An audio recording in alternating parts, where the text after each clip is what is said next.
Chapter 1 Beggar Dad. The June weather in Shanghai is like a big steamer. It's so hot that people are sweating profusely and doubting their lives. People were coming and going in the large supermarket filled with cold wind. Single father Chen Mo was sitting in the corner, his 4-year-old daughter Nuonyu was sleeping soundly with her head resting on his arm and half lying on his legs. Chen Mo touched the child's forehead from time to time, then took out the thermometer from the child's armpit to check the temperature, and breathed a sigh of relief. The fever was finally gone. Nuonyu had a high fever of 39.1 degrees at around 4 in the morning, which scared him so much that he rushed to the hospital with the child in his arms. Fortunately, after all the tests, it was found that the child had a viral cold and was not seriously ill. As long as he followed the doctor's advice and took the medicine on time, he would be fine in about a week. As luck would have it, the air conditioner broke down, and even if someone was found to repair it, there would be no time for the child to have a good rest. The mall was open for business, and Chen Mo carried the child to use the air conditioner so that the child could have a good sleep, but he ignored the fact that he was also sleep deprived. Someone passed by and snickered at Chen Mo. Chen Mo was embarrassed. I went to the hospital in a hurry and wore the wrong shoes, a white sneaker on my left foot and a dark blue sandal on my right foot, which looked weird and funny. The phone vibrated in my pocket. Hello, Manager Zhang. Chen Mo, what's wrong with you? Why didn't you come to work today? Do you think you own the company and can come and go as you please? I'm sorry, Manager Zhang, my daughter is sick, and I've already asked for leave from the HR department today. What does your daughter's illness have to do with me? If you don't get to the company in 10 minutes, pack up and get out. Beep, beep, beep. Chen Mo looked at his phone bitterly. He had just been divorced and couldn't lose his job again. Otherwise, he wouldn't even have any savings. How would he support his daughter? But his daughter can't leave him now. Work is important, but my daughter is more important. Not to mention 10 minutes, he wouldn't be able to get there even in 10 hours. I can only pray silently that the sarcastic manager will forgive me and let him go. Hello, Mom, Nuonyu is sick and can't go to kindergarten for the time being. Can you help me take care of her for a few days? I'll take her home after get off work. What are you thinking? What if she infects my eldest grandson with the disease? No, you must not bring the virus to us. Mom, I will let Nuonyu wear a mask and tell her to stay away from her brother. What did I tell you when you got divorced? Don't have children, but you didn't listen. Now look what happened. You can't even find a wife with this burden, let alone have a son in the future. Mom, Nuonyu is my daughter. Nuonyu is your daughter, how can you give birth to her by yourself? Don't you think about why that woman said she didn't want children before the divorce? It's you who treats a yellow-haired girl as a treasure. Chen Mo didn't want to talk anymore. Nuonyu is his darling, and he feels uncomfortable when he hears others calling her a burden.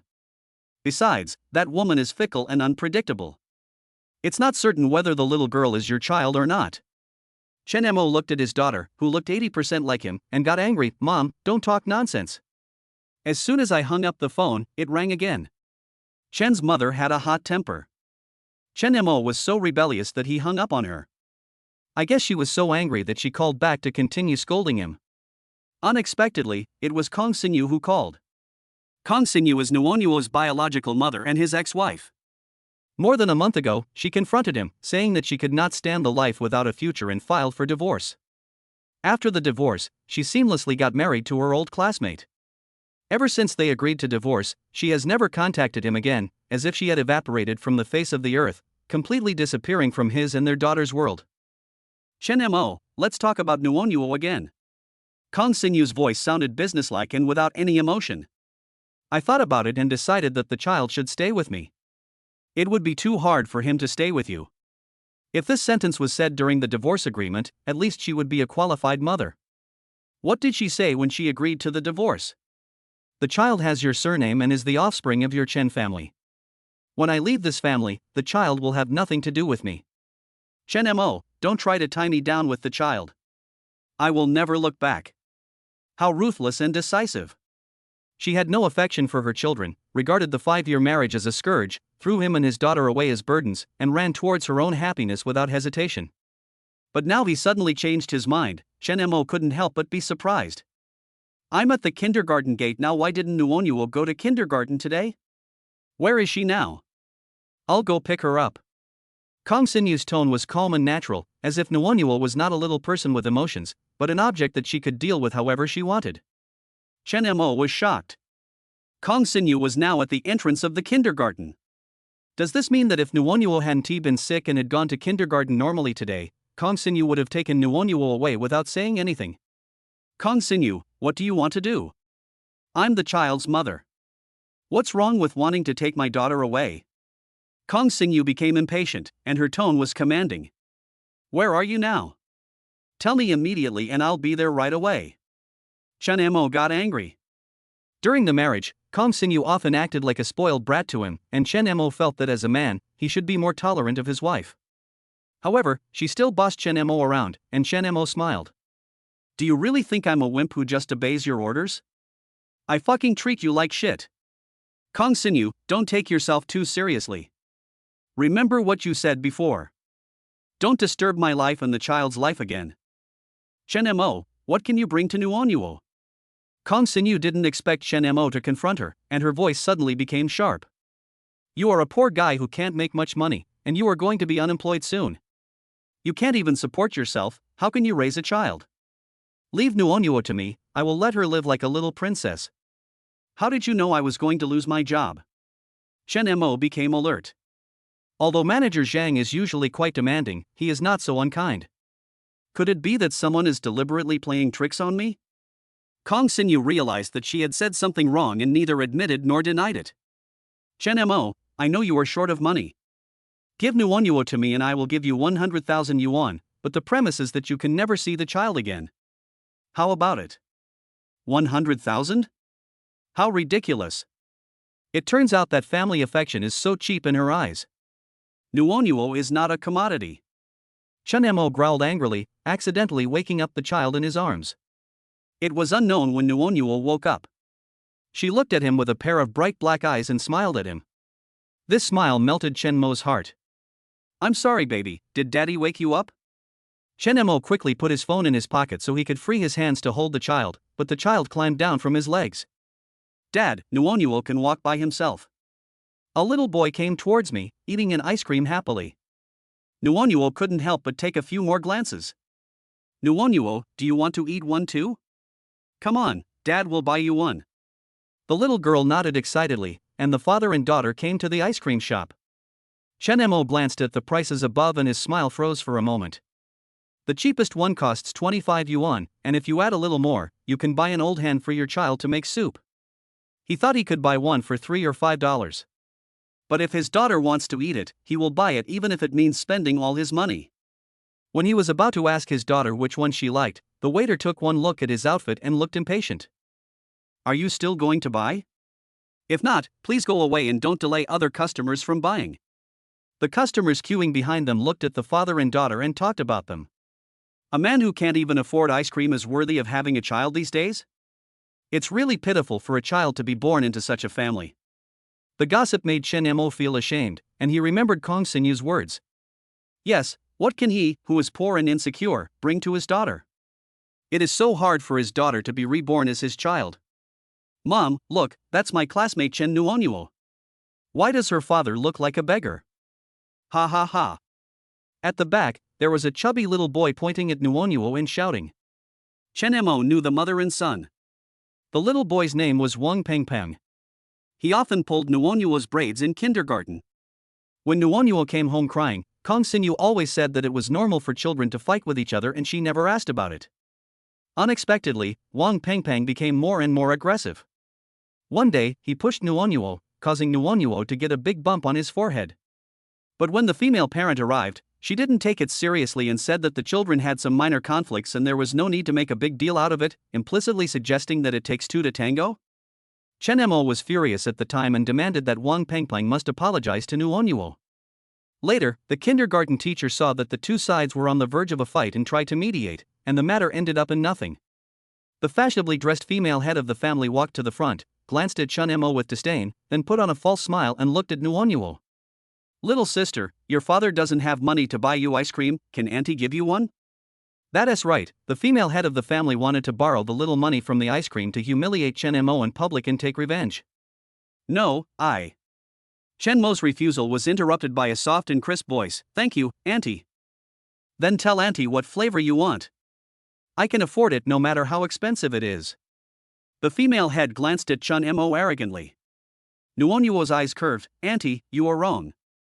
It's not that Dad is reluctant to buy it for me, it's that I'm sick and can't eat cold food. Dad forgot just now. Chen Mo almost broke through. His daughter is simply a little angel.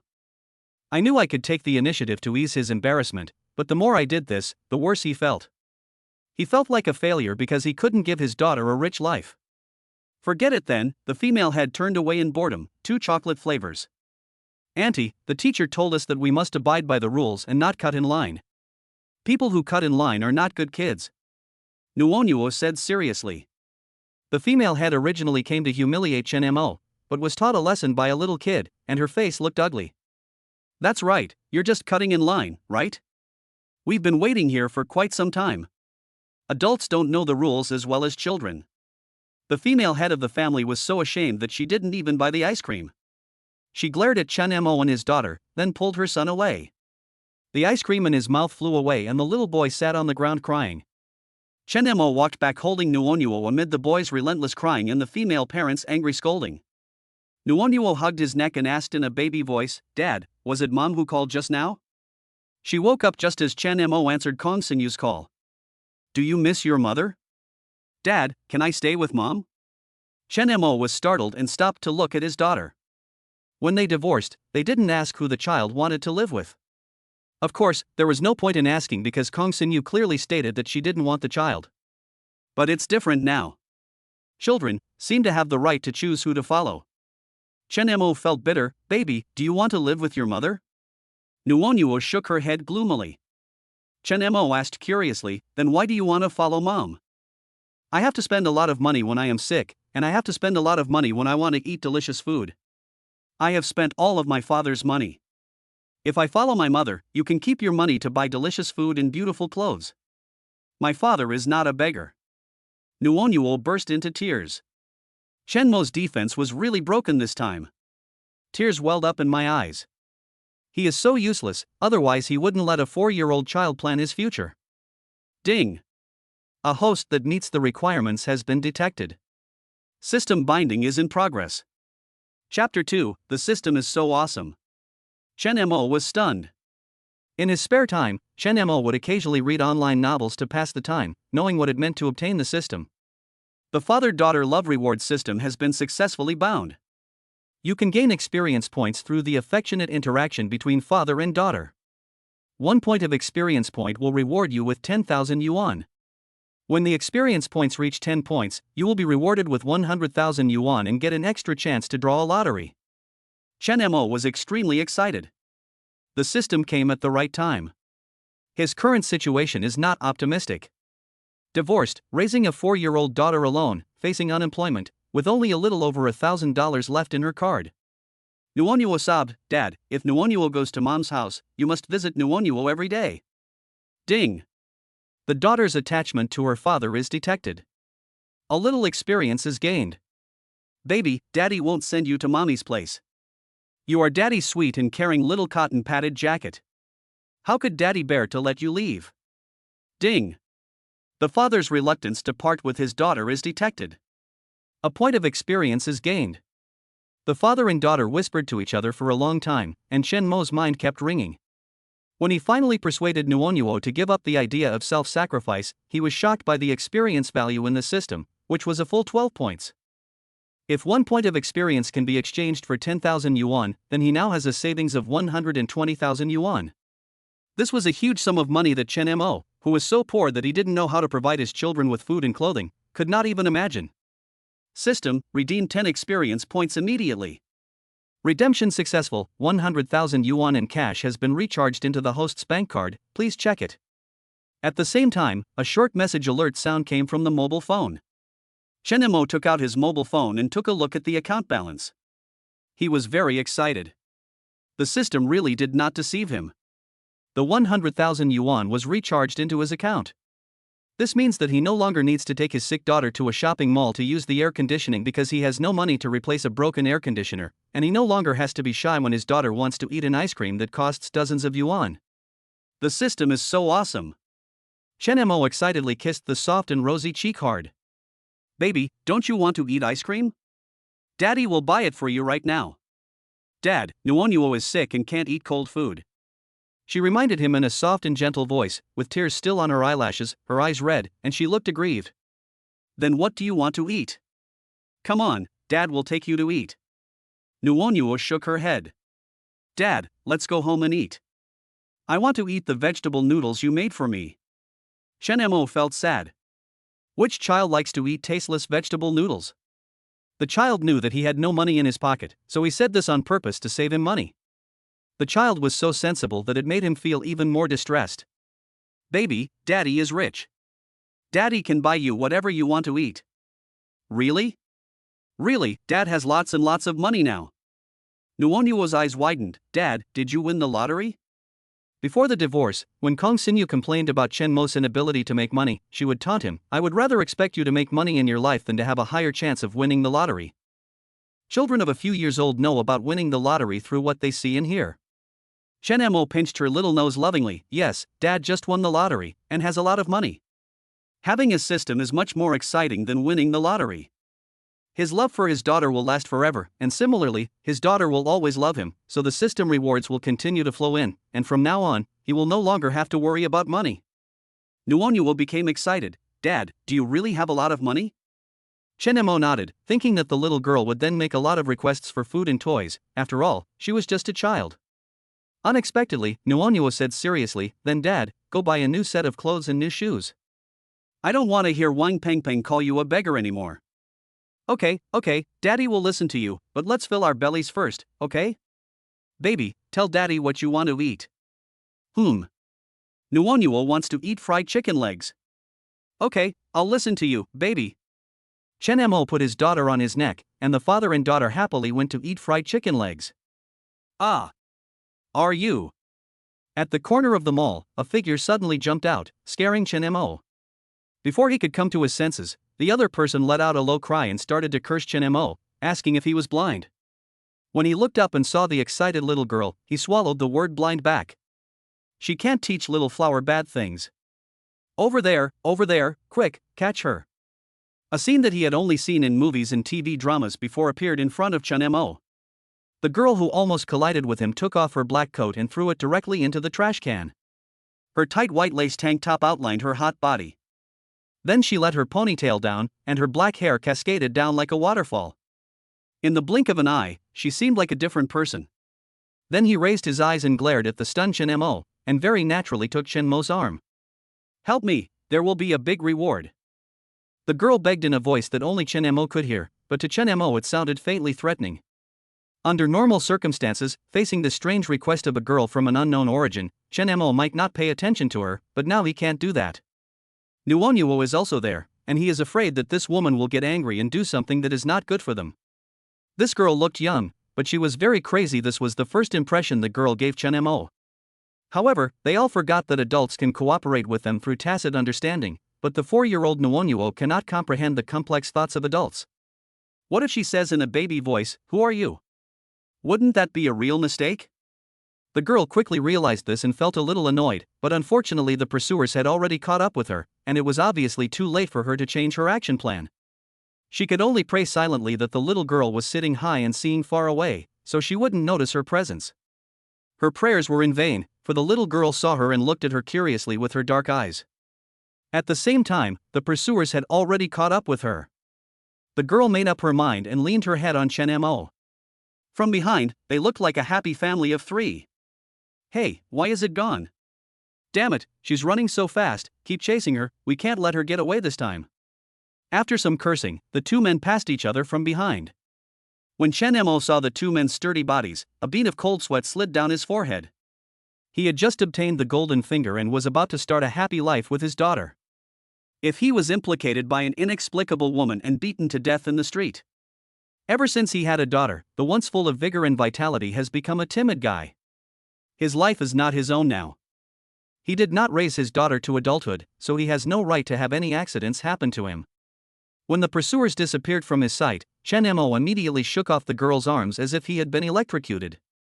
The girl sneered and glanced at him with disdain. "How dare you look down on me? You stink of sweat." She lifted her hair and smiled at Chen Mo, who was still looking at her curiously. Then she put away the thorns on her body, took out her wallet from her bag, took out the thick stack of banknotes, stuffed them into Chen Mo's hand, and turned and left. "What do you mean?" Chen Mo frowned. "Reward."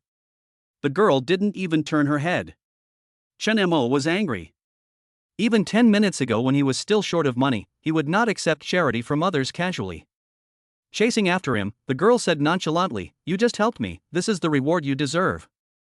"I think you misunderstood. You were the one who approached us. I didn't say anything because I didn't want to cause trouble, not because I was helping you." Chen Mo was about to return the money with an expressionless face. The girl took 2 steps back to avoid the plague god and looked at him unhappily. Chen Mo knew that he couldn't bear to watch at this moment.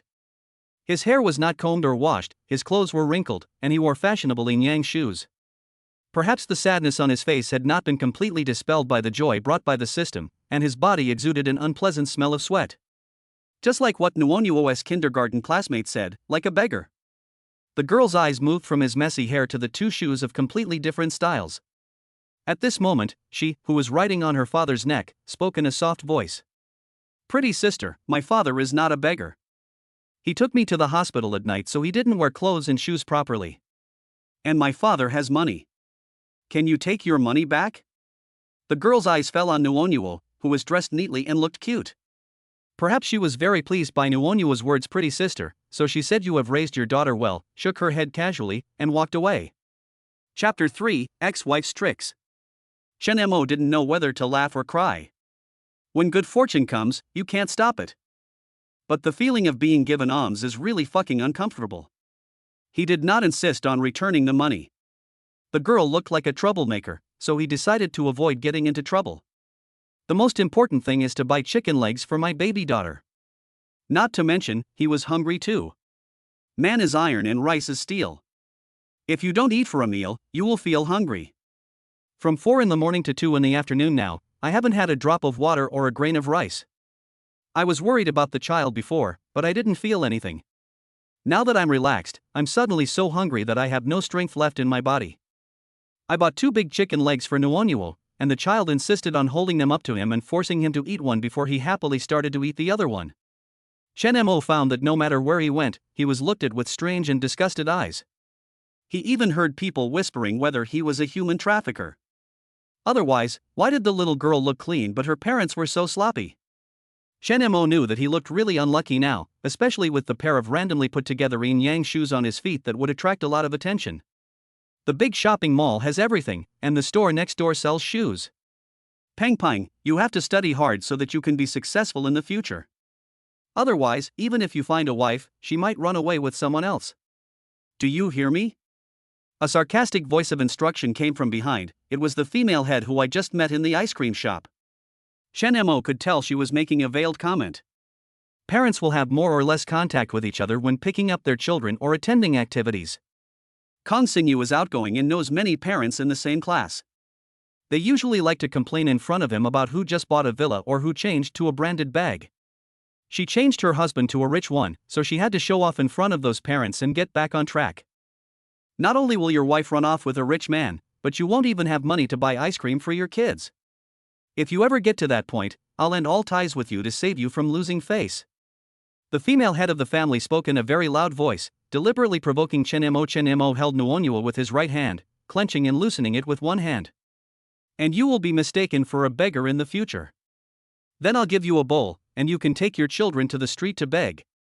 Chen Mo took a deep breath, forced himself to calm down, and reminded himself again and again that he was a man and a good man would not fight with a woman. Leading Nuonyuo, she turned into a men's shoe store. Just as the waiter was about to greet them, the female parent continued to speak sarcastically. Some people don't even have money to buy ice cream for their children, and they still want to buy brand name products? Don't blame me for dirtying their shoes with my dirty hands. The smiling shoe store owner looked at Chen Mo's outfit and his smile froze for a moment. Sorry, if you don't really want to buy it, please leave. When the female parent saw Chen Mo being humiliated, she accidentally laughed out loud. Beggar, beggar, Chen Nuonyuo's father is a beggar, haha, I'm going to tell Tian Xiaoya to never play with Chen Nuonyuo again. Wang Pengpeng clapped his chubby little hands and laughed. My father is not a beggar. Nuonyuo was furious and wanted to rush over to fight Wang Pengpeng, but was stopped by Chen Mo. The female head of the family quickly protected her son behind her, glaring at him. I just felt sorry for you and wanted to treat you to ice cream, what an ungrateful and rude little girl. Pengpeng, don't play with her in the future, she will teach you bad things, do you hear me? Chen Mo laughed in anger, parent, please teach your son well and don't play with my daughter. My daughter doesn't want to play with your son either. Yes, I never play with Wang Pengpeng. He likes to hit and scold people, and he always spits at people. It's disgusting. Nuonyuo's language ability has been better than that of his peers since he was young. Now his little mouth is chattering and he is just as good as adults when he quarrels. Bah, like father, like daughter. The female head spat. Chen Mo ignored her and turned to look at the shoe store owner who was watching the fun. I want to buy a pair of shoes, do you sell them? The shoe store owner rolled his eyes and said, of course I sell it. We open a shop to do business. But I won't sell it to you. The shoes here are at least 500 or 600 yuan a pair. You can't afford it. He said and pointed outside the door. There's a stall outside. Go buy a pair for 10 yuan. Don't let this place affect the image of my store. Chen Mo smiled, too lazy to argue with someone who looked down on others. It would be cheap. In today's world, people laugh at the poor but not at prostitutes. That's unacceptable. He took Nuonyuo directly to a competing store across the street. The staff was very enthusiastic and busy giving recommendations and explanations. Chen Mo thought the shoes were suitable and bought 2 pairs at once. He put on 1 pair immediately and didn't take it off. As the shop owner considerately packed up his old shoes, someone came into the store. She is a beautiful lady with an elegant temperament, wearing a flowing white dress, high heels, long hair, delicate makeup and fiery red lips. She gracefully took off her oversized sunglasses and said to the clerk who was packing, stop working, he can't afford it. The familiar voice made Chen Mo stun for a moment, and then he said to the bewildered clerk, put it up, I can afford it. Chen Mo, don't I know how much you weigh? Don't try to be so arrogant, it's meaningless. The beauty was none other than Chen Mo's ex-wife, Kong Xinyu.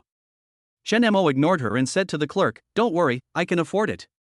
The female head outside the door peeked over here with an expression of watching a show. Chen Mo immediately realized that Kong Xinyu's appearance was not a coincidence. It must be the female head who was secretly fanning the flames. It just so happened that this place was not far from Nuonyuo's kindergarten, so after Kong Xinyu received the tip-off, she rushed over immediately and tried to snatch the child from him. Kong Xinyu's face darkened immediately. Chen Mo. You are already 30, not 3 years old. Please be more mature and don't spend all your savings just for a gamble. Mom, Dad has money. Nuonyuo hugged Chen Mo's arm and said weakly. Kong Xinyu was furious. How come your father is rich but can't even buy you an ice cream worth 20 or 30 yuan? Nuonyuo was frightened by her fierce tone and hid timidly behind Chen Mo. Chen Mo was so angry that he was about to burst into flames. The female head who was standing outside the door watching the fun pretended to look away as if it had nothing to do with her. Kong Xinyu is always so impatient when it comes to children. She yells at them at every turn. When the children kiss her, she gets sour and says she gave birth to an ungrateful child.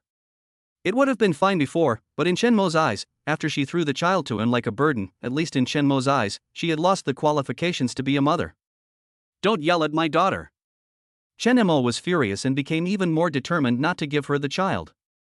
Kong Xinyu thought of the purpose of her trip, smiled, and decided to take the conciliatory approach. Chen Mo, why are you so excited?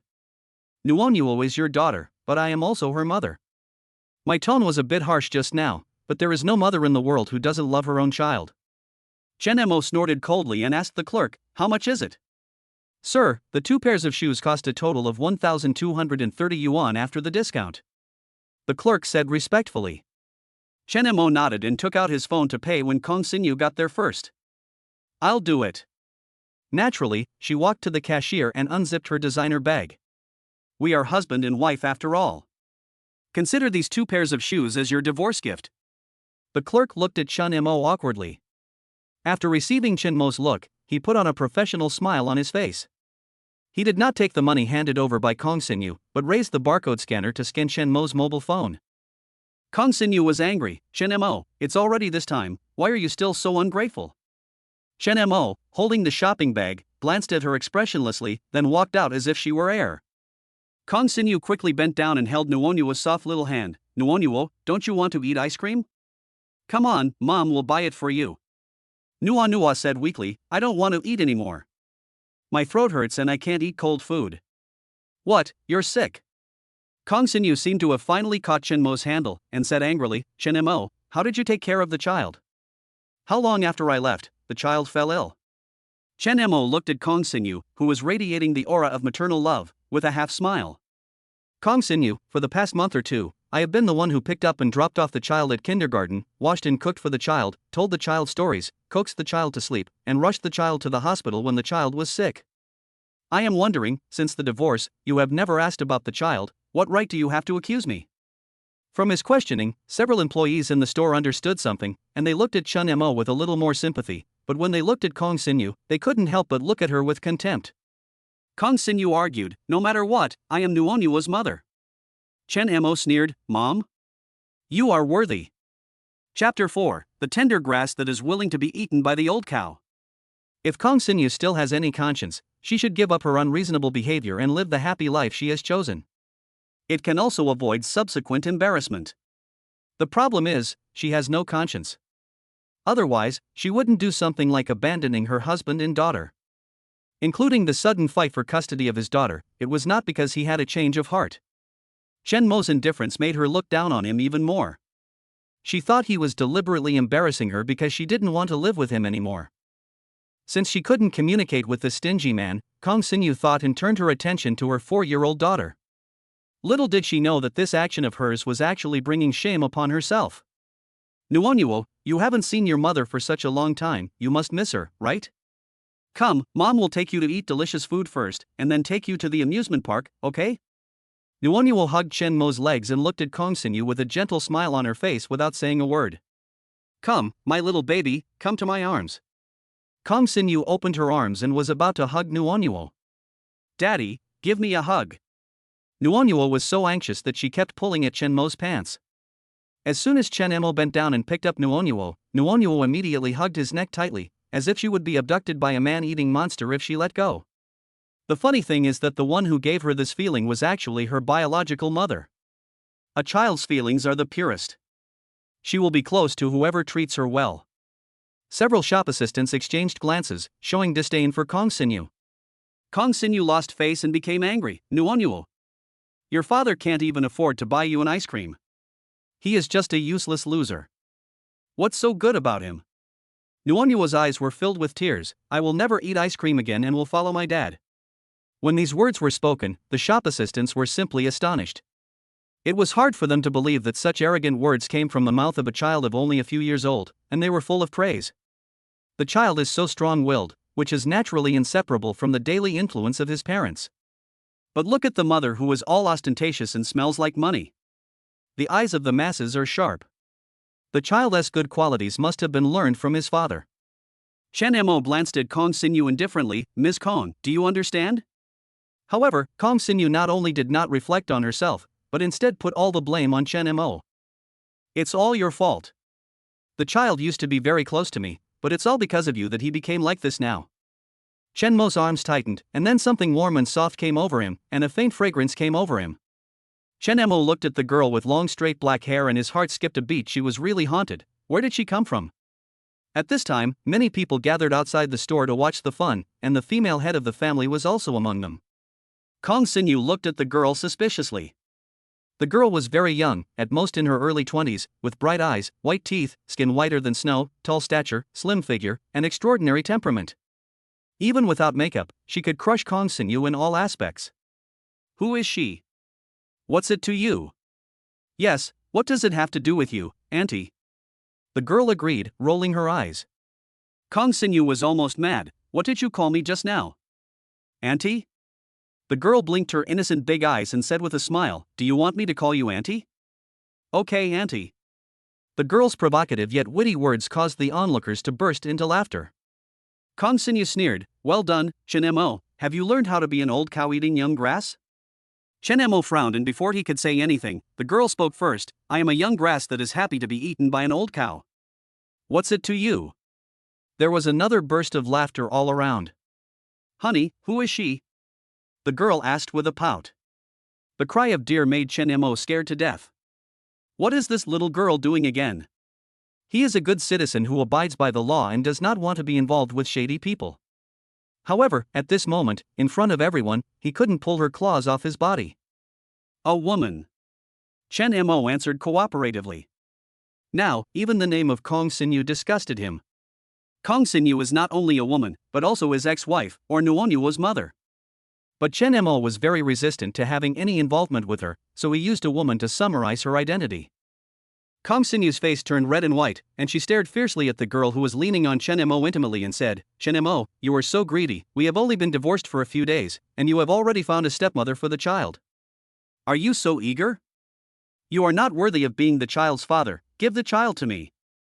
When the crowd looked at the chubby Nuonyuo, their eyes were full of sympathy. A child without a mother is like a grass. If there is a stepmother, there will be a stepfather. This child will have a hard life in the future. Chen Mo couldn't imagine that this woman could be so shameless, so why should he save face for her? Kong Xinyu, we got divorced in the morning, and you got married to another man in the afternoon. Who is the one who is thirsty? There was an uproar all around, with people whispering to each other. That would be too much if it were true. Divorced in the morning and married in the afternoon, that must be extramarital affair. That's right, how shameless she is, she still has the nerve to blame others. Look at her flashy attire. You can tell at first glance that she's a fickle woman. When I get home, I will tell my son to be careful when looking for a partner in the future. Don't marry a vain and fickle woman like this, otherwise I will break his legs. When Kong Xinyu heard the gossip, she was so angry that she almost cried. However, it was undeniable that what they said was true. He is a poor man who has accomplished nothing, a complete loser, divorced with a child. You must be blind to fall for him, right? In order to save her face, Kong Xinyu attacked the girl crazily. TSK, your definition of a successful man is measured by wealth? No wonder you reek of money that is unbearable. But I want to thank you. If it weren't for your vanity, I wouldn't have been able to pick up this treasure. The girl was calm and glanced at her proudly, then looked at Chen Mo very gently. Honey, I'm hungry, shall we go get something to eat? Just in time, the 2,000 yuan in his pocket made Chen Mo feel uncomfortable, so he immediately took it out and slapped it into her hand. Here, go eat whatever you want. The girl readily put the money into her trouser pocket. Thank you, dear. Where did you get the money? Kong Xinyu was surprised. Before the divorce, she was in charge of the finances and knew all of Chen Mo's assets. When he returned her salary card after the divorce, there was only 25.26 yuan in it. Even if he had received a month's salary, after deducting the expenses for food, rent and raising children, he broke her cell phone on the eve of the divorce and paid her 3,000 yuan for the phone. It would be good if he had 1,000 yuan left. But he not only bought 2 pairs of brand-name shoes worth more than 1,000 yuan just now, but he also paid 2,000 yuan for the little vixen's meal. Where did he get the money from? The onlookers became envious. See? If you want to find a man, you have to find one like him. Maybe he doesn't earn much, but if he has $10, he will be willing to spend $10 on you. This is a good man to live with. Look at how close the child is to him. That shows he's a good father. Kong Xinyu watched them leave her alone with a vicious look in her eyes. Chen Mo, since you are so ungrateful, don't blame me for being rude. Like a rat crossing the street, he left in a hurry amid the pointing and talking of the crowd. Chapter 5: Winning a House. Once they reached a secluded place, without waiting for Chen Mo to raise any objections, the girl took the initiative to let go of his arm and tucked her long hair behind her ears. You helped me once, and I helped you again. Now we don't owe each other anything, so I'll take the $2,000. Bye.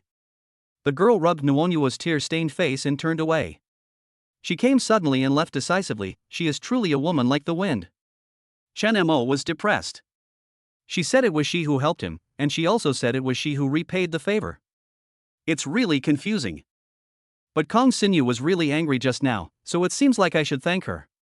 Nuonyuo hugged Chen Mo's neck tightly, muffled and crying in her childish voice, Dad, can you find me a new mother? As much as Chen Mo felt guilty about his child, he couldn't understand Kong Xinyu's selfishness and indifference. Baby, even though your mother and I are divorced, Daddy will always love you. Nuonyuo rubbed her eyes and choked up. Did Mom divorce you because you don't have money? Dad, when I grow up I must make a lot of money for you. Chen Mo felt sad and smiled. My baby is awesome. The air conditioner at home is broken, so Chen Mo plans to go buy a new one immediately and ask the after-sales service to install it today. Otherwise, the house will be too hot, even he can't stand it, let alone the children? Carrying Nuonyuo to the escalator on the third floor of the home appliance store, Chen Mo took the time to check his experience points. He was shocked when he saw it. In just half a day, he gained 8 experience points. From the experience value details, Chen Mo discovered that when Nuonyuo chose to follow him without hesitation, the system rewarded her with 5 points at once. From this we can see that the stronger the affection between father and daughter, the more experience points they will be rewarded with. In addition to the 10 experience points he has already exchanged, he now has 10 experience points left, which means that as long as he is willing, he can add another 100,000 yuan to his bank account balance at any time. Host, your accumulated experience points are 20, which gives you 2 chances to draw a lottery. Would you like to draw a lottery immediately? Draw the prize now. Start the lottery mode. As soon as the system finished speaking, a button appeared in Chen Mo's mind. Chen Mo pressed it with his mind, and countless objects flashed in his mind, so fast that he couldn't see what they were, only a residual image. Stop. The picture in my mind freezes. When Chen Mo saw what it was, he almost jumped up with excitement. Congratulations to the host for obtaining a 150 square meter finely decorated commercial residence. Host, the commercial residence is located at Unit 2, Building 6, Number 802, Jinue Community, Heping Road, in the city center. It is fully equipped with appliances and is ready for you to move in. Please check it as soon as possible. Chen Mo felt dizzy and couldn't recover from his joy for a while. Is he dreaming? He has his own house? The trouser pocket suddenly felt a little uncomfortable, and Chen Mo took out a bunch of keys from it with a complicated expression. Complete home appliances, ready to move in right away? Why buy an air conditioner then? Chen Mo hurriedly left the mall with his daughter in his arms, hailed a taxi and rushed to the city center. Nuonyuo looked around at the unfamiliar environment, her eyes full of curiosity. Dad, are we here as guests? Do we have any relatives here? Chen Mo faced the maroon door and took a deep breath. Baby, Dad will tell you later. Insert the key into the keyhole, turn it gently, and with a click, the door opens. The father and daughter walked into the house, which was open from north to south. When they pulled open the thick beige blackout curtains, the room suddenly became bright. The decoration style of the house was simple and elegant yet warm. There were 3 bedrooms, a living room and 2 bathrooms. As expected, the house was fully equipped with home appliances, so you can move in right away. From large appliances to small bed sheets and quilt covers, everything you need is available. Chen Mo saw the air conditioner remote control on the coffee table and turned on the cabinet air conditioner in the living room. The cold air blew out, and soon the hot air gradually cooled down. In addition to the air conditioner remote control, there is also a small notebook on the coffee table. Chen Mo took it and took a look, and found that the omnipotent system had even prepared the property certificate for him. Nuonyuo looked around in confusion, hugged Chen Mo's legs anxiously, and whispered, Dad, wouldn't it be rude for us to come in when the owner is not here? Chen Mo laughed, pinched her under the armpits and carried her to the black leather sofa. Baby, do you like it here? Like. Then how about we live here from today? Nuonyuo widened her eyes in surprise. The owner here is willing to let us live here? Chen Mo gently scratched her nose. This is our new home, baby. Nuonyuo's eyes sparkled. Really, Dad? Is this our new home? Really? When has Dad ever lied to you? Chen Mo picked up the property certificate and showed it to Nuonyuo. Do you see these 2 words? This is Dad's name. Dad, when did you buy this house? Did you buy it when you won the lottery? Nuonyuo shook off her previous awkwardness and excitedly jumped off the sofa like a little hamster, running around and looking around. Chen Mo followed closely behind, feeling deeply moved. Isn't this what his ideal home should be like? The only pity is that it lacks a hostess. Children are destined to grow up in an environment without maternal love. Chen Mo has made up his mind that if he cannot find someone who truly treats the child well, he is willing to stay with his daughter until he dies alone. The child was tired from running and fell asleep on his lap. Chen Mo was also sleepy, so the father and daughter slept soundly in the new house for the entire afternoon. At 6 o'clock in the afternoon, Chen Mo was awakened by a sharp ringing sound. In the microphone, Chen's mother Matsuewa's voice sounded extremely excited. Chen-mo, the woman named Kong came to see me today. Seeing that the child was still sleeping, Chen-mo closed the door quietly, caught the water with one hand and washed his face to force himself to wake up. She said she wanted to take Nuonyuo away, but you disagreed? Chen-mo, did you get kicked in the head by a donkey? This is a good thing, why did you refuse? She asked me not to see the child again. Chen-mo sat on the sofa tiredly, rubbing his brows as he explained. That's even better. She's just a money loser. If you don't want to see her, then don't see her. Isn't that better? She won't have to use the child as an excuse to ask you for money. Why don't you agree to it? Matsuewa's voice was aggressive, and she sounded very disappointed. Chen-mo's face suddenly turned gloomy.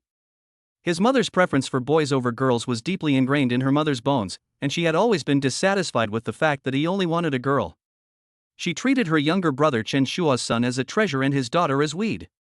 She loved her own child, and Chen-mo didn't expect anything from others. But Matsuewa repeatedly belittled his daughter in front of him, calling her a money loser and a little girl, and Chen-mo couldn't stand it. Matsuewa on the other end of the phone couldn't sense Chen-mo's overwhelming anger and continued to chatter away. She said she would give you 100,000 yuan, but I said 100,000 yuan is nothing to a beggar. How much is a pig worth? What's more, a child who took time and effort to raise. Then she raised the price to 200,000 yuan. I offered 300,000 yuan for you. After bargaining for a long time, she finally agreed. Veins popped up on Chen-mo's forehead. How could she compare her own granddaughter to a pig? Is there any grandmother like her? It's a full 300,000, 200,000 more than the 100,000 she gave at the beginning. Matsuewa's smug laughter on the other end seemed to be saying, what do you think, age is still the best, right? In order to get her daughter back, Kong Xinyu actually offered a high price of 300,000? TSK. Hurry up and send the child to her, otherwise she will regret it and the 300,000 will be wasted. Matsuewa urged.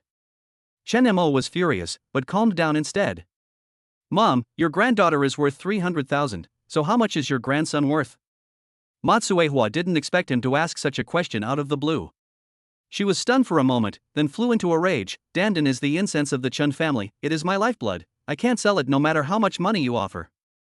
Chen-mo sneered, that Nuonyuo is also a priceless treasure in my heart. Let alone 300,000, even if it's 3 billion, I won't sell my own daughter. Chapter 6, $1 Million Luxury Car. Facing the grandmother who only cared about money and wanted to sell his daughter, Chen-mo did not curse at her directly, which was the highest expression of his character. He was not as shrewd as his younger brother in scheming and his life was not as good as his younger brother's. Moreover, he gave birth to a girl. It was fine if his mother looked down on him, but how could she treat her precious daughter so with contempt? Chen-mo has made up his mind. Since his mother avoids him like the plague, he doesn't plan to go to her house and make trouble. He just wants to live his own life well. He exhaled and inhaled over and over again, trying to calm his extremely angry emotions. I suddenly remembered that I had 2 chances to draw a lottery, and one was wasted. System, start the lottery. The second time I drew a fully furnished apartment, what will I get this time? Chen-mo was vaguely looking forward to it. After the lottery was over, a dark blue car with smooth and stylish lines appeared in his mind.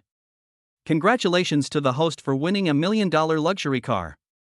Host, the $1 million luxury car is parked in your parking space right now, please check it as soon as possible. The trouser pocket felt a bit uncomfortable, so Chen-mo dug it out and indeed took out a set of car keys. Chen-mo calmly put the key back into his trouser pocket, calmly poured a glass of water, and then calmly drank the water. Dad. Nuonyuo held onto the doorframe and rubbed her eyes. Chen-mo calmly fed the child the medicine, and then calmly said to her, Nuonyuo, are you hungry again? There is nothing at home, Daddy will take you to a restaurant. Nuonyuo nodded obediently, okay. Chen-mo picked up his daughter and walked out, but when he got outside he realized he hadn't changed his shoes. He finally couldn't keep calm anymore. His calmness just now was just an illusion that he was trying hard to restrain. The moment he won the luxury car, he wanted to run out and drive it for a spin, but his daughter was still sleeping. He couldn't leave the child alone at home, nor did he have the heart to wake her up. Wow! Dad, this car is so new. Is it yours? Nuonyuo's eyes lit up. It's not my car, it's our car. Chen Mo corrected her, Dad's things are yours too. We own them together, father and daughter. Do you understand? Opening the car door, Chen Mo carried Nuonyuo to the child seat and fastened the seatbelt for her. Restraining the excitement in my heart, I sat in the driving seat amid Nuonyuo's cheers of wow. The car seat is so soft, Daddy. And wow. There is no smell in there at all. Now Nuonyuo won't get carsick. I took a deep breath, inserted the key into the key, started the engine, and slowly drove the car out of the underground parking lot, my heart filled with excitement. By binding the system, he became a successful person with a car, a house, and hundreds of thousands of dollars in savings in just one day. He and his daughter still have a long time to live together. What wonderful things are waiting for them in the future. He is not greedy. In fact, he thinks that things are pretty good now and he is grateful. Halfway through the journey, Chen Mo remembered that he had forgotten to bring a water bottle for Nuonyuo, so he stopped the car on the side of the road and went to a nearby convenience store to buy her some milk. When I came back, I saw several pedestrians surrounding the car and admiring it, and some people were posing in front of the car with selfie sticks. In fact, in first-tier cities, million-dollar luxury cars are commonplace and there is nothing strange about them. The strange thing is that Chen Mo's car is too new and too cool. In the sun, the entire car body emits a dazzling light that blinds people. Among the crowd of onlookers, a mother and son were particularly eye-catching. The mother pointed at the luxury car with envy and taught her son, Pangpeng, if you can drive a car like this in the future, then you can be considered a truly successful person. How could the little fat boy understand his mother's good intentions? He turned his head absent-mindedly and looked around. Suddenly he grinned, clapped his hands and sang, Beggar, beggar, Chen Nuonyuo's father is a beggar. Nuonyuo was so angry that her face turned red. She rushed towards Wang Pangpang aggressively. Wang Pangpang, who was taller and stronger than Nuonyuo, got scared and hid behind his mother, screaming. The female parent protected her son like a mother hen, glaring at him, Can you take care of your child? You have no manners. Chen Mo could tolerate others saying that he had no manners, but he would never tolerate it if they said that about his daughter. He looked at the female parent with a smile on his face and said earnestly, Since your child is in the same class as my child, Nuonyuo, he should be 4 or 5 years old. Children of this age should brush their teeth every day. The girl rolled her eyes at him and boasted, My Pangpang already knows how to brush his teeth, what do you mean? You said my Pangpang has a bad mouth? Chen Mo smiled slightly, I didn't say that, you said it yourself. You. Humph, you have such poor character, no wonder you can't even keep your own wife. The child doesn't want to follow the mother but insists on following the father, it's a waste. The female head is sarcastic. Chen Mo clenched and unclenched his fists. This woman was the same as Kong Xinyu, superficial and vain. If he competed with such a person, wouldn't he lose his own value? Chen Mo led the angry Nuonyuo towards the car. TSK, you want to admire $1 million luxury car too? But I advise you to stay away from it. This car is not cheap. Just the headlights alone can bankrupt you. The female head of the family was blocking the car door. Chen Mo ignored her sarcasm and frowned, Please move aside. The female parent got excited, Who are you asking to move aside? You're acting like you're the car owner. Isn't that funny? Her shouting attracted other people who were watching the car, and they all looked over here. Nuonyuo pouted, Auntie, you are blocking the door. How can we get in the car if you don't let us move? The female head of the family laughed out loud, Little girl, are you daydreaming? If you want to take a bus, ask your dad to take you to squeeze into the bus. You may never be able to afford to take this bus in your life. Make way. Chen Mo frowned, his patience reached its limit, and pressed the unlock button. Hey, the owner is back. The female parent hurriedly led her son back 2 steps and turned to look for the car owner. Others also wanted to see the true appearance of the owner of the $1 million luxury car. Chen Mo didn't say much. He took advantage of the time when the mother and son had moved away to open the car door and carry Nuonyuo in.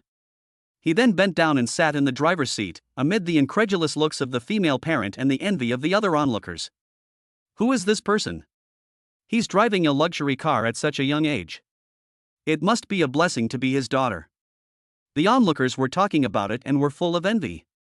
The female head's eyes were so shocked that they almost fell out of their sockets. How is this possible?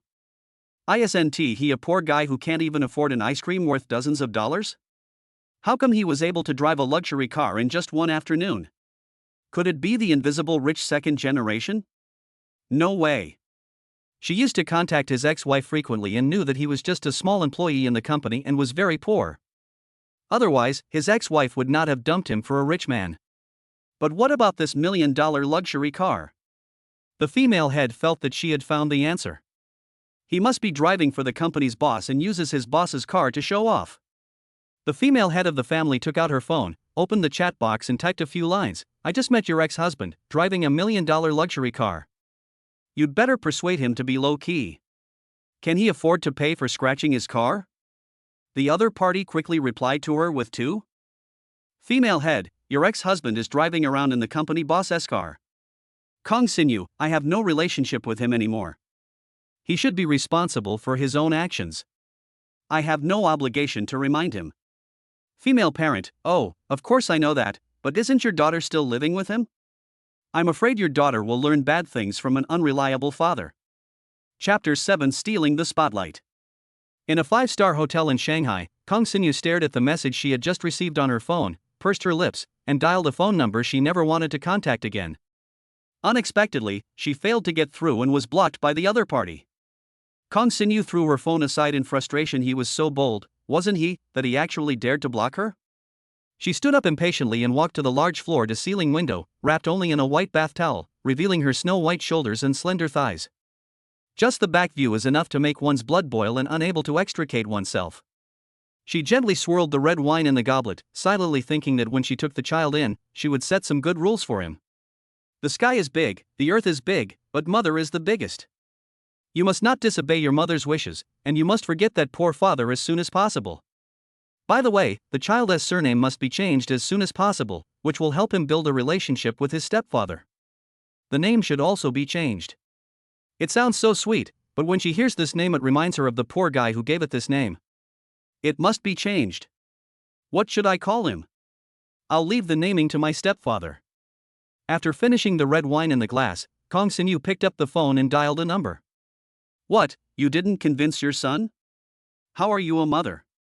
When Kong Xinyu spoke to the person on the phone, her tone was full of superiority. "I'll give you another chance. When you succeed, there will be a big reward." After saying that, he hung up the phone with contempt, nestled comfortably in the soft sofa, stretched his proud body, and felt that his current state could be called living. When he was with the poor guy before, that could only be called living. Fortunately, she escaped from the suffering in time, which is why she has the wonderful life she has now.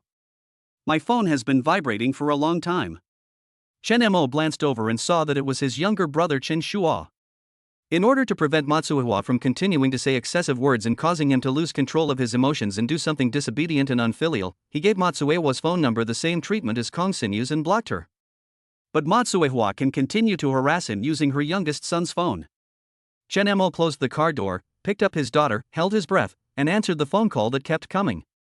"Brother, we haven't seen each other for a long time. Can you come over tonight and get together?" Matsuehua's unbridled favoritism and protection turned her younger brother Chen Shuo into a cold, selfish egoist. Chen Mo and him often had nothing to say to each other and they hadn't been in touch for a long time. The word brother made Chen Mo a little dazed. "I won't go today. Nuonyuo is sick and I'm afraid she will infect Dandan with the virus." "Brother, are you mad at our mom? I heard about sister-in-law wanting a child, and I scolded our mom for you. She knows she was wrong now, but she just can't bring herself to apologize to you." Does the stubborn Matsuehua know she is wrong? Perhaps only her most beloved son could wake her up by scolding her. "Brother, if you still consider me a brother, come on, let's have a drink together."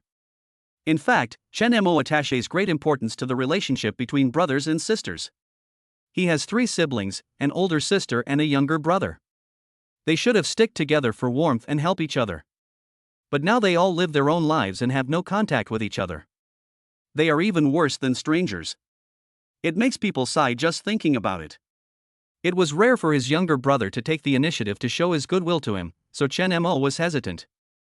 "Baby, your uncle just called Dad and wanted us to go to his place for dinner. Do you want to go? If you don't want to go, Dad will still take you to the restaurant as planned." Nuonyuo said, "Dad, if you want to go there, go ahead." Since she had only met them a few times, Nuonyuo had no impression of her uncle, aunt, and cousin who was 2 years older than her, and had no idea whether she wanted to go or not. 20 minutes later, Chen Mo parked his car in a roadside parking space outside his brother's community. He took the elevator to his brother's house, holding the gifts he bought on the road in one hand and leading Nuonyu in the other. Matsuehwa came out to greet them with a big smile on her face. She first criticized Chen Mo for bringing something to her brother's house, and then kept praising Nuonyu for being smart, pretty, and lovable. She is just an ordinary, kind old lady. How could she be as sarcastic as she sounded on the phone? How could Chen Mo have expected at this moment that his mother's kind face was all pretended in order to complete some unspeakable mission? Brother, let's have a few drinks. Chen Shua brought the white wine and poured it into Chen Mo's glass without saying a word. Chen Mo waved his hands repeatedly. I can't drink much, you know that, so I won't drink anymore. Chen Shua was unusually enthusiastic. Let's have some cold beer. I can't drink. I have to. Since you came here by bus and don't drive, why not accompany Chen Shua for a drink? Sister-in-law Fong Yin chimed in. Unlike Chen Shua, he has to drive himself everywhere and is restricted everywhere. I say, Chen Shua, why do you keep wasting time like this? Hurry up and hire a driver. Chen Mo smiled and didn't answer. In the eyes of his relatives, he is destined to be a person who can never get ahead and can only take the bus when going out, so how could he have the money to buy a car? Chen Shua nodded. You are right, brother. Are you still working in that company? I think you won't achieve anything even if you work until retirement. Why don't you come and drive for me? It's an easy job. We are brothers from the same mother. I will never treat you badly in terms of salary. Matsuehwa, who was feeding Dandan, said proudly, look how good your brother is. He always thinks of his brother. Chen Mo, quit your current job and come over to drive for your brother. Chen Mo put down his chopsticks and said seriously, it's not impossible. How much can you offer me per month? Chen Shua held up 3 fingers in a cocky manner. I've already said it, we're brothers, I will never treat you unfairly. Chen Mo was surprised. 30,000? Chen Shua's expression froze for a moment, and his sister-in-law continued, brother, you are such a joke. Nowadays, even a PhD student may not get 30,000 yuan a month. It's 3,000 yuan. To put it bluntly, in the high-cost Shanghai, 3,000 is not enough for food. How could Chen Shua not know? He even exploits his own brother, and still puts on a condescending attitude, pretending he is pitiful and wants to help him. Blame him, he actually thought that the younger brother of the small boss wanted to help him. Chen Mo didn't want to say more. This meal made him feel depressed. He intended to finish it as soon as possible and take the child home. Dandan, come here and recite a poem for Uncle. This is an entertainment program that Matsuehwa will always arrange when there are guests at home. With his mouth full of oil, Dandan reluctantly said, I am hoeing the field at noon, and my sweat drips down to the ground. Who knows that every grain of rice on the plate is the result of hard work? Dandan is awesome. The teacher praised him as a little genius. Matsuehwa smiled and clapped her hands. Recite another new poem we learned. What's it called? Ode to the Willow? Come on, recite one. The jasper is made up to look like a tall tree. Millions of green silk threads are hanging down ribbons. I don't know. Dandan hesitated for a long time and couldn't recite it anymore. I don't know who cut out the fine leaves. The spring breeze in February is like a pair of scissors. A crisp voice recited it fluently. It was Nuonyu, the little girl who sat next to Chen Mo, didn't need to be fed, and didn't run around or act naughty. Matsuehwa's face suddenly turned ugly. She originally wanted to show off her grandson's cleverness in front of Chen Mo, but she didn't expect that the limelight was stolen by Nuonyu, who was 2 years younger. Matsuehwa forced a smile on her face. Nuonyu can also recite this poem? Is it a coincidence that you can only recite this one? Brother can recite many more. I can also recite a lot of ancient poems. My father taught me. Nuonyu raised her little head proudly. Ma Chui's face fell. Chen Mo discovered that his brother and sister-in-law didn't look very happy either. What, do you have to outdo my daughter to feel better? Humph. Chapter 8. The child is lost. It was a rare occasion for them to get together for a meal, but the atmosphere was really uncomfortable. Chen Mo made excuses to leave several times, but was kindly asked to stay by his younger brother and sister-in-law. Nuonyu? Nuonyu? Chen Mo suddenly discovered that the child sitting next to him was gone. He was about to get up to look for it when Fong Yin covered her mouth and laughed. Dandan is making a fuss about eating chocolate. Mom is taking the 2 kids downstairs to buy some food. There's a convenience store in the community, so we don't even have to leave the community gate. It's very safe. Maybe Chen Mo was overthinking? When the child was out of his sight, he became restless and anxious. Even if Fong Yun persuaded him that it was okay, it could not comfort his heart as an old father who was worried about his daughter. Nuonyuo is not familiar with Matsuehwa and Dandan. Will she feel uncomfortable? After waiting for more than 10 minutes and seeing them still not coming back, Chen Mo could no longer sit still and went downstairs to look for the child. Seeing that she couldn't stop him, Fong Yun quickly gave her husband a look. As a result, Chen Mo accidentally saw it. Why are they being sneaky? Chen Mo immediately went crazy and pushed away Chen Shua, who was trying to stop him, and ran out of the door. When he rushed to the gate of the community, he saw Matsuehwa leading Dandan talking to a woman. Only Nuonyuo is missing. That woman was Kong Xinyu. Chen Mo suddenly understood something. This dinner tonight turns out to be a fucking hongmen banquet. He was angry and sad. He was framed by his own relatives. Where is Nuonyuo now? Chen Mo rushed over like crazy. Matsuehwa panicked and rushed over to hug Chen Mo tightly, shouting, "Leave this to me, drive away quickly." Kong Xinyu hurriedly opened the car door. In a rage, Chen Mo didn't care about his relatives and directly pushed Matsuehwa to the ground. He rushed towards the car. When Kong Xinyu just got in the car, he quickly opened the door, grabbed Kong Xinyu's hair and pulled her out of the car, ignoring her screams and slapping her twice. He doesn't hit women, but can Kong Xinyu be considered a woman? In his eyes, she is not even a person. Are you trying to steal my daughter from me? Kong Xinyu had never seen Chen Mo like this before. Even when he mentioned divorce, Chen Mo was not as scary as he is now. He was so frightened that he couldn't utter a word and his whole body was shaking violently. Chen Mo left her on the side of the road and hurriedly reached into the car to look for the child. If a child doesn't want to be with her mother and is taken away in this way, how scared would she be? If Kong Xinyu really took her away, she would definitely not let her see her again. What if the child missed her father? The child must be crying now. Chen Mo was furious but also felt a little relieved. Fortunately, he arrived in time. Nu. Chen Mo was stunned. The car was empty, there was no trace of the little Nuonyuo at all. Chen Mo's head buzzed and he almost froze. Where are the children? Where is his precious daughter Nuonyuo? Could it be that he fell into their trap of luring the tiger away from the mountain, and when he rushed over, Nuonyuo had already been taken away by another group of people? He grabbed the trembling Kong Xinyu and said, "Where the hell did you hide my daughter?" Fear distorted Kong Xinyu's features, and she trembled as she said, "It's in the car." Bullshit. Go check for yourself if there is a child in there. Chen Mo even wanted to kill someone. When she was sure that what Chen Mo said was true, Kong Xinyu turned pale. "I locked her in the car. I don't know where she went." Bang! Chen Mo raised his hand and slapped him again, his eyes red. "If you don't return my daughter to me today, I will fucking kill you." Kong Xinyu covered her face and sobbed. If she had been obedient and stayed in the car, nothing would have happened. It's all her fault for being so disobedient. At this point, this woman wants to put the blame on a 4-year-old child?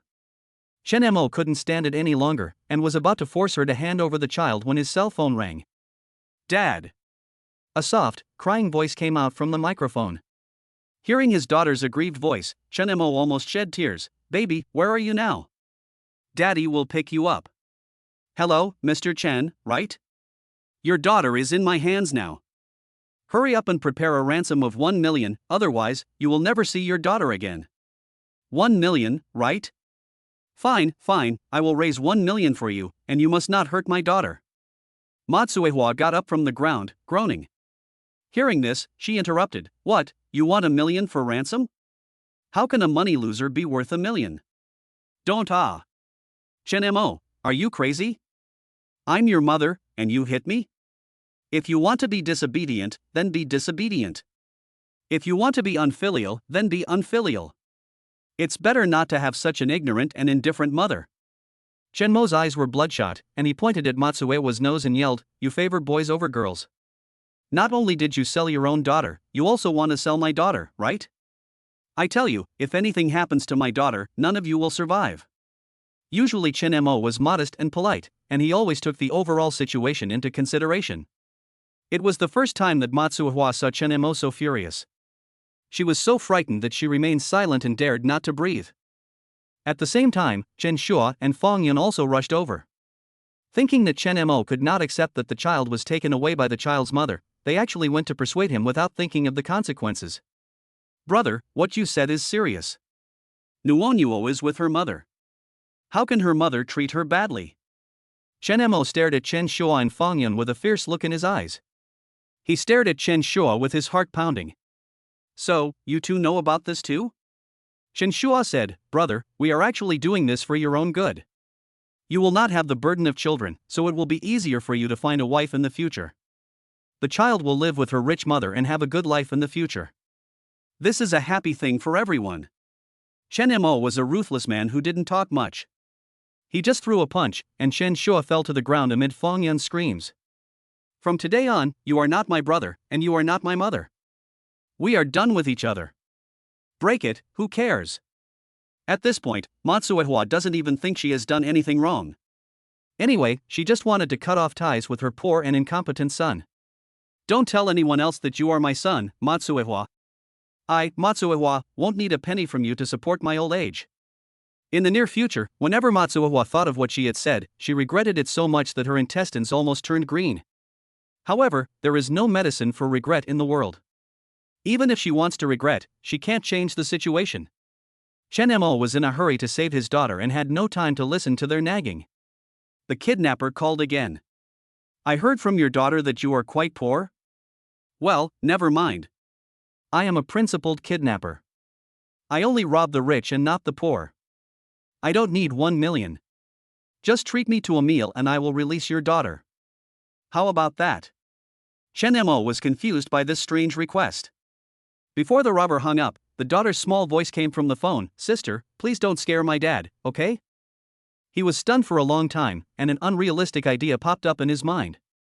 Is someone joking with him? I have to say, this joke is not funny at all.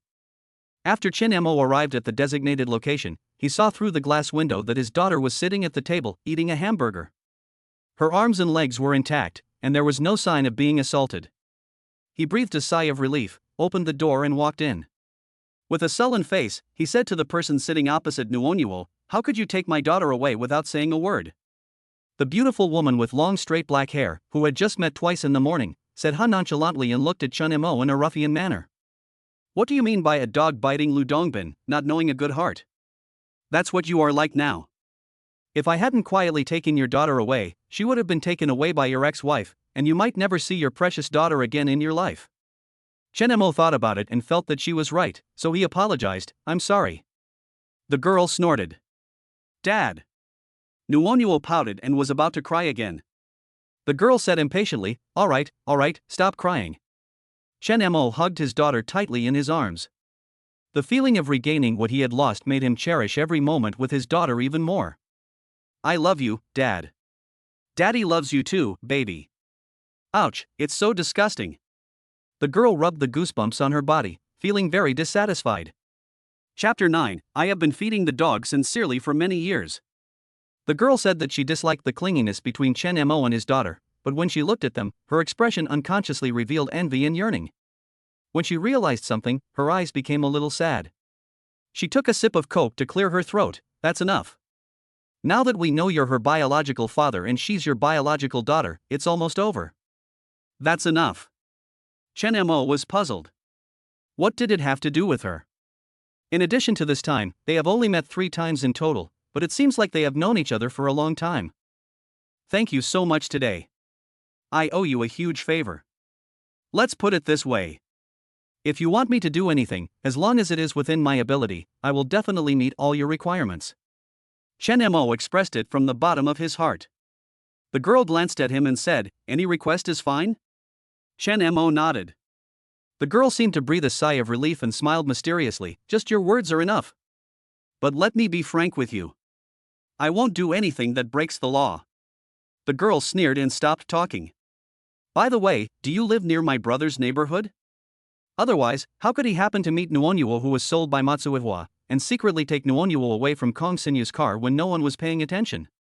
Chen Mo felt chilled when he thought of his loved ones. It's just severing ties, who cares? These are Matsuehua's original words. It doesn't matter. Without these unreasonable troublemakers, he and his daughter's life will be a little better. The girl shook her head, looking a little uncomfortable. No, I was just wandering around and accidentally ran into him, so I just helped him out when I saw injustice. Chen Mo fell into deep thought. He couldn't figure out why. Kong Xinyu was afraid that children would affect the happiness of her current marriage, so she made it clear from the beginning that she didn't want children. But only a few days have passed, and she suddenly changed her mind. What's going on? Although Kong Xinyu is the child's biological mother, she is not a good mother and she is not even qualified to be a mother. What was her purpose behind going back on her word and running back to snatch the child from him? Anyway, no matter what, he would never let her succeed. What's going on between you and your wife? Didn't you discuss the matter of the child beforehand? The girl tilted her head and asked suddenly. Chen Mo was very angry. She is not my wife. The girl clicked her tongue. Look at you, you're so angry and embarrassed. What's the matter? Did she cheat on you? Chen Mo didn't want to mention Kong Xinyu, and even felt physically disgusted whenever he thought of her. They were university alumni, and it had been 6 years since they met, got to know each other, and became enemies. 6 years of sincerity ended up being wasted. The innocent girl who once told him with a slightly blushing face that it didn't matter how hard or tired she was, as long as they could be together forever, is gone. Now, she has been immersed in the world and forgotten her original intention, and has become lazy, greedy, and shameless. Yes, Chen Mo was not as promising as some of his peers. He was just an ordinary clerk. He could not make a lot of money, and he could not let her live like a princess. However, he tried his best to pamper her like a princess. If he were to ask himself honestly, Chen Mo believed that he had done his best for Kong Xinyu in their 5 years of marriage. She didn't want to be scolded by her boss like a dog, so she said, okay, I'll support you. After quitting her first job, Kong Xinyu stayed at home, going shopping and getting beauty treatments when she had nothing to do. Giving birth and raising a child is too tiring. It's okay, just hire a confinement nanny or a babysitter. Chen Mo's salary was not much, but in order to make his wife live a more comfortable life, he took on several jobs and worked hard to make money. Even though he is exhausted every day, when he returns home every day and sees his beautiful wife and well-behaved and cute children, he feels it is worth it no matter how tired he is. He is using his own hands to try to provide a roof over his head for his wife and daughter. But since some time ago, his wife has become less and less fond of smiling, often gets angry at him and the children, and often compares him with others, saying and doing things that imply she dislikes his incompetence. Eventually, she filed for divorce. Chen Mo felt pain, confusion, and self-blame, but he did not try to stay. A forced melon is not sweet. For the sake of my daughter, yes, for the sake of my daughter, I decided to get a divorce. The earth will continue to rotate without anyone. While others try their best to maintain the integrity of their marriage for the sake of their children, he does the exact opposite. As long as he doesn't give in, his young daughter will suffer. As a mother, Kong Xinyu will blame all her unhappiness on her 4-year-old child. Fortunately, Kong Xinyu said from the beginning that she didn't want the child. Even if she wanted custody of the child, even if Chen Mo only had 25.26 yuan left in his salary card, he would keep his daughter with him even if it cost him his life. The girl listened to his calm confession, was silent for a while, reached out and pinched his chubby baby cheeks, and smiled. Your father may not look good, but he is a qualified and good father. Nua's face was pressed against Chen Mo's, and she said proudly, of course, my dad is the best dad in the world. Chen Mo felt that it was getting late. Girl, I'll leave you my phone number. Just let me know when you've made up your mind. As he spoke, he began to tell her his cell phone number. The girl lowered her head and typed in the last digit. Without even looking up, she asked, hello, what's your name? An honest and unceremonious look. Chen Mo, Erdongchen, the strange Mo. Chen Mo stood up holding the child. Then, we'll see you later.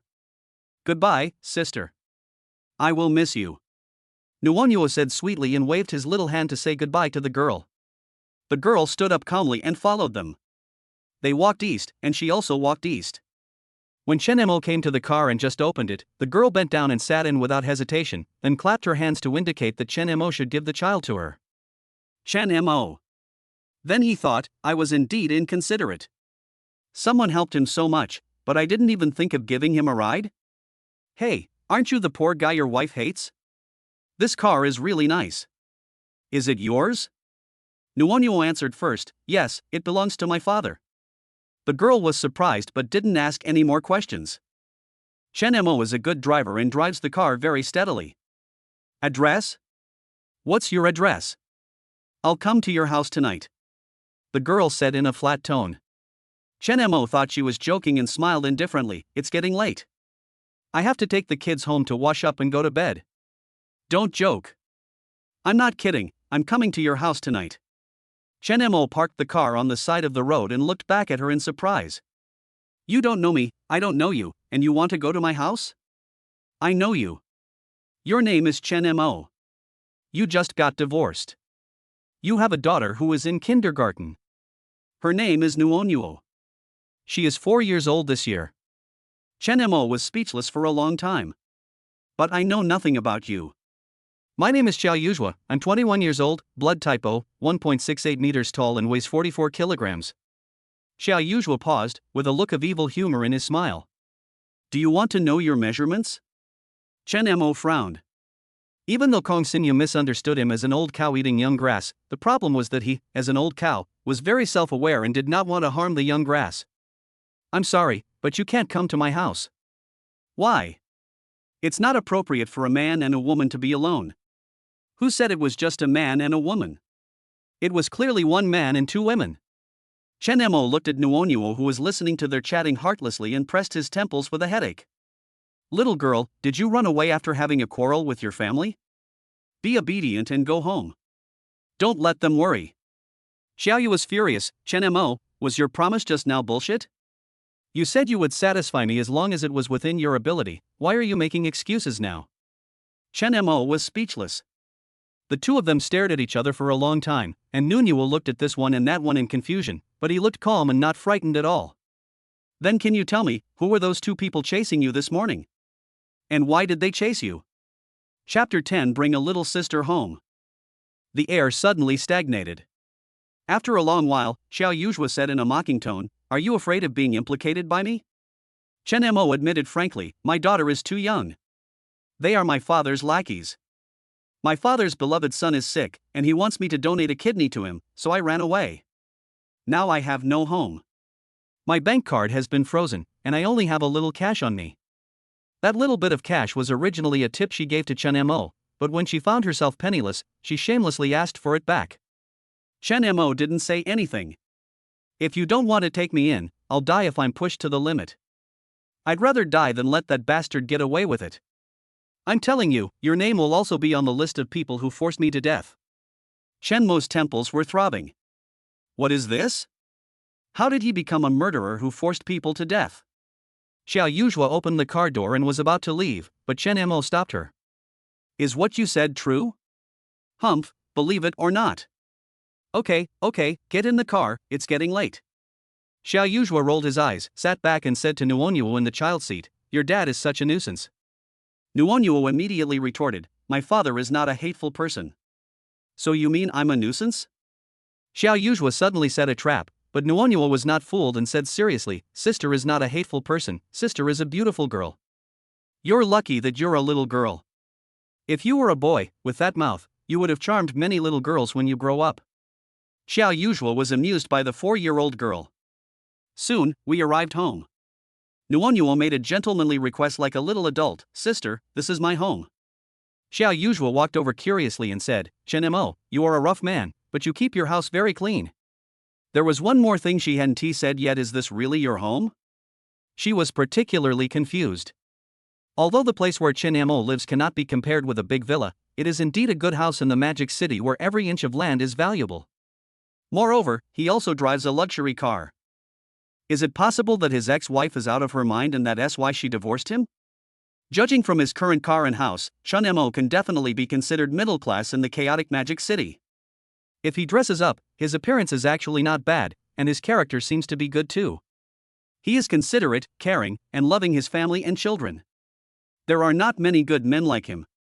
I didn't expect that even a man like Chen Mo would face divorce, tsk. That's not right. Xiao Yuzhua recalled the Chen Mo he saw in the morning. His hair was messy, he was listless, his expression was sad, his clothes were wrinkled, and what was even more terrible was that he was wearing the same shoes on his feet, and he also smelled of sweat. This man is a mystery. All in all, after looking around, Xiao Yuzhua was very satisfied with her place to stay tonight. The feeling of being at home made her relax all over. Overwhelming fatigue swept over her, and she wanted to take a hot bath and sleep soundly until the end of time.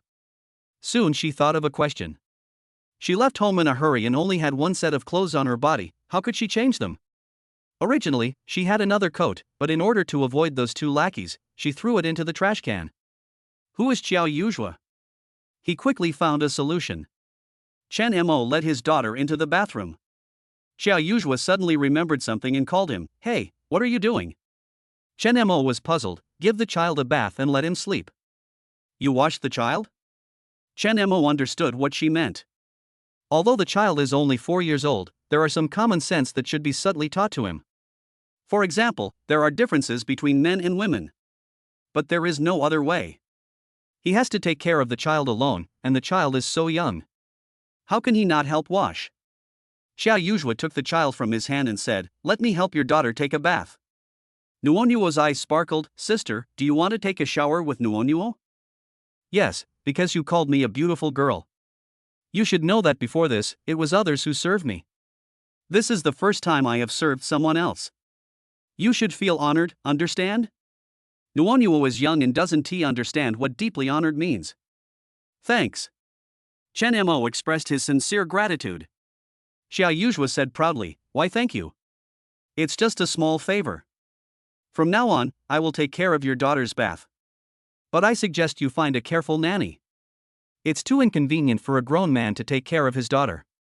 Chen Mo thought what she said made sense. Etc. What does leave your daughter's bathing issues to me from now on mean? It seems like she plans to live here for some time? Chen Mo sat on the sofa and called up the system panel. The experience value surprised him. From this afternoon till now, the experience value has increased by 18 points. In other words, he can now exchange 280,000 yuan, and if he gains 2 more experience points, he can draw 2 more prizes. The system is very powerful. The first prize was a 150 square meter fully furnished apartment, and the second prize was a $1 million luxury car. He is a person who is easily satisfied, and what the system gives him is enough for him and his daughter to live a good life. But obviously, his blessings go far beyond that. I wonder what else will be drawn next. Chen Mo did not continue to draw the lottery. Everything that happened today, whether it was the system that came to his rescue or the betrayal of his loved ones, was enough for him to digest for a while. About half an hour later, Nuonyuo, smelling fragrant after taking a bath, was brought out. Maybe it was because of the steam. Xiao Yuzhua's face was as soft as Nuo's, full of collagen, and red, which instantly reduced most of her sharpness and arrogance, making her look very neighborly. Heaven and earth can bear witness. Chen Mo felt that she was a little naive and now looked more like her age, so he looked at her a few more times. Unexpectedly, Xiao Yuzhua's face turned even redder. He let go of Nuonyuo's hand with a sullen face, cursed, "You filthy rascal," turned around and walked inside. Chen Mo? He thought his eyes were not obscene, so why did she get angry when he looked at her a few more times? Besides, she was dressed nicely. Why couldn't we take a second look at her? Nuonyuo lowered her head, pouted her lips, and was about to cry. "Baby, what's wrong?" "Dad, I made my beautiful sister angry." Nuonyuo pouted even more and tears welled up in her eyes. Don't cry, don't cry. Tell Daddy, how did you offend her?" As Nuonyuo sobbed, Chen Mo found out the whole story and felt both amused and confused. It turned out that when Xiao Yuzhua was giving Nuonyuo a bath, the two, big and small, were chatting while they were bathing. Xiao Yuzhua said, "Nuonyuo, you have to ask your father to find you a mother. Not only will there be someone to bathe you in the future, but your father won't be so lonely." Nuonyuo was so worried. "But sister, I don't know what kind of person to look for." "Just find someone who likes you and doesn't hate your father." Nuonyuo said in a tone that seemed to understand. The two started talking about other things. After Nuonyuo happily introduced her kindergarten classmates, she suddenly asked Xiao Yuzhua, "Sister, do you like me?" Xiao Yuzhua nodded. "You are so sweet, how can I not like you?" "So do you hate my dad?" Nuonyuo blinked her big black eyes. Xiao Yuzhua didn't even think about it. It's not that annoying. Unexpectedly, the little girl became excited after getting her answer.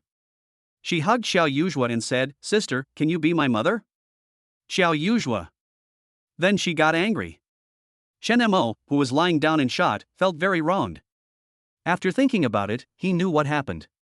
The little girl must have thought that his innocent words were taught by her, and he just happened to look at her a little longer, so she called him a scoundrel. Oh my god, he is more wrong than Doi. Chapter 11, There is True Love in the World. Nuonyuo had a viral cold and had recurring fevers, with his condition sometimes getting better and sometimes worse. As a result, she had a fever again at night. Chen Mo got up in the middle of the night to feed the child medicine and wipe her arms and legs to cool her down physically. He was busy all night and hardly slept. It was not until around 6 in the morning that the fever subsided and I fell into a deep sleep. Under normal circumstances, Chen Mo would definitely take this opportunity to have a good sleep, but he didn't. He washed his face, forced himself to wake up, and walked out of the room quietly. I went out for a while and came back with breakfast in my hand. When I was writing a note, the door of the second bedroom opened. So there was no need to continue writing the note. Chen Mo crumpled the note into a ball and threw it into the trash can, then said to the sleepy Xiao Yuzhua, "I've bought you breakfast, eat it while it's hot." "Who asked you to buy me breakfast?" Seeing that she still had a sullen face and seemed to be still angry, Chen Mo felt that he needed to say something. "I'm sorry, the child told me yesterday that she is young and doesn't understand." "Don't take it to heart, I didn't teach her that, really, I really didn't teach her that." Xiao Yuzhua snorted.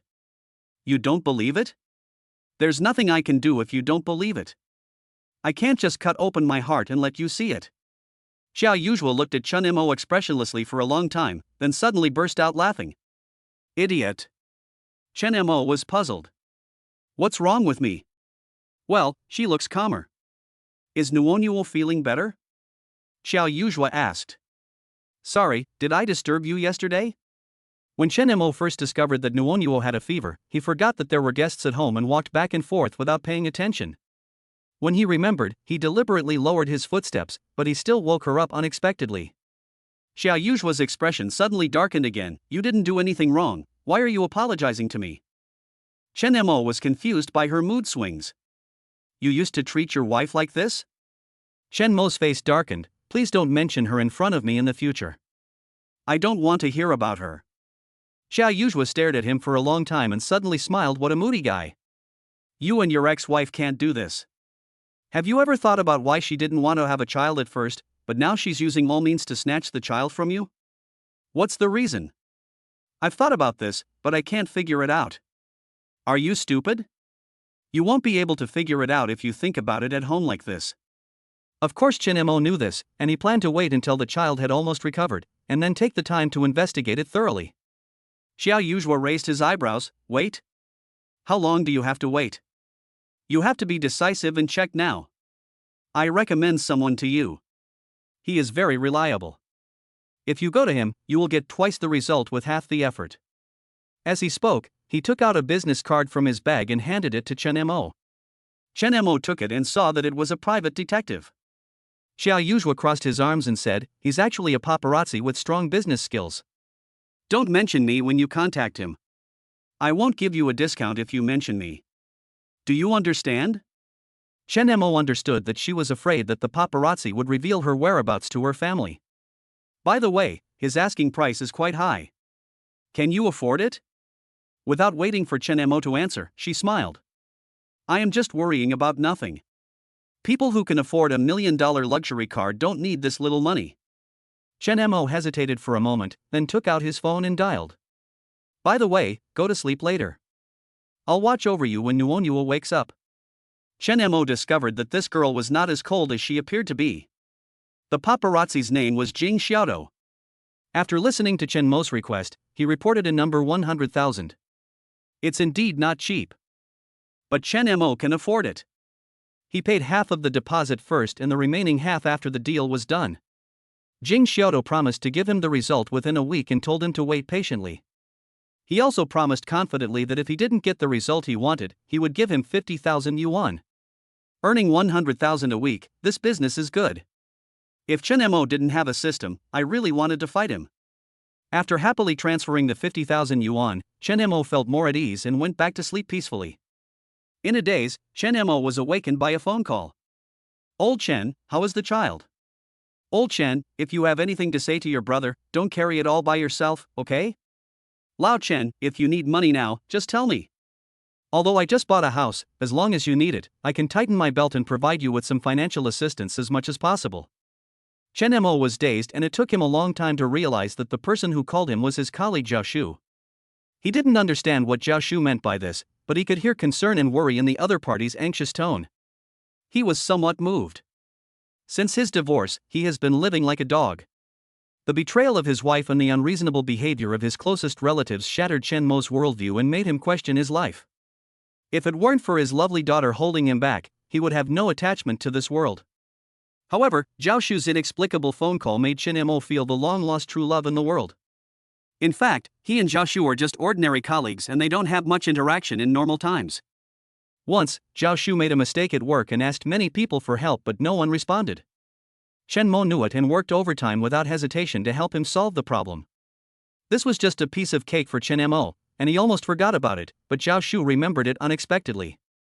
However, he was still confused. He clearly separated his family and career, maintained a friendly and appropriate distance from his colleagues, and never talked about his family with them. So how did Zhao Shu know that Nuonyuo was sick? Besides, Nuonyuo just had a common cold, why should Zhao Shu be so nervous? After the two of them talked at cross purposes for a long time, Zhao Shu finally realized that something was wrong. You didn't post the stuff online? Zhao Shu's doubts woke Chen Mo up. Chen Mo quickly opened his phone and saw a short video titled "Shocking. The grandma who favors boys over girls is so cruel that she wants to sell her own granddaughter. She did this after being discovered." Chen Mo stared at the short video that captured the chaos clearly and was stunned. That was a series of events that happened when he rushed down to find Nuonyuo last night. It was filmed and posted on TikTok after being edited. It has now become a hit. Many netizens left messages. Some questioned the authenticity of the video, some cursed Matsuehua as a beast, some believed it and called on the relevant departments to conduct a thorough investigation, and some discussed how it is possible that in this day and age there is still a preference for boys over girls. There were all kinds of opinions. Although the people in the picture are blurred, people who know them can still identify them by their clothes, body shape, and voice. Now, let alone Zhao Shu, all colleagues must know about the mess in Chen Mo's family. The community where Chen Shua lives is a newly developed real estate project with a low occupancy rate and relatively few people. They made such a big noise at the time, and in his rage, Chen Mo really didn't notice if there were people watching the fun. The self in the video roared and accused Matsuehua of selling her own daughter and granddaughter. Based on his understanding of Matsuehua, she would not work hard for Kong Xinyu if Kong Xinyu did not promise her any benefits. His younger brother Chen Shua and sister-in-law Fanyan were both accomplices. Chen Mo's heart ached as he thought of his sister who was 3 years older than him. He hasn't seen his sister for many years. He wonders if she is okay. "Brother, what's going on? If it's convenient, can you tell me?" Zhao Shu breathed a sigh of relief when he learned that the child was fine. "I'm divorced, and the child is with me. My ex-wife suddenly wanted to take the child away, but I didn't agree. Then she turned her attention to my mom. The human trafficker in the video is my ex-wife. Family disgrace should not be made public, but since the whole world knows about it, there is no need for him to hide it." As if in response to the doubts, another short video came out and immediately became the focus of everyone's attention. Imagination is imagination, but when the disgusting facts were laid out before him, Chen Mo was so angry that he trembled all over. 10 minutes later, he miraculously regained his composure. From now on, his only relatives are his daughter Nuonyuo and his sister whose life and death are unknown. Everyone else is just a bunch of bullshit. From now on, no one should use the ridiculous blood relationship to morally blackmail him. Chapter 12 Dirty Deal. In the video, Matsuehua and Kong Xinyu bargained and finally settled the deal at 300,000. Matsuehua sold Nuonyuo for 300,000 yuan without his knowledge. The irony is that when he sold his granddaughter, he was also holding his beloved grandson Dandan in his hands. There is no doubt that the 300,000 yuan from selling Nuonyuo will be spent on Dandan. It was exactly the same as when she sold her sister's lifelong happiness and gave it to Chen Shua to squander. Chen Mo could not agree with Matsuehua's behavior and gradually drifted away from her. Later, when Matsuehua got older, she began to contact him actively and often sighed when she mentioned her sister. Chen Mo thought that Matsuehua knew she was wrong and was reflecting on it. He even became obsessed with asking her for help to look after the child when he was at his wits' end yesterday. He was really confused. Now that I think about it, it's a good thing she refused without hesitation. There is a saying that goes, "It is easy to change the country but difficult to change one's nature." The living room was very quiet, with only the rustling sound of pen moving across paper. Nuonyuo seemed to have woken up a long time ago. She was sitting in front of the desk, held in Xiao Yujua's arms. The two of them, big and small, were concentrating on writing and drawing on paper, and from time to time they let out cheerful laughter that they tried hard to suppress. Chen Mo leaned against the door, his troubled thoughts magically soothed by this heartwarming scene. This is what he imagined home to be like. Sister, what do you think of my drawing of this little man? Not bad, not bad. Nuonyuo is really a little genius. The painting is so great. Sister, this is you in my painting. What? That's too ugly. No, you have to draw me prettier. But didn't you just praise my beautiful painting? That was without knowing you were drawing me. The two of them were playing around. Xiao Yuzhua seemed to sense something and looked back. Are you awake? Nuonyuo greeted Chen Mo cheerfully. Dad, come and see the painting I drew. Chen Mo walked over and reached out to touch Nuonyuo's forehead. The child's forehead was sweaty and the fever had subsided.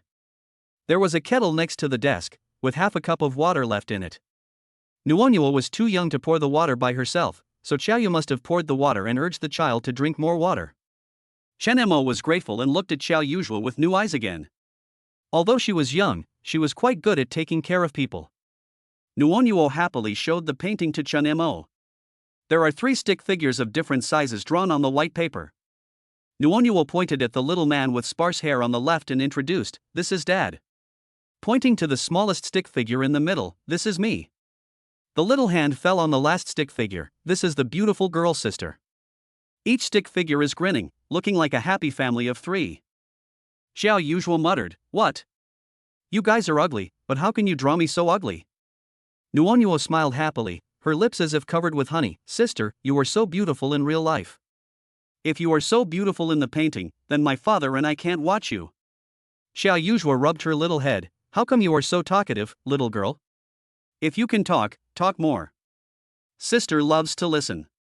Chen Mo watched them playing and fighting with a smile, and suddenly asked, "Girl, did you upload those things?" Xiao Yuzhua's smile froze, and then he said calmly, "Yes, it's me." Chen Mo took a deep breath. It really was her. After watching the video, he kept wondering who witnessed all this, whether it was a passerby who happened to pass by or someone who did it on purpose. When he saw Xiao Yuzhua, he suddenly had an idea, and the result was exactly as he expected. "I spent 200 yuan to hire a 5th or 6th grade kid to take the photo. Judging from the freshness and completeness of the photo, it was well worth the money. Why didn't you discuss it with me before you sent it?" Somehow these words touched Xiao Yuzhua, and his expression, which had been easygoing a second ago, suddenly changed. "Why should I discuss this with you? Who do you think you are?" The sudden high-pitched voice made Nuonyuo stunned for a moment. She looked at her father and then at her beautiful sister, and blinked smartly at Chen Mo. "Dad, you made my sister angry, you should apologize to her quickly." "Chen Mo? Is this still his little cotton-padded jacket? Why is it a little leaky?" Chen Mo didn't know what made her angry, and even if he wanted to apologize, he didn't know where to start. Xiao Yuzhua stood up quickly. She was not as tall as Chen Mo, so she raised her chin and looked at Chen Mo arrogantly, with madness and defiance in her eyes. "Chen Mo, let me tell you, I deliberately exposed your family's dirty deeds to the whole human race without your knowledge. Otherwise, maybe you, a fool, would soften your heart and forgive those bastards. Don't say you're sorry for your daughter, you're even sorry for yourself." Xiao Yuzhua said all this in one breath, pushed Chen Mo away, and walked out angrily. "Foolish." Chen Mo was stunned on the spot. Xiao Yuzhua posted his shameful family affairs online, deliberately stirring up public opinion, apparently for the sake of them, father and daughter. She was afraid that as time went on, Chen Mo would forget the anger that he shouldn't have forgotten, and return to being like before with Matsuhua and Chen Shua. But after the incident became a big deal, everyone in their circle knew about it. As a victim, it was reasonable for Chen Mo to cut off his relationship with Matsuhua and others. It was not easy for others to stand on the moral high ground and point fingers at Chen Mo. However, subsequent facts proved that Xiao Yuzhua's move was useful for people who understood the situation, but had little effect on some shameless people. Of course, this is all later. When Nuonyuo saw Xiao Yuzhua leave, she was so anxious that she almost cried. "Dad, my sister is angry, go comfort her." Chen Mo quickly chased after her and pulled Xiao Yuzhua's arm. "Girl, I don't mean to blame you." Xiao Yuzhua angrily shook off his hand. Who are you calling a girl? I have a name. There is a saying that goes, only villains and women are difficult to raise. It's so true. This little girl doesn't have a bad heart. She just gets angry when she wants. Beautiful girl sister, please don't be angry with my father, okay? I apologize to you on behalf of my father. Nuonyuo raised her head and pulled at the hem of Xiao Yujua's clothes. I'm not only mad at your father, I'm also mad at you for drawing me so ugly.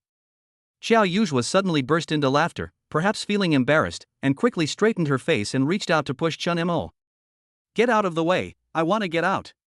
Chen Mo was helpless, sister, beautiful girl, aunt, ancestor. I was wrong, isn't that enough? Don't run around everywhere. If your father catches you and takes you home to have your kidney removed, I can't save you. Xiao Yujua stared angrily with his big almond eyes, his chest heaving. You are so beautiful. If you lose a kidney, it would be ugly to have a scar on your belly, right? Xiao Yujua couldn't hold it in anymore and laughed. When she smiles, her eyes are curved and she looks full of energy. Chen Mo was infected by her and couldn't help laughing. Xiao Yujua stopped laughing and snorted, Stop laughing, you are so silly, get out of the way, I want to go out. A woman's heart is as deep as the sea. Isn't it that she is no longer angry? Chen Mo was overwhelmed. Sister pretty girl, the sun is too strong outside. You will get a tan if you go out. Nuonyuo is very serious. Xiao Yujua was completely out of temper now. I'm going to go out and buy 2 sets of clothes, okay? Oh. Chen Mo breathed a sigh of relief. Wrong. Buy a change of clothes? How long would she live with them? Chapter 13, The Arrogant Old Classmate. Chen Mo gave way, but Xiao Yujua refused to leave. Not sure if Chen Mo had seen it wrong, but he actually saw a hint of embarrassment on Xiao Yujua's face. Well, can you lend me some money first? Before Chen Mo could express his opinion, Nuonyuo answered for him, Sure, my dad won the lottery and has a lot of money. Chen Mo. Not only was his little cotton-padded jacket leaking air, but the leaks were severe. Wealth should not be shown to the public. This little girl has revealed all his wealth. Although they lived under the same roof, he knew nothing about Xiao Yujua. To put it bluntly, the tragic life story that Xiao Yujua talked about might not be true. However, strangely, Chen Mo was completely defenseless against this girl whose identity was a mystery and who could get angry at any time, and subconsciously felt that she was not dangerous at all. Otherwise, he wouldn't have left his daughter to her care while he went to catch up on some sleep. Xiao Yujua returned to the living room and wrote a IOU very seriously. Don't worry, I will return the money to you. Chen Mo accepted the IOU, added her on WeChat, and transferred 10,000 yuan to her. Dad, I also want to go shopping with my sister. Nuonyuo looked at Chen Mo pleadingly. Hee, it just so happens that my sister is short of money. You are so cute that you should be able to fetch a good price. Xiao Yujua became mischievous and tried to scare her on purpose. Nuonyuo is a smart kid and won't be fooled. If my sister wanted to sell me, she could have sold me yesterday instead of waiting until today. But Chen Mo was worried about Nuonyuo going out with Xiao Yujua. In fact, he was also worried about Xiao Yujua going out alone. Thinking about how Xiao Yujua was chased by 2 burly men yesterday, Chen Mo was really afraid that she would be caught and taken home to have her kidney removed. Xiao Yujua hesitated again. I'm sorry. I don't dare to make the decision for you without your permission. Chen Mo was stunned for a moment, then he understood what she meant and laughed it off. Before leaving, Chen Mo received another call from Zhao Shu. Old Chen, when you get a call from old Zhang, explain it to him. He's angry right now, so don't offend him. When you're under someone's roof, you have to bow your head. It's not shameful to act like a grandson. Chen Mo vaguely guessed something, and after thanking Zhao Shu, manager Zhang called. Chen Mo, come to the company right now. Don't give me any reasons or excuses. Chen Mo didn't turn on the speakerphone, but Xiao Yujua still heard every word of manager Zhang's roar, which shows how loud the roar was. Wow, that's pretty impressive, huh? Are you the leader?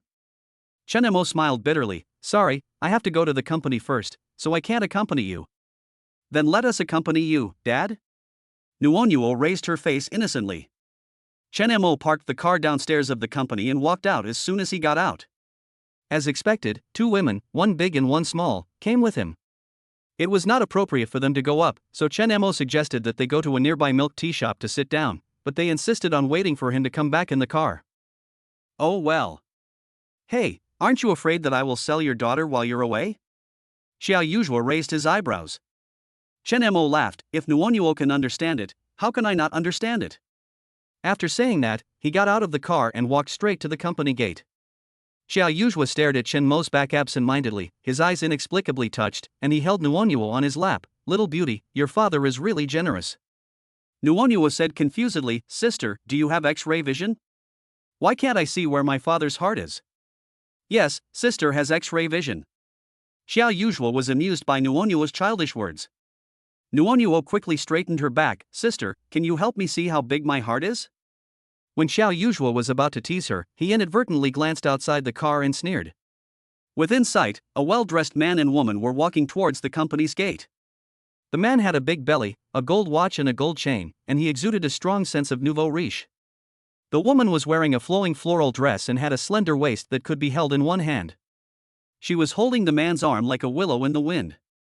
Just looking at their backs, Xiao Yuzhuo felt like he was seeing a scene from Beauty and the Beast. Xiao Yuzhuo quietly turned his body to block Nuonyuo's sight, looked at the innocent little girl, and fell into deep thought. Chen Mo must not come back with a layer of skin peeled off when he enters the company this time. Chen Mo. What did I tell you yesterday? You must get to the company within 10 minutes, or you'll be kicked out. As expected, as soon as Chen Mo arrived at the company, he was scolded by Manager Zhang in front of all his colleagues. Manager Zhang, my daughter was sick yesterday. Don't give me these excuses. If everyone is like you, with a sick child today and a headache wife tomorrow, will our company still be able to operate? My colleagues were silent and just watched the fun as if it had nothing to do with me. Only Zhao Shu smiled and spoke up for Chen Mo. Manager Zhang, Chen Mo is usually very hardworking and dedicated. This time he really can't leave, otherwise. Other colleagues quietly pulled him aside and told him not to get involved in this mess. Chen Mo looked at Manager Zhang calmly and said, I'm sorry, this happened suddenly and my child needs someone to stay with him, so I had to ask for leave. Besides, I have almost finished the work on hand, and it won't cause any loss to the company if I don't come for 1 or 2 days. Okay, I won't pursue this matter. What about the short video on the internet? Manager Zhang shifted his target. As soon as the words fell, silence fell all around. As expected, his family troubles became a hot topic in the city, and even his colleagues knew about it. I'm sorry, this is my family matter, I have no comment. Chen Mo remained neither humble nor arrogant. Manager Zhang sneered, your family affairs, right? Then do you know that this matter has caused a lot of uproar, and some people already know that you are an employee of our company? How much damage has it caused to the company's image? Chen Mo was stunned. Anyone with eyes can see that he is a victim. He knows himself well and doesn't expect to get comfort from the company's leaders, but there's no need to add insult to injury, right? Soon, he thought of the phone call from Kong Xinyu before and understood something. Chen Mo smiled and said, Manager Zhang, I have a college classmate named Wang Ziming. Do you know him? All the bystanders, including Zhao Shu, were confused. More than just acquaintance. Someone pushed the door open and took over the conversation naturally. Everyone looked over. A couple who looked like a couple walked in. The man took off his sunglasses and smiled at Chen Mo proudly. Manager Zhang is my uncle, Chen Mo. If I had known that you were working under my uncle, I would have asked my uncle to take care of you, don't you think? Anyone who is not stupid can feel the sudden tense atmosphere. Someone with sharp eyes suddenly noticed that the woman wearing a mask next to the leader's nephew seemed a little familiar. When Kong Xinyu saw Chen Mo, her eyes almost spit fire. Thanks to Chen Mo, she is dead. The pretty face that she was so proud of looked even more horrible at this moment, with handprints all over both sides. She couldn't even show herself to people without a mask. When enemies meet, they are extremely jealous of each other. Kong Xinyu wanted to pounce on Chen Mo and peel off his skin and pull out his tendons. She sneered and glanced at Chen Mo arrogantly, her vicious eyes seemed to be demonstrating. Chen Mo, the short video you maliciously edited has caused a lot of trouble to my wife.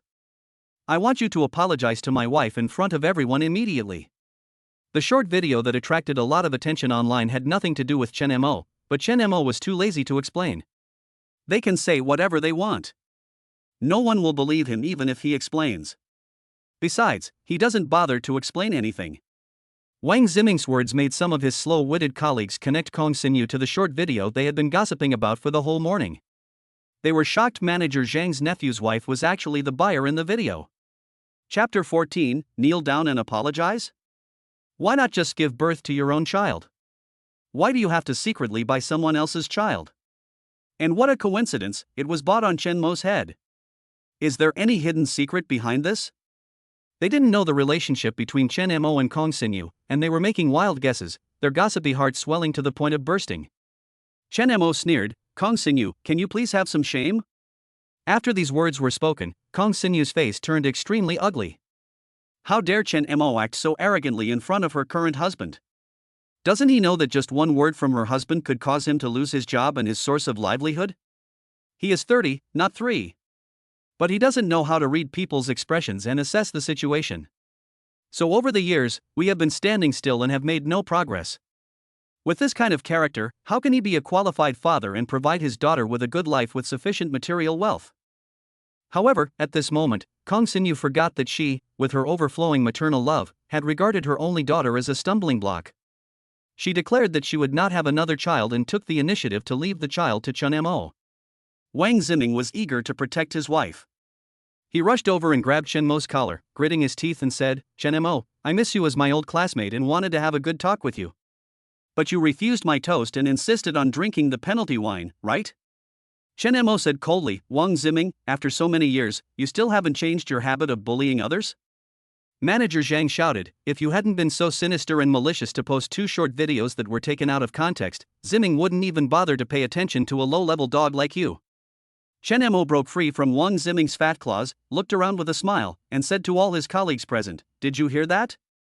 We work diligently, devoting our youth and sweat to serve the company, but the leader calls us low-level dogs."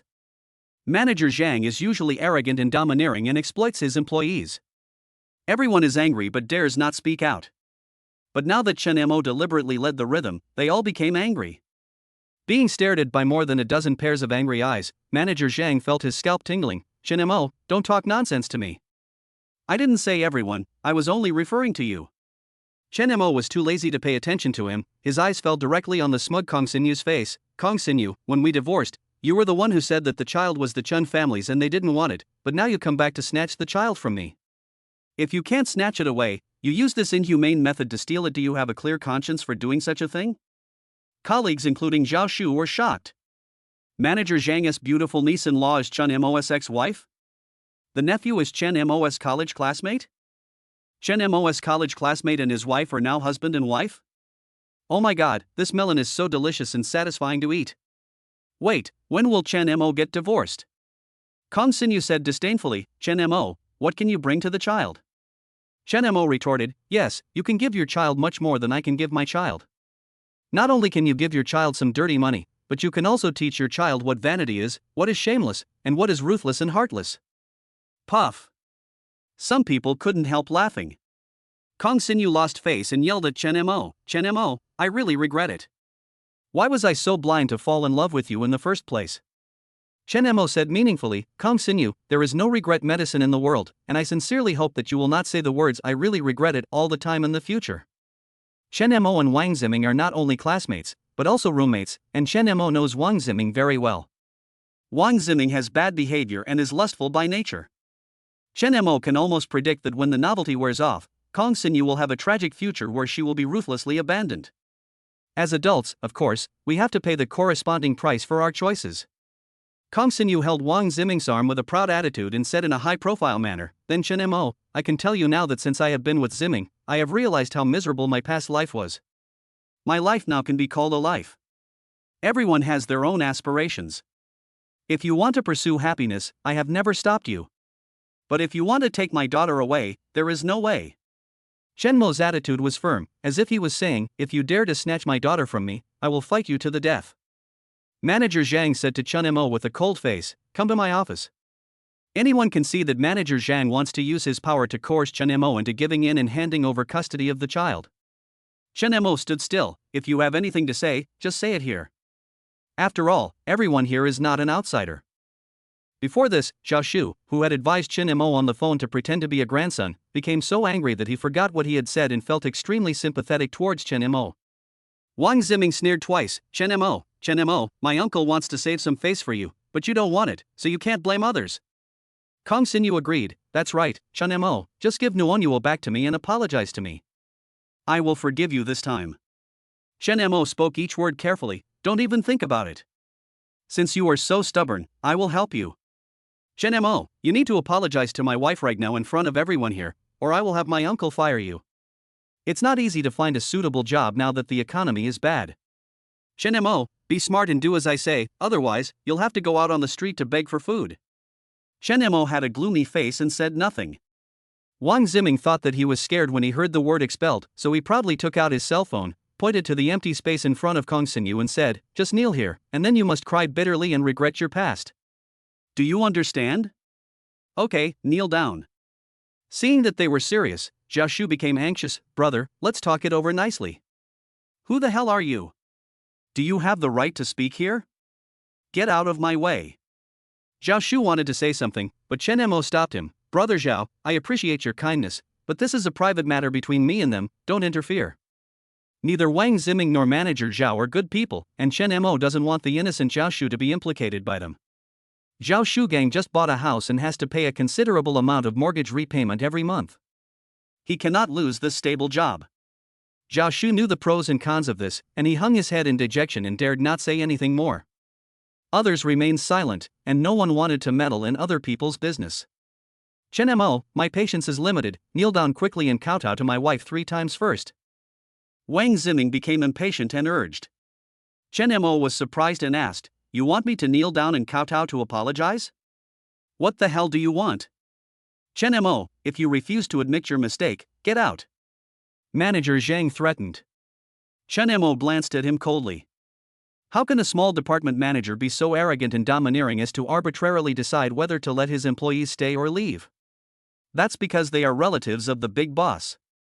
Therefore, the employees usually dare not say anything to him and keep a low profile. But Chen Mo was not afraid of him. As if no one was around, he walked away in a swagger. Well, Chen Mo, you are fired. Manager Zhang was furious. Chen Mo, I will never let you go, just wait for me. Wang Ziming threatened viciously. Mr. Chen, I will definitely take back the custody of Nuonyuo. Hearing this, Chen Mo turned around and smiled obscurely. Wang Ziming, even if you are rich and powerful now, you still have to use my second-hand goods? Chapter 15 Humiliation. The words were indeed a bit vicious. But the premise is that they are more vicious and intend to force him to death. Shen Mo's move was just a tit for tat. Kong Xinyu's face turned pale, and Wang Ziming's teeth were chattering. His dignity as a man was seriously challenged. Chen Mo left them with a dashing back and walked away. Seeing through the car window the man walking towards them with a relaxed look, Xiao Yuzhua didn't even realize that the corners of his mouth were curled up. Nuonyuo excitedly leaned against the car window and shouted to Chen Mo, Dad. Chen Mo smiled, sorry to have kept you waiting for so long. Xiao Yuzhua asked, is everything going well? It went smoothly. I was fired smoothly. Xiao Yuzhua guessed that this matter should be related to his ex-wife, but seeing that he didn't care, he didn't ask any more questions. They went to a nearby shopping mall, where Xiao Yuzhua picked out 2 sets of ordinary, affordable clothes, and also bought a little skirt and a Barbie doll for Nuonyuo. The little girl was so happy that she held the Barbie doll in her arms and wore a new dress. She refused to let her father hold her hand and insisted on sticking to Xiao Yuzhua. Xiao Yuzhua was happy to hold her little hand and enjoy the leisurely feeling of strolling around the mall without distraction.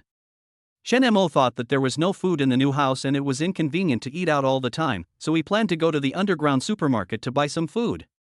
I'm so angry. How can he be so arrogant? I really want to tear him to pieces. Baby, don't worry, I will make him pay the price for his arrogance and ignorance.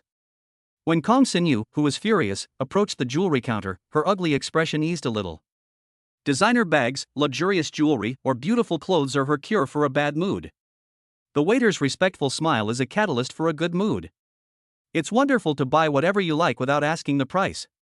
Kong Xinyu is addicted to her current lifestyle and can't stop.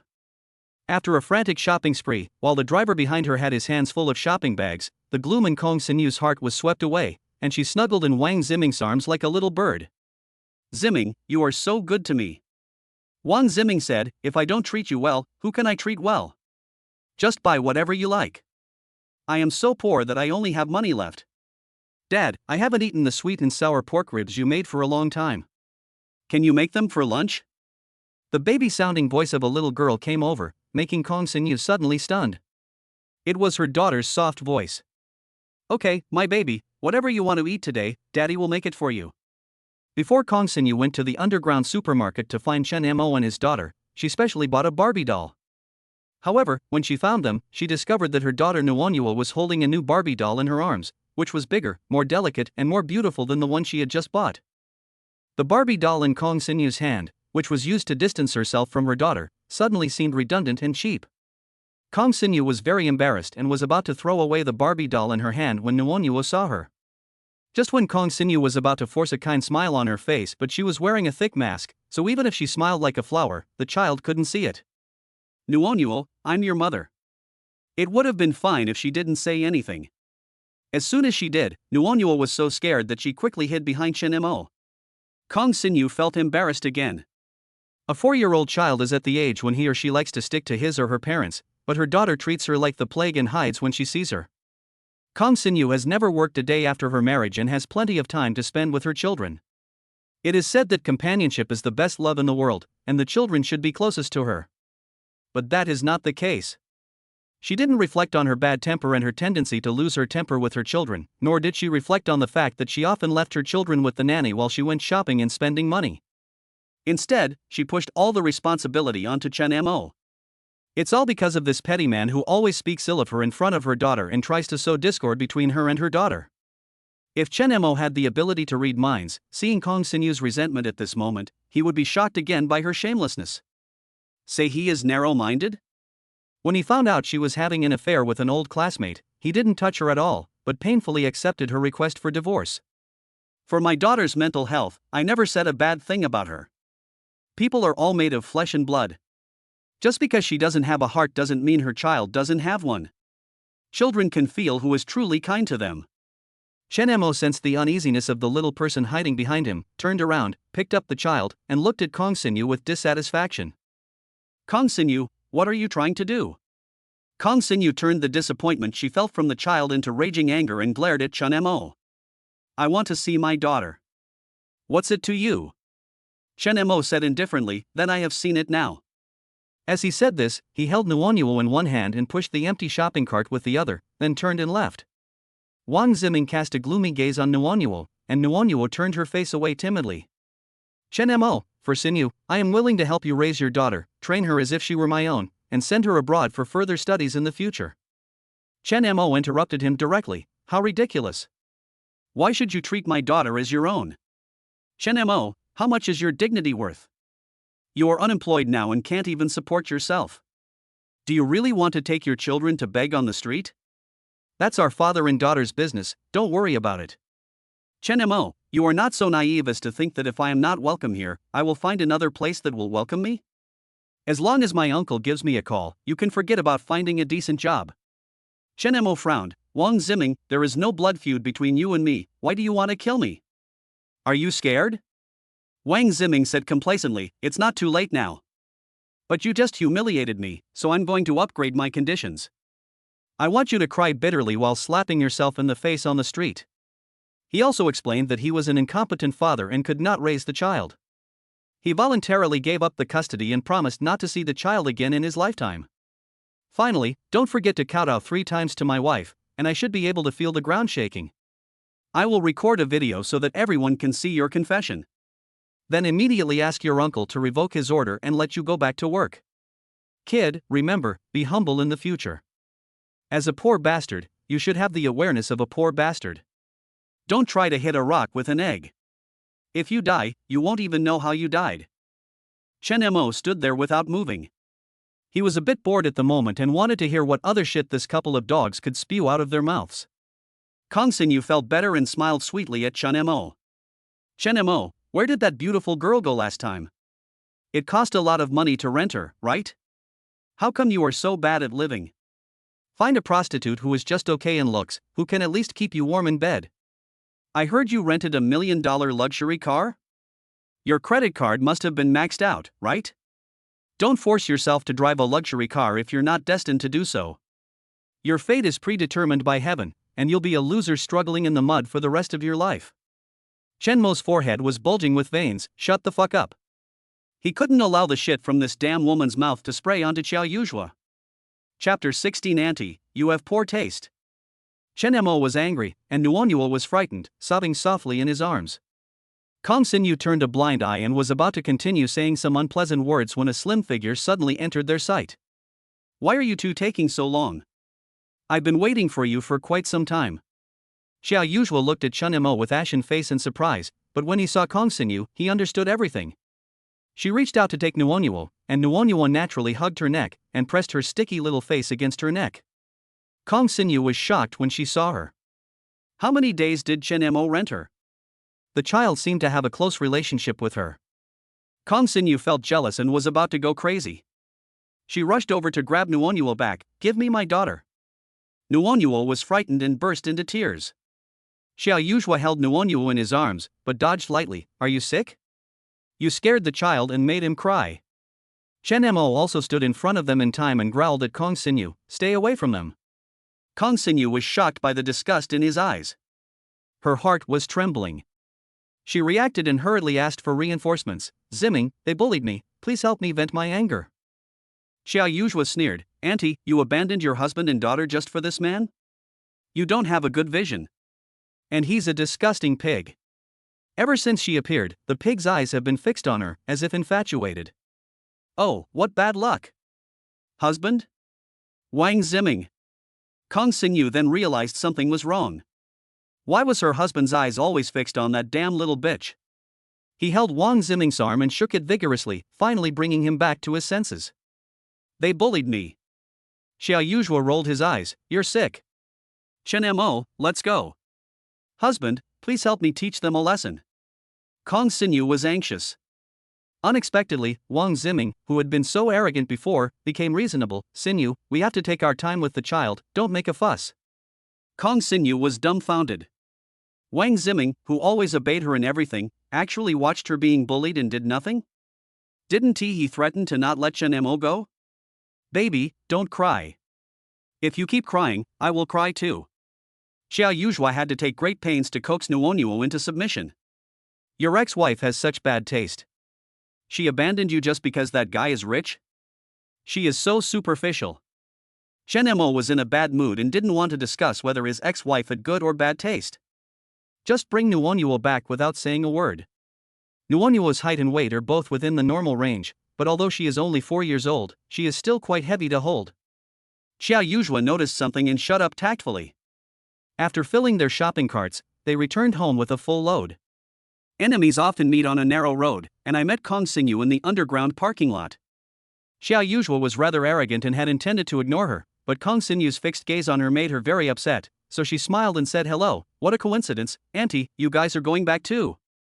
Kong Xinyu was almost pissed off by the constant calling her Auntie. Kong Xinyu forced herself to calm down, otherwise, she would lose even more miserably. She said arrogantly, little girl, to be honest, the man next to you has lost his job and he will soon be unable to pay the rent. Until now, Kong Xinyu still wishfully believed that Xiao Yuzhua was a tool rented by Chen Mo to piss her off, otherwise why did this little bitch follow her every time they met recently? Why didn't she realize before that Chen Mo was so childish? Xiao Yuzhua was confused. Just then, Wang Zimming drove over in a very fancy sports car. Kong Xinyu lifted her long hair, twisted her slender waist, and walked towards the sports car with a high-profile manner like a queen. She opened the door and glanced at Xiao Yuzhua with an arrogant look.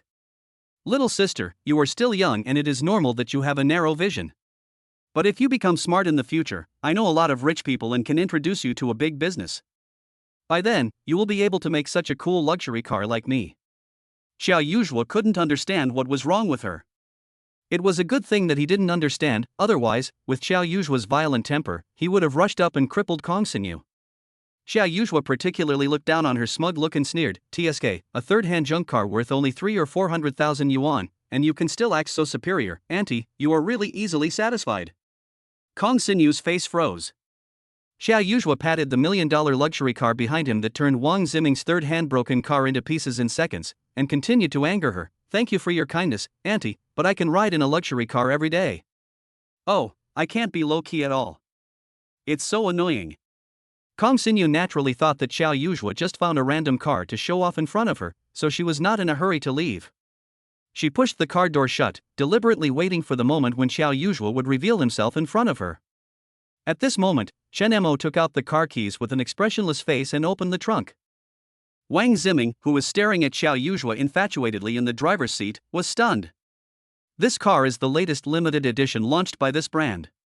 He was planning to use his connections to buy one, but he didn't expect that an old classmate whom he despised the most had already driven one. Kong Xinyu was relatively calm. Chen Mo, please, if you are really capable, just buy one instead of renting a luxury car to show off. It was rented? Wang Ziming felt balanced. He was saying, how could this kid have the money to buy a luxury car? Wang Ziming became interested, got up and got out of the car, pretending to walk around the car. Hey, you know what, this car is really good if it wasn't rented. Chen Mo's life motto is not to argue with idiots. He honked the horn twice, which scared Wang Ziming, who was standing in front of the car and fumbling around. Damn it! Wang Ziming looked at the luxury car slowly driving out of the parking lot, and a hint of viciousness flashed in his eyes. Luxury cars, beauties? Boy, I'll let you pretend in front of me, but I'll let you know that I'm someone you can never afford to offend in your life. Your ex-wife is not looking for a fake rich man? She's driving a third-hand junky car. It makes me laugh to death. Chen Mo was puzzled. How do you know that the car he was driving was a third-hand one? Xiao Yuzhuo said nonchalantly, of course I know, because the owner of that car was my father's useless son. Chen Mo was secretly surprised. He guessed that Xiao Yuzhuo came from a good family. Not everyone can afford to keep a lackey, her father must be powerful. Is your father biased? Chen Mo took the initiative to talk to Xiao Yuzhuo about his family. Xiao Yuzhuo uttered a muffled We share the same suffering. In the same family that favors boys over girls, Chen Mo, who should have been loved, openly questioned Matsuhua because of his upright values, which made Matsuhua angry and ashamed. He was cruelly despised by Matsuhua, but he never regretted it. He kept his father's teachings in mind and decided to be an upright and self-reliant man. It's a pity that my father passed away too early, otherwise the family would not have been broken apart like this under Matsuhua's management.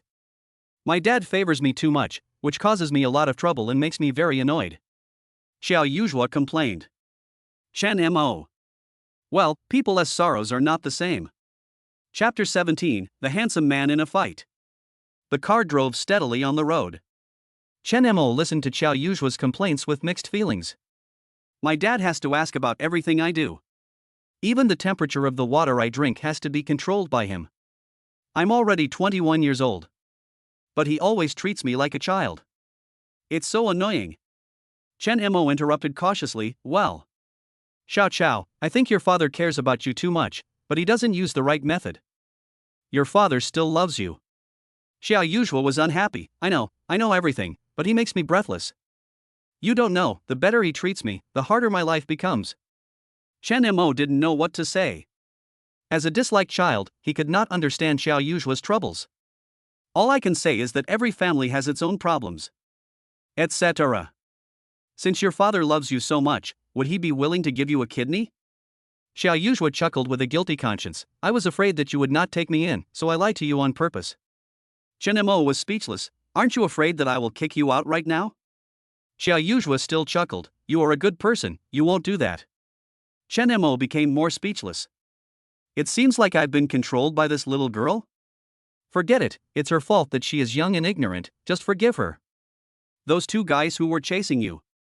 He's my father's lackey, this is true, I'm not lying to you, be careful. As Xiao Yuzhuo screamed in surprise, a harsh friction sound was heard, the car body shook violently, and Chen Mo slammed on the brakes. Nuonuo was frightened again and started crying. Xiao Yuzhuo hurriedly hugged her tightly in his arms and comforted her again and again. When she saw that wretched fat face, her anger rose. If she hadn't been concerned about Nuonuo in her arms, she would have rushed out of the car without hesitation and kicked that disgusting fat face into a flatbread. Chen Mo opened the door and got out of the car. As soon as he met Wang Ziming's sinister eyes, he immediately deduced that he did it on purpose. Chen Mo, can you drive? Kong Xinyu, who was sitting in the passenger seat, patted her chest in shock and screamed like a villain. Chen Mo's eyes were spitting fire. He suspected that he was blind, which was why he wanted to spend his life with this woman. No matter what grudges there were between them, there was her own flesh and blood sitting in the car. How could she allow Wang Ziming to deliberately drive his car into her and then turn the tables on her? If you don't know how to drive, I'm going to teach you. Wang Ziming opened the door and got out of the car, cursing, and punched Chen Mo. Chen Mo was no pushover either, he dodged easily and kicked forward. Ah! Chen Mo, are you crazy? Let Ziming go quickly. Kong Xinyu tried to pull Chen Mo away in panic. Chen Mo raised his hand and slapped her face with it. There was a very loud pia sound. Xiao Yuzhua could hear it through the car window. It felt great. If Xiao Yuzhua hadn't been holding Nuonyuo, pressing her head in his arms and covering her ears to prevent her from seeing the chaotic scene, he would have rushed over to help Chen Mo. Unexpectedly, the gentle-looking Chen Mo has quite good fighting ability. He can easily beat two people at the same time. Ha ha ha. Wang Ziming looked big, but unfortunately he couldn't stand the beating. He was kicked twice by Chen Mo and lay on the ground unable to move. This man looks pretty handsome when he fights. Xiao Yuzhua praised it with admiration. Chen Mo is a principled person, he doesn't hit women, but if the other party is a crazy woman, no, a beast that cannot be called a human being, Chen Mo has no psychological burden when he hits her. Kong Xinyu, who had never been touched by Chen Mo during their marriage, was spoiled to the skies after following Wang Ziming. However, in the past few days, Chen Mo frequently challenged her dignity as a queen, and she could not stand it, so she pounced on Chen Mo like a madman. Chen Mo pushed the screaming Kong Xinyu down with a light push. Wang Ziming got up from the ground and saw that the dazzling luxury car had a dent in it, and he grinned. Poor bastard, don't you like renting luxury cars to pick up girls? I'll let you experience the feeling of going bankrupt. Chen Mo directly dialed the police. Wang Ziming leaned against the front of the car, took out a cigarette, lit it, took a leisurely puff, and smiled calmly. Chen Mo, have you seen my car? The door is dented. Look at your car. There's a dent here. Look at my face. It's all evidence. Oh, how could I forget about my wife? You even beat my wife. Hubby, you must not let him go this time. Woohoo, my face is disfigured. Kong Xinyu broke down and cried. You, Chen Mo, hit me with your car. You have to compensate for my car, the car of the rental company, my wife and I's medical expenses, and mental damages. It's not much, maybe just 1 million. After calling the police, Chen Mo calmed down a lot. Wang Ziming, you hit me on purpose with your car. The surveillance cameras captured it. Wang Ziming sneered, Chen Mo, you have been in society for many years, how can you still be so naive? I am not afraid to tell you the truth, I have someone above me. As he spoke, he remembered something and knocked on the car window. Hey, little beauty, listen to your brother's advice, come out quickly and keep a distance from him, so as not to be implicated by him. Xiao Yuzhua was extremely disgusted and just thought he was farting. But he took Wang Ziming's threats seriously. The society is dangerous, and Wang Ziming's attitude shows that he is fearless. Before the police arrived, it was Wang Ziming's performance time. He was determined to make Chen Mo kowtow and admit his mistake. On top of all the previous steps, Chen Mo had to sign a 20-year indenture contract. Xiao Yuzhua was originally an outsider, but he was so angry that he wanted to rush out and slap Wang Ziming's disgusting face to pieces. Chen Mo was surprisingly calm and not angry at all. So the rage raging in Xiao Yuzhua's body miraculously calmed down. He glanced at the undialed number on his phone, thought about it, and backed out. She suddenly became very curious about what Chen Mo would do next. It doesn't matter if it turns out that he was naive or that he misjudged the seriousness of the matter. With her around, nothing would happen to him. Humph, she only cares about him because she feels sorry for the weak Nuonyuo. The police arrived quickly. After a fair and impartial investigation, the preliminary appraisal concluded that Wang Ziming was fully responsible. What?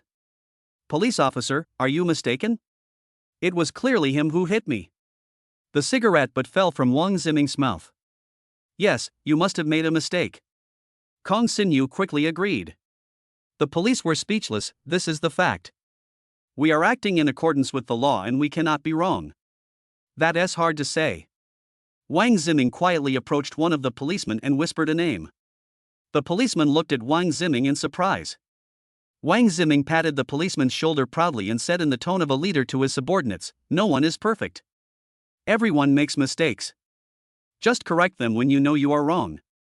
The dazed policeman suddenly came to his senses and slapped Wang Ziming's fat paw away with a stern face. Comrade, please adjust your attitude. We enforce the law impartially and will never bend the law for personal gain. Please come with us. Chapter 18 Don't Call Me Mom. When they arrived at the traffic police brigade, Wang Ziming refused to cooperate and his attitude remained arrogant. He keeps saying that he is a sworn brother of the people above him, but with just one phone call from him, those ignorant little traffic policemen who brought him here will be in big trouble. Finally, someone couldn't stand it anymore and said to him, "Why don't you play one for us? Just wait for me." Wang Ziming dialed the number arrogantly. "I called once, but it didn't go through. I called again, but it still didn't go through." Wang Ziming panicked and said to himself, "It's impossible. We had dinner together a few days ago. Honey, did you remember the wrong number? Shut up, you stinky bitch." Wang Ziming was so anxious that he was sweating profusely and took out his anger on Kong Xinyu. Kong Xinyu was yelled at by Wang Ziming in front of Chen Mo. She felt extremely embarrassed and started to cry quietly. Everyone else was watching the show. Everyone, including Chen Mo, knows that Wang Ziming's brother is suspected of breaking the law and is under investigation. All those who know the truth are frantically distancing themselves from the people above, but he is taking the initiative to stick to them? It turned out to be a blessing in disguise, providing law enforcement officers with new clues. Wang Ziming acted like a clown and tossed around for a while, but finally went through the normal process reluctantly. Not only did he fail to get Chen Mo to kneel down and kowtow to admit his fault, but he was beaten for nothing and lost face. He abandoned Kong Xinyu and walked out with a rage in his heart. Kong Xinyu glared at Chen Mo angrily and hurriedly chased after him in her high heels. As a result, he was too anxious and accidentally tripped and fell to the ground. This scene happened to be seen by Nuonyuo, who was behind. Nuonyuo ran over and stretched out her hand to support her. "Mom, are you okay?" Kong Xinyu was so ashamed and angry that she took out all her anger and grievances on the innocent 4-year-old girl. "Didn't you choose your father instead of me as your mother? From now on, I am not your mother. Don't call me mother anymore." Nuonyuo was frightened by her harsh words and let go of her hand tremblingly. Kong Xinyu glared at her fiercely. "Did you remember what I said?" Remember, Mom. Who is your mother?" Nuonyuo was about to cry. "I remember." "Ah. Auntie." Chen Mo rushed over in a flash. If Xiao Yuzhua hadn't pulled him back in time, he might have lost control of himself and done something irrational in front of his daughter. Even a tiger won't eat its own cubs. Kong Xinyu's selfish behavior has seriously affected the child's mental health. "Hey, how can you say something like that to a child? That's too much." Xiao Yuzhua held Nuonyuo in his arms with heartache. "None of your business." Kong Xinyu climbed up, her fair knees were scratched, and it looked shocking. "How much benefit did this cowardly man give you to make you willingly cooperate with him to provoke me?" "Xiao Yuzhua, huh? Superficial woman." Xiao Yuzhua was both amused and confused. Was she called superficial by a superficial woman? Xiao Yuzhua's brain worked very quickly and he soon understood what was going on. Chen Mo's ex-wife actually thought that she was a tool hired by Chen Mo with a lot of money to provoke her? "My ex-wife is really good at flattering herself. Auntie, you are really... I don't know what to say to you. But I advise you not to go back if you regret it in the future." Kong Xinyu seemed to have heard a huge joke. "Even if I were homeless and fell on the streets, I would never go back to my old love and would vomit." "You swear?" Kong Xinyu was furious. "No need to swear, I will definitely do what I say." "Oh," Xiao Yuzhua said meaningfully. Only then did Kong Xinyu realize that she was being led by the nose by this little girl. She brushed off the dirt on her body, trying to regain the aura of a queen, and glanced at Chen Mo and Xiao Yuzhua twice. With a disdainful smile, she pretended to be elegant. "Hey, little sister, you are not in love with this old man, are you?" Xiao Yuzhua was surprised and asked, 30 years old is an old man? Then aren't you an old woman?" Kong Xinyu shot herself in the foot and was shaking with anger. "Other girls all want to find tall, rich and handsome men, but you, at such a young age, like to be someone's stepmother. Well then, I'll leave my daughter to you to take care of, but I have to warn you, if you don't treat my daughter well, I will be rude to you." Xiao Yuzhua laughed mockingly. "Auntie, have you forgotten what you just said to your daughter?" Kong Xinyu found that she couldn't win the argument, so if they fought, it was obvious who the poor man would side with. He limped away, saying "we'll see" in a gloomy tone. Nuonyuo looked at her back, tears streaming down her face. At this moment, the 4-year-old girl silently separated something from her young mind. From today on, she no longer has a mother. The child was tired of crying and fell asleep. I hope time can heal her wounded heart. Chen Mo felt particularly distressed when he saw the little guy still twitching on the bed. Xiao Yuzhuo was about to say something but stopped himself. Just ask whatever you want to ask. Chen Mo pinched his brows. Then let me ask you. With your qualifications, you are not bad at all. Why did your ex-wife abandon you and choose to be with that wretched pig? Chen Mo smiled tiredly. Do you remember the scene when we first met? At that time, I was a single father with nothing. Xiao Yuzhuo was confused. So your house and car, are you really renting them? Chen Mo naturally wouldn't tell her that he had a system. After all, this kind of cheat code that only existed in online novels would be hard to believe even if he told her. I half-jokingly asked, if I really rented these, would you look down on me like Kong Xinyu? I wouldn't say I look down on you, but I don't think you need to brag about it. But do you know where I lived before? 2 bedrooms and a living room, with only 1 bathroom and 1 toilet. The environment is much worse than where I live now. If I don't pretend to be rich, there will be no place for you to live. Hey, you look down on people, don't you? Why do you think I'm as scornful of the poor as your ex-wife? Listening to what this little girl said, it seems like she's relying on him. However, Xiao Yuzhuo thought seriously, I don't think you are the kind of person who would pretend to be rich. Chen Mo was grateful for her trust in his character, and was just about to make up a reasonable explanation for his wealth when Xiao Yuzhuo figured it out on his own. You didn't really win 5 million in the lottery, did you? What Nuonyuo said is actually true. This is the first time I've seen a real person earn 5 million, ha ha ha. Chen Mo. That's a good reason. It fits the characteristics of getting rich overnight. Xiao Yuzhuo giggled and moved closer to him, making a move that frightened him so much that he took 2 steps back. What are you doing? Just get some good fortune. I'm so poor now, let me get some good fortune from you, and then I'll buy a lottery ticket one day to see if I can get rich overnight. Chen Mo was amused by her childishness. He was happy, but Xiao Yuzhuo was angry. He stared at Chen Mo with a pair of big eyes with clear black and white, looking at him with great resentment. After a short time together, Chen Mo had a better understanding of her character, and he didn't know what he said wrongly to make her angry. What made you angry again? The little girl's anger subsided quickly after she talked it out. He no longer had the fear he had when he first made her angry. You just avoided me. I don't even mind your age, how dare you despise me? You annoying bastard. Xiao Yuzhuo deliberately bumped into him, and when their 2 bodies were in close contact, the unique fragrance of the girl stimulated Chen Mo's senses, making him a little distracted. When he came to his senses, Chen Mo was so confused that he wanted to slap himself. Is he a beast? She is 9 years younger than him, and she is a child who has just grown up. Chapter 19, New Store Arrives, Take Over Quickly. It was agreed to be a week, but Jing Xiaodo emptied Wang Ziming's money in just 1 day. Wang Ziming became rich overnight by relying on house demolition. As the saying goes, men become bad when they have money, let alone a man like Wang Ziming who was bad even without money. Relying on the millions of dollars in demolition compensation, he did everything except his job. Eat, drink, have fun, indulge in sensual pleasures and spend money recklessly. According to Jing Xiaodo's investigation, most of his family fortune had been squandered. Otherwise, he wouldn't buy a third-hand luxury car to show off. Kong Xinyu naturally didn't know about this. Chen Mo fell into deep thought. In this case, it won't be long before Kong Xinyu is dumped. No, to be precise, Wang Ziming is not far from being dumped by Kong Xinyu. When Wang Ziming becomes the original Chen Mo, will Kong Xinyu, who is capable of abandoning her husband and daughter, be willing to share the joys and sorrows with Wang Ziming? That's a huge joke. Chen Mo didn't care about Wang Ziming's net worth. What he wanted to know was why Kong Xinyu went back on her word and ran back to fight with him for the custody of Nuonyuo. Jing Xiaodo smiled obscurely. Boss, don't be impatient. What I am about to say is related to what you want to know. Then, he revealed a shocking secret related to Wang Ziming. Wang Ziming had suffered an injury to his lower body. Although he saved his life, he lost his fertility. So there were always women around him, but none of them left him with children.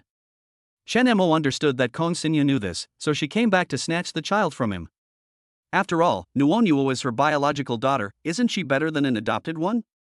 Chen Mo sneered repeatedly. She kicks them away when she doesn't need them, and comes back to grab them when she needs them. What does this self-righteous woman think of them? Ridiculous. It's no wonder that Jing Xiaodo asked for a high price. He is indeed very capable. He was even able to get Wang Ziming's medical records and sent them all to him in the form of pictures. Thank you very much. Chen Mo saved the picture and paid the remaining balance to Jing Xiaodo. Jing Xiaodo sent an emoticon of a person holding a rose in his mouth, and then said to Chen Mo, "Boss, let us cooperate more in the future." Chen Mo was speechless. This is just like going to the hospital, it better not happen next time. After finishing the conversation with the paparazzi Jing Xiaodo, Chen Mo analyzed the situation silently. Based on his understanding of Wang Ziming is very concerned about his reputation, and it is impossible for him to take the initiative to tell Kong Xinyu about his loss of fertility. So Chen Mo guessed that Kong Xinyu must have discovered the secret by accident. She was reluctant to give up her current wealth and glory, but was afraid that she would be lonely and helpless in the future, so she set her sights on Nuonyuo. She wants to take advantage of every good thing? She was simply dreaming. Although he didn't know what method Kong Xinyu used to convince Wang Ziming to adopt Nuonyuo, based on his understanding of Wang Ziming's character, if the custody of Nuonyuo was really taken away by Kong Xinyu, her life would definitely be difficult. Knowing yourself and your enemy, you can fight 100 battles with no danger of defeat. With this secret, Chen Mo was no longer afraid that Kong Xinyu would do anything weird again. For the sake of his dignity as a man, Wang Ziming would not take the initiative to tell Kong Xinyu about his hidden illness. In order to maintain her innocent and considerate image, Kong Xinyu was also afraid that the other party would know that she already knew his secret. Therefore, if she dares to act like a demon again, Chen Mo was not afraid to be despicable this time and make Kong Xinyu not dare to have any ideas about Nuonyuo again. He checked the system out of free time and found that the available experience value balance in his account was 31 points. Chen Mo's expression remained unchanged as he converted all his experience points into cash. With the help of the system alone, he and his daughter could live a life of ease and comfort, but living a life of idleness and waiting to die was not Chen Mo's way of life. He now has 3 chances to draw a lottery, and he doesn't know what surprise he will get. Ding! It is detected that the host's experience value has exceeded 30 points, and the system reward can be upgraded.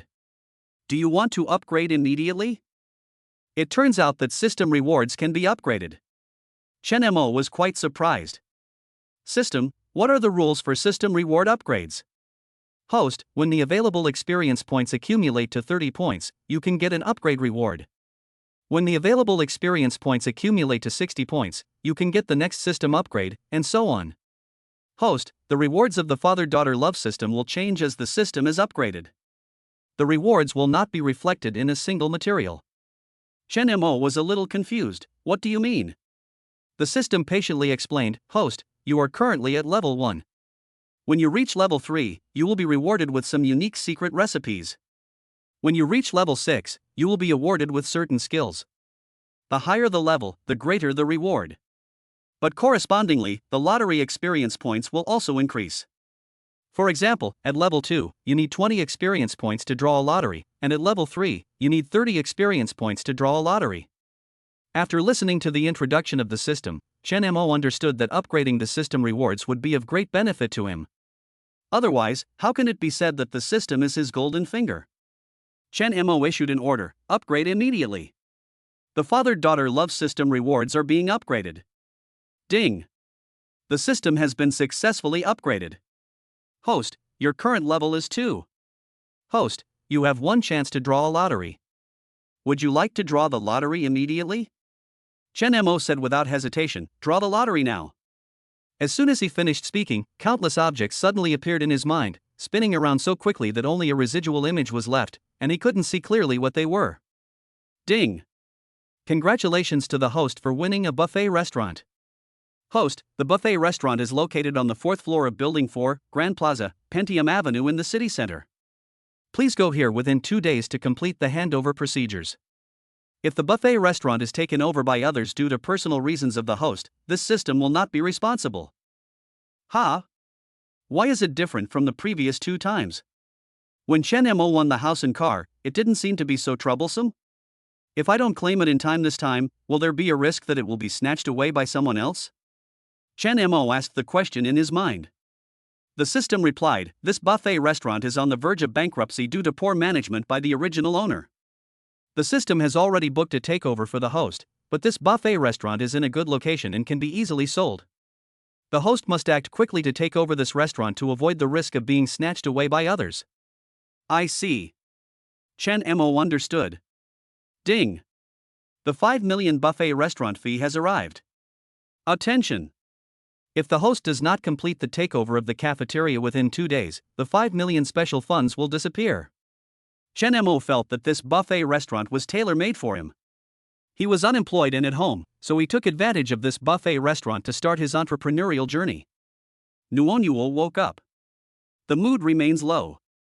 I don't know what Xiao Yuzhua whispered in her ear, but a smile finally appeared on her depressed little face. Chen Mo kept his promise and made a plate of delicious sweet and sour pork ribs for Nuonyuo. Xiao Yuzhua considerately picked up 2 pieces for Nuonyuo, then tasted one himself and couldn't help but give Chen Mo a thumbs up. I didn't expect you to be such a good cook. It's a pity that you can't become a chef with your skills. Chen Mo suddenly asked, I want to open a buffet restaurant, what do you think? Xiao Yuzhua nodded, okay, since you don't have a job, you have to find something to do. It's not like you can win 5 million every day. Chen Mo was amused. But it costs a lot of money to open a buffet restaurant. Do you have enough money? Chen Mo was vague, about the same. That's fine. Chen Mo looked at Xiao Yuzhua, who was eating with relish, wanting to say something but stopping himself. Xiao Yuzhua was depressed. Why? It's just a couple more pieces of meat. Is it necessary to look at me like that? Don't worry, when I have money in the future, I will give you the rent as well. Of course, that's not what Chen Mo meant. Chapter 20, Enemies Meet on a Narrow Road. If you and your father don't have any principled conflicts, just call and let them know you're safe. Xiao Yuzhua ate some rice and pretended not to hear. Did you hear what I said, little girl? Don't let your dad worry, he's doing this for your own good. Oh, are you annoying? Even more annoying than my dad, what a disgusting bastard. Xiao Yuzhua muttered in a low voice. Seeing that she was disobedient, Chen Mo simply said something unpleasant. Look, your father can afford to keep a lackey, so he must be very powerful. What if he finds out that you have lived in my house for such a long time and thinks that I kidnapped you? You should think more about me and Nuonyuo. Xiao Yuzhua glared at him fiercely. If you don't want to go back, then give him a call first and let him know you're safe. Don't let him worry too much about you. After all, you're so beautiful, right? A disgusting guy. Xiao Yuzhua turned his head and looked at Nuonyuo. Your father is a disgusting guy. Nuonyuo looked at Chen Mo seriously. Dad, don't make my sister angry. Chen Mo. Dad didn't mean to make my sister angry. Dad was just trying to reason with her. Who would listen to your big talk? I'm not a 3-year-old child. I don't know anything. Look at you now, you are even more ignorant than Nuonyuo. Nuonyuo pouted in grievance. Dad, when did I become ignorant? Chen Mo then realized that he had accidentally injured a friendly force, and hurriedly said, Dad was wrong. Dad's little baby is always very sensible, well-behaved, and cute. Xiao Yuzhua threw his chopsticks down. What do you mean? I am the only one who is ignorant, unbehaved, and unlovable, right? Since I am so annoying, can't I just leave? After saying that, he pushed the chair away and walked out angrily. Chen Mo was speechless. She still has the nerve to say that. Looking at her now, she is not as well-behaved and sensible as Nuonyuo. Stop it, little girl. Sister, don't leave. Mom doesn't want me anymore, so do you not want me too? Just as Chen Mo was about to pull her, Nuonyuo rushed over and hugged Xiao Yuzhua's thighs, crying. Xiao Yuzhua was suddenly stunned. Looking at Nuonyuo crying loudly, I felt a sense of guilt. Nuonyuo is enduring hardships that she shouldn't have to endure at her age. I deserve to die for making her sad. Xiao Yuzhua panicked and immediately squatted down and hugged Nuonyuo into her arms. Sister won't leave, sister is joking with you, you are so cute, how can sister bear to leave you? Really? Sister, you can't lie to me. Sister, I won't lie to you. Let's go and continue eating. The sweet and sour pork ribs your father made are so delicious. I haven't had enough yet. Nuonyuo burst into laughter. Sister, if you like to eat it, Dad can make it for you every day. Right, Dad? Chen Mo smiled. Yes, no matter what Nuonyuo and sister want to eat, Dad will cook it for you. If it's something Dad doesn't know how to make, Dad will learn to cook it for you, okay? Good. Nuonyuo happily led Xiao Yuzhua back to the dining table. Chen Mo fell into deep worry. Because of the lack of maternal love, Nuonyuo seems to have developed a deep attachment to Xiao Yuzhua. However, all good things must come to an end, and Xiao Yuzhuo must return to his home eventually. What should Nuonyua do then? Well, let's take it one step at a time. However, although Xiao Yuzhuo resisted on the surface, he still called his family obediently. Without saying a word, he hung up impatiently. Yan Yang raised his eyebrow at Chen Mo, as if to say, "You don't have anything to say now."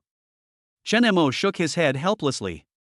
From the tone of her voice when she talked to her family on the phone, it could be heard that she was a spoiled child.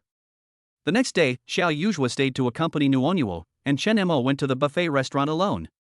He didn't rush to see the boss, but pretended to be a customer. After a quick check, I found the problem. First of all, the waiters are not dedicated enough. They are indifferent to customers and lack the most basic professional qualities. Secondly, the ingredients are not very fresh. Then, the flavor was severely lacking. There are also problems with the decoration style. Perhaps the owner's original intention was to make the restaurant look more upscale, but it has the opposite effect. The dull colors make the overall look too depressing and make people very uncomfortable. The waiters need to be trained as a whole, the ingredients need to be improved from the source of purchase, and the overall decoration needs to be redesigned. All in all, it costs a lot of money. But for Chen Mo now, money is the least of the problems. 500,000 at most. Brother, 500,000 is really not enough. If you really want to buy my store, you have to pay at least this amount. What, 1 million? Why don't you just go and rob?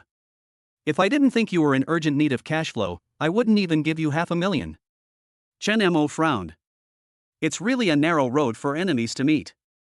The more you don't want to see someone, the more likely that person will jump in front of you. What a bad fate. The person in the office who was bargaining with the boss with great confidence was Wang Ziming. Brother, to be honest, I have already received the deposit for this store and I plan to transfer it to a boss.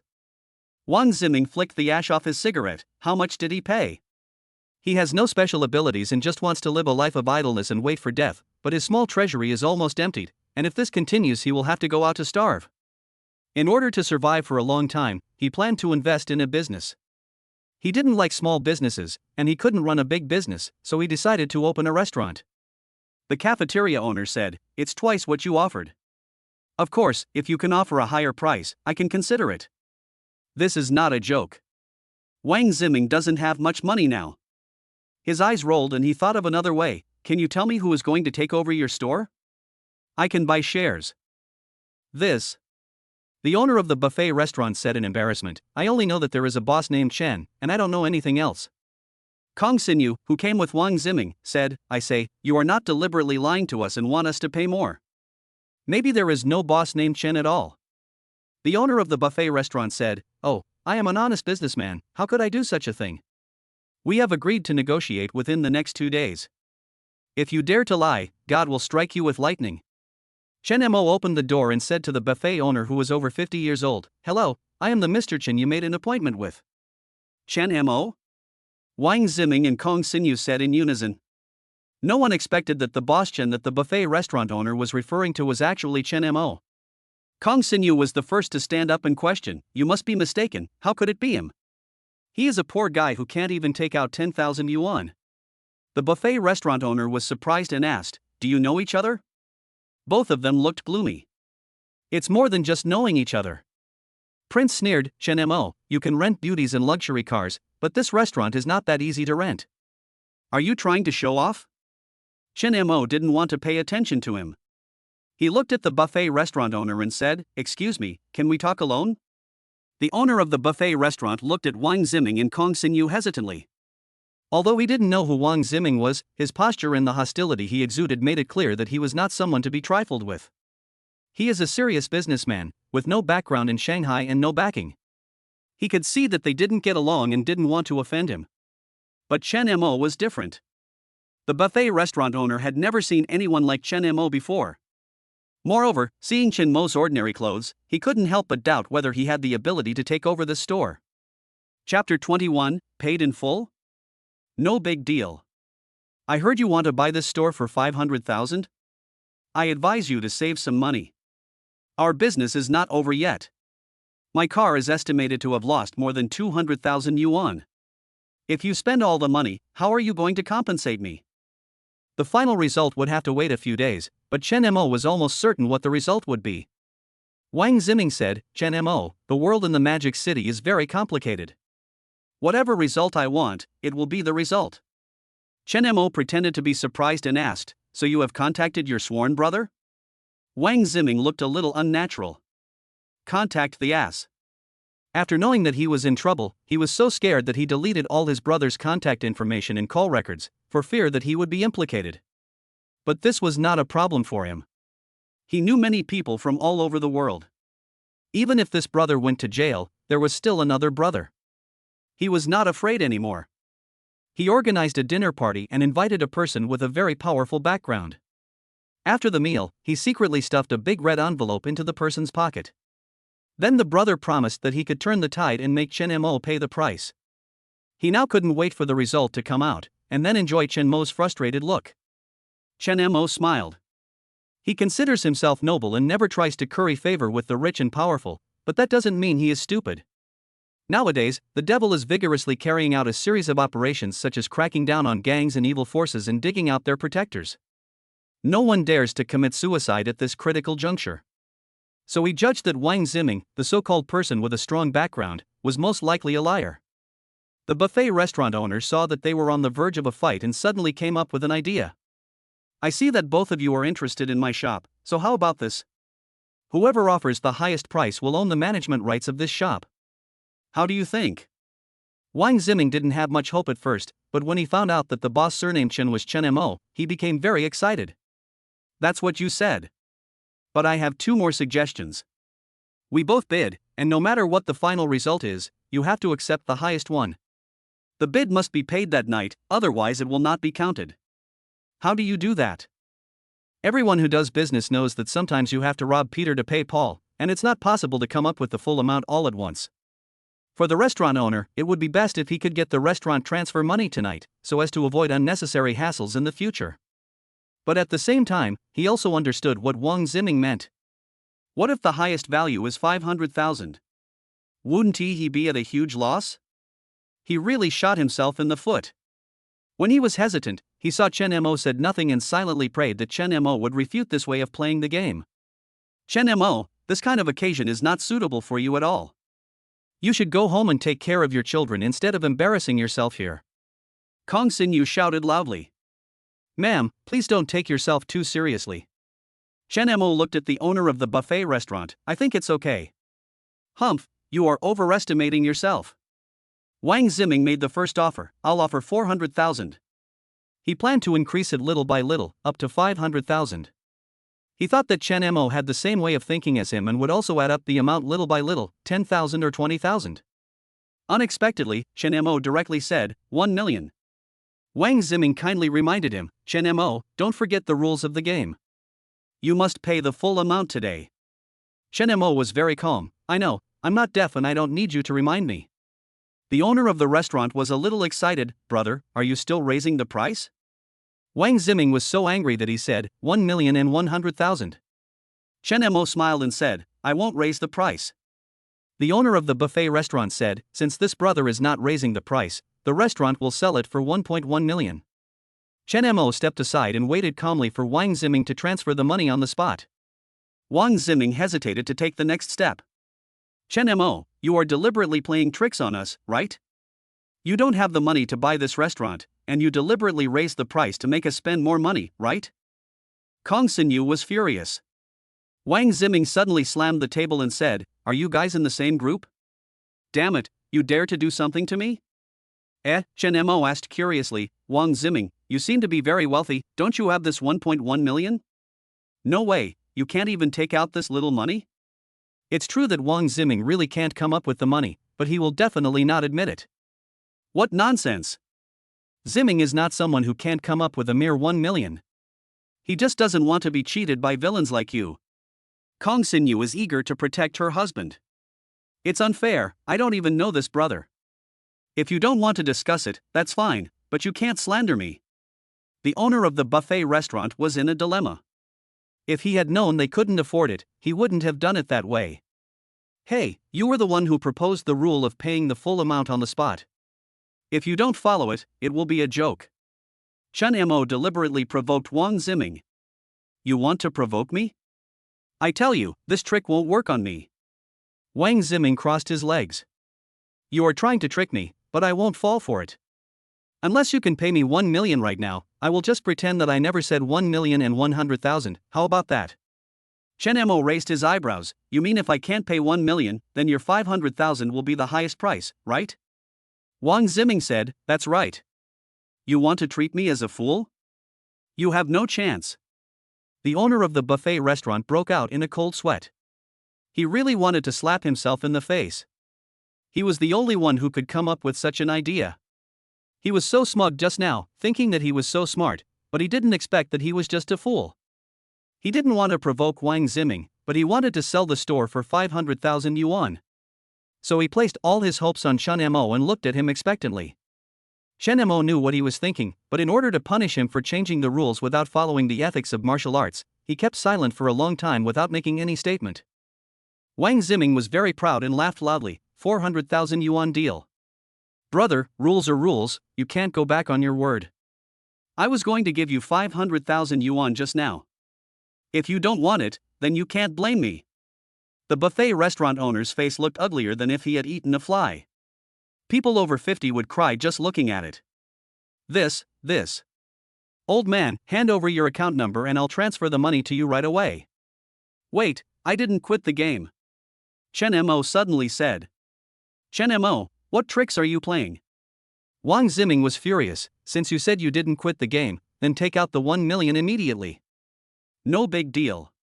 In fact, the system gave him 5 million, and he could have raised the price a little bit higher, but this boss was too unkind, so Chen Mo was only willing to pay 1 million.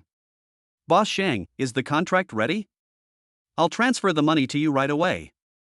The ups and downs made the buffet restaurant owner feel a little overwhelmed. Can you really pay 1 million in full? Of course he can't take it out. Chen Mo, stop making trouble here, what good will this do you? Kong Xinyu scolded. Ma'am, today I'm going to let you know that you can't judge a person by his appearance. Chen Mo signed the contract calmly. Once the contract is signed, it means that if he breaches the contract, he will have to pay a large amount of liquidated damages. The problem is that since he has signed the contract, he will naturally not breach it. The owner of the buffet restaurant gave Chen Mo an account number, and without saying a word, Chen Mo directly transferred 1 million yuan. Wang Ziming, who was waiting to see a joke, couldn't laugh anymore. Kong Xinyu's eyes widened. Chen Mo, where did you get so much money? Chen Mo ignored her and shook hands with the smiling buffet restaurant owner to express his pleasure in working with him. Did you do anything illegal? Chen Mo looked at the hand that was pulling his arm with annoyance. Without saying a word, he took off his coat and threw it into the trash can. He thought it was dirty. Chapter 22. You make me sick. Chen Mo's actions greatly stimulated Kong Xinyu. What are you doing? I can't believe your IQ has dropped so much after not seeing you for a while. Chen Mo said slowly, you soiled my clothes, and I feel disgusted. Do you understand now? You.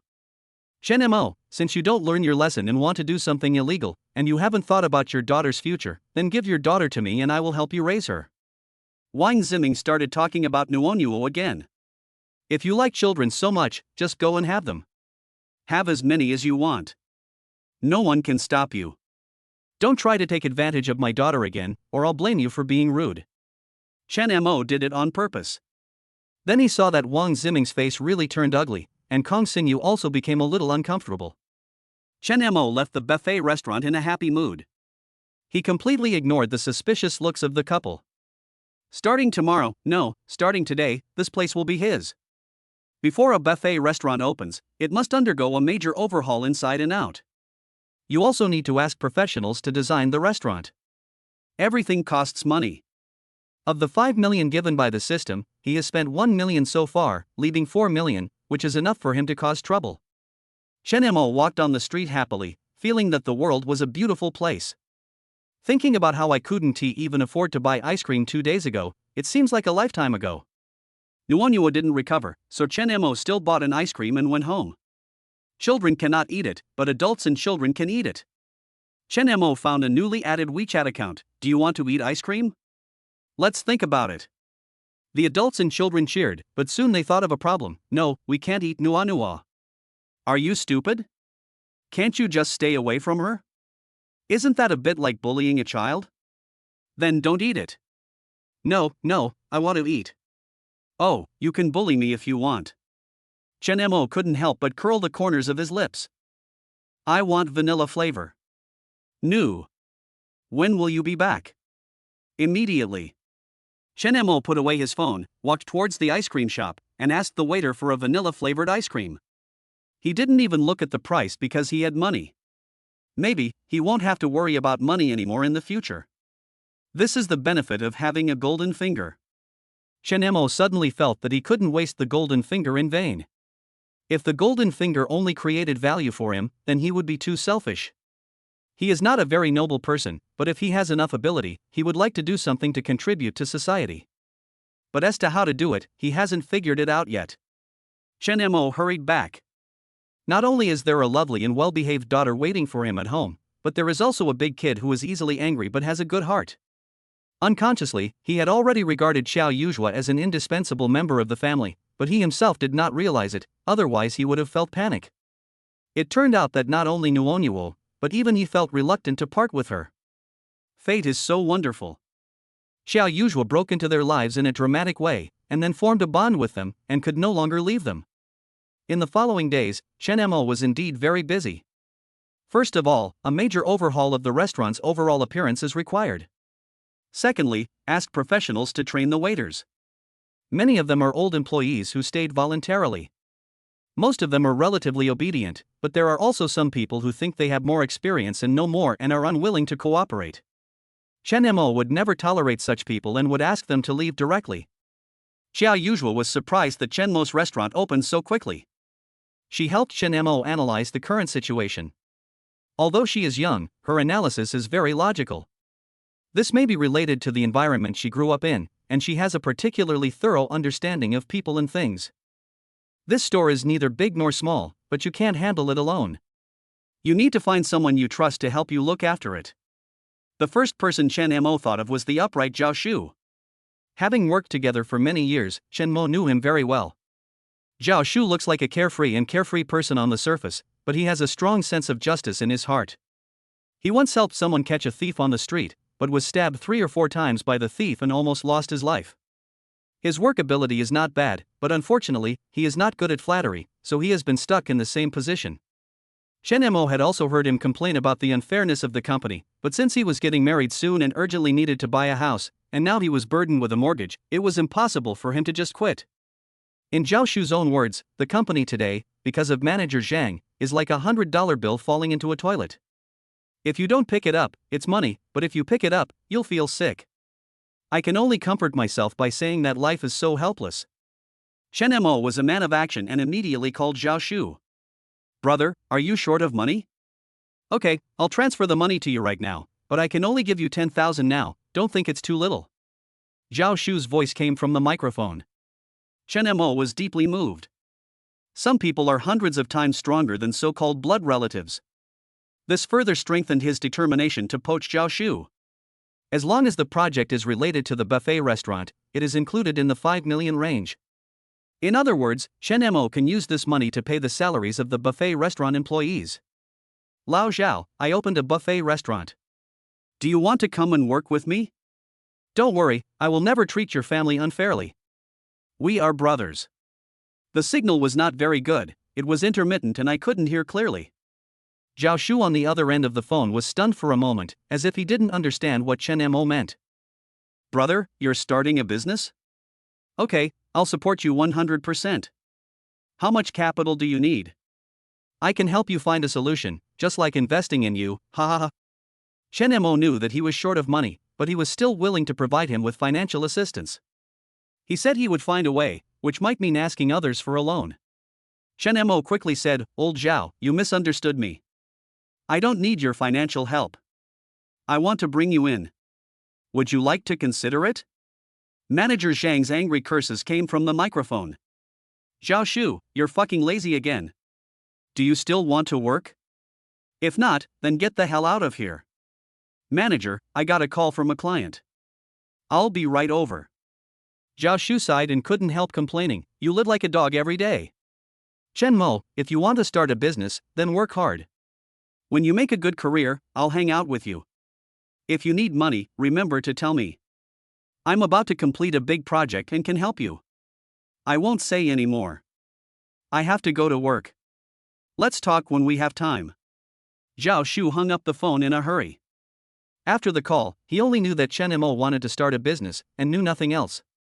He planned to wait until he got off work before calling Chen Mo to ask him about it. He knew that Chen Mo was aloof and would not tell him if he really needed money. Zhao Shu didn't expect that before he could contact Chen Mo would come to him. Chapter 23. No, I fired you. Chen Mo waited downstairs in the company for a long time. When it was time to get off work, he still didn't see Zhao Shu after waiting for a long time. He felt that some things could not be explained clearly over the phone, so he made a special trip to explain things to Zhao Shu in person. After waiting for a long time, I saw other colleagues walking out of the company building in 2s and 3s, but Zhao Shu was nowhere to be seen. He was getting impatient and decided to go upstairs to have a look. Based on his understanding of Manager Zhang, he guessed that Manager Zhang might have asked Zhao Shu to stay to work overtime. Manager Zhang has no other talents, but he is an expert at flattery. He often drags everyone to work overtime just to take credit in front of the boss. In order to keep their jobs, everyone dared to be angry but not to speak out. There were even a few subordinates who learned his lesson and took advantage of the situation during working hours, then sat in their offices and worked hard after work. Manager, this is inappropriate. I have been following this project and it is about to produce results. Why are you suddenly replacing me? Of course, I am replacing you for various reasons. Xiao Jia is more experienced in the follow-up work of this project. Here is a new project, let me give it to you. Zhao Shu, we are all doing this for the company, why do you have to be so fussy? Xiao Jia, don't be so arrogant. I have been working on this project myself, and it has taken so much of my energy and hard work. It will be finished soon. How dare you come here and steal my achievements? How dare you? Zhao Shu was angry. If a project is completed, some commission will be obtained accordingly. Chen Mo has heard from Zhao Shu that if the project is successful, he will get a commission of 100,000 yuan.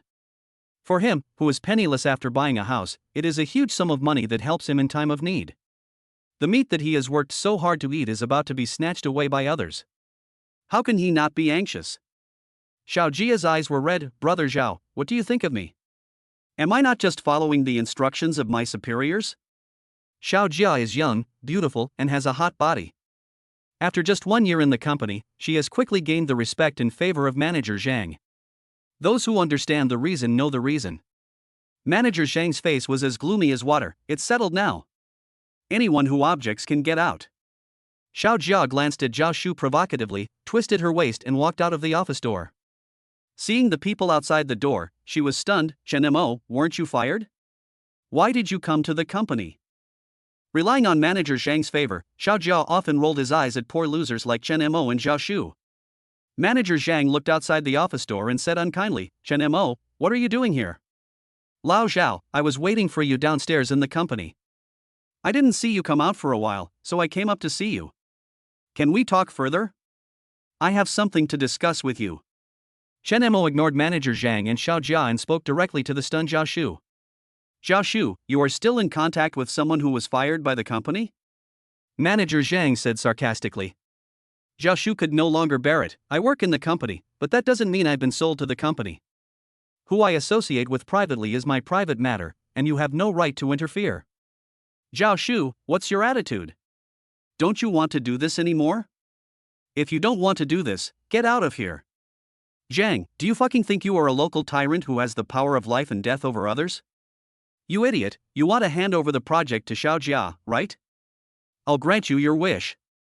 From today on, I won't be responsible for the project. If anything goes wrong, don't come to me. The resentment that had been accumulating in Zhao Shu's heart for many years finally erupted. Manager Zhang slammed the table and said, Zhao Shu, you want to rebel? I'm telling you, you've been fired now, get out of here. Zhao Shu laughed loudly, you fired me?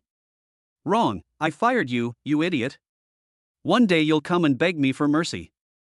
Zhao Shu put his hands on his hips and scolded Manager Zhang and Xiao Jia. As a bystander, Chen Mo exclaimed that it was very exciting. Old Chen, let's go. If we are not welcome here, we will find another place that will welcome us. I don't believe that we will starve to death if we leave here. After leaving the company in high spirits, Zhao Shu suddenly wilted like an eggplant hit by frost. It feels good on the surface, but I lost my job. As Zhao Shu sighed, Chen Mo handed him a contract. Old Chen, what is this? Chen Mo just smiled and said nothing, indicating that he would know after taking a look. Zhao Shu looked at him seriously, his eyes widened as he looked at him, and he was extremely suspicious. Old Chen, you want to hire me as the manager of a buffet restaurant, with a base salary of 50,000 yuan a month plus commissions, and 5 insurances and 1 housing fund. Are you sure? Chen Mo nodded, okay. Zhao Shu looked at him in surprise and laughed. Thank you, brother. Although I am unemployed, your presence makes me feel less miserable. Chen Mo thought he accepted it and was about to introduce the restaurant to him, but Zhao Shu's next words made him realize that Zhao Shu didn't understand what he meant. You can't blame him for this. Anyone would think it was a joke if a divorced, unemployed, and poor man suddenly opened a restaurant and started paying high salaries. Thank you. As long as you have hands and feet, you will not starve to death. Lao Chen, don't you want to start a business? Why don't we set up a street stall together? Old Zhao. Chen Mo said seriously, I am serious. I called you before just to talk about this matter. I was afraid that I couldn't explain it clearly, so I came here in person. If you think this condition is okay, please consider it. I really need you to join me. Zhao Shu was shocked. If it were someone else, Zhao Shu would definitely think that the other party was making fun of him, but the other party was Chen Mo. He knew Chen Mo very well. Chen Mo had a serious personality and never joked around. You. Chen Mo knew what he wanted to ask. He had already made up a story about how he was lucky enough to win the lottery, and he kept it in his mind, waiting for Zhao Shu to ask about it. However, he was overthinking and Zhao Shu did not ask. It is normal for adults to maintain a certain distance from each other. Zhao Shu must be very curious about where he got the money to open a buffet restaurant, but he would not ask too much. Brother, I am truly happy for you. If you need me, I can help you. Then I'll take that as your agreement? Chen Mo said happily, then sign the contract first, and then I'll take you to the restaurant to have a look, we'll plan it together, and then see if there's anything else that needs to be rectified. No, I can't sign the contract. Zhao Shu refused for 2 reasons. First, the salary Chen Mo offered was too high and he couldn't accept it. He believed that opening a restaurant would require a lot of money, and giving him too high a salary would affect Chen Mo's entrepreneurial progress. Second, when he just took over the project, Chen Mo casually reminded him to be wary of manager Zhang. He was cautious and had a trick up his sleeve in the project, so the project currently seems to be only left to be completed, but in fact there is a big bug, and only he can handle the follow-up work of the project. In other words, without him, it would be impossible for anyone else to complete the project perfectly in a short period of time. When manager Zhang realizes this, he will definitely come back and beg him to go back. Chen Mo smiled, Lao Zhao, you are really good at this. But I still hope you can think about it carefully. I really need you, and money is not a problem for me. You don't have to feel psychologically burdened because the salary is too high. You have strong working ability. You were not valued before because manager Zhang was blind. The salary I am offering you now is what you deserve. If it wasn't for a few taels of silver, Zhao Shu wouldn't have been willing to go back and continue looking at manager Zhang's face that was longer than a donkey's all day long. Chapter 24, Insulting Flies. Chen Mo first took Zhao Shu to visit the buffet restaurant. Since it was still in the planning stage and had not officially opened, the buffet restaurant was empty. Hearing is believing, seeing is believing. When Zhao Shu saw the buffet restaurant with his own eyes, he was excited. Old Chen, you are really good. If I hadn't seen it with my own eyes, I would still have doubts. This place is good, with a good location and a large flow of people. It's just that I don't like the decoration here. It needs to be tidied up. Chen Mo said, regarding the interior decoration, I have asked a professional designer to help with the design. It would be even more perfect if you could join in. I also want you to help me train my employees. I've dreamed of becoming a leader since I was a kid, but unfortunately I'm not destined to be a leader, and I've never been a leader once. Do you really want to hire me as a store manager? Chen Mo nodded. Zhao Shu expressed on the spot that he was willing to work with him, but the salary had to be reduced. Chen Mo, are you saying that I don't love money? Of course not. But a gentleman loves money and gets it in a proper way. If your restaurant gets on the right track and starts to make a profit, I can take it with a clear conscience no matter how high your salary is. But I can't do that now. I feel uncomfortable. Chen Mo smiled. If you still want to return to your original company at that time, I won't stop you. I respect your choice. Zhao Shu slapped his thigh and said, if there is any other choice, who wants to go back and eat the grass he has left? Seeing Zhang's stinky face every day will shorten my life. Old Chen, let's work hard and let those bastards who look down on us see for themselves. Chen Mo was so proud of what he said, okay? The two got together to discuss the future plans for the buffet restaurant and finally came up with a specific plan. Seeing that it was getting late and the two had not talked enough, they decided to find a place to sit down and chat while drinking. Chen Mo. Zhao Shu looked at Kong Xinyu, who had just walked down the elevator, and scratched his head awkwardly. How about, brother, let's drink another day? Chen Mo held him back. It's rare to have time today, so let's go today. Zhao Shu pointed downstairs. Then I'll wait for you downstairs. Zhao Shu took a step forward. Seeing that Chen Mo was not going to pay attention to him, Kong Xinyu simply reached out to stop him. Chen Mo, don't leave in a hurry, I have something to ask you. Chen Mo treated her coldly. Madam, please make way. There is nothing to talk about between us. Chen Mo, you have to tell me today, where did you get the money to buy this store? Chen Mo sneered. Don't you already have the answer? Why bother asking me again? Besides, who are you? You have no right to ask. Chen Mo, you are a man, how can you be so narrow-minded? After all, I am Nuonyuo's mother. If you really break the law, what about my daughter? Kong Xinyu crossed his arms across his chest, looking righteous and confident. Mom? Please don't taint this sacred word. You are no longer Nuonyuo's mother. You gave up this identity in front of the child. If you can't remember, I don't mind helping you recall it again. No matter what, Nuonyuo is a piece of flesh that fell from my body. I am her mother. This is an unchangeable fact. Oh? You're so pathetic. Family ties are not entirely maintained by blood ties. She doesn't even understand this truth. How ignorant and ridiculous. Oh, by the way, please don't disturb my daughter and I anymore. Also, try not to appear in front of me again. Seeing you will affect my appetite. Please be a little self-aware. Kong Xinyu's face looked extremely ugly. Of course, Chen Mo didn't give her any face in front of others. The current Chen Mo is particularly strange to Kong Xinyu, so strange that it makes her feel scared. She was so angry that she came up and grabbed Chen Mo's arm. If you don't explain it to me clearly today, don't even think about leaving. Chen Mo pushed her away fiercely. If my guess is correct, you came to see me today without telling Wang Ziming. I'm not afraid of him knowing that his wife came to see me. What do you think he would think? You threaten me? I can't help it. The damn flies are always dangling in front of me, annoying me. For my own peace of mind, I have to do something. You said I'm a fly? Kong Xinyu couldn't believe it. No, calling you a fly is an insult to flies. You are dirtier and more disgusting than a fly. Kong Xinyu couldn't believe that the man who said such vicious words to her was the wimp who had always had his eyes full of her. When we divorced, you clearly said that you would not want Nuonyuo, but now you have gone back on your word. Don't think I don't know the reason. If you dare to harass me and Nuonyuo again, I will tell the world that Wang Ziming is infertile. Then I will see if you can still sit on the throne of a wealthy wife. Kong Xinyu was shocked. How did you know? Chen Mo smiled grimly. Kong Xinyu, there are some things I disdain to do, but that doesn't mean I won't do them. If you push me to the limit, I can do anything. After saying that, he walked away without even looking at Kong Xinyu. Kong Xinyu slowly squatted on the ground in fear. He has changed. How come he wasn't the loser she knew anymore? Where did his money come from? Ironically, this was the question that concerned her most. After the buffet restaurant was snatched away by Chen Mo, Wang Ziming went back and had a big tantrum.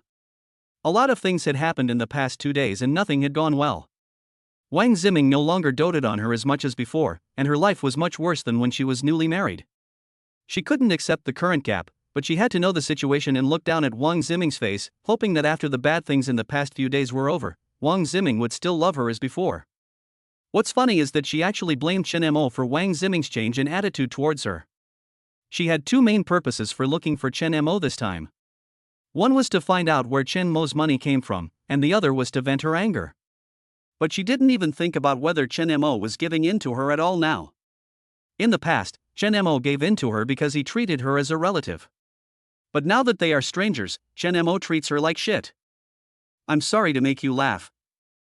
Zhao Shu smiled disapprovingly. Every family has its own problems, so what's the big deal? Oh, by the way, Chen Mo, actually when I first knew you were getting divorced, I wanted to help you find a partner, but I thought you weren't in a good condition, and I was afraid that others would look down on you and let you get hurt. I think you're doing pretty well now. You want to open a restaurant and be a boss, even if you have a child. Finding a partner shouldn't be a big problem. How about I find someone for you? Chen Mo waved his hands repeatedly. I'm scared, I don't want to think about it. Zhao Shu laughed and said, once bitten by a snake, one will be afraid of ropes for 10 years. Just then, Chen Mo's phone rang. Hey, you're not coming back tonight? Why not? Do you really think of me as a nanny to take care of your children? What's the point of leaving me and Nuonyuo at home? Xiao Yuzhua complained on the phone. I'm sorry, how dare I? I have to discuss a buffet with my friends today, so I might be back a little late. What do you want to eat? I'll order takeout for you. I don't want takeout. I want to eat the food you cooked yourself. Then tomorrow, how about tomorrow? Just order whatever you want to eat. Nuonyuo, your father told us to order whatever we want, so why don't you think about what you want to eat tomorrow? Dad, I like all the food you cook. Okay, Dad will make it for you and your sister tomorrow. When he looked up, he found that Zhao Shu was staring at him intently. Old Chen, tell me the truth. You don't want me to introduce you to someone. Is it because you have already found someone? Chapter 25 News from my sister. Chen Mo waved his hands repeatedly. No. Zhao Shu thought, maybe he had seen it wrong. When Chen Mo was talking to the person on the phone just now, his expression was doting and gentle. He knew that Chen Mo had just talked to two people, one of whom was his daughter, so who was the other one? 10 days later, the results of the collision between the two vehicles came out. There is no doubt that Wang Ziming is fully responsible. Wang Ziming couldn't accept the fact and slammed the table in front of the traffic police captain. You must have made a mistake. How can it be that I am fully responsible? The captain of the traffic police team knew his character, so he asked him seriously, have you contacted your brothers? Having learned from the previous experience, Wang Ziming did not dare to speak nonsense again. He took back his hand that was slapping on the table, walked outside with his mobile phone and started to make a call. He could vaguely hear him cursing outside, and after a while he walked in with a sour face. According to the final result, Wang Ziming needs to pay Chen Mo 238,000 yuan for car repair costs. Wang Ziming stared at the column of the car owner in the liability determination letter in surprise. The owner of the luxury car turned out to be Chen Mo. He looked at Chen Mo in shock. Is that car your own, not rented? Chen Mo raised his eyebrows. Sorry, I don't have the hobby of renting a car to show off. Wang Ziming couldn't understand it at all. Where did Chen Mo get the money? Where did he get so much money? He bought luxury cars and bought restaurants. Such big money was actually made by a poor guy like him. Wang Ziming felt mixed emotions, especially bad. Just because Chen Mo was poor, he was able to snatch his wife away. That meant that Chen Mo had become rich in just 1 month. How did he do it? When Wang Ziming transferred the compensation to Chen Mo, his heart was bleeding. Wang Ziming suddenly realized that things seemed to be getting worse and worse since he married Kong Xinyu. He has always been arrogant and domineering, but he has never failed. However, recently he has run into trouble frequently with Chen Mo. Could it be that the woman was a jinx, so Chen Mo had been a poor bastard for so many years, and after Chen Mo and Kong Xinyu divorced, he immediately got lucky and made a lot of money? And the bad luck was brought to me by that woman? Wang Ziming is very superstitious and believes in this without a doubt. Honey, is everything going well? Kong Xinyu did not accompany Wang Ziming this time, but went to the beauty salon with some friends. When she got home, Wang Ziming happened to be back, so she hurriedly smiled and asked, "Stay away from me." Wang Ziming took out his anger on her and pushed her away. Kong Xinyu was caught off guard and fell to the ground with a look of grievance on her face. Honey, what's wrong with you? Wang Ziming looked at her newly done hair with a gloomy face. What a spendthrift woman. Since marrying her, she has been spending money like water. Now, there is not much left in his account. He doesn't have a proper job. If he continues to spend money without earning, he will become the one begging on the streets. Husband, is it Chen Mo who irritated you? That bastard is a mean-spirited person. He loves to talk nonsense and gossip. Don't listen to him. Kong Xinyu felt panicked when she thought of Chen Mo's warning yesterday. Wang Ziming hid the diagnosis in a secret place, and she found it while rummaging around. If he knew that she had touched his things, he would definitely be furious. It would be fine if Chen Mo was not mentioned. As soon as Chen Mo was mentioned, Wang Ziming would think of the more than 200,000 yuan he had just spent, and it was also because of her. This woman was indeed a jinx. Stay away from me, bitch. When Wang Ziming liked her, he really liked her, but now he really hates her. Many people have a common problem: they are always anxious about what they cannot get, but they don't know how to cherish what they have. Wang Ziming is exactly this kind of person. Kong Xinyu huddled on the ground and sobbed quietly, cursing Chen Mo madly in her heart. This petty-minded man actually tried to sow discord between her and Wang Ziming just because she abandoned him and didn't want to live with him. Until now, she doesn't think she has done anything wrong. People go to high places and water flows to low places. There is nothing wrong with her wanting to make her life better.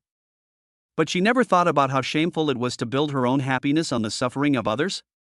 Chen Mo never stopped her from pursuing happiness from the beginning, but he could not forgive her indifference towards her own daughter. Compared with Kong Xinyu's gloomy mood after being banished to the cold palace, Chen Mo's side was full of joy and peace. Dad, look at this little braid my sister tied for me. Does it look good? Nuonyuo happily threw herself into Chen Mo's arms. Xiao Yuzhua tied her soft, thin hair into two fashionable fishbone braids. It looks good. Chen Mo praised sincerely. Nuonyuo was overjoyed and kept looking at herself in the small mirror. Girls all love beauty. Sister, can you braid my hair like this every day in the future?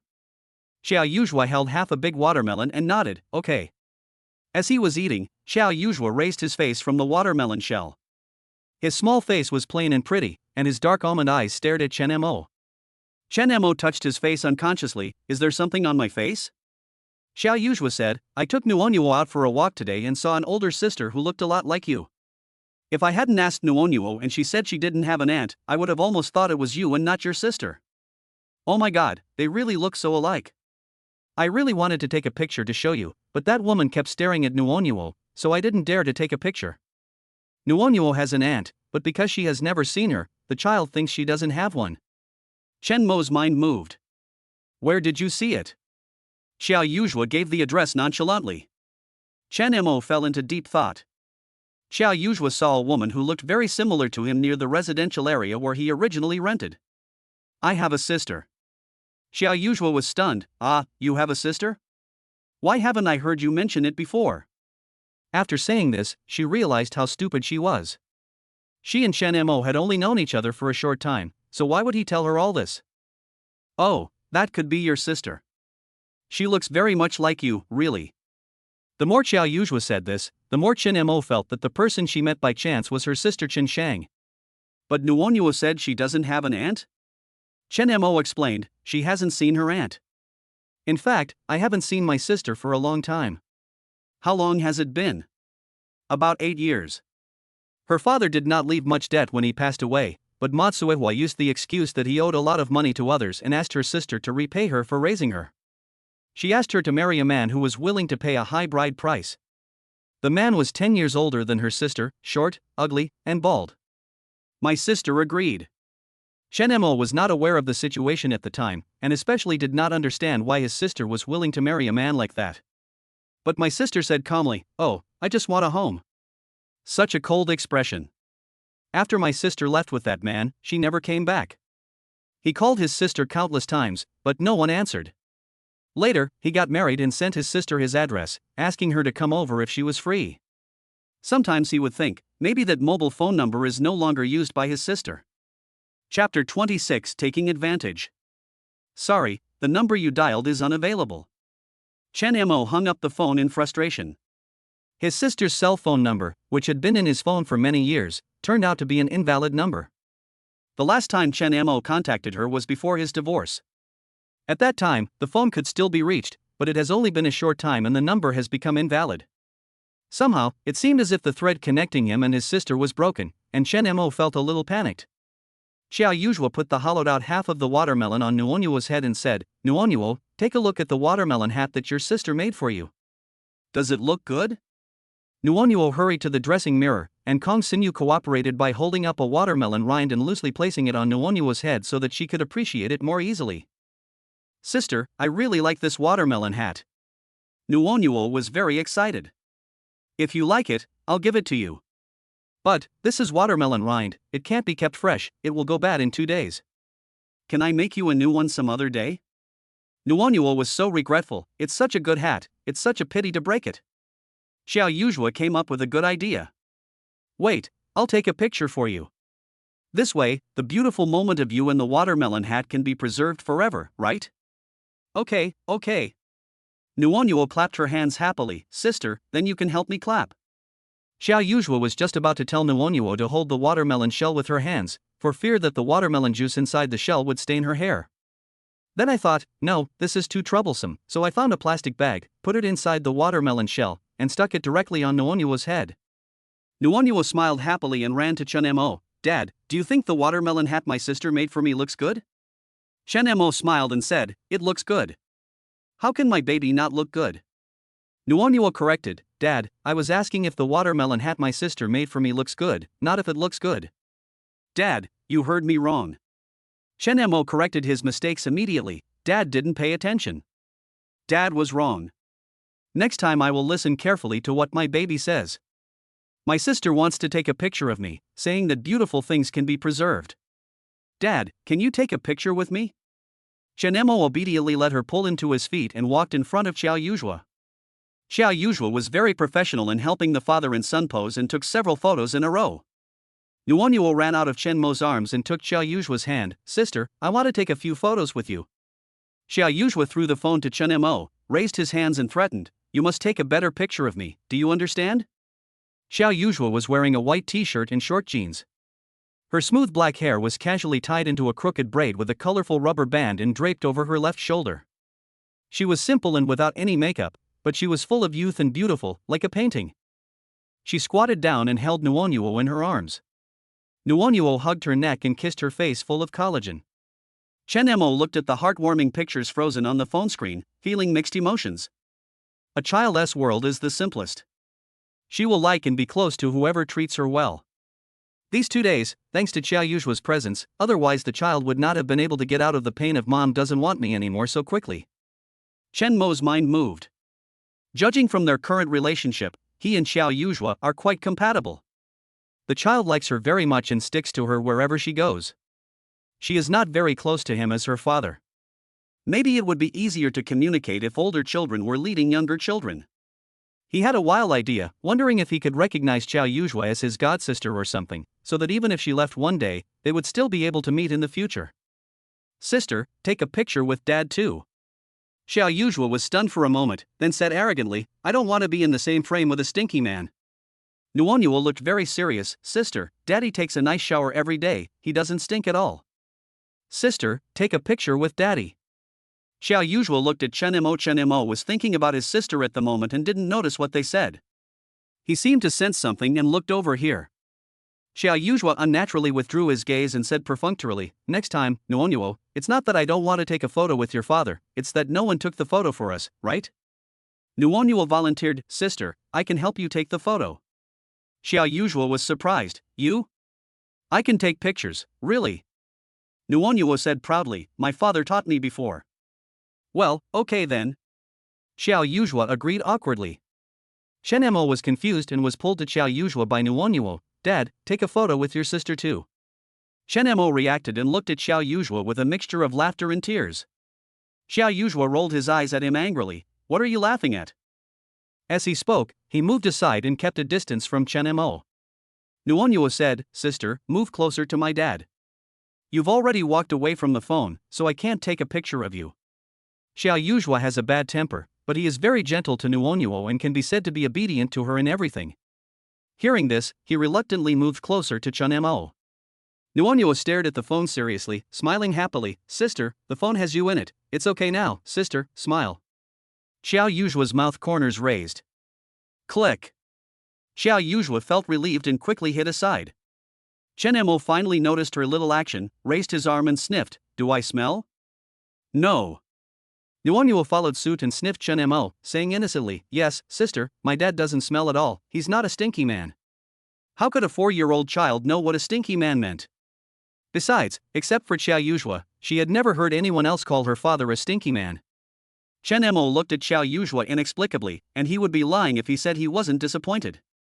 This little girl seems to be very resistant to him? Never mind. Ben was even thinking about whether he could adopt her as his godsister, but he was overthinking. Xiao Yuzhua explained awkwardly, I didn't say your father smells bad. I'm just not used to being too close to others. This reminded Chen Mo of the first time they met, when she took his arm without saying anything and pretended to be in love with him. It seems that was the sacrifice I had to make in order to get rid of my father. Nuonyuo happily admired the photos they had just taken with Chen Mo. The father and daughter put their heads close to each other, watching and commenting. Xiao Yuzhua couldn't help but move closer to take a look. Chen Mo looked up and smiled at her. You and Nuonyuo took great photos. People who don't know you would think you are sisters. Facing his smiling eyes, Xiao Yuzhua felt a little panicked, but she didn't know why she was panicking. After realizing what Chen Mo said, he became angry and embarrassed again. That she and Nuonyuo are like sisters? Isn't that taking advantage of her? Asshole. Although he was annoyed, Xiao Yuzhua did not get angry this time. Thinking of Chen Mo sitting on the sofa and staring at his phone in disappointment before taking the photo, he could not help but ask, didn't you contact your sister? Chen Mo nodded. Xiao Yuzhua said angrily, if I had known earlier, I would have tried to make friends with her and kept her, or I would have taken a photo for you so that you can confirm it. Chen Mo said, this is not your fault. Xiao Yuzhua was still upset, and slapped his head when he recalled the details of his encounter with that woman. Chen Mo, I thought about it carefully, she is very likely your sister. She kept staring at Nuonyuo at the time, and I thought it was strange. Later, the taxi came, and I carried Nuonyuo and got in the car directly. If I had left a little later, maybe she would have taken the initiative to come forward and talk to me. Chapter 27 Chen Mo's Regret. Chen Mo rarely mentioned family matters to others, including Kong Xinyu. Perhaps it was because he missed his sister. Chen Mo took the initiative to tell Xiao Yuzhua about the past of his family. At the same time, he regretted that he did not realize his sister's reluctance earlier. My sister must be extremely disappointed with this family and him, so she hasn't contacted them actively in all these years.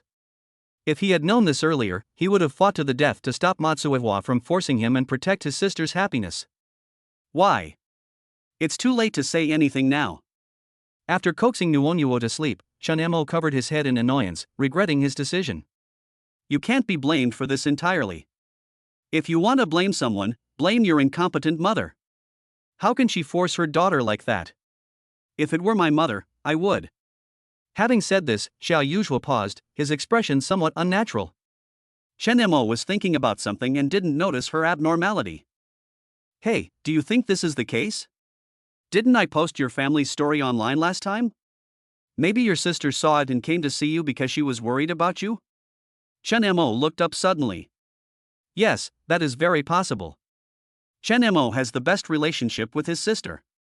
Unlike his younger brother, he always bullies his sister by relying on Matsuewa's favor. Every time this happens, Chen Mo will stand on his sister's side, causing Matsuewa to scold him for being disloyal.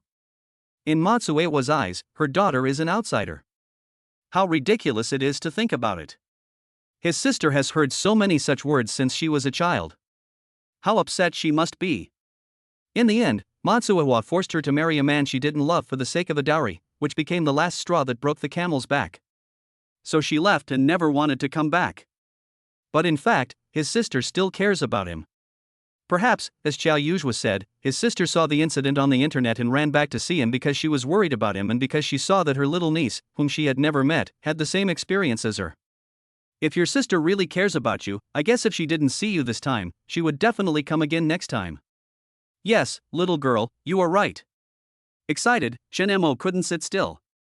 He had sent his address to his sister Chen Sheng before, so if his sister wanted to come back to see him, she would definitely go back to the house he rented before. However, the bad thing was that he no longer lived there, so if his sister really wanted to look for him, she would definitely not be able to find him. When Chen Mo thought of this, he couldn't sit still for a moment. He grabbed his coat on the sofa and rushed out. Although Xiao Yuzhua comforted him by saying that his sister's experience had nothing to do with him, Chen Mo could not forgive himself. If he had been more careful at the time, he would have noticed his sister's despair, or talked to her more. Maybe his sister would have opened her heart and said that she did not want to marry that man. Then, he would have tried everything possible to stop this ridiculous marriage. Chen Mo felt extremely guilty and wanted to find his sister immediately and confess to her in tears.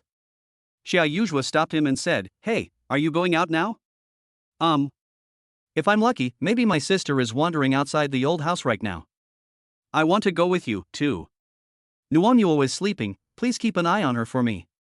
Xiao Yuzhua slapped his head and thought, oh, how could I have forgotten about this? Then if you haven't found her, just come back and don't look for her there. It's so late, I don't think she will show up. I see. Thank you. Xiao Yuzhua was confused, why are you thanking me? If you hadn't helped me take care of Nuonyuo these past 2 days, my life would have been a mess. Xiao Yuzhua couldn't help but snort complacently, of course, don't you realize how much Nuonyuo clings to me now? You won't even know if I'm kidnapped by you one day. Chen Mo smiled at her and left in a hurry. Xiao Yuzhua stood blankly outside the door for a long while before returning into the house with a lost feeling. At this moment, she didn't realize that she was becoming more and more dependent on Chen Mo. She felt panicked when she couldn't see him. Now that he had just left, she was looking forward to his return soon. Alas! Xiao Yuzhua sat beside the bed, looking at the sleeping Nuonyuo, carefully pushed the loose hair on Nuonyuo's forehead aside, and suddenly thought that Kong Xinyu was really the biggest fool in the world. For the so-called glory and wealth, she was willing to abandon such a well-behaved and lovely daughter? What she once had was a harmonious and beautiful family that Xiao Yuzhua could never have dreamed of. This stupid woman threw it away without hesitation. In the near future, she will definitely regret her decision. But Xiao Yuzhua didn't expect that this day would come so soon. Kong Xinyu was having a very hard time at this time. The man who once said he would spoil her for the rest of her life seemed like a different person suddenly. He seemed to dislike everything about her and was always finding fault with her. Even if she humbled herself and took the initiative to please him, he would impatiently push her aside, yell at her and tell her to get out. Kong Xinyu felt so wronged. Her crying and making a fuss only made him more upset, so he kicked her out and made her sleep in the guest room. She was not allowed to step into the bedroom without his permission. Is this still the man who used to treat her like a little darling and spoil her like a queen? Has he been possessed by the devil? Kong Xinyu had no idea what she had done wrong and why she suddenly became like this. If he is dissatisfied with himself, can't he just tell her and ask her to change? Kong Xinyu hadn't yet realized that in order to maintain her own wealth and glory, she began to be humble and try to please the man who once followed her like a lapdog and whom she got without any effort. She took it for granted and pushed all the responsibility onto Chen Mo again. Zimming, did Chen Mo say something bad about me in front of you? I belong to you wholeheartedly now. I love you and I want to stay with you forever. Kong Xinyu's affectionate farewell gave Wang Zimming goosebumps. Stay together for life? It's been less than 2 months and she has already made him like this. If they really want to stay together for the rest of their lives, will she make him starve to death? Men are often more terrifying when they are realistic. Wang Zimming began to seriously consider his and Kong Xinyu's future. He looked at Kong Xinyu with complicated eyes. Kong Xinyu shuddered for no reason. At this moment, Wang Zimming looked particularly unfamiliar. He no longer had any of the doting look he had before. Zimming, what happened? Can you tell me? There's nothing to say, just get out. I'm going to sleep now. Wang Zimming said with a cold face, slamming the door in her face. Kong Xinyu was terrified. I don't understand how her life as a wealthy wife has turned out like this. If Wang Zimming doesn't want her anymore, she will be left with nothing. It will be fine tomorrow. After a good night's sleep, everything will be back to normal tomorrow. Kong Xinyu comforted herself in this way. Wang Zimming had been having a very unhappy time these past 2 days because of that bastard Chen Mo. He was in a bad mood and couldn't help but lose his temper with her. When he calmed down, he would double compensate her for the grievances she had suffered. Thinking of this, Kong Xinyu felt better. She packed up her things and went to the guest room obediently. She never dreamed that after being driven to the guest room by Wang Zimming, she had completely lost the chance to enter the master bedroom. Things were developing in the worst direction she could not imagine. Chapter 28, A Woman's Heart is like a needle in the sea. Chen Mo ran out in a hurry and sat on the steps of the rental house for a while, but he didn't wait for his sister. Come to think of it, it's late at night now, and my sister must have gone to bed. Why would she come here to look for him again? But if it was really my sister, where could she be now? He was somewhat unwilling to give up, so he wandered around the courtyard for a long time, and then walked around the perimeter of the community, but still found nothing. He was so disheartened that he decided to go home, and at that moment Xiao Yuzhua called him. Chen Mo said, I'm going back now. Do you want to have some midnight snack? Tell me what you want to eat and I'll buy it for you. I won't eat it. Are you deliberately trying to make me gain an extra pound of flesh? You have bad intentions. Really not eating? Then I'm going back. Oh, by the way, is there anything you need? Chen Mo remembered that it was Xiao Yuzhua who called him. Can't I call you if nothing happens? Xiao Yuzhua said in a petty manner. This statement may sound reasonable at first glance, but it does not stand up to scrutiny. Why would you call him for no reason? It's really incomprehensible. A woman's heart is as unfathomable as the sea, and Chen Mo stopped thinking about it. I rushed home with a heavy heart. He was almost certain that his sister was not doing well. He now has the ability to give his sister a good life, and he wants to compensate her. When he came back, he found Xiao Yuzhua sitting on the sofa playing with his phone, so he asked casually, Why aren't you asleep yet? What do you care about me? Xiao Yuzhua didn't even raise his head. How could she, who was so proud and arrogant, let Chen Mo know that she stayed up so late waiting for him? Chen Mo now understood her temper. She was just a child and there was no need to argue with her. So he smiled and walked into the bathroom, ready to take a shower and rest. Xiao Yuzhua secretly stared at his back for a while, and an inexplicable wish in his heart was satisfied, so he put away his mobile phone at the right time, stretched, walked into the house, took a shower and went to bed. Good night. Many times, if the money is in place, things will go extra smoothly. The renovation of the buffet restaurant is proceeding in an orderly manner. Zhao Shu is very concerned about his new job and is always supervising the internal renovation process. Recruiting him was the most correct thing Chen Mo has done. In order to retain Zhao Shu and reduce his psychological burden, Chen Mo agreed to Zhao Shu's request to reduce his salary on the surface, but once the buffet restaurant is on track, Chen Mo will adjust his salary to the level he deserves as soon as possible. In the high-consumption Shanghai, a monthly salary of 50,000 yuan is actually not that much, not to mention that he has a mortgage to pay. However, because he was used to being exploited in his previous company and Chen Mo was a new entrepreneur, Zhao Shu refused to take too high a salary, feeling that he was unworthy of it. Zhao Shu's guess was correct. 2 days after he resigned, manager Zhang contacted him and asked him to go to the company immediately in a condescending tone. Zhao Shu laughed and said that he had already resigned, and answering your call was just giving you face. If you tell me to get out, I will get out. If you tell me to go back, I will go back. Don't I have any face? Manager Zhang was speechless after being confronted by him. After a long pause, he opened his mouth and said, Zhao Shu, do you still want to do this? If you do, get back here.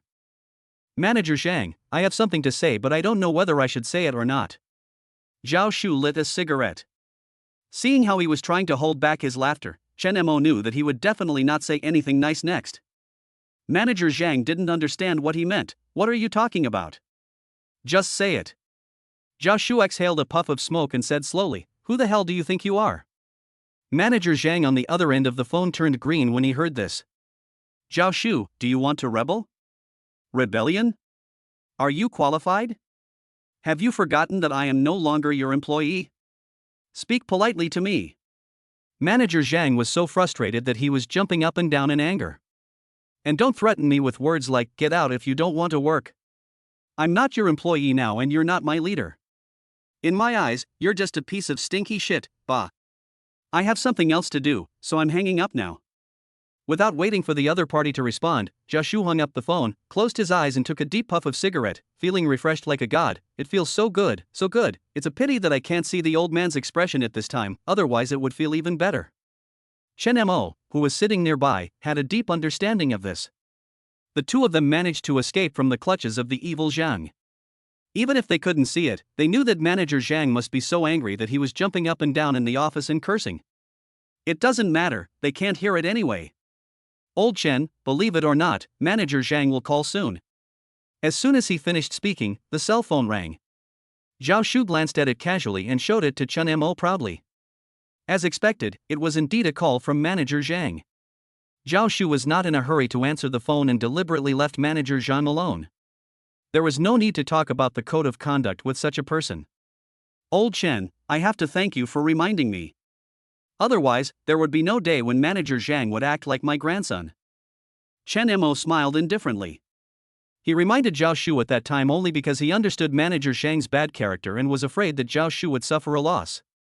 He just mentioned it casually, and it was a simple thing, so he didn't actually do anything. He actually saved Zhao Shu by accident. Manager Zhang is really despicable. He blatantly steals other people's hard work to please his mistress. Being a human being to this extent is really shameless. Doesn't he always like to tell others to get lost? Others just go away obediently, but now he keeps harassing them. If I had known this would happen, I wouldn't have done it in the first place. The cell phone rang persistently, again and again, and Zhao Shu finally picked up the call. Manager Zhang on the phone gave in, but they all knew that this was just a trick to deceive Zhao Shu into going back and handling the project issues. Zhao Shu, we were too impulsive before. We can still discuss the project. Come back to work soon. The company can't live without you. It was really like the sun rising in the west. The arrogant Manager Zhang actually took the initiative to surrender to him. Zhao Shu bluntly exposed his lies. The company can't do without me? I think the company can't do without Xiao Jia, right? Manager Zhang was speechless, and then became angry. Zhao Shu, don't be shameless. I'm telling you, there is a problem with the project now. You have to come back and solve it immediately, otherwise, you will be held legally responsible. Zhao Shu laughed and said, okay, I'll wait. Manager Zhang was so angry when he heard the beeping sound in the microphone that he almost threw his phone. Zhao Shu refuses to come back? How can he be so ungrateful? Oh, Manager Zhang, what should we do now? Xiao Jia held Manager Zhang's arm and shook it hard, making Manager Zhang dizzy and fascinated. Xiao Jia wore heavy makeup and sexy clothes. To put it bluntly, she looked more like a street prostitute than a formal office employee. Manager Zhang felt dizzy, confused, and dry-mouthed from her shaking. Thinking of her hard work last night, I really want to take her away right away. But now in the company, he was at least a little rational. He pinched her and said in a deep voice, don't worry, he will come back. But what if he doesn't know what's good for him? Little goblin, you don't know that Zhao Shu just bought a wedding house and has a heavy mortgage. The economy is bad now. If he leaves the company, he will definitely not be able to find a suitable job for a while. Xiao Jia was still worried. Then why didn't he follow the steps you gave him just now? Manager Zhang thought he saw through everything. Isn't he still angry? Once he calms down, he will roll back obediently. Don't worry, little devil, I'm here, the project is yours. Chapter 29, Crazy Kong Xinyu. Manager Zhang is full of confidence. He believed that the arrogant Zhao Shu could not escape from his control. Wait for Zhao Shu to give in, coax him into completing the project perfectly, then torture him severely and let him get out. Unfortunately, despite all the planning, Manager Zhang did not anticipate that nothing is absolute. Chen Mo was always thinking about the woman who might be his sister, so he would go around the neighborhood where he lived when he had nothing to do. When I was going upstairs, I heard a hurried knock on the door. I was delighted and hurried upstairs. He ran up to the 4th floor panting and saw a woman standing in front of the rental house with her back to him, knocking on the door. The smile on Chen Mo's face froze. Instead of waiting for his sister, he waited for the woman he least wanted to see, Kong Xinyu. Kong Xinyu knocked for a long time but no one answered. She certainly didn't know that Chen Mo and his daughter no longer lived here. Chen Mo did not cancel the lease. Firstly, he had been too busy recently and had not had time to cancel the lease. Secondly, the lease on the house had not yet expired.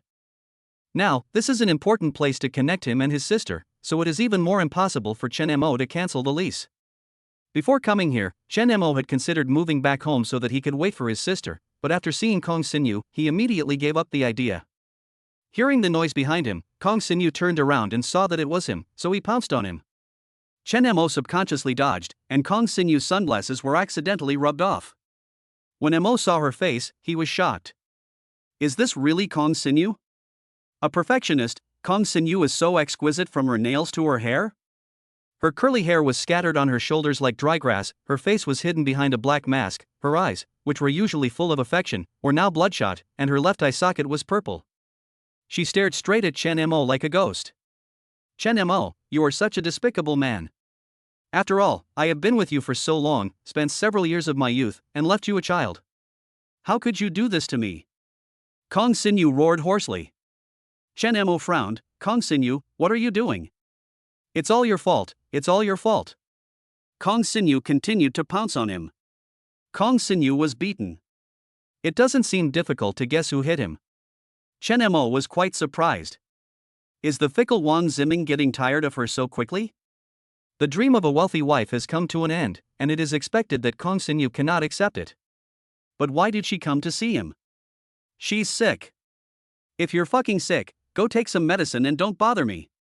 Chen Mo got annoyed and yelled at her. Chen Mo, are you a man? Just because I don't want to live with you, you want to ruin my life, right? This woman is out of her mind. She was abused by Wang Ziming. What does it have to do with him? Chen Mo was both amused and annoyed. Kong Xinyu, please don't take yourself too seriously. Are you going to leave or not? If not, I will call the police. Kong Xinyu was like an angry mad dog. How could she listen? She came up and slapped Chen Mo in the face. Chen Mo is a strong man, of course he is not afraid of her. But Kong Xinyu's hand came at him quickly and fiercely with the help of her madness, and it was not easy for Chen Mo to dodge. At the critical moment, a loud shout like a bolt from the blue exploded out of nowhere in the stairwell. Stop it! It happened so suddenly that Kong Xinyu shivered in shock, and her hand just brushed Chen Mo's ear. The next second, a figure rushed out from the stairs like lightning, and then in a flash, Kong Xinyu was thrown against the wall with a scream. Wow! I heard a child crying behind me. Only then did Chen Mo realize that little Nuonyuo was standing in the middle of the stairs, crying heartbreakingly. By the way, ever since Xiao Yuzhuo learned that the woman he met by chance might really be Chen Mo's sister, he didn't say it out loud, but secretly fell in love with her. Chen Mo went out early in the morning to take care of the restaurant business. She took Nuonyuo out for a walk and intentionally walked here. Although her father's lackeys almost caught her last time, it was because she accidentally revealed her whereabouts. As long as she is careful, the world is so big and the human world is so vast that it will be difficult for her father's lackeys to catch her. Having said that, she still carefully put on her mask, wore cheap clothes that she would never wear normally, and plunged into the crowd. No matter how powerful they were, they could not pull her out. Under the guidance of Nuonyuo, she went up to see the place where they used to live. As a result, as soon as he came up, he saw a mad dog attacking Chen Mo. Damn it, how could she bear it? The blood in Xiao Yuzhuo's body rushed to his head, and the advantage of practicing martial arts since childhood was revealed at this moment. In anger, Kong Xinyu was like a little chicken in her hands, completely unable to resist. She had no intention of letting Kong Xinyu go just like that, and her soft crying brought her back to her senses. No matter how unbearable this woman in front of me is, she is still the biological mother of that little girl. The only shining point of this woman is that she gave birth to a well-behaved and lovely daughter, Nuonyuo. Chen Mo quickly picked up Nuonyuo and said, "It's okay, baby, it's okay." Nuonyuo was crying so hard that she was out of breath, and she stretched out her arms to struggle towards them. Xiao Yuzhuo let go of Kong Xinyu in a daze. Facing her tearful eyes, I felt extremely panicked. She hit Nuonyuo's mother in front of Nuonyuo. Nuonyuo must hate her very much and might never talk to her again. Xiao Yuzhuo, who had always been fearless since childhood, was now scared. She was afraid that Nuonyuo would dislike her and that she would not be able to continue staying in that safe little harbor that did not belong to her. Chen Mo said to the stunned Xiao Yuzhuo, "Why are you still standing there? Come here quickly, let's go." Xiao Yuzhuo stopped where he was timidly, not daring to move forward. At this moment, Kong Xinyu came to his senses, jumped up, and pushed Xiao Yuzhuo hard. Nuonyuo cried heartbreakingly, "Don't hit my sister. Don't hit my sister." Xiao Yuzhuo's body hit the wall heavily, but he was delighted by Nuonyuo's crying. It turns out that Nuonyuo didn't hate her. Kong Xinyu was furious. "You stupid girl, I'm your mother, but you're turning your elbow to an outsider? Sister is not an outsider, and you are not my mother." Kong Xinyu was stunned. In shock, she seemed to recall what she had said to her child when she fell down in the yard of the traffic police brigade and the child ran over to help her up. "I am not your mother, you are not allowed to call me mom anymore." But she was just saying it in anger at that time. How could the child take it seriously? Xiaoyu gave her a scorching look, dusted himself off, and walked towards the father and daughter with a relaxed look. As soon as she got closer, Nuonyuo reached out to pull her, and she took the child into her arms. Chen Mo turned around and said, Kong Xinyu, don't live your life like a stinking piece of shit that everyone hates. Kong Xinyu discovered that the disgust he showed when he looked at her was the same as Wang Ziming's. What's going on? Obviously, before this, she had always been a happy woman who was held in the palm of a man's hand and cared for. Chen Mo and Wang Ziming both regarded her as a treasure. She didn't do anything, so how could she have become such a stinky shit? Chapter 30, Completely Abandoned. Kong Xinyu still has some dignity. Besides, everyone else has left. Why is she making a fuss and performing a one-man show? The neighbors were alarmed and came out to watch the fun. She picked up the sunglasses from the ground, put them on her face and left in a hurry. When I was going downstairs, I heard someone whispering behind me, isn't this Nuonyuo's mother? I haven't seen her for a long time. You don't know, do you? She hooked up with a rich man, gave up her husband and children, and became a rich wife. Is this true? Xiaoqin treats her so well. It's really a sin. Isn't the child the most pitiful one? Hey, the child just cried so heartbreakingly, I couldn't bear to listen to it. How can a mother be so cruel? Kong Xinyu hid in the public toilet, packed up her things, and mustered up the courage to return to Wang's house. Now the Wang family is her home, where else could she go if not back? In order to reconcile with Wang Ziming, she got up early this morning, cooked a bowl of porridge, and personally brought it to Wang Ziming, saying to him lovingly, this is the porridge I cooked for you. It is nourishing and healthy. Drink it while it's hot. In her expectation, she, who had never done any housework, would cook porridge for Wang Ziming personally, and Wang Ziming would be very touched. She waited for Wang Ziming to say to her with emotion, baby, these things can be done by the servants, and then say, baby, you are so good to me, and then it would be a perfect ending. However, imagination is beautiful and reality is cruel. Wang Ziming glanced at her with disgust and said angrily, didn't I tell you not to come in without my permission? Kong Xinyu was shocked that Wang Ziming was so angry that he was still angry all night. She began to wipe away her tears pitifully, Ziming, what happened? Am I no longer your little baby? Under normal circumstances, Wang Ziming would have gone up to comfort her, but now, he felt annoyed when he saw her, you're crying so early in the morning. It's so damn unlucky. Get out of here. Bang. I got up at 5 o'clock and carefully cooked a bowl of loving porridge for the floor. Kong Xinyu accidentally touched Wang Ziming while dodging in fear. Wang Ziming didn't know what was wrong with him. He was completely furious. He raised his fist and punched her in the face. Then he dragged her out of the door roughly and threw her heavily, get out. Kong Xinyu curled up on the ground like a dead dog. The servant who usually liked to curry favor with her hid aside with his neck shrunk, watching the joke. Kong Xinyu suddenly fell out of favor, and she thought it was all Chen Mo's doing. He must have said something he shouldn't have said in front of Wang Ziming, otherwise, how could Wang Ziming, who had always doted on him, be willing to give her up? She hates it. So she came back angrily and demanded an explanation from Chen Mo. In the end, I didn't gain any advantage. Kong Xinyu was heartbroken and felt that everyone in the world was against her. After he returned, Wang Ziming just came out of the house. Seeing him, he said, where have you been? Come here. Kong Xinyu's eyes became hot. Ziming still cares about her. Although his expression was still cold, he was a man who cared about his reputation and did not want to express his concern for her at this time. Kong Xinyu hurriedly followed. Signature. Just as Kong Xinyu sat down and was about to tell him about her grievances, something was thrown in front of her. What? Kong Xinyu was confused. Don't waste my time. Just sign it quickly if you know what's best for you. Wang Ziming said impatiently. Kong Xinyu's heart suddenly tightened, and she took a look tremblingly, and it turned out to be a divorce agreement. Her eyes went dark and she almost fainted. Ziming, are you kidding me? You've never thought about divorcing me, you're just kidding me, right? She rushed over and hugged Wang Ziming, crying bitterly.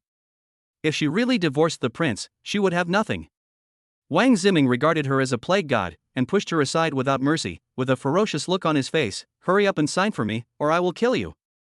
Kong Xinyu was both afraid and hateful. She was afraid that Wang Ziming was serious about this, and she hated Chen Mo for hurting her so badly.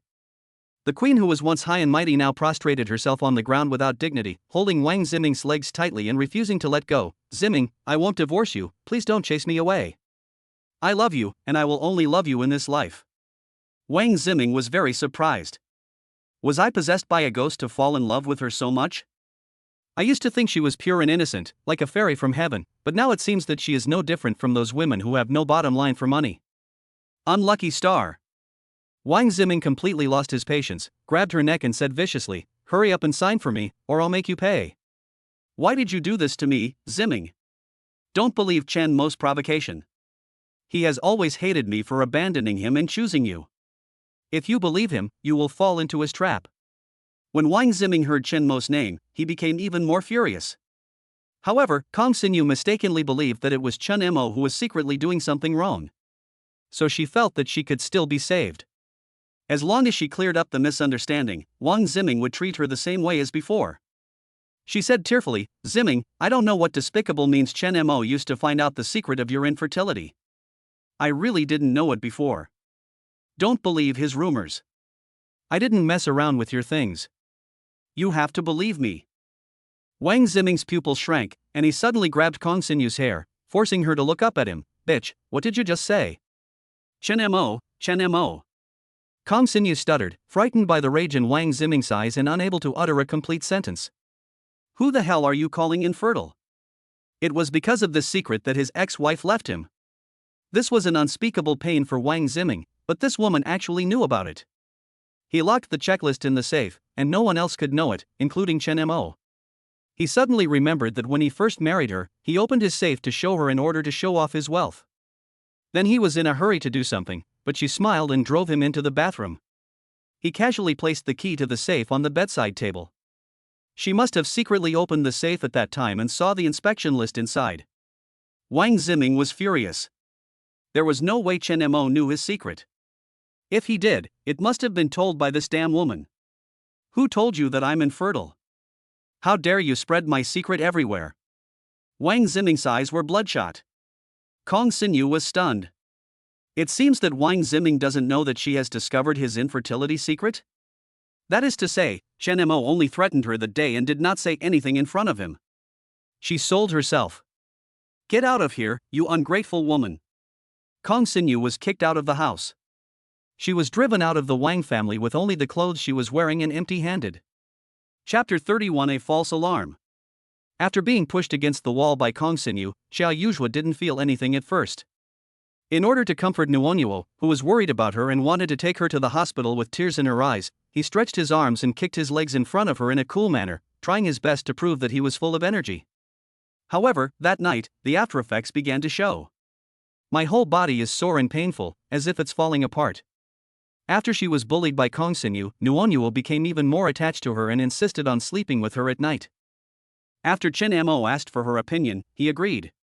She woke up in the middle of the night feeling unwell all over, and saw Nuonyuo sleeping soundly with her arms around her.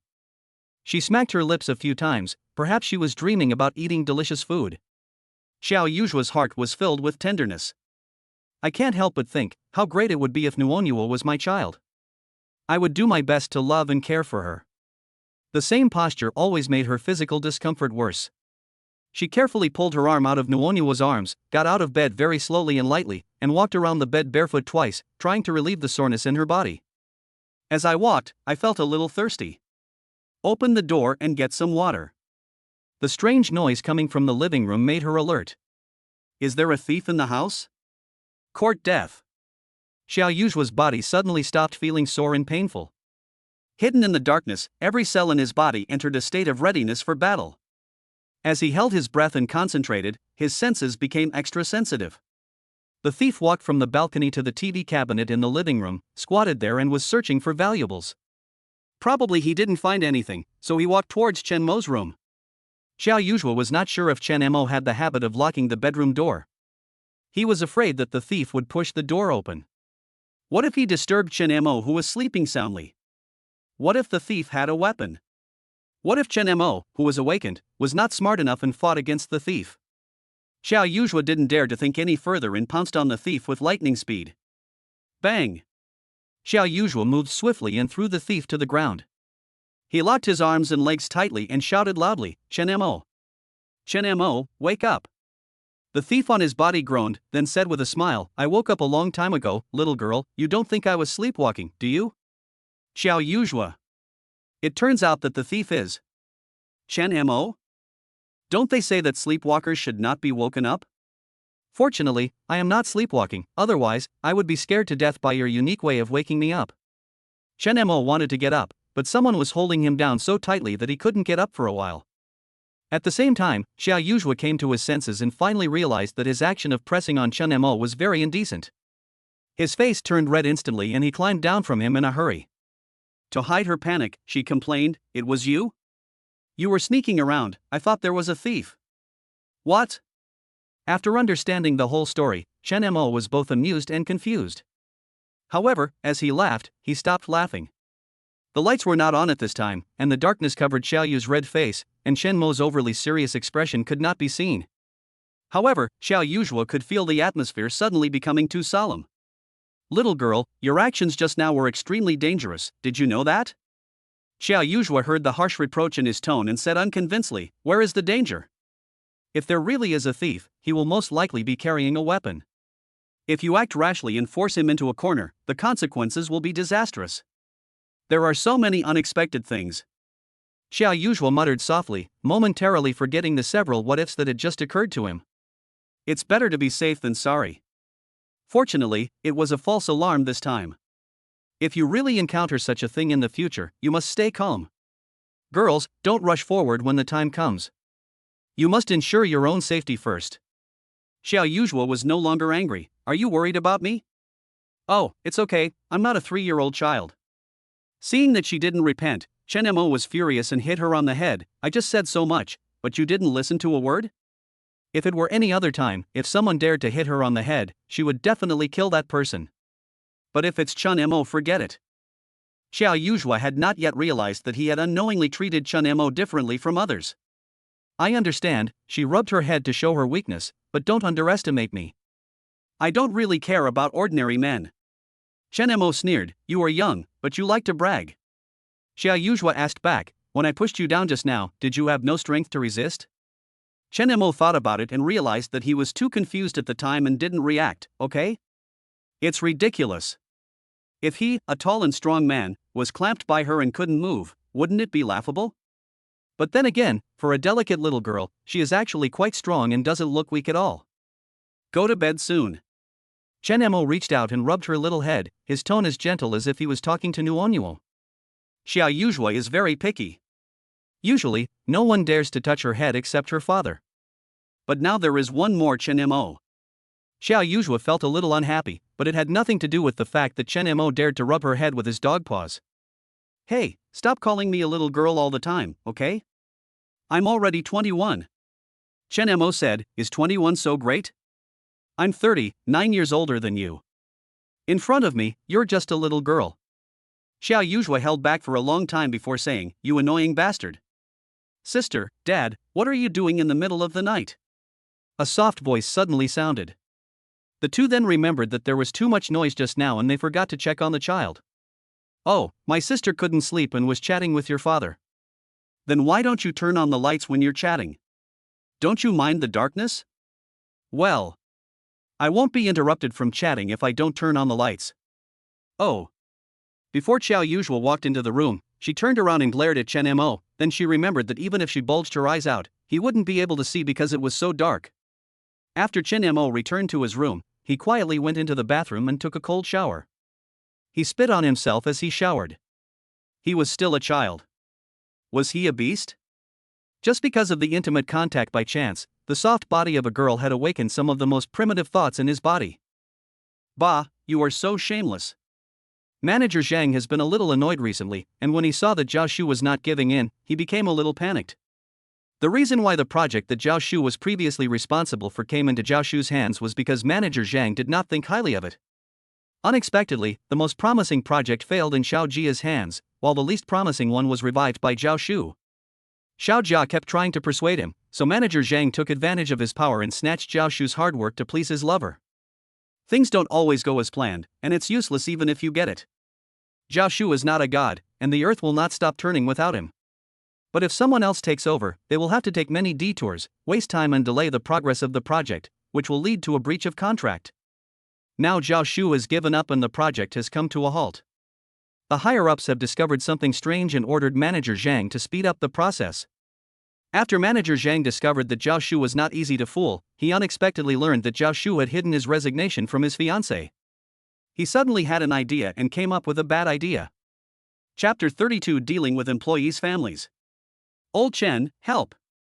At 8 o'clock in the evening, when Zhao Shu called for help, Chen Mo was reading a book with his daughter. What happened? Don't be anxious, tell me slowly. Chen Mo walked to the balcony. Xiao Yuzhua glanced at him, then sat down in the seat he had sat in, pointing at the words in the picture book and teaching Nuonyuo to read them word by word. I just resigned, but I didn't dare tell Qianqian because I was afraid she would worry. But that bastard Zhang actually told her about it in order to force me to go back. Now Qianqian is angry that I kept something from her and she won't talk to me. Chen Mo hesitated for a moment and said, Your fiancée is angry with you because she is worried about you. How about this? I'll go talk to her. Then I really need your help. She asked me what I had been doing these days and suspected that I hadn't studied well. I told her the truth, but she didn't believe me. You said we have known each other for so many years, doesn't she know what kind of person I am? It really makes me sad. So where are you now? Chen Mo asked. Zhao Shu sighed, I'm at her doorstep right now, but she won't let me in no matter what. Chen Mo glanced at the time and asked sympathetically, You haven't had dinner yet? After I ate, my sister-in-law secretly prepared some dishes for me, took 2 steamed buns, and brought them out to me without telling me. She told me that I was full and had the energy to use up. Her sister must not leave without permission until she forgives me. Chen Mo smiled, Your sister-in-law is pretty good. Hey, Lao Chen, please stop making fun of me. Send me the location and I'll be there right away. After Chen Mo finished speaking, he casually glanced towards the living room. Coincidentally, he met a pair of big dark eyes. When they saw him looking at them, they immediately retracted their gaze, looking as if nothing had happened. Okay, wait. After receiving the location, Chen Mo put his phone away, then walked into the living room and said to the 2 girls, one big and one small, I'm going to go out for a while. And you? Dad, you have to come back soon. Since Nuonyuo expressed her true feelings, Xiao Yuzhua shut up. Got it.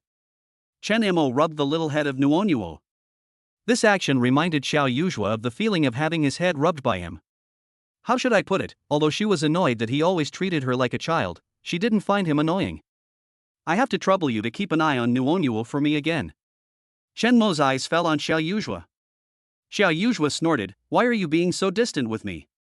Is it so that you can collect rent from me in the future? Don't worry, I won't ask you for rent. Chen Mo was amused by her train of thought. Xiao Yuzhua looked at his warm smile, pretending to mumble and then looked away. The car that was brutally persecuted by Wang Ziming has been repaired. Chen Mo drove for 20 minutes and found the home of Zhao Shu's fiancée. Knock, knock, knock. So annoying. The angry girl was stunned when she saw Chen Mo. She subconsciously looked behind Chen Mo and asked in surprise, Who are you? Did you knock on the wrong door? Let me introduce him to you. He is my former colleague and my current boss. I am not lying to you. Really? I am working with him now. The reason I didn't tell you before was because I haven't settled down yet. If you don't believe me, ask him. Zhao Shu, who was eager to get his fiancée's forgiveness, suddenly jumped out from the side, scaring his fiancée Kong Qian. Kong Qian was furious when she saw him, but because there were strangers present, she at least knew to give him some face. She glared at him and turned to walk into the house. But the door was not closed. The 17 or 18-year-old sister-in-law was blinking and waving at Zhao Shu frantically behind the door. Before Zhao Shu entered the house, he did not forget to pull Chen Mo with him. I'm sorry, I came here without saying hello. Please forgive me. Chen Mo said embarrassedly. Kong Qian was very polite to Chen Mo. She politely asked Chen Mo to sit down and offered him a cup of tea. Zhao Shu asked shyly, Qianqian, where is my tea? Kong Qian rolled her eyes at him and ignored him. Instead, she looked at Chen Mo and said, Sorry, I made you laugh. Zhao Shu was ashamed and said nothing. Chen Mo was always thinking about the task at hand and was about to say something when he was interrupted by Kong Qian. You don't have to say anything, I believe you. Kong Qian sighed. Zhao Shu's eyes widened, and he said aggrievedly, He hasn't said a word yet, and you believe him. I have said so much, why don't you believe me? It's so unfair. Kong Qian glared at him angrily, How dare you say that? Why didn't you tell me that you were wronged and resigned? What do you think of me? Zhao Shu muttered, what do I regard you as? Of course I regard you as my wife. In fact, he originally wanted to treat me as his sweetheart. He is already in his 30s and it was not easy for him to find a gentle, considerate and understanding girlfriend. He must treat her like his sweetheart and pamper her. Working hard and making money desperately, isn't it just to give her a good life? However, such cheesy words are only suitable for being said between two people. He couldn't say it in front of Chen Mo and his sister-in-law. Kong Qian complained, I know you didn't tell me because you were afraid that I would worry, but have you ever thought about how I feel? Do you dare to say that you are not worried at all, afraid that I will dislike you and not want you? Zhao Shu was speechless. Kong Qian was right, he did have concerns in this regard. We've been together for so long, and yet in your eyes I'm such an ungrateful person? Kong Qian's voice choked with sobs. Zhao Shu was panicking, I'm sorry, I was wrong. I won't dare to do it again next time. I will tell you everything as soon as possible and will never hide it from you again. Please don't be angry with me. You deserve my sister to be angry with you. What do you think my sister is? The sister-in-law at the side put her hands on her hips with a fierce look. Zhao Shu admitted his mistake with a positive attitude, yes, it's all my fault. I really know I was wrong. The sister-in-law changed the subject and turned to Kong Qian and said, Sister, since this is your first offense, please forgive your brother-in-law this time. If you want to blame someone, blame it on you for being too pretty. He originally felt that he was not worthy of you. If he loses his job, wouldn't he be useless? That's why he deliberately hid it from you. Hey, it's not easy for him to find a wife at his age, and he was afraid that you would run away. You silly girl, what nonsense are you talking about? Kong Qian still had a tense face, but after holding it in for a long time she couldn't help but burst out laughing. Zhao Shu was ecstatic, but he tried his best to restrain himself and secretly gave Chen Mo a look, which meant, Old Chen, my brother's wife is saved. Chen Mo was sincerely happy for Zhao Shu. Kong Qian looked like a girl who could live a down-to-earth life. They would surely be very happy in the future. Chen Mo took the opportunity to introduce the buffet restaurant that was about to open to Kong Qian. Kong Qian also took this opportunity to explain it seriously, and finally expressed her support for Zhao Shu's choice. I also know that you were very unhappy in your previous job. Since you are very interested in your current job, then do your best. Thank you, Brother Chen. I heard Zhao Shu mention you. You helped him with his work before. You are a good person. I feel relieved to leave my Hanin to you. Chen Mo breathed a sigh of relief. He felt very honored to be recognized by Zhao Shu's family. Zhao Shu pondered for a while, then slapped his thigh and said, Oh, that's not right. I'm 2 years older than Lao Chun. Wife, how can you call him brother? That would be a disadvantage. After he reminded everyone reacted and burst into laughter. Chapter 33 Manager Zhang is scolded. Zhao Shu was puzzled. He went out early and came back late every day, the same schedule as when he was working before. How did Kong Qian know that he was unemployed? After asking carefully, I found out that it was that bastard Manager Zhang who was responsible. If Manager Zhang wanted to persuade him to return to the company through Kong Qian, Zhao Shu could still understand. But this old bastard actually said a lot of nonsense in front of Kong Qian, causing Kong Qian to be frightened for him the whole night. This is intolerable. Zhao Shu was furious. After leaving Kang's house, he called Manager Zhang directly in front of Chen Mo. Manager Zhang's voice sounded strange, full of unsatisfied and angry feeling, like a mangy dog that had been hungry for 3 days and 3 nights and finally dug out a bone from the trash can, but it was snatched away by someone. Zhao Shu, what the hell do you want from me? Manager Zhang, who was in the hotel at this time, was furious and was about to yell at him as usual, but suddenly he remembered that he had to coax him back to deal with the project first, so he suppressed his anger and dissatisfaction, adjusted his mood urgently, and spoke in a soft voice. Oh, have you thought it through and are coming back? Fine, come to work as usual tomorrow. I won't hold anything against you for what happened before. Manager Zhang hugged Xiao Jia and gave him a smug look, as if saying, see? I said he can't get out of my palm. As soon as I make a move, he will have to roll back obediently. Manager Zhang, under Xiao Jia's admiring gaze, said pretentiously, did you hear that? Don't be late. Zhao Shu suppressed his anger and asked a question calmly, Manager Zhang, I have something to say but I don't know whether I should say it or not. Manager Zhang thought he wanted to negotiate terms with him, so he pretended to be generous and said, "You tell me." As soon as he finished speaking, he suddenly felt that Zhao Shu's words sounded familiar, and he suddenly felt uneasy. "Do you have a son?" "Yes." Manager Zhang felt strange. If there is any activity in the company, he often takes his son with him. Almost everyone in the company knows that he has a son. What does Zhao Shu mean by this? Does your son have API? Zhao Shu asked seriously. Chen Mo almost choked to death on his own saliva. Ha ha ha ha ha ha ha. Absolutely, so amazing. When people curse someone who has done something extremely bad, they usually like to curse that person's child will not have an anus. Manager Zhang's children are already in college, so it's obviously too late to curse him now. But the way Zhao Shu asked the question seriously was simply too funny. In order to show off in front of his lover, Manager Zhang deliberately turned on the loudspeaker, but what came out was this thing, and his face turned green. Zhao Shu. What do you mean? It's nothing, I just think that if you are such a wicked old thing and your son still has an asshole, then God is too blind. Zhao Shu's tone was still calm, just like when he was reporting to his leader as usual. Zhao Shu. How dare you make fun of me? I'll fire you. Zhao Shu said, Manager Zhang, you are not that old, are you suffering from Alzheimer's disease? I fired you, don't you remember? Manager Zhang was so angry that he was screaming and yelling, and he didn't even have the mood to flirt with the pretty girl in his arms. You son of a bitch, just wait for me, I'm going to ban you and make sure you can never find a decent job in Shanghai again. TSK, just wait. I'm not afraid of you. Zhao Shu smiled contemptuously, hung up the phone, and felt relieved. Wait, he suddenly felt something was wrong. Zhao Shu touched the soft seat beneath him, then looked at the steering wheel and became excited. Fuck. This car is really nice. Lao Chen, you're not going to tell me this is your car, are you? Yes, it's my car. Chen Mo's heart was calm, and the excitement of just getting the car was long gone. Didn't you always ride an electric scooter when you went to work? I was so ignorant that I wanted you to ride on my bike to and from get off work. After all the trouble, you are embarrassed. You just don't like my shabby bike, right? Lao Chun, I am now full of confidence in our store. So you are the invisible rich second generation? Hey, what about your wife? Bah, your ex-wife picked up sesame seeds and lost a watermelon, it's a big loss.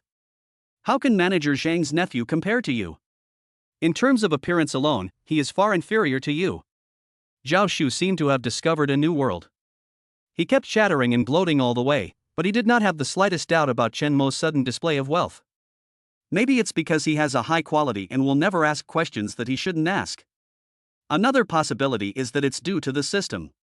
Under normal circumstances, it would be extremely unreasonable for a poor boy like Chen Mo to suddenly become rich overnight. However, under the system's processing, although others would find it strange, they would not delve into where his wealth came from. Just like what he said to Qiao Yuzhua about the 5 million jackpot, if you are interested, you can easily find the loopholes in his words. Even if you win 5 million, how can you buy a house and a car overnight?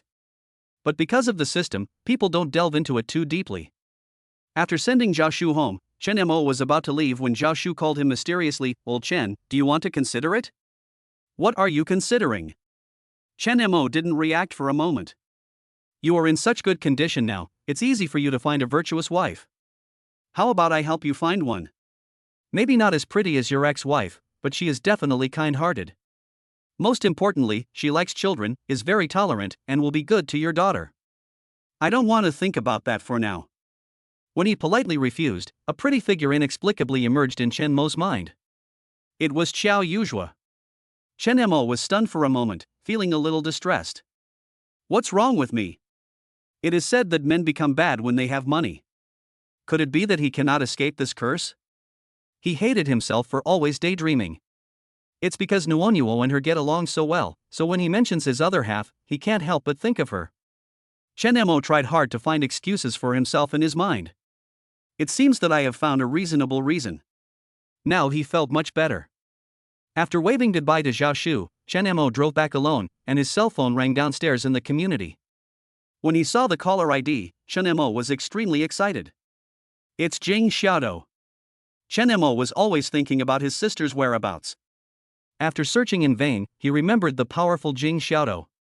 He sent the photo of his sister that he had treasured in his mobile phone for many years and was reluctant to delete to Jing Xiaodou. and took the initiative to pay a deposit of 50,000. Mr. Chen, are you sure you want to give me this task? Jing Xiaodo's voice sounded a little confused. Chen Mo was nervous. Even Jing Xiaodo can't find his sister's whereabouts? Could it be that the woman that Xiao Yuzhua saw was not his sister? Mr. Chen, although I, Jing Xiaodo, love money very much, there is a saying that a gentleman loves money but gets it in a proper way. I can't cheat you. What do you mean? Chen Mo couldn't help it. I can spend any amount of money as long as it can help him find his sister. Mr. Chen, isn't your sister in the Magic City? Chen Mo was stunned for a moment, suspecting that he had heard it wrongly. What did you say? Mr. Chen, to be honest, after I saw your photo, I immediately recognized the person in the photo as a lady from the convenience store in our community, so it can't be said that I found her for you. If you want to meet her, I can provide you with the address right away.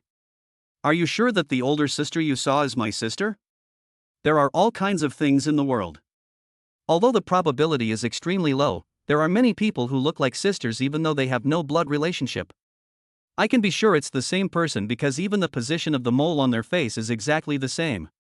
Because of his special job, Jing Xiaodo has a particularly sharp eye. Chen Mo was so excited that he didn't know what to say. It was a piece of cake to finally find it. But Mr. Chen, it's too late now, and the convenience store has closed. I'll send you the address first, and you can come back tomorrow. Chapter 34 A Happy Family of 3. Chen Mo tossed and turned, unable to sleep all night. The next morning, Xiao Yuzhua stared at Chen Mo's face, full of suspicion. He didn't sleep well yesterday, and his dark circles were like panda eyes. He was in a good mood because he couldn't suppress the crazy upward curl of his mouth corners. If it weren't for the fact that the convenience store couldn't open so early, Chen Mo would have rushed to the address provided by Jing Xiaodo. Sister, is it really you? I haven't seen my sister for many years, and I don't know if she has changed a lot. Chen Mo quickly washed up and turned to the bedroom. When he lifted up his clothes and was about to take off his pajamas, he saw a figure quietly following him in. He was so scared that he quickly put his clothes back. Little girl, what are you doing? After living together for a few days, except for the beginning, Chen Mo did not feel uncomfortable with having another person in the house. They all tacitly maintained a safe and appropriate distance. Chen Mo would not enter Xiao Yuzhua's room, and Xiao Yuzhua never entered his room. Therefore, Chen Mo would not deliberately close the door in his own room. But this time, Xiao Yuzhua didn't even say hello and broke into his private space silently like a ghost. Xiao Yuzhua was leaning against the door, her face still a little dazed from sleep, looking adorable and cute. What's wrong with you? Chen Mo, what? If you have any good news, share it with others. I see you are very excited this morning. Did you win the lottery again? How much did you win this time? Chen Mo didn't know whether to laugh or cry. No, it's not that easy to win a big prize. Oh, Xiao Yuzhua yawned, not yet realizing that he had unilaterally broken their tacit rules and intruded into Chen Mo's territory. Then why are you so excited? The restaurant shouldn't be ready so quickly, right? After a night of digestion, Chen Mo, who was excited in Xiao Yuzhua's eyes, had become much calmer in comparison. I have news about my sister. Xiao Yuzhua's eyes suddenly widened. Really? Chen Mo nodded. I'll go check out the clues that Jing Xiaodo, the person you introduced to me last time, provided me. Xiao Yuzhua was overjoyed. Great. I didn't expect this guy to be so capable. He didn't embarrass me. Then let's go and take a look. You want to go too? Of course. Why, you don't plan to take me with you? Xiao Yuzhua was dissatisfied, and then she thought that she and Chen Mo had no relationship at all, so why should she, a passerby, follow them while they went to recognize their relatives? Xiao Yuzhua suddenly felt unhappy that he could not integrate into this family legitimately. Chen Mo was surprised. You want to go too? I was afraid you would find it boring, so I planned to take Nuonyuo alone. But seeing is believing, hearing is not. There are people with similar faces in the world. I am worried that she is not my sister. News means there is hope, right? Chen Mo, Jing Xiaodo is a professional paparazzi with sharp eyes. If he says yes, then he should be right. I hope so. Xiao Yuzhua quickly tidied himself up, and Nuonyuo just woke up. Dad, sister, are we going out to play today? The elf ghost Nuonyuo saw something from their hurried expressions. Right. The child was too young and too naive, so Chen Mo didn't plan to tell her until he was sure. Nuonyuo's eyes lit up. That's great. Dad and sister are taking me out to play together, I'm so happy. The little girl's cold was almost healed, and her face had regained its former rosy color. Chen Mo planned to let her go to kindergarten on Monday. When going downstairs, Nuonyuo held her father's hand with one hand and her beautiful sister's hand with the other, jumping around, showing no sign of the hurt caused by being abandoned by her mother. Look how happy this newly moved family of 3 is. The man is talented and the woman is beautiful, and the daughter is also beautiful. The old lady who was sitting and chatting downstairs followed them with her eyes and said with a smile. Xiao Yujua's cheeks flushed slightly. She was so carefree and casual that she didn't dare to look around when she heard the praises from behind. I complained in my heart, I'm only 21, how could I give birth to a child as big as Nuonyuo? It's over, it's over. Do I look too old? I'm sorry for causing them to misunderstand. I will find a chance to clarify things with others later. Chen Mo said in a low voice apologetically. What is there to clarify? I, Xiao Yuzhua, am not someone who was afraid of these rumors. Xiao Yuzhua said nonchalantly. But she wasn't that kind of girl. When you hear something unpleasant, you have to fight it out even if the other person is the king. In other words, it was not offensive to her that the old ladies treated her as the mother of a 4-year-old girl. She looked at Chen Mo and then at Xiao Yuzhua with a look of innocent expectation. Dad, sister, can you stay with me forever and never leave me? This child is unfortunate. Her mother is selfish and kicks her away like a burden in pursuit of her own happiness. Later, she came back and fought hard for the custody of the child for her own future, not to give the child the maternal love he lacked. At the same time, she is lucky. Chen Mo has secretly vowed to do his best to give her the best company and the best of everything. Chen Mo lowered his head and said to Nuonyuo gently, of course Dad will always be with you. What about my sister? Nuonyuo turned to look at Xiao Yuzhua. Chen Mo was thinking about how to tell the child that his sister was different from his father and would have to leave one day, when he heard Xiao Yuzhua say, as long as Nuonyuo is willing, his sister is willing to stay with you forever. Chen Mo was stunned, then laughed mockingly. Xiao Yuzhua's tone of promise was so serious that he almost took it seriously. He was very grateful that Xiao Yuzhua was willing to tell such a white lie in front of the child. As for the future, there will always be a way to make children understand that all good things must come to an end. Chen Mo was always thinking about his sister who might be in a convenience store in a neighborhood, so he didn't notice that Xiao Yuzhua was a little bit strange. This is mainly reflected in the fact that if Chen Mo accidentally meets her gaze, she will immediately look away uncomfortably. After successfully finding the neighborhood that Jing Xiaodo mentioned, Chen Mo was eager to find his sister, so he simply carried Nuonyuo and strode forward. Dad, please walk slower. I can't keep up with you. Nuonyuo suddenly said anxiously. Chen Mo stopped and looked back, but there was no trace of Xiao Yuzhua in his sight. Chen Mo waited patiently for a while, but nothing happened. Nuonyuo was about to cry, Dad, is my sister lost? Go back and look for her. What if she can't find the way home? At this moment, Chen Mo was also a little worried, so he went back the same way. During the process, he passed by a young man wearing glasses and carrying a cat bag. The young man was walking while talking on the phone and accidentally bumped into Chen Mo's shoulder. He looked up and said to Chen Mo, I'm sorry. Mrs. Li, 100,000 is the lowest price, it can't be lower. I'm doing a high-risk job, you should also understand your brother. Chapter 35 Young Man. Chen Mo was sweating profusely in anxiety. Where was Xiao Yuzhua? It was as if he had evaporated from the face of the earth, with no trace left. He came to find his sister, but lost Xiao Yuzhua. Although she was an adult and nothing should happen in broad daylight, Chen Mo still couldn't help feeling anxious. How can a living person just disappear like that? I just told Nuonyuo that I would always be with her, but in the blink of an eye, he was gone. Even if we have to part, at least say goodbye. Chen Mo's mind flashed with a scene where she was walking and suddenly someone pressed a white handkerchief to her mouth and nose, knocked her unconscious and dragged her away. Even though it's a bit far-fetched, he can't help but be concerned about it. They just met by chance and had no relationship with each other. He had no obligation to protect her personal safety. However, people are all made of flesh and blood. If something really happened to her, Chen Mo would feel guilty for the rest of his life. Dad, did you lose your sister? Nuonyuo's panicked voice was filled with tears. No, sister is an adult, nothing will happen to her. Having said that, Chen Mo was also very nervous. He even wanted to send Xiao Yuzhua's photo to Jing Xiaodo and ask Jing Xiaodo to continue helping him find someone. Sister! Nuonyuo suddenly shouted happily. Xiao Yuzhuo walked over slowly, holding 2 bottles of water and a bottle of pure milk. Chen Mo felt relieved when he saw her, but soon frowned again. It's too hot, come, drink some ice water to cool down. Chen Mo looked at her speechlessly and didn't answer. Sister, why did you leave without saying a word? Dad and I thought you were lost just now. Ha? How could I get lost? Xiao Yuzhuo laughed. When Chen Mo saw her smiling face like a child under the scorching sun, his anger disappeared. I thought you were caught by your father's lackeys. Chen Mo was annoyed and finally took the water. The bottle was covered with a layer of mist and was icy cold. How can I let them find me so easily?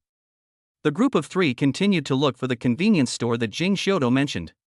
Little girl, you've been out for a while. It's time to go home and stop being willful. Who are you to mind your own business? Xiao Yuzhuo rolled his eyes, dissatisfied with his nagging. Dad, don't make my sister angry. Nuonyuo taught Chen Mo a serious lesson. The little cotton jacket started to leak again. Sister, don't be angry, Dad didn't mean it. Well, in the hot summer, a cotton padded jacket needs some air to let in to keep you cool. As expected, Xiao Yuzhuo was no longer angry. He touched her little face and a smile appeared on his face again. Where are you going? Follow me. Chen Mo, do you know where the convenience store is? Suddenly he looked down at the bottle of mineral water in his hand and laughed. Isn't the mineral water in his hand the one that Xiao Yuzhuo bought from the convenience store? Chen Mo looked at the small, clean and tidy convenience store and took a deep breath. Sister, are you in there? I'm coming. Walking into the convenience store, Chen Mo couldn't help looking around, looking for the familiar figure in his memory. However, after looking around, he didn't see his sister. Chen Mo was extremely disappointed. When he was about to ask the cashier if there were any other employees, Xiao Yuzhuo had already asked for him. Miss, why isn't Chen Shang here today? We have something to discuss with her. The cashier subconsciously asked, Chen Shang? Chen Mo silently began to feel disappointed. Judging from the cashier's reaction, it seemed that he didn't know Chen Shang. Yes, she said she worked here, but I didn't see her. Xiao Yuzhuo continued. Ah, there's a new lady here, but I don't know her name yet. I think her last name is Chen. Another convenience store employee thought of something. The fire of hope burned again in Chen Mo's heart. So where is she now? Sir, we work half day here, and she works the afternoon shift. Xiao Yuzhuo and Chen Mo looked at each other. Are they here too early? The phone received a message from Jing Xiaodo. Boss, I won't charge you this time. We can work together again next time if there's a chance. Chen Mo thought that Jing Xiaodo was interesting, but it was a pity that he didn't know him. He was a good person. With an idea in mind, he scrolled up on the chat interface and found a photo of his sister from a few years ago and showed it to the cashier. Please help me check if this new employee is her? The cashier took one look and immediately said, yes, that's her. Chen Mo was relieved. This way, it was almost certain that it was his sister Chen Shang. Xiao Yuzhuo asked Chen Mo for his opinion, then let's come back in the afternoon? People here don't even know my sister's name, so they certainly don't know where she lives. Chen Mo nodded helplessly. This was the only way. Xiao Yuzhuo glanced at it inadvertently and was suddenly shocked. What the hell? You can't hide from the 15th day, right? Didn't this bastard go out? Why is he back again? Chen Mo looked at Xiao Yuzhuo in confusion as she hurriedly hid behind him. His face changed as he thought of something. While he cooperated and stood in front of her, he couldn't help but look towards the door of the convenience store. At this time, a customer just walked into the store. He was a thin young man with handsome eyebrows and eyes, gentle and refined manner, with a strong scholarly air. He wore a pair of black-framed glasses and looked somewhat familiar.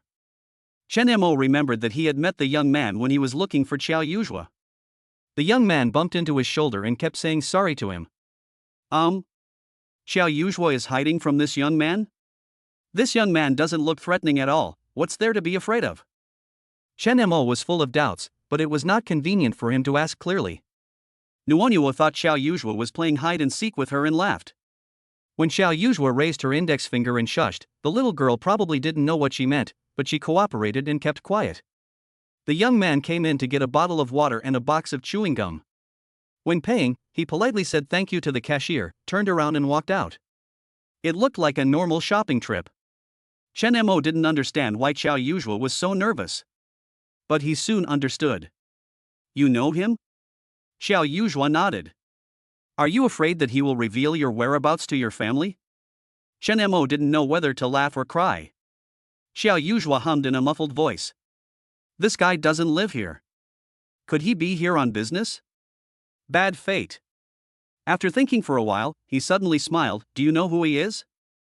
Chen Mo was puzzled. He had never seen this young man before, so how could he know who he was? When Xiao Yuzhuo wanted to keep the secret a secret, his face suddenly darkened and he snorted, so annoying. Chen Mo? Are you angry already? Because he didn't cooperate with her tricks? Just when he was about to express his grievances, a strange voice came from behind him. Xiao Xiao? Is it really you, Xiao Xiao? Chen Mo turned around and realized that when Xiao Yuzhuo said I'm so annoyed, he was not talking about him.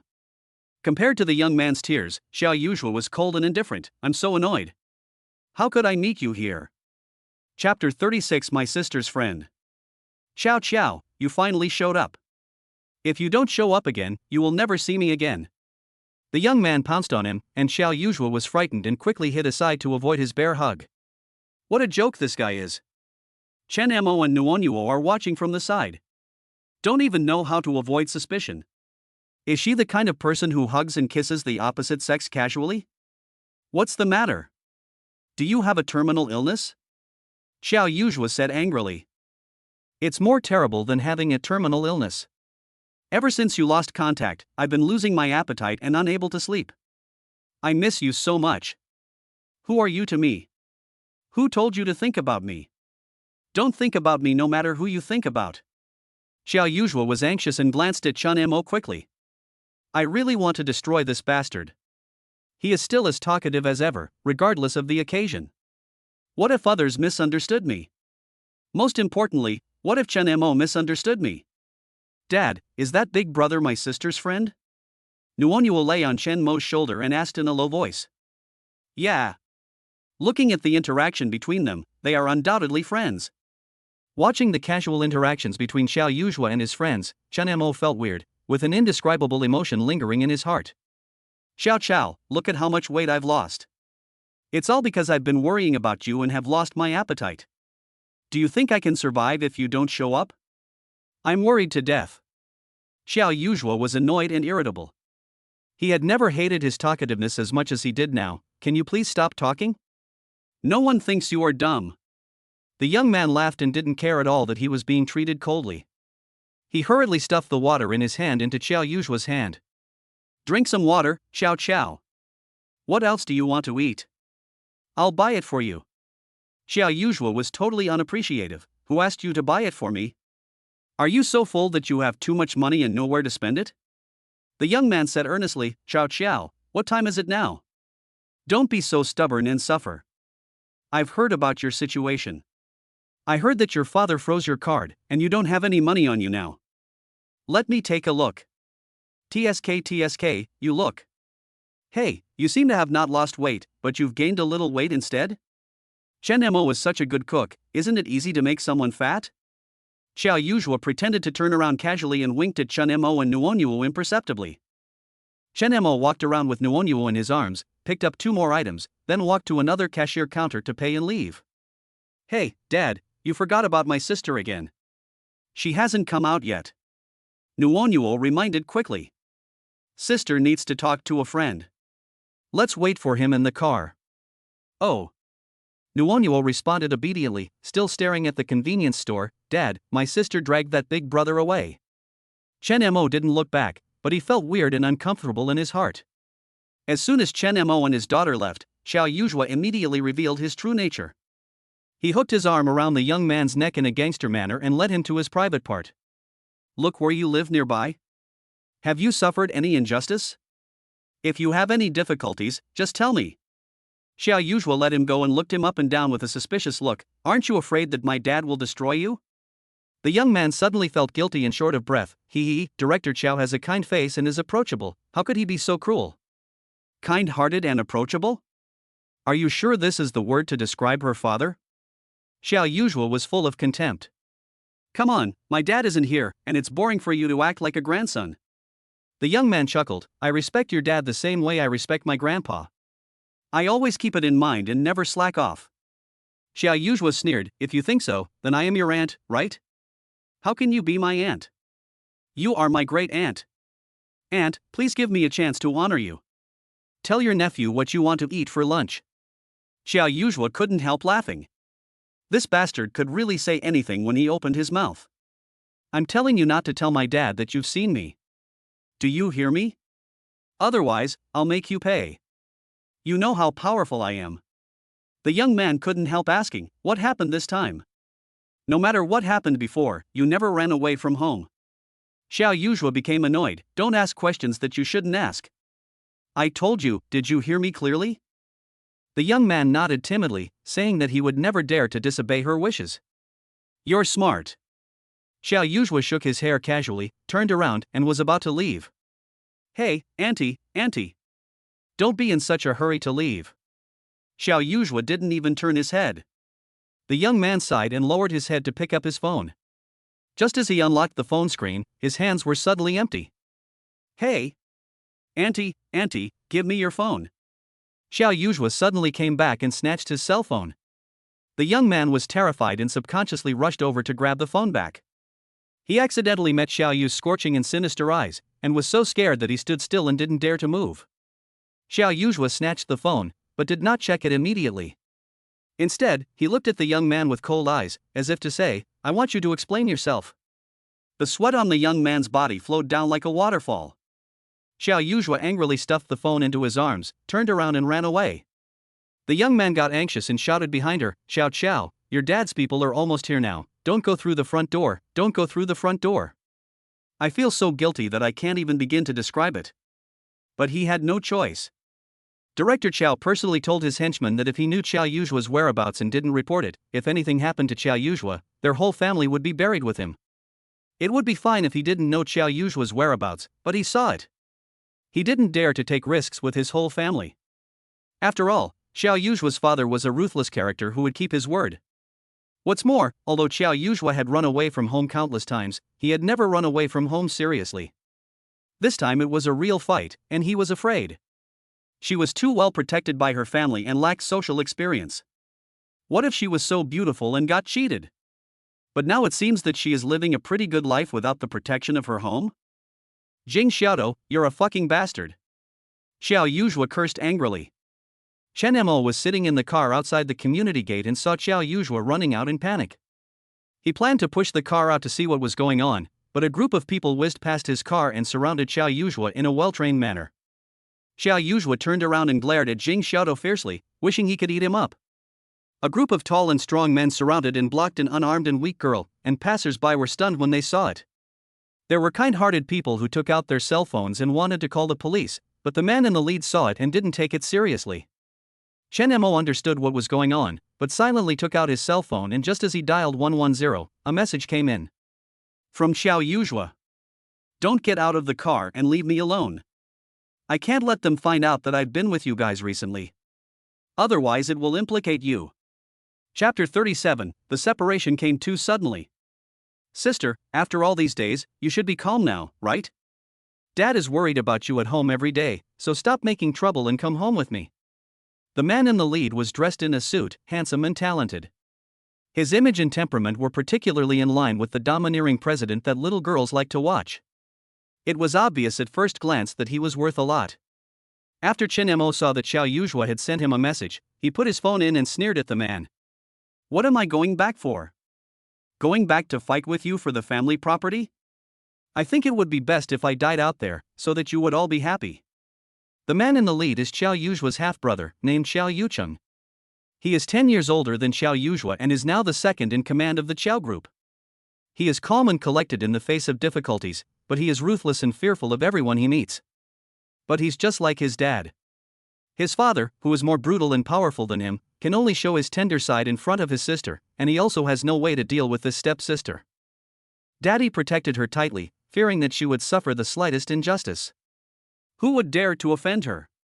Usually, he had the principle of not being able to provoke her, but not being able to avoid her. Today, he really had no choice, so he had to come here in person. Xiao Yuqing smiled. What are you talking about, sister? We are a family, what is there to fight about? Xiao Yuzhua sneered, you speak better than you sing. I almost thought we were a family. How unlucky. Xiao Yucheng continued to smile, let's go, sister. If we hurry back now, we can catch up with lunch. It looks like I have to lose another 10 pounds. I can't eat when I see certain people. Xiao Yuzhua said coldly, turning back to the guilty Jing Xiaodo and saying, traitor, wait and see how I deal with you in the future. Xiao Yuqing said, thank you, little brother. Xiao Qiao. It doesn't matter if you hate me, but you must remember to eat well. You are already slim enough. If you lose more weight, you will be just a skeleton. Jing Xiaodo shouted at Xiao Yuzhua from a distance. Cut. From today on you don't know my brother. Xiao Yuzhua frowned and said, get out of the way. How can I move forward if you're blocking my way? I have legs and can walk on my own. The bodyguards who came with Xiao Yuqing to arrest people all looked at Xiao Yuqing. No one dared to move without permission, for fear that this girl would slip away from them like a slippery fish. Xiao Yuqing is afraid too. But we can't let anyone carry this girl back home, can we? She is a daughter of a rich family, how can she let these stinky men get their hands on her? With a wry smile on his face, sister, look. What are you looking at? Am I leaving? If you want to fight me, I have no objection. Xiao Yuzhua said angrily. Xiao Yuqing waved his hand, and the bodyguards blocking Xiao Yuzhua in front, behind, and on both sides slightly expanded the encirclement, keeping their eyes fixed on Xiao Yuzhua, not daring to move away at all. When Xiao Yuzhua passed in front of Chen Mo's car, Chen Mo suddenly felt an urge to open the door, pull her in, and then step on the accelerator to take her away from here. You can tell that she is really reluctant to go back. She was a willful girl and I don't know what kind of conflict she had with her family. It is indeed very dangerous for a girl to be alone in society.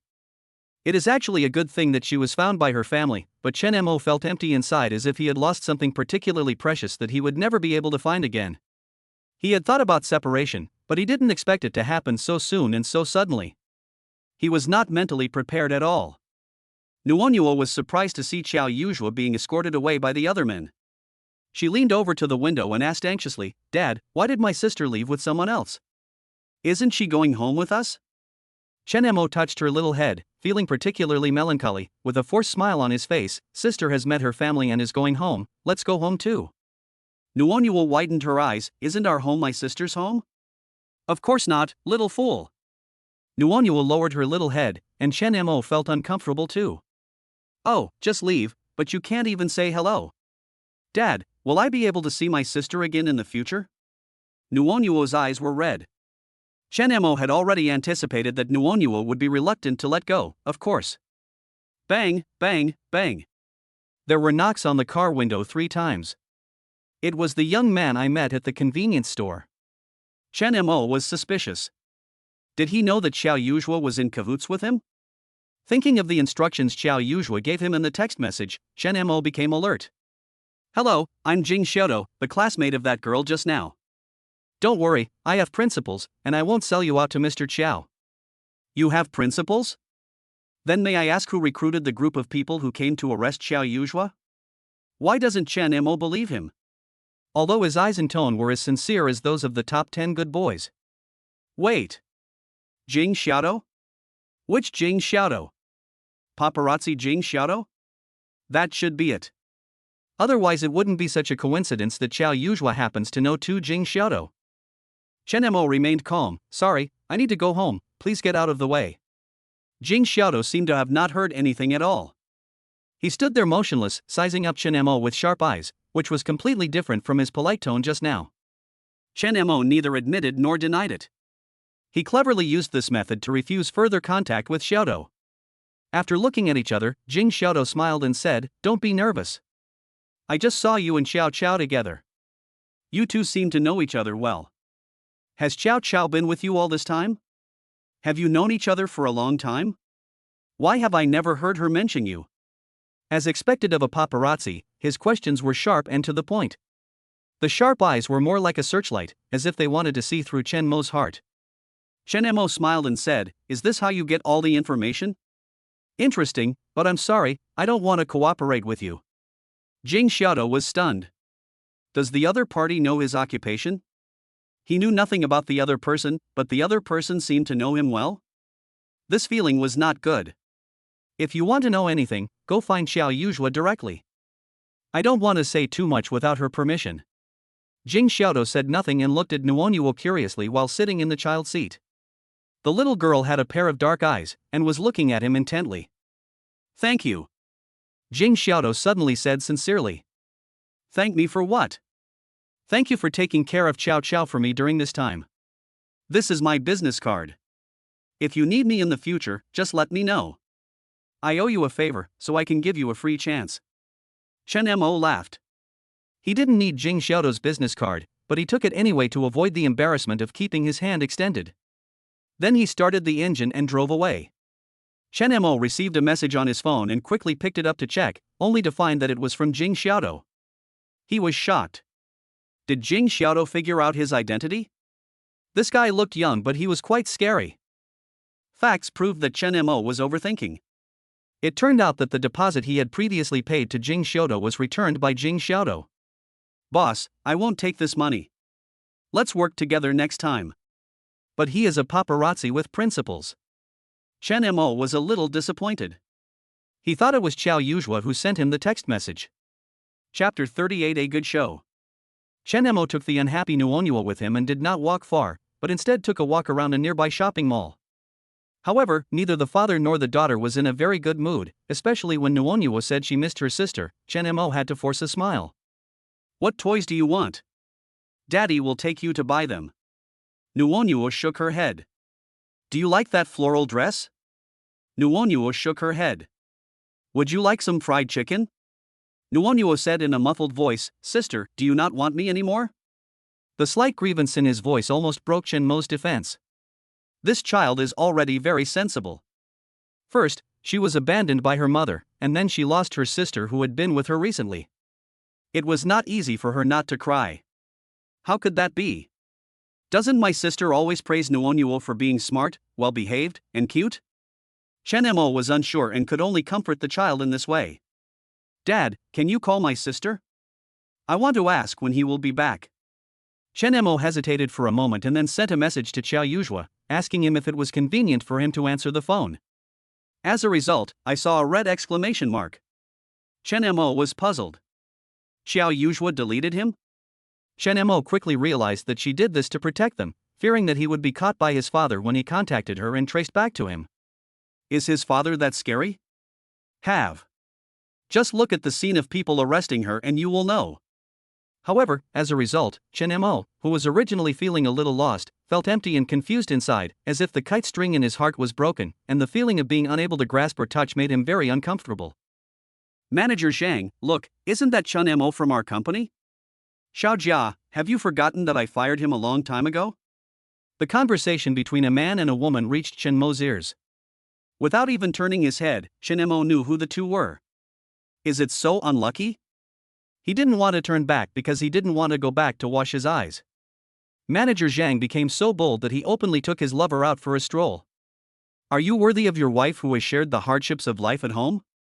At this time, Chen Mo led Nuonyuo to stand in front of a children's clothing store. There was a recruitment advertisement at the door of the store. Chen Mo pointed at the words on it and taught Nuonyuo to read. Such a heartwarming scene, in the eyes of Manager Zhang and others, magically changed its meaning. TSK, Xiao Chun, are you bringing your daughter out here to look for a job? Manager Zhang looked at Chen Mo with a gloating look. But I think selling children's clothing may not be a job suitable for you. You see, the people in the children's clothing store are all young and pretty girls. Where are the rough old men? The pretty young salesperson in the store pursed her lips shyly. Do you know what kind of work is suitable for you now? It seems that you have to lie down under my hand to make a living.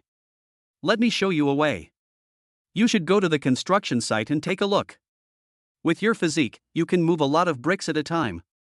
Xiao Jia covered his mouth and laughed secretly. Manager Zhang, in front of the girl, at least give her some face. It's not nice to speak so bluntly. Manager Zhang smiled contemptuously. I can't help it. I just like to tell the truth. Nuonyuo raised her little face, looked at the two strangers in front of her with confusion, and said to Manager Zhang innocently, Grandpa, are you my father's friend? Are you also bringing your daughter to buy clothes? But the clothes sold here are all for children my age. You should take your big sister to buy adult clothes. These innocent words made Manager Zhang and Xiao Jia embarrassed.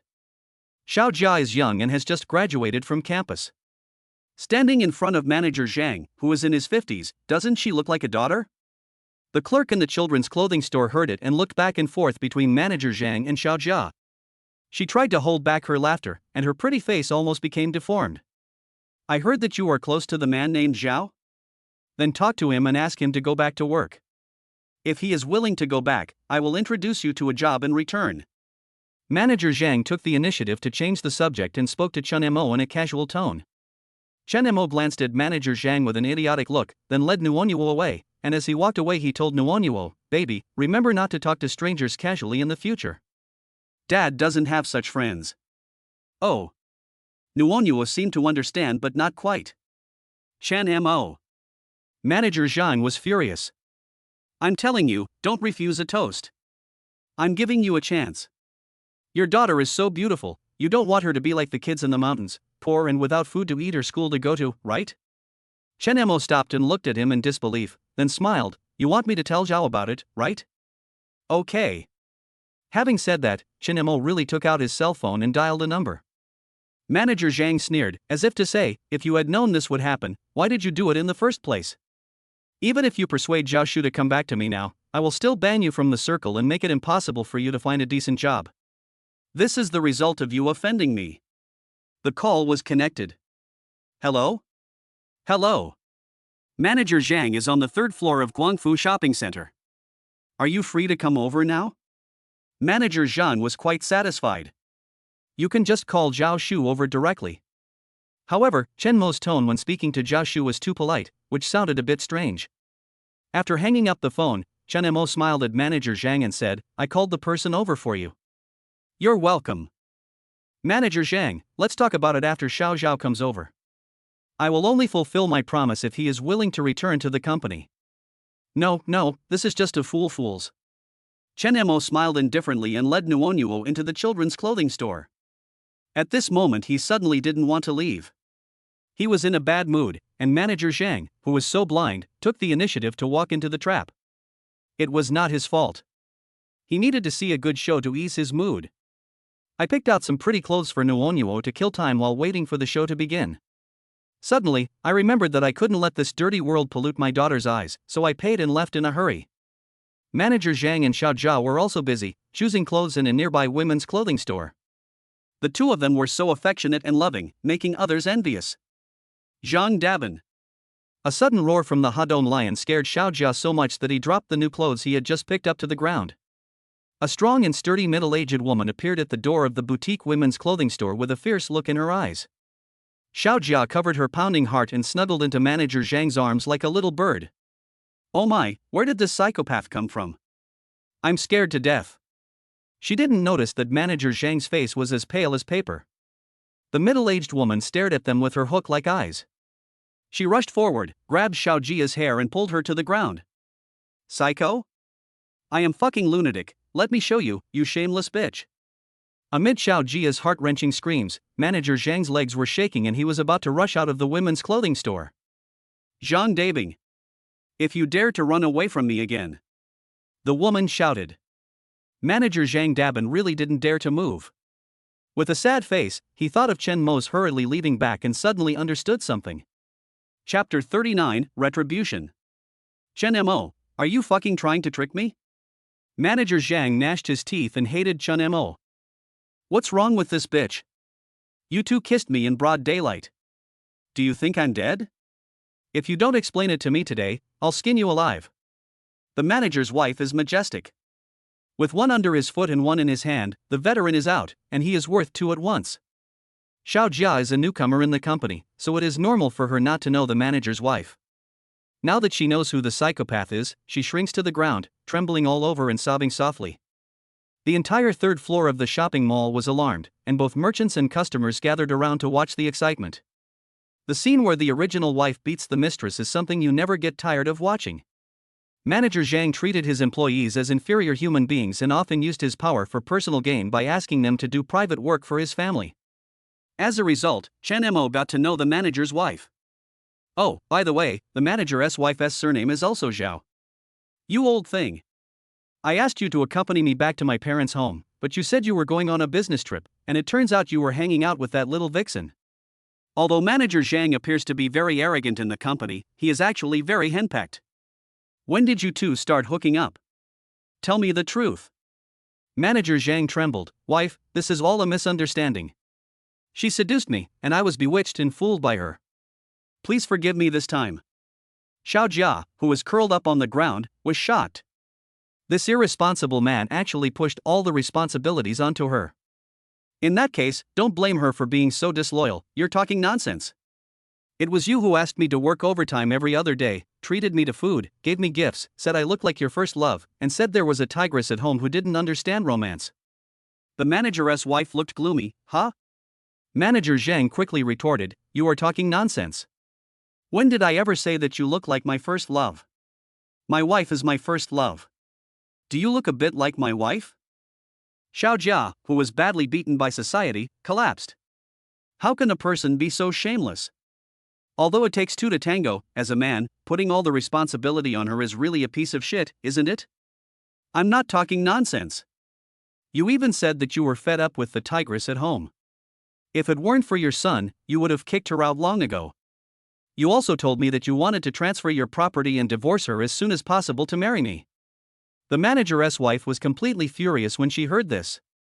He grabbed Manager Zhang by the collar like a chicken, jumped up and hit him on the head.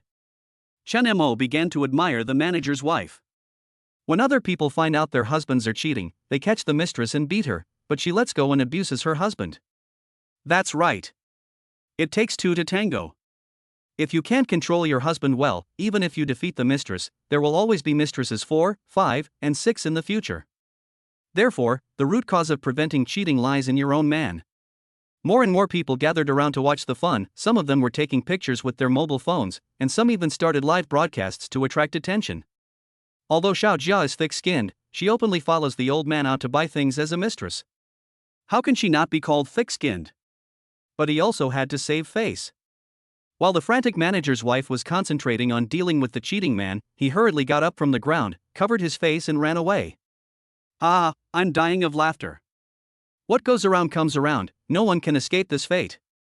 Zhao Shu on the phone was extremely excited, even happier than during the Chinese New Year. Old Chen, hurry up and take a look at the video I forwarded to you. Look, the fun is about to begin. Chen Mo actually knew what Zhao Shu had sent him without even looking at it.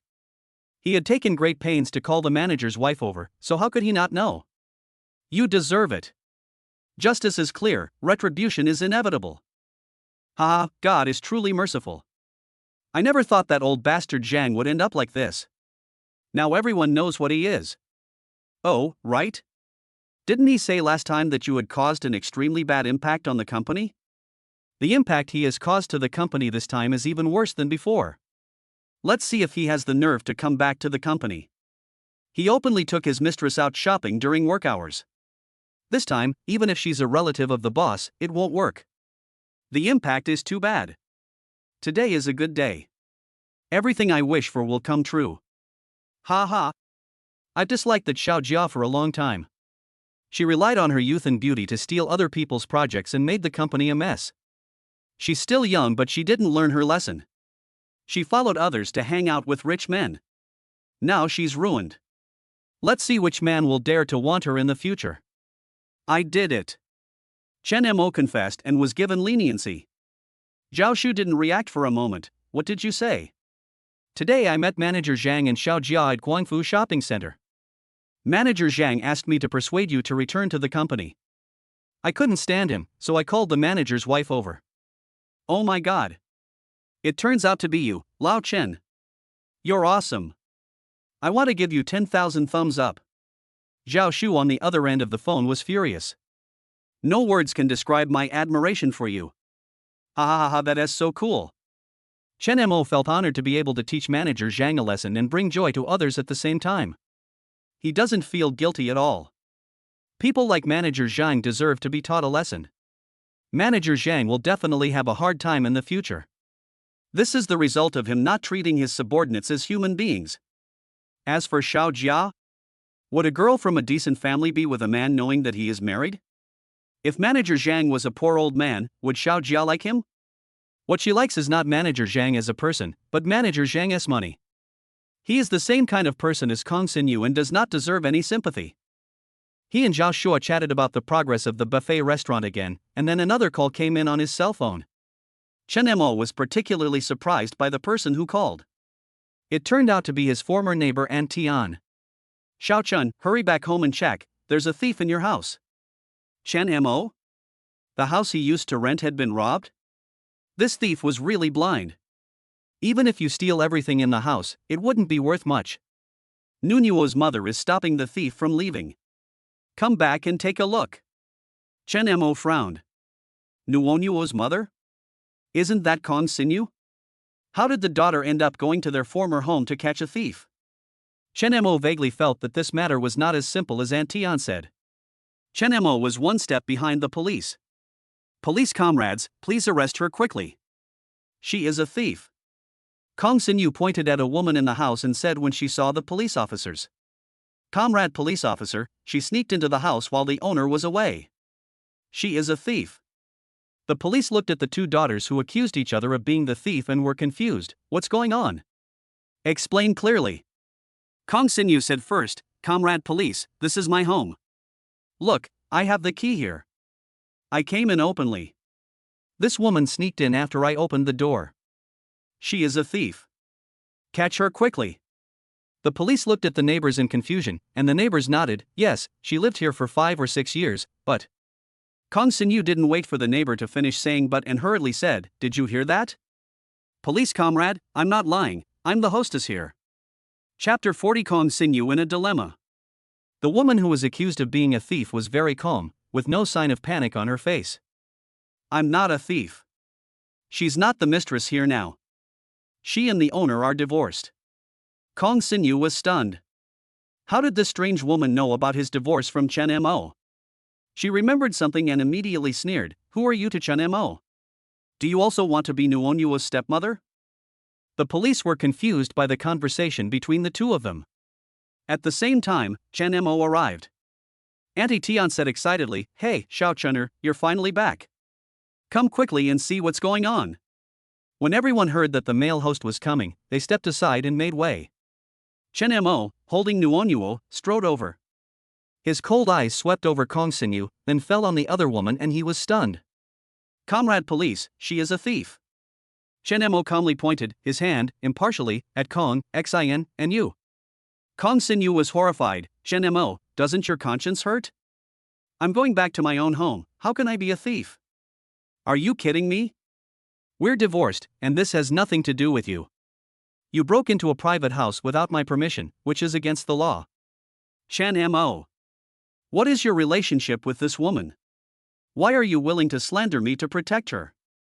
She is my sister. My sister goes back to her brother's house. It seems to have nothing to do with you. Chen Mo suppressed his excitement. Sister. The woman smiled slightly. Brother, you are much more mature than before. It was noisy before, and the woman had been standing in the dimly lit room. Only then did everyone realize that the woman's facial features were indeed very similar to Chen Mo's. Kong Xinyu was dumbfounded. Chen Mo's sister? It was understandable that she didn't know Chen Shang. After all, she had been married to Chen Mo for several years and had never met his sister. But if he had looked at Chen Shang a few more times, he would not have stubbornly regarded Chen Shang as a thief. The police saw that she was both his ex-wife and his sister, and realized that it was a family matter, so they said a few symbolic words and left. Although the onlookers wanted to continue watching the excitement, the police had left, and they were embarrassed to continue blocking people's doorsteps to watch, so they all dispersed, each perking up their own door to listen for any noise.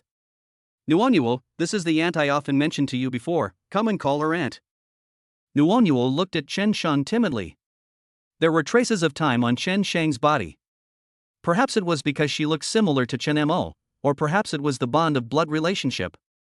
The more Nuonuo looked at her, the more intimate she felt, and she took the initiative to reach out to Chen Shang to hug her. Sister, I have been looking for you. Chen Shang hugged Nuonuo, his eyes full of indifferent smile. I know. You haven't had lunch yet? Let's go have lunch together. Good. The brother and sister, along with a child, walked out the door. Kong Xinyu was ignored. She felt very uncomfortable because the woman was holding her daughter in her arms. She is such a grown-up, but in their eyes, she is nothing. Let's go, let's go. Anyway, you will come back again, I will wait here. Unexpectedly, Kong Xinyu waited from noon to dusk, and then from dusk to night, but they didn't come back. In the scorching hot weather, she was sweating profusely and was almost unable to hold on. She wanted to turn on the air conditioner only to find that it was broken. As a man, if you can't bring the best material enjoyment to your beloved woman, what kind of man is that? So how could he have the nerve to blame her for leaving him? Kong Xinyu opened the window impatiently, but unfortunately the leaves outside the window were motionless and there was not a trace of wind. She picked up her small homework book and fanned it, but it didn't cool him down because the wind was hot. She was hungry and thirsty, so she threw down her homework book and opened the refrigerator to find something to eat, but the refrigerator was empty. Wanted something to drink, only tap water. I wanted to eat something, but after searching everywhere, I couldn't even find a pack of instant noodles. Kong Xinyu is going crazy.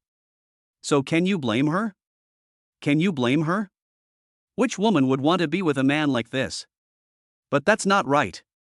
Chen Mo drives a luxury car, runs a restaurant. He doesn't seem to be short of money. Could it be that all this was deliberately performed for her and Wang Ziming, and it was all fake? But the traffic police brigade's material should not be wrong, and it was indeed Chen Mo who went to negotiate the restaurant. Kong Xinyu was totally confused and couldn't figure it out. The brutally hot weather made her restless, and her lack of water and food made her feel weak all over. She was like a dehydrated fish and could hardly hold on any longer. But she would not leave this place that she had been so eager to escape from, because she had nowhere else to go. She was forced by Wang Ziming to sign a divorce agreement and was kicked out of the Wang family with nothing. She had to come back. The rapid disappearance of this marriage is closely related to Chen Mo, so he must be responsible for himself. I have to say, this woman has a really big face. She has never regretted it until now. But what does it matter? The current Chen Mo is no longer the cowardly man who used to obey her and spoil her. She finally had to pay for her wrong choice. Unfortunately, there is no medicine for regret in the world, and no matter how much she regrets it, it will not help. This is all later. Just divorce her. It's better not to have that kind of woman. You don't have to feel any psychological burden. You have done nothing wrong to her. That side, just cut it off, it's all trouble, it's better to have nothing. The scourge here refers to their original families. I've found a class. I work half a day every day. I have plenty of time. I'll help you take care of the kids the rest of the time. You can work with peace of mind. Nuonyuo and her aunt get along very well, and she sits on her aunt's lap obediently. When Chen Mo heard this, he put down his chopsticks and said seriously, "Sister, don't work anymore. Just enjoy yourself at home. I can support you now." Chen Shang was reluctant to talk about his life in recent years. Chen Mo knew that she must have had a very difficult life, so he kept it a secret and didn't want to even mention it. "I have hands and feet, how can you raise me?" Chen Shang was unhappy, and touched Nuonyuo's little face lovingly. "This child is so good. By the way, who was the girl who held Nuonyuo last time?" She answered in a soft and babyish voice, "That's my sister. She went home today." After lunch, Chen Mo took his sister directly back to his current home. Chen Shang was surprised. When they were riding in the luxury car, she resisted asking, but now she couldn't help it. "So you moved? No wonder I couldn't find you after looking for you several times. Well, I won't be living back here anymore. Sis, why don't you move in with us? This house costs a lot of money a month, right? Aunt, this is our own house. We don't have to pay rent." Chen Shang was stunned. Chen Mo said, "Nuonyuo is right, this is our own home, and it will also be your home from now on." Chapter 41, Good Luck in Opening. Xia Yujua's previous guess was correct. It was when Chen Shang saw those two videos on Douyin that he realized that his older brother's experience was exactly the same as his own. The sister-brother love that often haunted her dreams made her unable to sit still, so she decided to come back to help her older brother, but she didn't expect that her older brother's life was not as difficult as she imagined. This is certainly the best possible outcome. The older brother won the lottery, drives a luxury car, lives in a big house, and now even runs a buffet restaurant. His life is getting better and better, and is developing in a beautiful direction that she never dared to imagine. As a sister, I want to help my younger brother when he opens a shop, even if it means washing dishes. However, Chen Sheng thought about it and decided to continue to run the convenience store for the time being. The convenience store owner is very nice. I don't know anything and have no experience, but he is willing to take me in and let the store's senior employees teach me. The store is short of staff now, and I can't just quit. Oh, it's almost time, Chen Mo, I have to go to work. Kong Xinyu was so anxious that she wanted to kill someone. It's so hot. After living a life of luxury as a rich lady for a while, she could no longer bear any hardship. She kept checking the time anxiously. Why hadn't that bastard come back yet? What time was it? Also, she searched the room thoroughly but couldn't find any of her clothes. All the things related to her were thrown away. She was now sticky all over. There was a wash basin in front of her, and she wiped the sweat off her body with a towel from time to time. She didn't even have a change of clothes. At this moment, she was like a hairy crab in a steamer. Time passed by slowly and hard. It was already dark outside, but they still hadn't come back. At this time, Kong Xinyu finally realized something. Could it be that they didn't even go home to avoid her?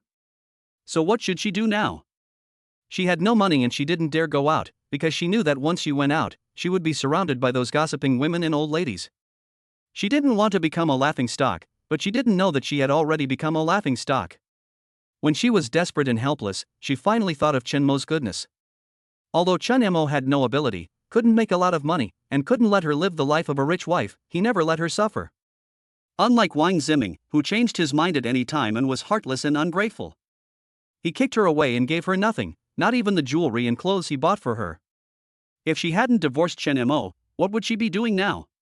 By this time, you must have had a full meal, and are lying comfortably on the bed with the air conditioner on, browsing your phone, chatting with your bestie, talking about the most popular clothes and makeup, and worrying about not being able to afford those big brands. Kong Xinyu was so hot that her whole body felt itchy and uncomfortable as if she had prickly heat. She had already taken off all her clothes and was wiping her body over and over with a towel to cool herself down. As she was wiping, she started to cry.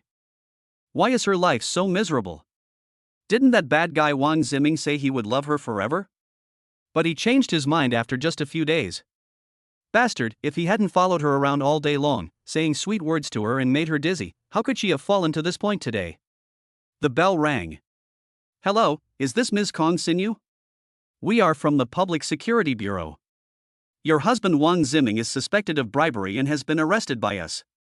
Please come to the Public Security Bureau to cooperate with our further investigation. Kong Xinyu's head was buzzing and about to explode.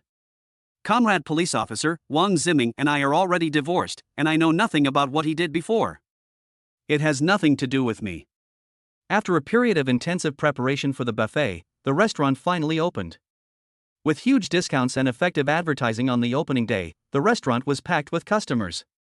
The ingredients are strictly controlled and must be fresh and safe. After a period of training, the waiters all have a gentle but not exaggerated smile on their faces, and greet guests politely and with ease. Chen Mo originally planned to bring his sister to try his own buffet on this day. But it just so happened that Chen Shang was on afternoon shift that day. The dedicated girl stayed at her post and said with a smile that there would always be opportunities and it would not be too late to eat later. In this case, Chen Mo did not force it. They were just father and daughter, and it was not worth reserving a seat, so Chen Mo led Nuonyuo into the buffet restaurant, intending to grab something and eat in the kitchen. The buffet restaurant was doing a booming business, and Chen Mo was happy but also a little disappointed. The little girl kept shouting that she wanted to eat the first meal after the opening, but in the end she didn't get to eat it. I wonder how she is doing now. Has she reconciled with her family? In fact, he had nothing to worry about. She was a daughter of a wealthy family and the apple of her father's eye. How could she suffer any injustice? This store is really good. Let's come here often in the future. It's good, but I can't come here often. No matter how good it is, it's not as good and cheap as what we make at home. Oh, Mom, there are so many people here, can you please keep your voice down? Don't say such ignorant things, it's so embarrassing. If you don't want to come, just cook for yourself at home. We're going to eat our own food, it's none of your business. Hey, you silly boy, why do you keep eating cakes and drinking drinks? You're full after eating 2 pieces, then we're losing a lot. I'll get some seafood, and you're not allowed to eat cake anymore. Fang Yan stood up to get food, and when he looked down, he saw a pretty little girl. When he looked up, he met a pair of clear eyes. What a coincidence, brother. Fang Yan smiled awkwardly. They still remember what happened last time clearly. Someone posted it on TikTok, and friends and relatives called to inquire about the situation, accusing them of interfering in the family affairs of the child's uncle, which had a great impact on their lives. Only now did I finally come out. Chen Mo glanced at her coldly and said nothing. Since he wanted to sever the relationship, he had to do it completely. Now they were just strangers in his eyes. What was there to talk about with strangers? Although they are now his customers, he would rather not do business with them than get close to them. After Fang Yan's initial guilt, he couldn't help but feel a little resentful. If he had to blame someone, he should blame his ex-wife, blame the couple for not discussing where their child would go, which affected their peaceful life. They were still victims. Hey, isn't this my brother? Chen Shua, who came over to get the food, looked much more calm and natural than Fang Yan. Chen Mo treated everyone equally and ignored him. They are brothers from the same mother, but Chen Mo really couldn't imagine how he could have such a selfish brother. But on the other hand, it is strange that Matsuehua, who would do anything for money, could give birth to two honest children like him and his sister. Chapter 42, Slapping the Stingy Brother. Brother, you brought your child here to eat alone? Oh, yeah, I forgot. Children under 1.2 meters tall don't have to pay, so it's quite appropriate to spend the money for one to eat for two. Chen Shua could not forget the humiliation of being knocked down by Chen Mo with one punch. Now that he finally got the chance, he had to humiliate him. I heard you were fired? You probably have no source of income now. Even if it's just one person's money, it'll cost $200. Can you do it, brother? How about I treat you to a meal? Didn't you say you wanted to cut off ties with us? Well, then I'm going to get close to you and disgust you. The uncle selling grilled kebabs looked at them in surprise, a little at a loss. The waiter nearby couldn't help but look over here. This person is sick. He speaks in a sarcastic tone and wants to treat our boss to a meal. How could our boss need a bite of your food? Chen Mo smiled slightly. Oh, you want to treat me to a meal? Okay. But I have already paid for the meal. How about this, you transfer the money to me via your phone? Chen Shua's smile froze. Fang Yan glanced at him resentfully and pinched the flesh on his waist secretly. Ridiculous, you still want to embarrass me? I know you better than you know me, you stingy miser. Chen Mo took out the QR code and thrust it in front of Chen Shua. Scan it. At this time, Jia Shu, the supervisor of the buffet restaurant, came here and was about to say hello to Chen Mo, but suddenly he felt that the atmosphere was a little wrong, so he stood in the distance and watched from afar. Chen Shua's face turned pale and blue. He is a paishio who only takes in money but never gives out. Asking him to take money out is more painful than asking him to die. Several pairs of eyes were staring at this place, and Chen Shua was in a dilemma. If he gave it to him, he would be unwilling to do so. If he didn't give it to him, he would have said something shameful and would lose face. After rolling his eyes a few times, he finally found an excuse for himself. Didn't you say you wanted to cut off ties with us? How dare you ask for our money? Chen Mo smiled. Someone wants to show off, I have to give him a chance. The sound is neither too loud nor too soft, just loud enough for people around to hear. There were a few chuckles around. So you didn't intend to give it to me at all. You made me so happy for nothing. Well, forget it. I don't need these $200 anyway. Chen Shua clenched his fists angrily and said to his wife beside him, let's go. Not getting a response, he turned around and saw that Fang Yan was too embarrassed to do so he pretended not to know him and walked away alone. Zhao Shu came over and said, Old Chen, the restaurant is packed with customers today. There are no empty seats.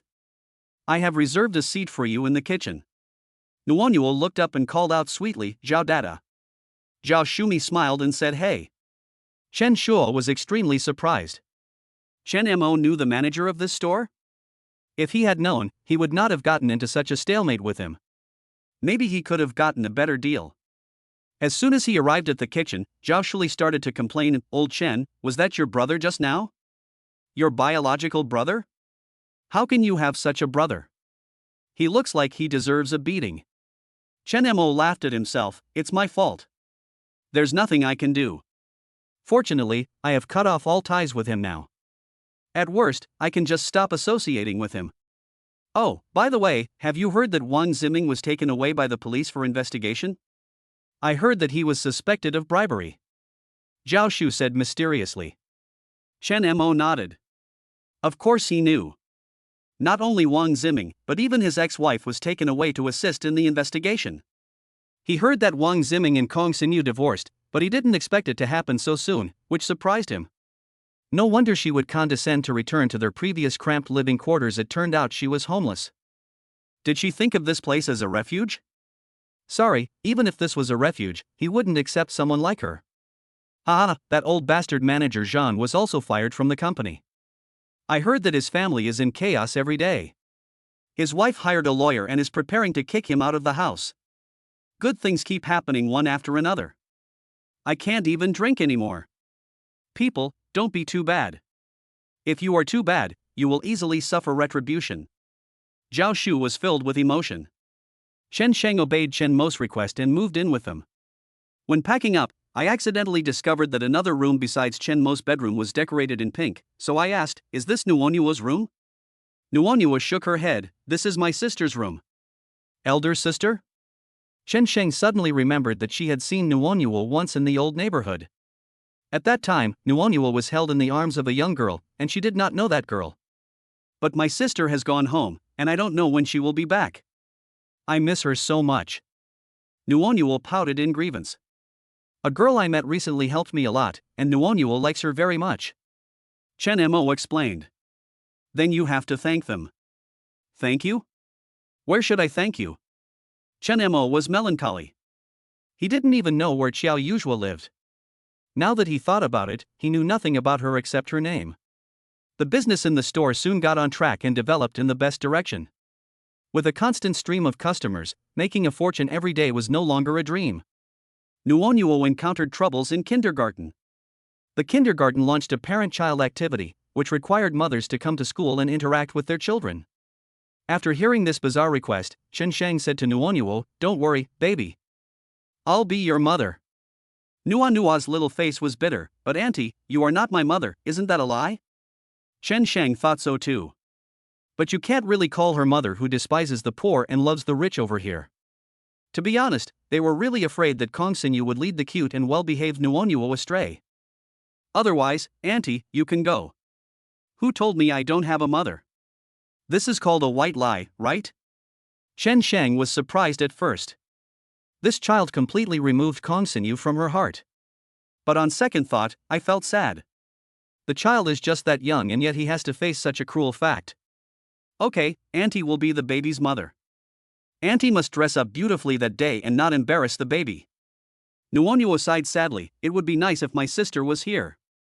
I said before that I would introduce my good friend to my sister." Chen Sheng teased her. "Auntie also wants to meet your friends. Why don't you introduce your good friends to auntie first, and then when my sister comes, you can introduce them to my sister again, right?"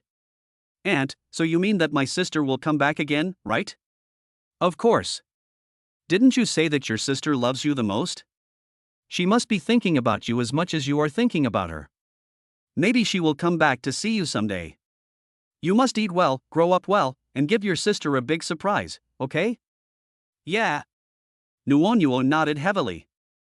Chen Sheng smiled and said to Chen Mo, "That little girl is quite capable. Nuonyuo still misses her till now." Chen Mo thought, it was not just Nuonyuo, he was still thinking about that little girl. Chapter 43, Too Many Mothers in Trouble. In order not to embarrass Nuonyuo, Chen Sheng, who usually goes out with a plain face and has made herself look like an old lady at a young age, went to the mall to buy a decent piece of clothing and then went to the barber shop to get the most popular hairstyle of the time. Then, I hurried to Little Sun Kindergarten according to the time set by the kindergarten. Seeing parents coming in one after another, I breathed a sigh of relief. Fortunately, I was not late. For the safety of the children, the security guard checked the identities of each parent. When asked about Chen Sheng replied, "Well, I am the mother of Chen Nuonyuo from the middle class." There were many parents today, and the security guards were a little overwhelmed, so they were not as strict as usual. As long as the parents could say the child's name, they were basically allowed to pass. But when it was Chen Sheng's turn, the guard raised his head suspiciously and looked Chen Sheng up and down. "Whose child do you say you are the parent of?" Chen Sheng smiled and said, "Hello, I am Chen Nuonyuo's parent." The guard exclaimed, "Who are you to Chen Nuonyuo?" Chen Sheng complained in her heart, didn't she just say that she was the child's mother? Could it be that he saw that she was pretending? Just let it be seen. Chen Sheng happened to be planning to tell the security guard about the child's situation, and then play parent-child games with the child as an aunt. Although this should not be said, there are so many children in the world and there is no guarantee that all of them have a mother. The kindergarten's requirement that only mothers can play games with children is not reasonable in itself. The guard looked at Chen Sheng with a wary look. "Who are you to the child?" "Oh, sorry, I just told a lie out of necessity. Actually, I am the child's aunt. If you don't believe me, you can call the child out to identify him, or you can call his father to confirm. The child's mother is not convenient to come, so I, as an aunt, am here to accompany the child. Please be flexible. The child is waiting for me inside now. He will be disappointed if he doesn't see me later." "But Chen Nuonyuo's mother is here?" the guard asked puzzledly. Chen Sheng was unbelievable. "Is Nuonyuo's mother here? The vain woman who abandoned her husband and daughter?" Suddenly, there was a loud cry of a child in the kindergarten. As Chen Sheng listened, it sounded more and more like a soft cry. She was anxious and ran in while the guard was checking the identities of other parents. When she followed the crying sound and found Nuonyuo, she was stunned by the scene before her. "The mothers of the children are here. 2 of them. 2. What's going on?" Chen Sheng was confused. "Nuonyuo, I am the mother." Kong Xinyu reached out to pull the child away, but the child was so scared that he struggled to get into an embrace. "Hey, woman, are you sick? Can't you see that the child is afraid of you?" The one holding Nuonyuo in his arms was a very young and beautiful stranger girl. Chen Sheng remembered that she had met this girl once. But how did she become Nuonyuo's mother? Did she pretend to be the child's mother to accompany the child like her? Kong Xinyu looked at the teacher angrily. "Teacherly, I am Nuonyuo's mother, please drive this inexplicable woman away immediately. Can't you see that she wants to kidnap my child?" Kindergarten teachers are in a dilemma. One of them is Chen Nuonyuo's mother, there is no doubt about that. Although she didn't know the other one, the child's attitude told it all. Moreover, this girl had a strong aura and looked like someone who was not easy to mess with. "Please, you've already divorced Nuonyuo's father. Now I'm her mother, and you're the one to leave." Girls despise it. In order to calm down the farce as quickly as possible, the kindergarten teacher had to come out to mediate. "Dear parents, how about this? The child can follow whoever he wants, okay?" Kong Xinyu's eyes widened. Of course she didn't agree. Didn't we already know who the child would choose? But she was unwilling to accept it. She was obviously the child's mother, so why should she withdraw? "Teacherly, if you don't give me a satisfactory solution, I will go to the education bureau to complain about you." Kong Xinyu was so angry that she threatened. Go quickly, don't embarrass yourself here." Someone fanned the flames. "I've seen people stealing other people's husbands, but I've never seen people stealing other people's children." "You said you're the child's stepmother. Okay, then let me ask you, have you and Chen Mo obtained the marriage certificate? Take out the marriage certificate and show it to me." The girl sneered. "You said you are the child's mother, then why don't you show me the paternity test?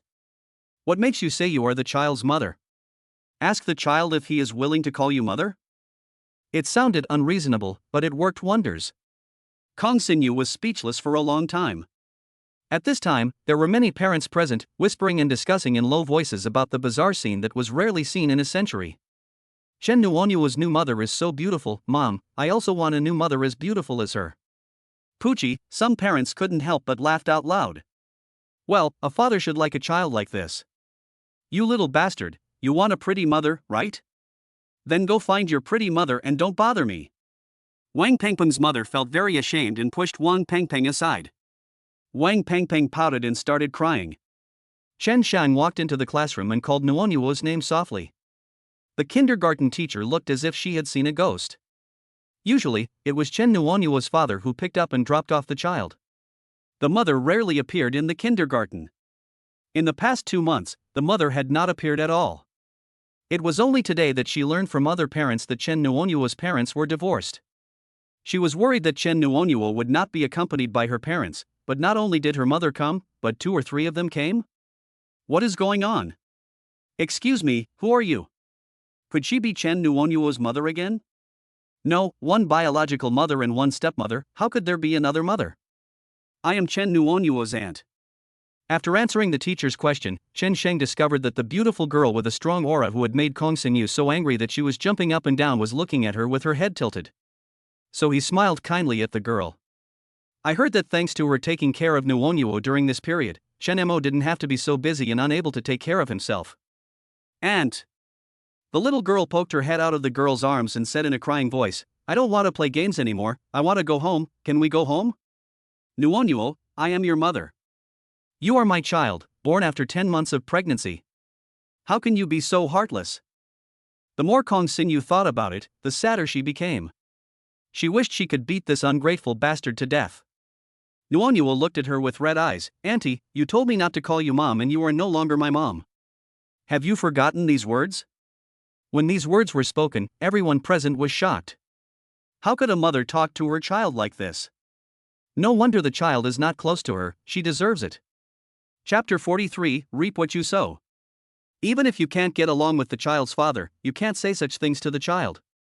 He is a piece of your own flesh and blood. I even doubt whether she is the child's mother. If I divorce my husband, I will fight to the death to get the custody of the child. As the saying goes, a child without a mother is like a grass.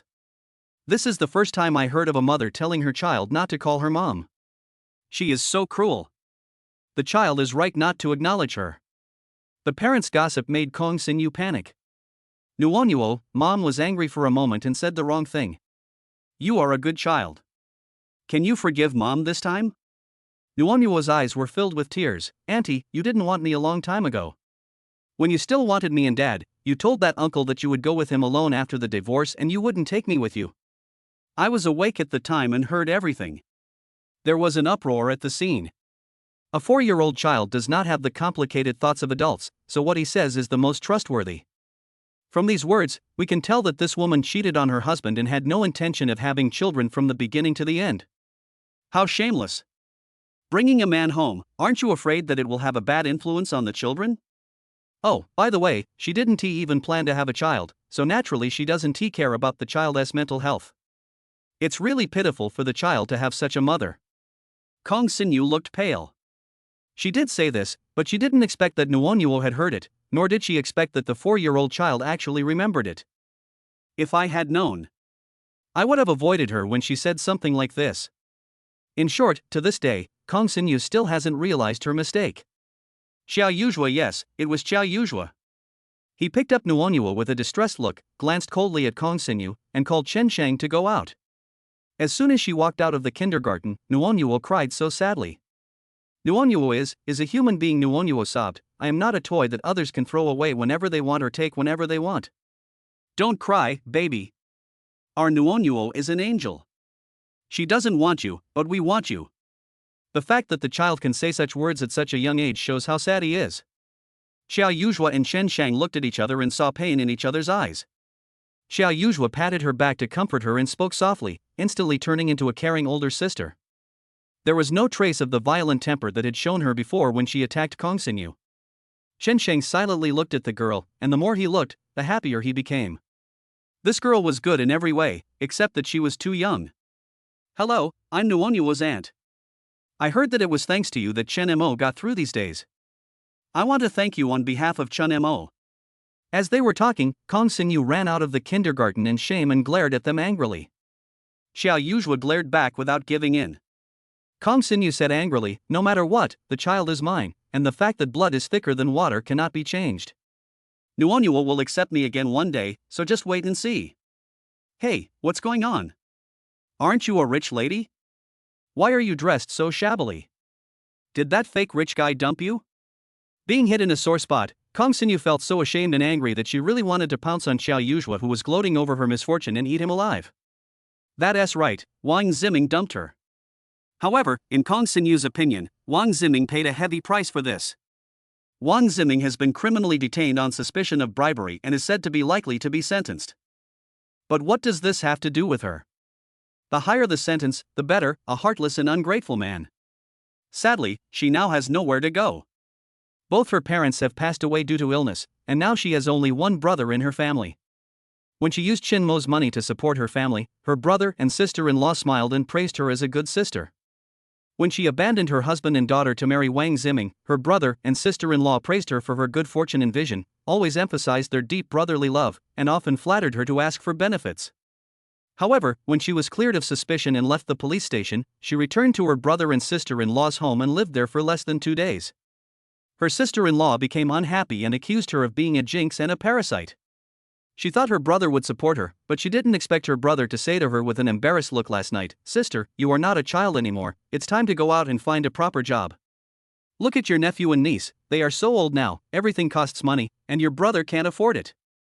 Kong Xinyu had a big quarrel with them and realized that she might not be able to live here anymore, so she contacted other friends to see if she could stay with them for a while, or even borrow some money. Then she saw the circle of friends posted by her classmates' parents and learned that Nuonyuo Kindergarten held a parent-child activity, which made her feel moved. Chen Mo seems to be doing well now. She is a mother and can use this parent-child activity to get along well with her child, and then return to her former home with a legitimate reason. Chen Mo had been so good to her before, and she believed that as long as she showed a little weakness, Chen Mo would definitely not make things difficult for her. Besides, she is the child's biological mother and the child needs maternal love. Chen Mo has no reason to drive her out. It has to be said that after spending 5 or 6 years together, Kong Xinyu still hasn't been able to see a person clearly. Chen Mo was not as easy to control as she imagined. Even if Xiao Yuzhua hadn't appeared, she would never have been able to go back.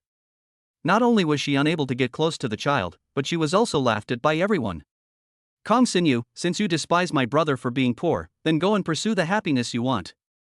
Please don't come back and pester me, otherwise you will be the one to suffer the consequences." Chen Sheng had never gotten along with Kong Xinyu, but that didn't stop her from being disgusted with this vain woman who cruelly abandoned her own child. "Who do you think you are? Even if you are Chen Mo's sister, so what? Even his mother can't interfere in the private affairs between him and me." Kong Xinyu was like a mad dog with rabies, wanting to bite anyone she caught. Chen Sheng smiled calmly, "Then you are really wrong.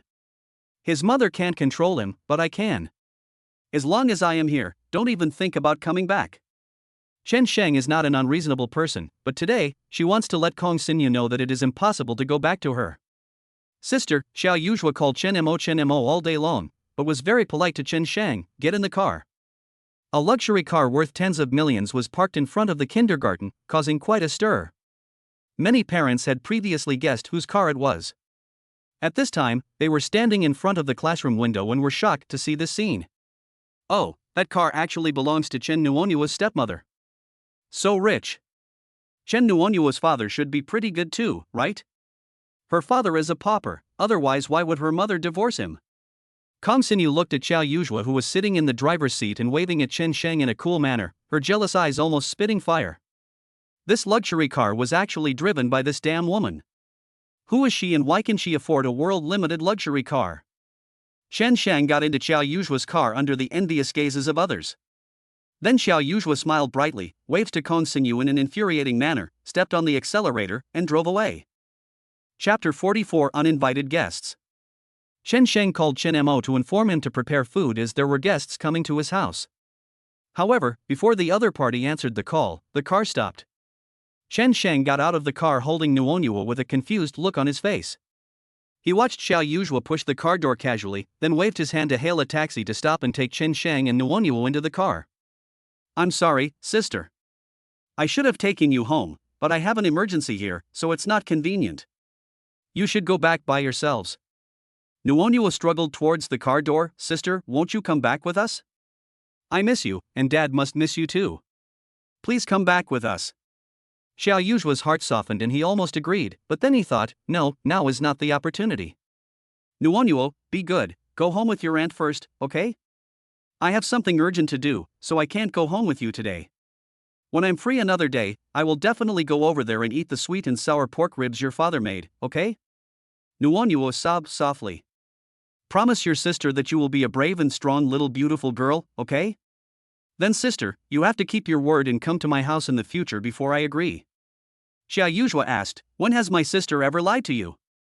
Only then did Nuonyuo feel relieved and crawled back into her aunt's arms.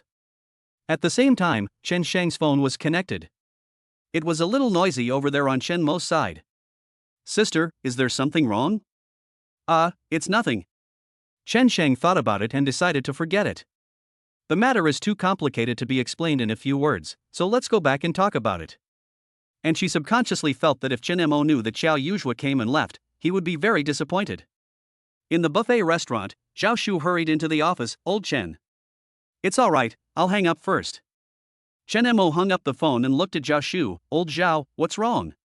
Zhao Shu couldn't hide his joy. Old Chen, a big deal has come. A big boss has taken over our business. Chen Mo was at a loss. 100,000. You can rent our place for an hour. We can open for business as usual in an hour. Chen Mo glanced at the time. It is now 10 o'clock in the morning. Almost no one comes to eat buffet at this time, and the store is undergoing preparations before opening, so many foods are not ready. After 11 o'clock was exactly the business hours. Chen Mo suspected that the person who booked the entire restaurant deliberately missed the peak dining period so as not to delay his business. It feels weird. There is definitely something fishy about this matter. Just then, a man in a suit and tie came over and looked at Chen Mo expressionlessly. You are the boss, right? We want to book your restaurant for just 1 hour. Opening a door is for business, so Chen Mo has no reason to refuse. But things were too strange. Chen Mo smiled politely. Yes, that's me. How many people are dining with you? Not many, just our boss. The man in the suit replied expressionlessly. Chen Mo and Zhao Shu looked at each other in bewilderment. Dining alone? And booking the entire restaurant? Now even Zhao Shu felt something was wrong. One person dining out and paying 100,000 yuan? Zhao Shu clicked his tongue. The man in the suit frowned. Why, no? When Zhao Shu met the man's cruel eyes, the joy in his heart disappeared, replaced by a heavy sense of uneasiness. Could it be that their competitors are jealous of their good business and are deliberately looking for trouble? What can they do? They are doing business honestly and have no backing. If these people have a background in gangs. Hey, Xiaozhou, don't be so serious. You're scaring people. At this time, a pleasant voice came from behind the man in the suit. Hearing this, the man in the suit quickly turned around and bowed respectfully. Mr. Chow. Chen Mo and Zhao Shu looked over and saw a man in his 50s slowly walking towards them, escorted by several tall and strong bodyguards. The middle-aged man was wearing a white tang suit and had a slicked back hair. He looked intimidating without even being angry, and his aura that towered over everyone else made no one to underestimate him. Chen Mo and Zhao Shu looked at each other calmly, both of them confused. Your last name is Chen, right? Nice to meet you. Hello.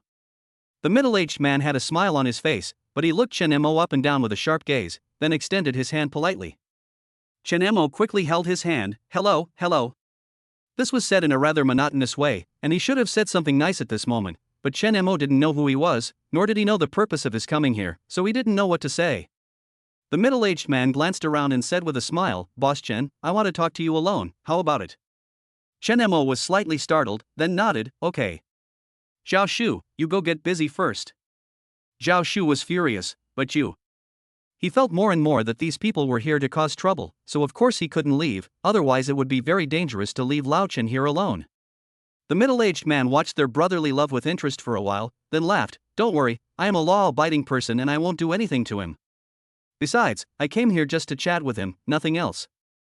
Spending 100,000 yuan to chat with a 30-year-old man, what kind of fetish is this? Zhao Shu became even more worried about Chen Mo. Before the middle-aged man could say anything, the man in the suit gave him an impatient look, and immediately two men in suits came over and took Zhao Shu aside. The middle-aged man smiled, walked into the office with his hands behind his back, sat down on Chen Mo's boss chair unceremoniously, and waved to Chen Mo as if he was the host. Come here. As soon as the bodyguards closed the door, Chen Mo knew without even looking at them that they were definitely guarding both sides of the office door faithfully. This is his shop, his territory. But at this moment, it seems that he has no say or action. If it is a blessing, there will be no disaster. If it is a disaster, you cannot avoid it. Chen Mo thought about it carefully. Apart from Wang Ziming, manager Zhang and Kong Xinyu, it seems that he has offended too many people? Apart from that, he has not offended anyone else, and he should not do anything to him in broad daylight. Chen Mo walked over calmly, with a faint smile on his face. The middle-aged man's scrutiny of him seemed to have never stopped from the moment he saw him. You are divorced and have a 4-year-old daughter. The middle-aged man tapped the table with his fingers. Chen Mo's expression finally became unsettled. Excuse me, who are you? It doesn't matter who I am, but you have to answer every question I ask you next honestly. Although I don't like to use violence, if someone tries to be clever in front of me, I can't say for sure. Chen Mo frowned. He hated the feeling of being threatened. Just as the middle-aged man was about to speak, there was a sudden noise outside. Chen Mo broke out in a cold sweat. Could it be that Zhao Shu couldn't hold back anymore and started fighting with them? Xiao Zhentian. Xiao Zhentian, are you in there?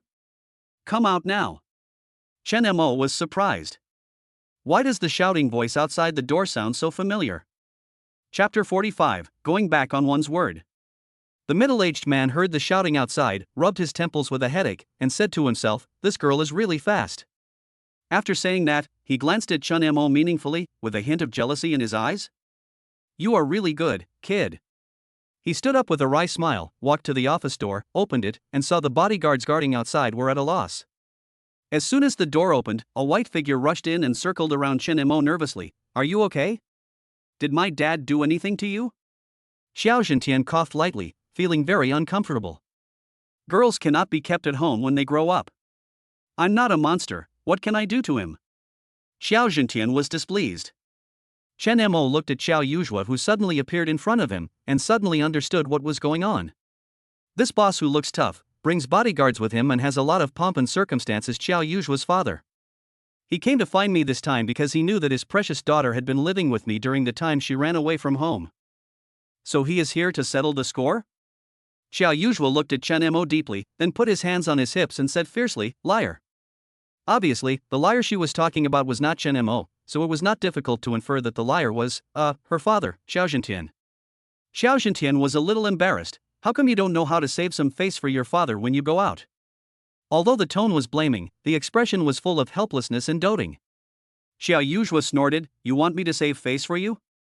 Fine, but then you have to promise to respect me at home? Since you go back on your word, don't blame me for not giving you face." Xiao Zhentian felt guilty. When did Dad go back on his word? Dad was just hungry and wanted to come over for a meal. He just happened to come here. Xiao Yuzhua is not a 3-year-old child, so he is not so easy to fool. Xiao Zhentian, who had a strong aura in front of Chen Mo, magically transformed into a humble and submissive father in front of Xiao Yuzhua. "Zhuozhua, Dad is grateful to the person who took you in, so I came here specially to thank you in person." Chen Mo complained in his heart, "Thank you in person? Oh, I don't deserve it, I don't deserve it." He's afraid of shortening his life. Xiao Yuzhua said unhappily, "Are you done thanking me? Then hurry up and leave." Xiao Zhentian. Chen Mo wanted to help Xiao Zhentian out, but Xiao Yuzhua reached out to stop him. "You don't have to say anything. My dad is wrong. You don't have to be afraid of him as long as I'm here." Xiao Zhentian. His little cotton padded jacket is probably made of ice. Okay, isn't it okay for Dad to go? Then you go with Dad." Xiao Zhentian gave in. "I'm not going back. I'm going to have lunch here before going back. Then Dad will eat with you, and we'll go home together after dinner, how about that?" Xiao Yuzhua was so annoyed. "You can't get used to the food outside, why do you have to join in the fun? Don't worry, your daughter won't be easily kidnapped by others, you have nothing to worry about." Xiao Zhentian glanced at Chen Mo with a gloomy look and snorted, "That's hard to say." Chen Mo was puzzled. What's going on? The way Xiao Zhentian looked at him made him feel like a pig that loved to eat other people's cabbages. It's unfair. He doesn't know if he can remain calm, but he knows what to do and what not to do. How dare he, a 30-year-old man, covet a girl in her early 20s? Xiao Yuzhua stamped his feet in anger. "If you can't say it well, then I'll make it so." Xiao Zhentian is well known, and those who know him need not talk about it. Even those who don't know him, seeing his style, for example, Chen Mo and Zhao Shu, who would dare to speak to him loudly. But there is a saying that goes, there is always someone better. Xiao Yuzhua was the one who defeated him. Xiao Zhentian only has 2 things to do every day. The first thing is to be his big boss and make his big money. The second thing is to make my baby daughter happy. Moreover, if we have to rank the 2 things in order of priority, then coaxing my daughter must come before making a lot of money. Seeing that Xiao Yuzhua was really angry, Xiao Zhentian admitted his mistake and said, "Dad is wrong, okay? Dad shouldn't always interfere in your private affairs. the child is grown up, and as a parent, it's time to let go. Somehow, the second half of Xiao Zhentian's sentence sounded somewhat helpless and sad. Chen Mo suddenly wondered, when Nuonyuo is the same age as Xiao Yuzhua, will he be like this old father? No, he probably won't. At least, he won't be like this father, who is too concerned and overly controllable towards his children. Well, Xiao Chun, I remembered that I have something else to do, so I won't delay your business. Let's talk later. Xiao Zhentian patted Chen Mo's shoulder with a friendly look and blinked calmly. Chen Mo. All right. He stretched out his hand, pinched something, and then put it in his pocket as if nothing had happened. He smiled and said, I look forward to Mr. Qiao's next visit. After Xiao Zhentian left, Xiao Yuzhua asked, Chen Mo, tell me honestly, did he embarrass you? Chen Mo shook his head. Maybe it should be said that before Xiao Zhentian could make things difficult for him, Xiao Yuzhua came to kill him. But then again, when Xiao Yuzhua was arrested and brought home, in order to prevent him from being implicated, even his contact information was deleted. Chen Mo felt strange.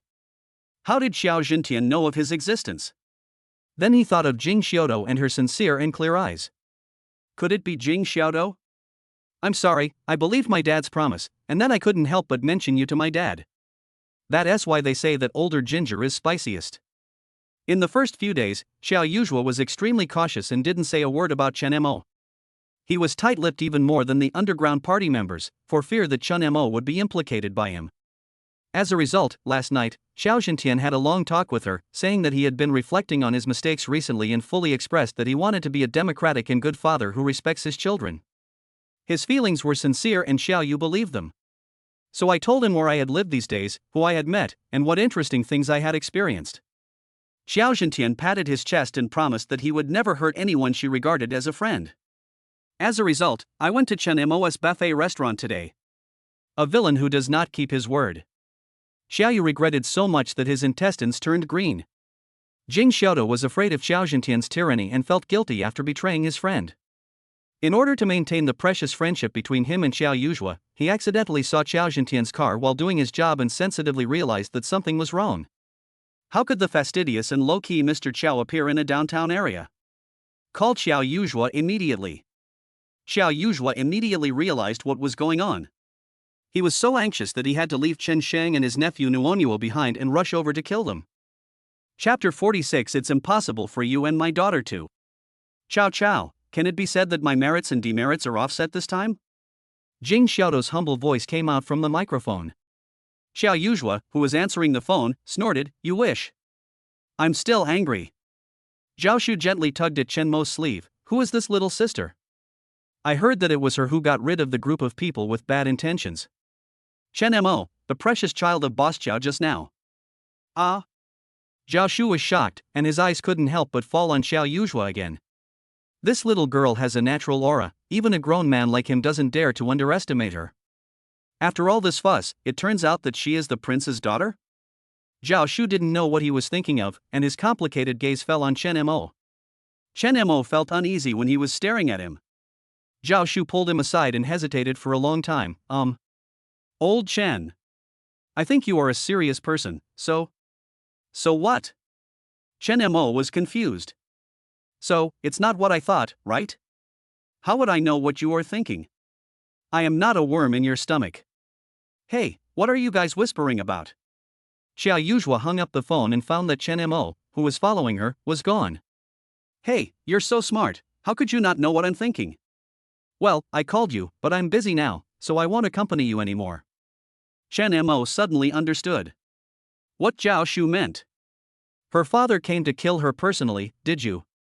Chen Mo held his forehead in silence. Who did they take him for? Of course, it's quite decent. I heard from Gabangdu that your business is pretty good. After a brief thought, Chen Mo knew who Gabangdu was. It's Jing Xiaodo. Since the opening, Jing Xiaodo has been here twice. Every time he met Chen Mo, he smiled at him politely and modestly. He never approached him to chat or try to make friends with him. He kept a distance from Chen Mo in a measured way.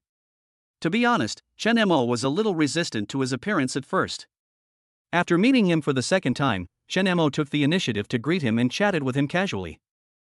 Jing Xiaodo probably still doesn't know that he was once his customer. Not bad. Chen Mo responded with a smile. how have you been since you returned? Not very good. Although the cooking skills of the specially hired chef at home were quite good, Xiao Yuzhua still missed the taste of the dishes made by Chen Mo. Even the light green vegetables left her with an endless aftertaste. Although his home is big, Xiao Yuzhua feels that a smaller home would be warmer. The bed in the bedroom was very soft, but she did not sleep well during the days she ran away from home. Oh, so annoying. What annoys her most is that she can't tell anyone about her troubles.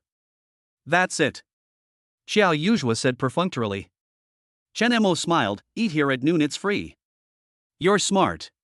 If you dare to take my money, I won't play with you. Xiao Yuzhua said childishly, but I don't want to eat here. I want to eat the sweet and sour pork ribs you make. Chen Mo was stunned for a moment, then smiled and said, okay. Xiao Yuzhua's eyes lit up, you agreed? Well, didn't you say you wanted to eat?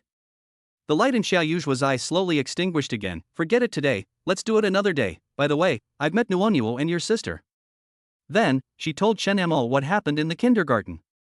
Xiao Yuzhua smiled and said, why do I feel like your ex-wife wants to get back together with you? Chen Mo was surprised by Kong Xinyu's shamelessness and blurted out subconsciously, impossible. How is that impossible? You don't seem to know your ex-wife very well. I think she won't give up until she achieves her goal. What I mean is, there is no way I can get back together with her. Chen Mo's expression was calm. Xiao Yuzhua seemed to hesitate for a moment. What if she uses Nuonyuo as an excuse? Chen Mo shook his head, that's even more impossible. She has already walked out of Nuonyuo's heart. Nuonyuo doesn't need her now. Besides, I'm afraid she will teach my precious daughter bad things. Yes.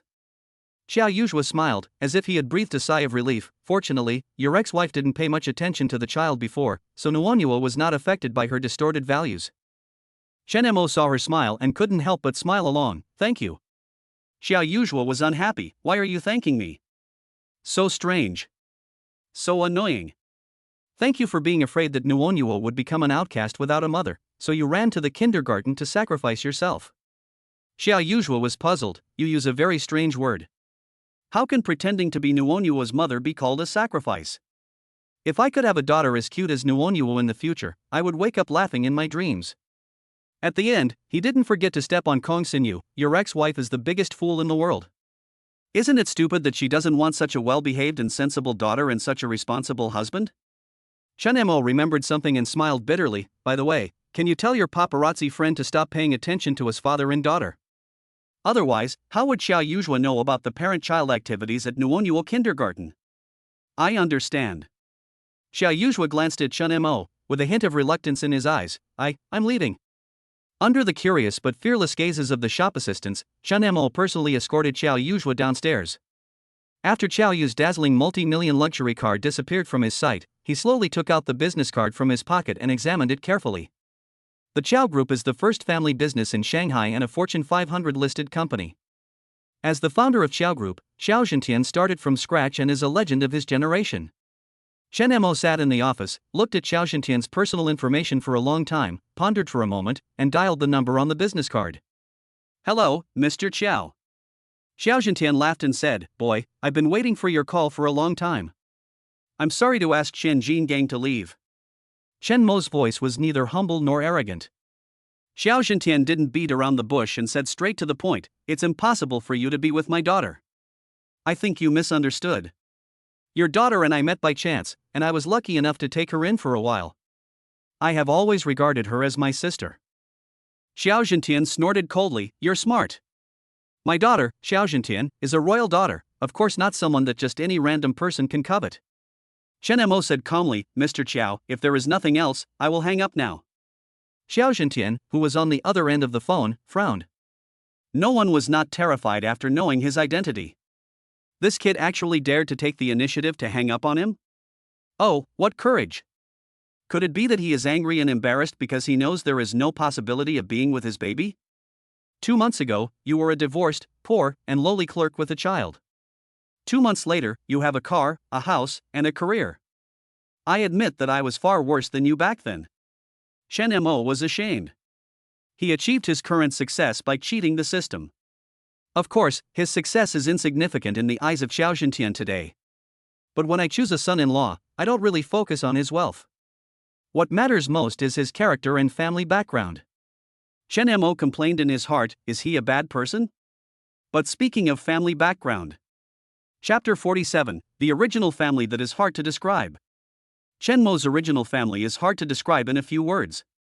It is like an indelible stain on his body. No matter how outstanding he will be in the future, the harm brought to him by his original family will follow him like a shadow and he will never be able to get rid of it in his lifetime. Even if he has cut off all ties with his original family, to outsiders, the blood of an unreasonable person is still flowing in his veins, so he may be affected and become another unreasonable person. In Xiao Xintian's eyes, Xiao Yuzhua was too young and too idealistic, so he had to keep a close eye on her. Chen Mo interrupted Xiao Xintian, have you investigated me? You are a smart person, so you should know what to do next. Chen Mo smiled bitterly, Mr. Qiao, to be honest, I admit that your daughter is very outstanding, but I really only treat her as a sister. Unfortunately, the silly girl doesn't treat you as a brother. Xiao Xintian snorted coldly. Chen Mo was stunned. He was not a fool who didn't understand romance.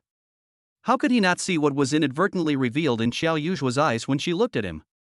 He had been flattered and ecstatic, but after the excitement, he eventually calmed down. Even if Xiao Xintian didn't attack him personally, he knew that it was impossible for him and Xiao Yuzhua to succeed. The age difference of less than 10 years is secondary. He and Xiao Yuzhua are too far apart.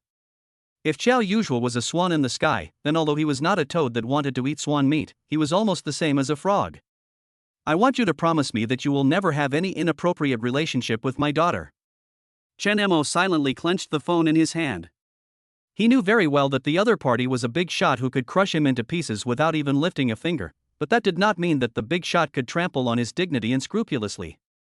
But after all, he is no longer the age where he can act recklessly based on his passion. The most important thing is that he has a daughter who needs his lifelong protection, so he cannot go head to head with Xiao Xintian. Even if he is not wrong, he has to be timid when others call him a grandson.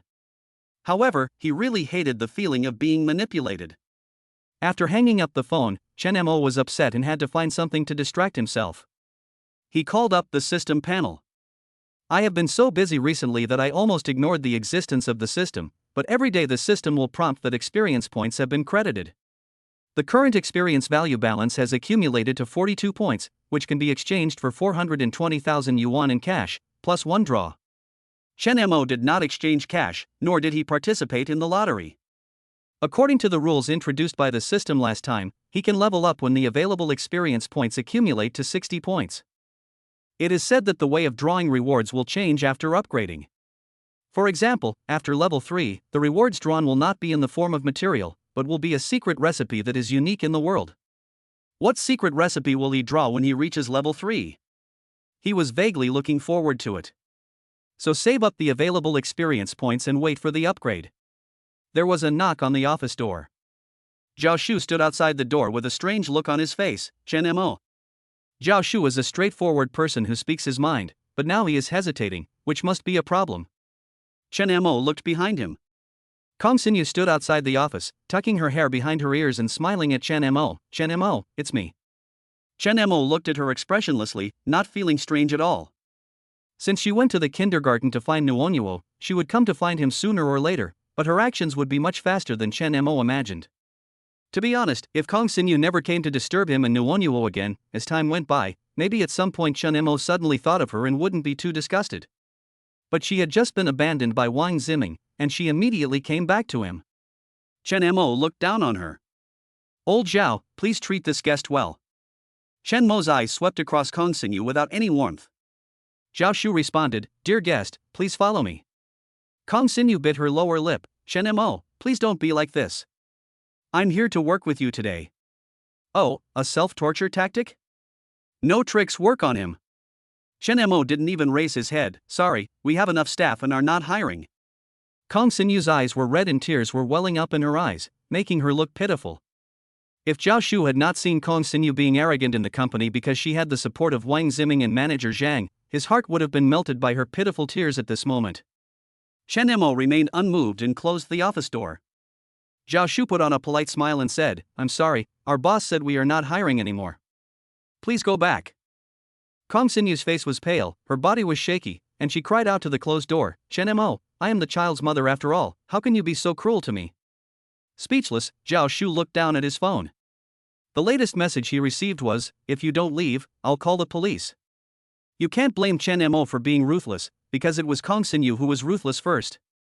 Zhao Shu cleared his throat and said, "I'm sorry, if you don't have anything else, please leave. If you keep pestering me, we'll call the police." A trace of panic flashed across Kong Xinyu's eyes.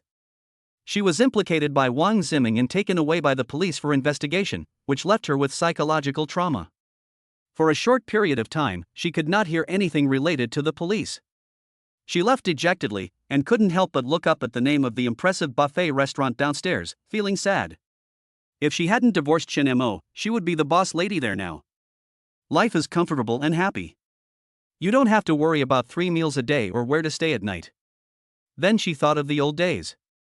Although she couldn't afford brand name bags at that time, and people couldn't look at her with envy when she went out, there was a man who worked hard on his shoulders to provide her with a comfortable and warm home. But now she has completely abused the love that man had for her. No matter how humble she is, the man won't even bother to look at her. Kong Xinyu's tears flowed. Rather than tears of regret, they were tears of fear and helplessness about her own future. After all, the brother still had some blood ties with her, so he secretly gave her 500 yuan before leaving. But what can you do with these $500? She used to spend more than this amount on a manicure. Even if she could find a suitable job, she would have to work for a full month before getting paid. Before that, she would have to rely on these 500 yuan to support her life. Kong Xinyu felt extremely hopeless about her future. What to do? What to do? What will she do in the future? Even if she really wanted to find a job, she was not young anymore and had no work experience. Which company would want her? Would she be asked to wear big, ugly work clothes and work as an assembly line worker in a factory? No, she didn't want to live this kind of life. At this time, she still didn't understand that even to be an assembly line worker, one had to meet the factory's requirements, and one couldn't just get in casually. Chapter 48, Little Cotton Padded Jacket's Wish. Hey, you owe me a meal of sweet and sour pork ribs. If you're going to make it up to me, you have to make it up to me 2 meals later. No, you have to make it up to me 3 meals. Xiao Yuzhua's contact information returned to Chen Mo's address book, and he sent the above message to Chen Mo in a proud tone. Chen Mo didn't know how to reply to her. Okay? Your dad has already warned me, for the sake of my life, so we should keep our distance now? Before he could reply, Xiao Yuzhua received a voice call. Hey, why don't you reply to my message? Are you scared? Helplessly, Chen Mo could only pretend to be confused. I was busy just now and didn't check my phone. Oh, is that so? I thought you didn't dare to talk to me because of my dad. Xiao Yuzhua laughed. You owe me 3 meals of sweet and sour pork ribs, do you hear me? Chen Mo said Grandma called me. I won't talk to you anymore. If I'm going to come and see you someday, I'll let you know in advance. Keep the line open at all times. Bye. Xiao Yuzhua hung up the phone in a hurry. The reason why she didn't stay for lunch today was because she had promised her grandmother to have lunch with her. Old Chen, she's gone. Zhao Shu walked in. Your ex-wife looks pretty miserable. But there must be something hateful about a pitiful person. Old Chen, you must not be soft-hearted. Chen Mo said firmly, you don't think I will consider accepting her again because of the child? Don't worry, I definitely won't. Zhao Shusong breathed a sigh of relief. Old Chen, although I shouldn't mind your business, but your ex-wife, since you know the situation yourself, then I feel relieved. Chen Mo thought of another question. Based on his understanding of Kong Xinyu, she would not give up.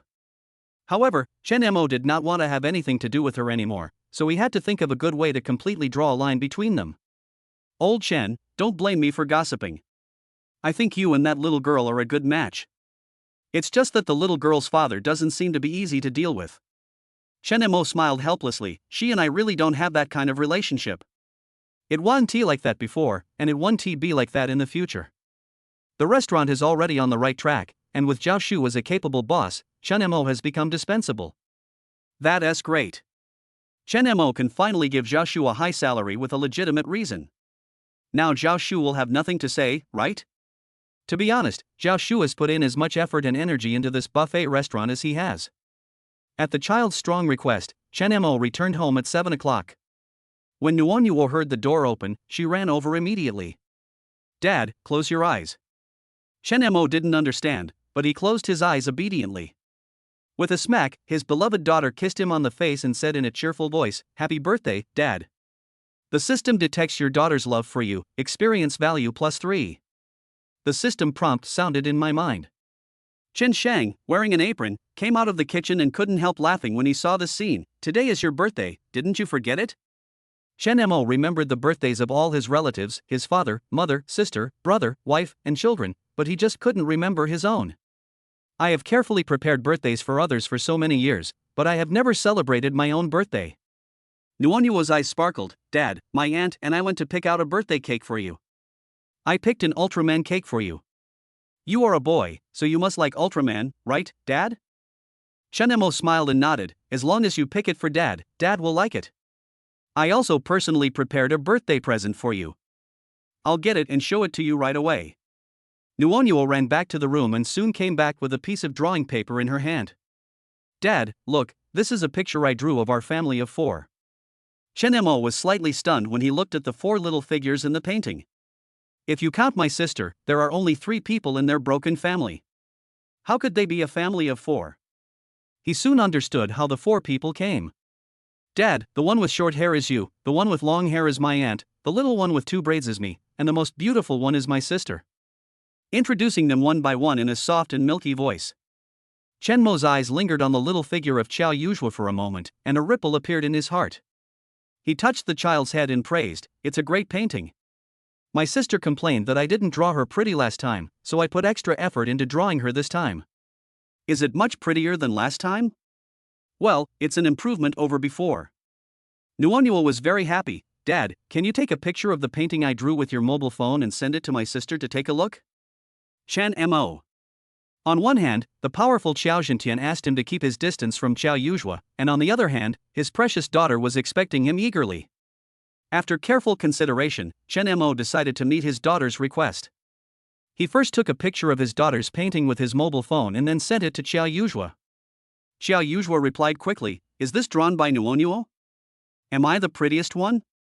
Wow, much prettier than last time, I like it." Without waiting for Chen Mo's reply, her video chat came right after. Chen Mo directly gave the phone to Nuonyuo and asked Nuonyuo to chat with her. After the older and younger kids chatted happily for a while, Nuonyuo ran to Chen Mo and said, "Dad, sister wants to talk to you." Chen Mo took the call reluctantly.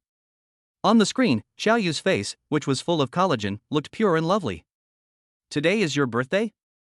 It's a pity I didn't know before, otherwise I would definitely give you a big gift." "What birthday is it?" "Just celebrate it like any other day. No need to spend any money." Qiao Yuzhua glared at him and said, "I just like to spend money, what's it to you? Anyway, I will definitely give it to you, you have to accept it even if you don't want it." "Shuozhua, where have you been again? Come quickly, Xiao Fei is here." An old voice called out from the phone. Xiao Yuzhua looked back, his expression obviously becoming a little twisted, and he muttered quietly, "What is he doing here? Hateful." Chen Mo noticed her micro-expression and felt inexplicably uncomfortable. The video call ended. Chen Sheng cooked several of his signature dishes, and Nuonyuo was busy bringing the Ultraman cake to the table. Although it was simple and not lively enough, it was the happiest day in Chen Mo's life. After the meal, Nuonyuo said to Chen Mo mysteriously, "Dad, when you made a wish, I also secretly made a wish. Can you guess what my wish was? Grow up quickly? Have lots of delicious food? Buy lots of pretty dresses? Oh, this is the wish that Dad made on your birthday. It must be related to you. Dad, my wish is that you can find me a beautiful new mother." Chen Shang, who was sitting next to him, felt a lump in his throat when he heard this. This child has a miserable life, but he is so sensible that it is impossible not to feel sorry for him. Chapter 49, Unique Rewards. Is the reason why Nuonyuo suddenly made this wish related to Kong Xinyu going to kindergarten today? Nuonyuo, do you miss your mother? Nuonyuo hung her head and didn't speak for a long time. After a long time, he whispered, "Dad, please find me a mother so that I can have one. I don't have a mother now, how can I think about it?" Chen Sheng covered her mouth and hurried away, afraid that others would notice that she was choking with sobs. Chen Mo suppressed his grief and said with a smile, "Okay, I will be obedient and find you a mother as soon as possible." The system detects the father's love for his daughter, experience points increased by 3. Aren't you afraid that your new mother will treat you badly? Nuonua shook her head. When the new mother comes, I will be very good and obedient, I won't make her angry, and I will try my best not to make the new mother hate me, so that the new mother will not treat me badly. The system detects the daughter's love for her father, experience value plus 12. During this period of time, Chen Mo has basically figured out the rules for how the system adds experience points. The more he considers or sacrifices for his daughter during their interactions, the more experience points he gains. This time, 12 experience points were added at once, which is enough to show how much sacrifice the child made for his future happiness. As a father, Chen Mo would not blink an eye even if he was willing to sacrifice his life for his daughter, but he would not allow his daughter to sacrifice even a little for him. He had made up his mind that if he couldn't meet the right person, he would remain single for the rest of his life. In short, he would never let his daughter suffer any injustice. Host, the system has met the upgrade conditions. Do you want to upgrade? Upgrade. The system is being upgraded. It has been successfully upgraded to level 3. Host, your current available experience points are 60 points, and you can participate in a new round of lottery. Would you like to participate? Chen Mo gave an order in his mind, draw the lottery now. The lottery is in progress. The image of countless objects spinning appeared in my mind again. After about 3 seconds, the rapidly spinning objects slowly stopped. Chen Mo looked at the item he had drawn this time, feeling a little confused. The first draw won me a house, and the second draw won me a car. Since they were both items drawn at level 1, their values are pretty much the same. The third time I drew the lottery, I reached level 2, so I drew an upgrade and got a buffet restaurant. According to Chen Mo's experience, the things drawn after upgrading should be heavier than the previous ones. But this time he drew a booklet that looked like a manual for a home appliance. Congratulations to the host for winning the Taste of Happiness. The Taste of Happiness? Chen Mo murmured. The Taste of Happiness will allow the host to make food that makes everyone feel happy with all their heart. Are you using it? Although the Taste of Happiness did not directly grant Chen Mo wealth like the previous times, it aroused Chen Mo's strong interest. Use now. As soon as he finished speaking, Chen Mo found that the booklet in his mind broke into countless small particles, emitting a faint fluorescent light, and finally disappeared without a trace like a short-lived firework. At the same time, Chen Mo felt an insight that could only be understood but not expressed in words.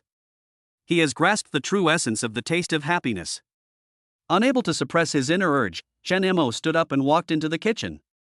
He had just had a sumptuous dinner, so there was no way he could cook another dish. He took out half a watermelon from the refrigerator and spent more than 10 minutes making 3 glasses of tempting watermelon juice.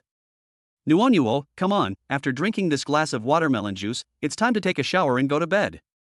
Nuonuo first gave 1 cup to her aunt, then picked up the other cup and held the straw with her little mouth. Chen Mo couldn't help but look at her reaction after drinking it. Does the Taste of Happiness work for juice? I wonder if fruit juice falls into the category of food. After Nuonuo took 2 sips of juice, her eyes suddenly widened, her eyes were dark and bright. Dad. How is it? Is it delicious? When Chen Mo made the juice, he fully preserved its original flavor and did not add any seasonings. But I definitely put my heart into it. It tastes so good. How can it be so delicious? Nuonuo praised it endlessly. This is the best watermelon juice I have ever tasted. Dad, you are so awesome. Looking at the happy smile on Nuonuo's little face without any trace of acting, Chen Mo breathed a sigh of relief. It really works. Isn't the word happiness what people pursue most in their life? Being able to make his family feel happy in such a simple way made him happier than if the system directly rewarded him with 5 million. Chen Sheng took a sip and stood there for a long time, as if he was thinking of a memory that had been buried for many years, with a smile on his face. The food made by Chen Mo can make others feel happy, so can it make him feel happy? With this question in mind, Chen Mo picked up the last glass of watermelon juice. The cool, sweet taste of watermelon juice fills your mouth. Then it goes down the esophagus, and finally circulates to every cell in the body under the action of blood. It feels amazing and wonderful. Chen Mo couldn't help but raise the corners of his mouth, filled with emotion. After graduating from college, I got married and started a career. I worked diligently, juggling family and work every day. The family eventually broke up and the job was lost. He and his daughter depended on each other for survival. When things were worst, he had less than 1,000 yuan on him, and he hesitated for a long time even to buy an ice cream for his child. Now, that poverty-stricken situation will become a thing of the past. Although everything he has now was given by the system, but isn't being chosen by the system also a recognition of them as father and daughter? Life was good and he was content. Guess what I'm thinking about now? Chen Sheng smiled. Before my father passed away, he once came back from a business trip and brought me a gauze skirt. I was so happy at that time. Although my father said that I had to wash it before wearing it, I still hid in the house secretly and couldn't wait to put it on. I secretly stood in front of the mirror and looked at myself again and again. I felt like a princess from a fairy tale. As a boy, Chen Mo was deeply impressed by the white gauze skirt mentioned by Chen Shang. That's because, on that business trip, Dad only bought a relatively expensive gift at the time for his sister's birthday, and bought a pencil case each for him and his brother. Chen Mo was as happy to get a pencil case as his sister was to get a beautiful gauze skirt. But Chen Shuo was unhappy. He himself didn't like studying and had no interest in pencil cases, but when he saw his sister got a beautiful skirt, he also started to ask for new clothes. Matsuehua doted on her youngest son the most, so she loudly questioned her husband why he loved his daughter more than his son. Unlike Matsuehua, who is extremely patriarchal, Chen's father treats his children equally. On his youngest son's birthday, he bought him an expensive toy gun that he had personally selected. Moreover, among the three children, the youngest son had the most new clothes, so she refused Matsuewa's unreasonable request to buy another set of clothes for the youngest son. The couple had the most intense quarrel in their history. However, Chen Sheng only wore that white gauze skirt 2 or 3 times. Later, it was accidentally liked by Matsuewa's niece. Matsuehua ignored Chen Sheng's feelings and gave the gauze skirt to her niece without her permission. Since then, Chen Sheng never wore a skirt again. Thinking of the gauze skirt again, Chen Sheng ignored the sadness and grief it brought her, and only remembered the happiness she had at the beginning. This is the magic of the taste of happiness. Chapter 50 Jealous. I heard you are divorced and have a child. Is it a boy or a girl? How old is she this year? A girl, 4 years old. It's a daughter, that's better. Is she usually with grandma? No, the child has always been with me. Let the child's grandmother take care of him more. If we are together in the future, we must have children. If 2 children live together, there may be conflicts. My child, who is younger, may suffer.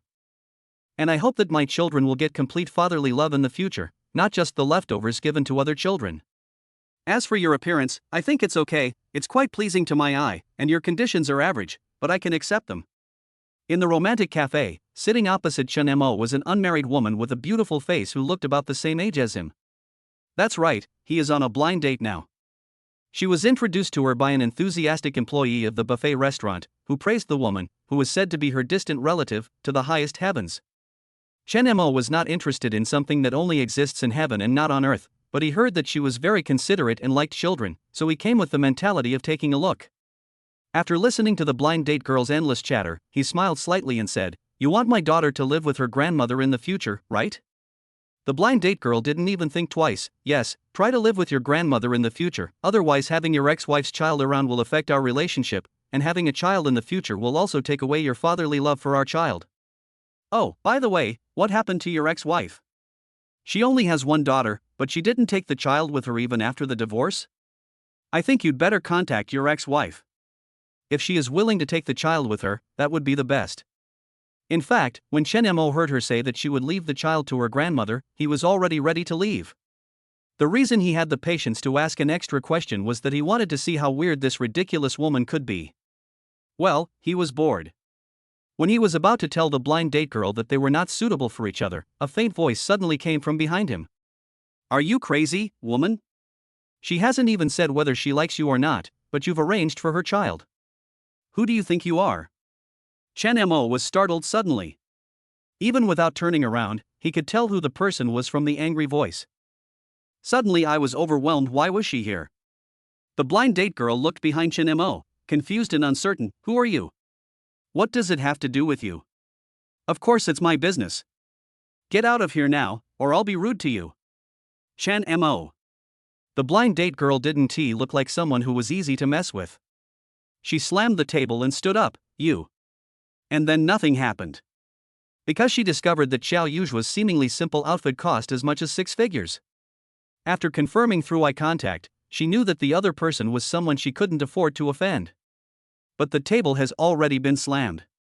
It would be too embarrassing to just give in like that. She didn't know what to do for a moment, so she asked Chen Mo for help. I'm sorry about what happened today. You should go back first. Chen Mo had no choice but to act as a peacemaker. Xiao Yu's fierce and aggressive fire changed the target. Hey, Mr. Chen, what's wrong with you? You don't even want the baby in order to marry a new wife? If you don't want it, I want it. I'm going to pick up Nuonyuo now. Chen Mo was tired. She is my daughter. What's the matter with you taking her away? Of course, he didn't dare to say such words. If he really had the courage to say it, Xiao Yu would probably eat him up. Besides, Xiao Yu's out-of-control reaction at this time showed that she was worried about Nuonyuo, for which Chen Mo felt sincerely grateful. Yu Shua, stop making trouble. I'm serious. If you feel bad about Nuonyuo because of your new wife, I will take Nuonyuo away immediately. Xiao Yu frowned and started to work seriously. Brother Chen, who is he? The blind date girl was very dissatisfied with the sudden appearance of Xiao Yuzhua. Xiao Yuzhua rolled his eyes at her. Is it your business? The blind date girl said aggrievedly, Brother Chen, I don't have much opinion on you personally, but if there are irrelevant outsiders who come to dictate what happens between us, then I need to think about it. The blind date girl wanted to use this opportunity to put pressure on Chen Mo and let Chen Mo teach Xiao Yuzhua a lesson for her. Excuse me, I need to clarify something. We've been meeting for more than 10 minutes and I've been busy listening to your suggestions and opinions, but I haven't yet expressed my opinion.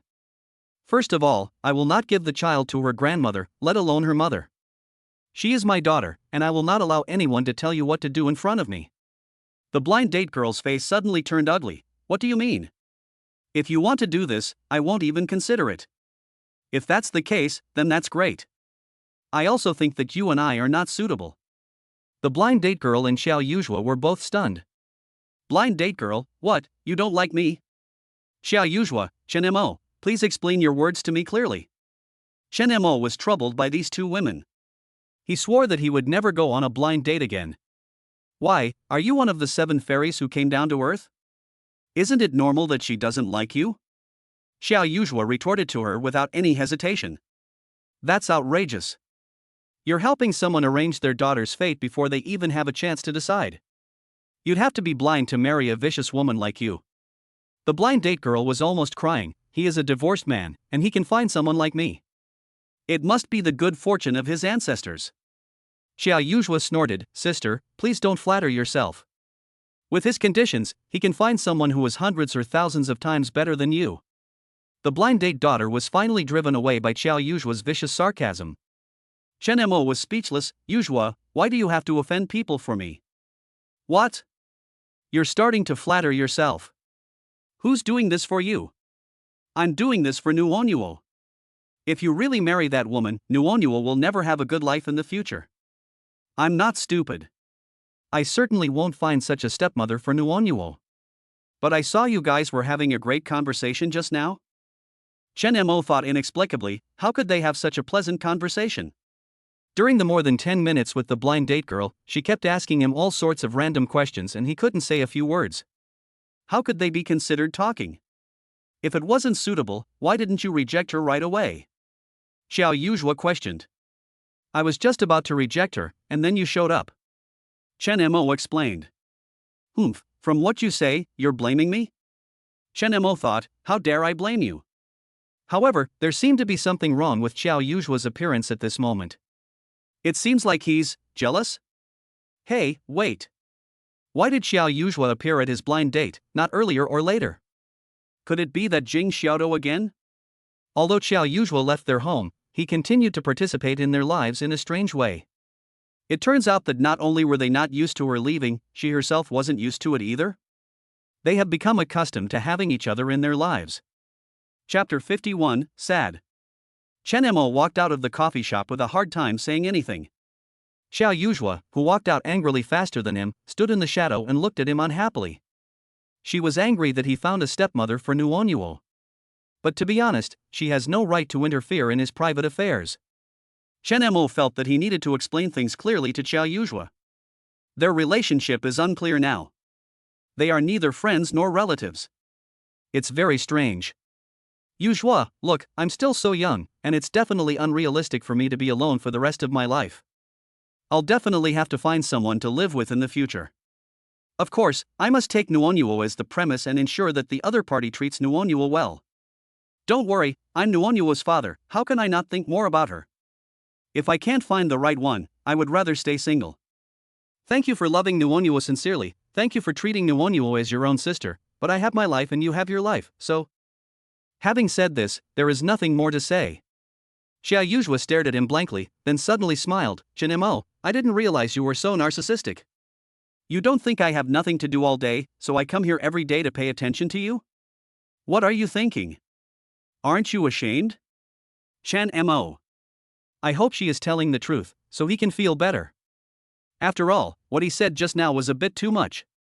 But he had no choice. The arm cannot twist the thigh, and even if it weren't for her father's reason, he thought there was no possibility for him and her. In this case, it would be better to cut off the ambiguous cloak and nip this arousing love in the bud. I just happened to pass by today and ran into you by chance. What that woman said almost pissed me off, so I went over to meddle in other people's business. You are right, I really like Nuonyuo. I have an appointment with my friend, and now the time is almost up. Goodbye, I am leaving. Xia Yuzhua waved to Chen Mo casually and turned away. Chen Mo looked at her lonely and thin back, and for some reason he felt a strong sense of guilt. The same sentence can be said in many ways, and speaking skills are very important. He was anxious just now and expressed his thoughts in the most inappropriate way. Fortunately, Xiao Yuzhua didn't seem to take it to heart. Maybe. In fact, he had been overthinking it from the beginning, and Xiao Zhentian had also been wrong. Xiao Yuzhua had no romantic intentions towards him at all. Chen Mo walked towards the garage with a lonely expression. Hey, cousin, what kind of person are you introducing to me? He's divorced and has a daughter. I'm lucky enough that I don't dislike him for being a second marriage. How dare he complain about me? Chen Mo paused. The blind date girl was hiding in the garage and making a complaint on the phone. He will explain this matter to the restaurant staff. If I hadn't heard you say that this man is pragmatic and owns a small restaurant with good business, and that I could become the boss's wife once I married him, I wouldn't bother to come out and meet this kind of person. I didn't ask for anything excessive. I just told him to let his daughter be raised by his grandmother or let his ex-wife take her away. I was afraid that if we had a child in the future, the father's love would be taken away. What? You said I was wrong. What was wrong with me? You regret introducing me to someone, right? I also regret listening to you and going out to meet someone. With my conditions, what kind of man can I find? I am willing to be a stepmother to his children. That is the blessing he earned in his previous life. Whoever wants this blessing can take it, damn it, I don't want it. Chen Mo was slightly angry, but since everything had been made clear, there was no need to argue further. It was pointless. He walked silently to his car. Coincidentally, the blind date girl was standing in front of his car and making a phone call. When the blind date girl saw Chen Mo open the car door, she quickly hung up the phone. Chen Mo thought she was going to argue with him again about what just happened. He was annoyed and was about to reiterate his attitude, but unexpectedly, the blind date girl put on an earnest smile. While Chen Mo was confused, the blind date girl softly said, "Brother Chen, are you going back? Can you give me a ride?" Without waiting for Chen Mo to nod, he reached out to open the car door. "I'm sorry, please take a taxi. I have something else to do." Chen Mo directly refused, and then without giving the blind date girl any chance, he stepped on the accelerator and drove away. The blind date girl was sprayed in the face by the exhaust gas from the car. She stomped her feet in anger and called the introducer again. "Hey, cousin, what's wrong with you? Why didn't you introduce yourself to me clearly at the beginning? You told me that he was just the owner of a small restaurant and had a child, but you didn't tell me that he drove a luxury car worth millions. Looking at his wealth, it is impossible that he only had a small restaurant under his name. What did you say? He's keeping a low profile? Oh my, why didn't you explain it to me clearly? If my happy second half of life were to run away like this, wouldn't you feel guilty? He's gone now, without even giving me his contact information. Cousin, do you have his contact information? Give it to me quickly, I want to save the relationship." "Hello, cousin? Cousin?" Not long after, Chen Mo received a call from his employee. This employee was an honest man. He kept apologizing to Chen Mo on the phone, saying that he and the blind date girl didn't interact much. He heard from his parents that the blind date girl was usually considerate, sensible, and gentle. He didn't expect. Chen Mo said that he didn't take it to heart. After experiencing Kong Xinyu's vanity, Chen Mo had become more or less immune to such weird blind date girls. The image of Xiao Yuzhua appeared in his mind. Thinking back to her expression at that time over and over again, there seemed to be nothing wrong, but Chen Mo was always uneasy and felt that something was wrong. By the evening, he finally found the answer. When Xiao Zhentian called, he was telling Nuonyuo a bedtime story. He did not save Xiao Zhentian's phone number in his address book, so whenever he saw an unfamiliar number, he would treat it as a harassing call according to his normal operating habits. Wait until the phone rings for the second time before answering it calmly. You little brat, let me ask you, how did you mess with my precious daughter? Xiao Zhentian's voice sounded murderous. Chen Mo's heart skipped a beat. It turned out that Xiao Yuzhua's indifference was all pretended. The words he said today hurt her heart. What's wrong with her now? He was in a bad mood as soon as he came back from outside today. He has been locking himself in his room. Now he suddenly told me that he wants to go abroad. I only have this precious daughter. How can I let her live alone abroad? Tell me the truth now. What did you say to him? Listening to Xiao Zhentian's aggressive words, Chen Mo couldn't tell whether he was angry or annoyed that he had said too much. At this moment, listening to Xiao Zhentian's accusations in the microphone, his words sounded particularly harsh as soon as they came out. Mr. Xiao, you asked me to keep my distance from your daughter, and I did so. What else do you want me to do? No one dares to talk to me like that. Xiao Zhentian thought anxiously. Except for his sweetheart. So what on earth did this bad guy rely on to dare to speak to him in such a tone? Chapter 52, a self-torture tactic? Don't be fooled. Mr. Xiao, your achievements today show that you are a reasonable person. I have done everything you asked me to do. As for the rest, I am sorry that I can't do anything else. Chen Mo has his own pride, and he will not completely give up his dignity just because the other party is a terrifying boss. He kept his distance from Xiao Yuzhua, not because he was actually afraid of Xiao Zhentian's tyranny. The main reason was that he felt that he and Xiao Yuzhua were not suitable for each other. She was very outstanding and young. How could he have the nerve to eat young grass when he was old enough? He couldn't waste a girl's youth just to satisfy his own selfish desires. Fortunately, relatively speaking, Xiao Zhentian was indeed a reasonable person and did not continue to embarrass him. The call was hung up with Xiao Zhentian sighing. Chen Mo's heart was in turmoil and he felt very uncomfortable. Will Xiao Yuzhua ignore him again? If he really goes abroad, perhaps they will never meet again in this life. But an apology is out of the question.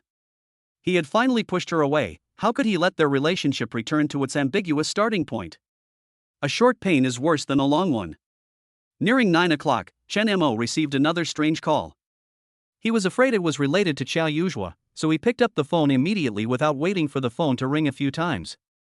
Hello, are you Mr. Chen Mo? A strange voice came from the other end of the phone. Excuse me, who are you? It doesn't matter who I am.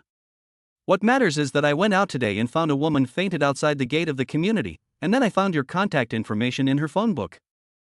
So please come and take this daughter away, she doesn't look well.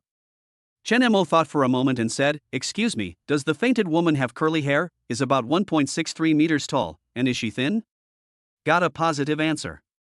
Chen Mo rubbed his temple, a sneer on his face. What is Kong Xinyu doing again? No matter what tricks he was playing, there was no way he could reconcile with her. I'm sorry, I have nothing to do with her. Please find someone else to help.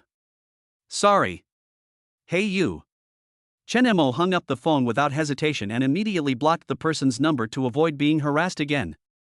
You can't blame him for being heartless. If you want to blame someone, blame Kong Xinyu for going too far in the past. In short, Chen Mo doesn't want to have anything to do with her now. Even if she really had an accident, as a stranger, what does it have to do with Chen Mo? To put it bluntly, he is not the only one in her address book. Why did she have to find him when there are so many people to look for? So he had reason to suspect that this was a self-torture trick directed and performed by Kong Xinyu herself, and he would never be fooled.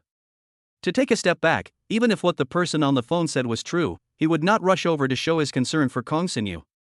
As I said, they are strangers now, so they should be aware of being strangers. He will not give Kong Xinyu any hope that we may get back together. In a residential area in Shanghai, a burly tattooed man shrugged helplessly at Kong Xinyu, who was sitting on the sofa. The call was hung up. It seems that this trick didn't work on him. Kong Xinyu had a bleak expression. He covered his face with his hands in pain and shrugged his shoulders. What should I do now? Why is my life so miserable? The man sat opposite her, crossing his legs carelessly on the coffee table, puffing out cigarettes, his already small eyes narrowed into slits. From this point of view, there is almost no chance for you and him. Sister, I'm not saying anything bad about you, but it's hard to find a three-legged frog in this world, but two-legged men are everywhere. Why do you have to think about getting back together with him? He has no house or car, what a loser. If it weren't for you, he probably wouldn't even be able to find a wife now. That's it, he still dares to despise you? I think it's best for you to break up. How about this, I'll introduce you to someone, I know a lot of brothers, and there are also many singles, you can choose anyone. The tattooed man patted his chest, looking confident. Kong Xinyu quickly declined. No, you don't need to worry about my affairs. I want to reconcile with him, mainly because of Nuonuo. Children without mothers are so pitiful, and I don't want my child to have a vicious stepmother in the future. The tattooed man is Kong Xinyu's cousin. Kong Xinyu has always looked down on him, thinking that he is vulgar, idle, and hangs out with some questionable people all day long. It is said that birds of a feather flock together. How many of the people he knows are reliable? Kong Xinyu naturally did not dare to agree. But I didn't expect that he would be the only one I could turn to when I was down and out. How unpredictable things are. Kong Xinyu, who is now helpless, would like to find another backer. But after witnessing Wang Ziming's ruthlessness in turning his back on people, Kong Xinyu found that Chen Mo was still the best. She began to miss Chen Mo's smile and Nuonuo calling her mom over and over again. What's more, Chen Mo is no longer the same as before. He seems to be able to give her the life she wants. She wants to go back and be a part of that family again. But Chen Mo didn't give her a chance. Even though she was so humble, she couldn't get him to look at her in the eye.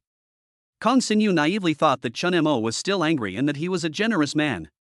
Whenever she did something excessive in the past, he would forgive himself, including this time. No one is perfect, and everyone makes mistakes. Kong Xinyu still doesn't understand that the mistakes she made before did not touch Chen Mo's bottom line, so the broad-minded Chen Mo would not argue with her. However, once his bottom line is touched, even the Lord will be of no use. Sister, why did you get a divorce? Did he cheat on you? I'm telling you, sister, if he really cheated on you, then you absolutely cannot forgive him. Just get a divorce. You can't keep such an irresponsible man. Kong Xinyu. Because she looked down on him, Kong Xinyu rarely contacted him, and her cousin was not even aware of her divorce and remarriage. How could she have the nerve to say that she was the one who cheated in her marriage? I originally planned to lure him over with a self-torture trick, and to explain the matter between you two face to face, but he flatly refused, which shows that he no longer has any feelings for you, sister. Sister, what I'm going to say next may be a bit cruel, but you have to listen to it. Even if it's for the sake of the child, you don't have to be so humble, otherwise he won't take you seriously. Kong Xinyu looked bleak. At this moment, how could she still be so arrogant in front of Chen Mo? As long as Chen Mo was willing to accept her again, she would do anything. For the sake of my children, I have to make some concessions and sacrifices, and that's what I should do. Kong Xinyu said hypocritically. Her cousin, Ning Yuan, was so disappointed with her that he was about to yell at her to wake her up, when a plan suddenly popped into his mind. Chapter 53. I'm not a heartless man. It was a new day and Chen Mo got up early. Ever since he obtained the taste of happiness, he tries to cook a meal for Nuonuo and his sister every day so that they can be immersed in a full sense of happiness. Chen Sheng quit her job at the convenience store after her boss hired a new employee and stayed at home to take care of Nuonuo. When Nuonuo went to kindergarten and she had nothing to do, she would go to Chen Mo's buffet restaurant to help. As a result, she got to know a lot of people and her life was fulfilling and satisfying. Even if she didn't eat the taste of happiness made by Chen Mo, she still felt full of happiness. Chen Mo still had no idea how she had lived during those years when she lost contact, but what did it matter? Anyway, now that they were reunited, he had the ability to give his sister a good life, and that was enough. At 9 o'clock in the morning, Chen Mo went to the store. While walking on the road, he suddenly felt something was wrong and felt a little uneasy. He couldn't help but looking back frequently. Finally, he found a man with tattoos all over his arms standing next to a telephone pole, smoking a cigarette and squinting at him. Looks unfriendly. Chen Mo left in a hurry. After a long time, Chen Mo went out for something and saw the man again. Still standing at the same telephone pole and in the same posture, smoking and squinting her eyes, following him without averting her gaze, and not coming over to chat with him. It was really puzzling. Chen Mo adhered to the idea of "I won't move unless the enemy moves" and drove to the parking garage as if nothing happened. He could confirm that the man had bad intentions. The burly tattooed man followed him slowly. Listening to the footsteps behind him, he didn't know why, but perhaps he felt that he really didn't dare to use force on him in broad daylight. So Chen Mo was not panicked, especially since there were cameras everywhere. If Chen Mo could figure it out, how could the burly tattooed man not know it? An underground garage is not a good place to do anything. When Chen Mo opened the car door, the burly tattooed man had already come up to him, pushed the door rudely, and then looked at him nonchalantly. Chen Mo raised his eyebrows. "What's the matter?" Ning Yuan kept silent, tapped the car window twice with his fingers, and said, "Oh, your car?" Chen Mo did not answer. Ning Yuan smiled and said, "Looks like he's doing well, no wonder he dumped my sister." "What?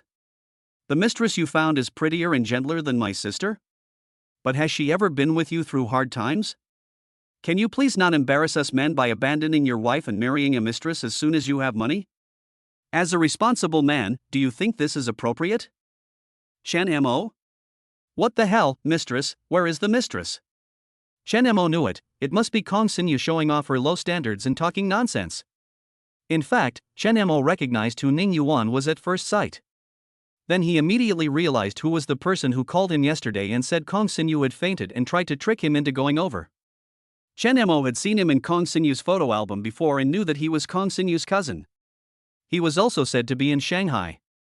At that time, Chen Mo felt that they were all relatives and always wanted to invite him to his home for a home-cooked meal.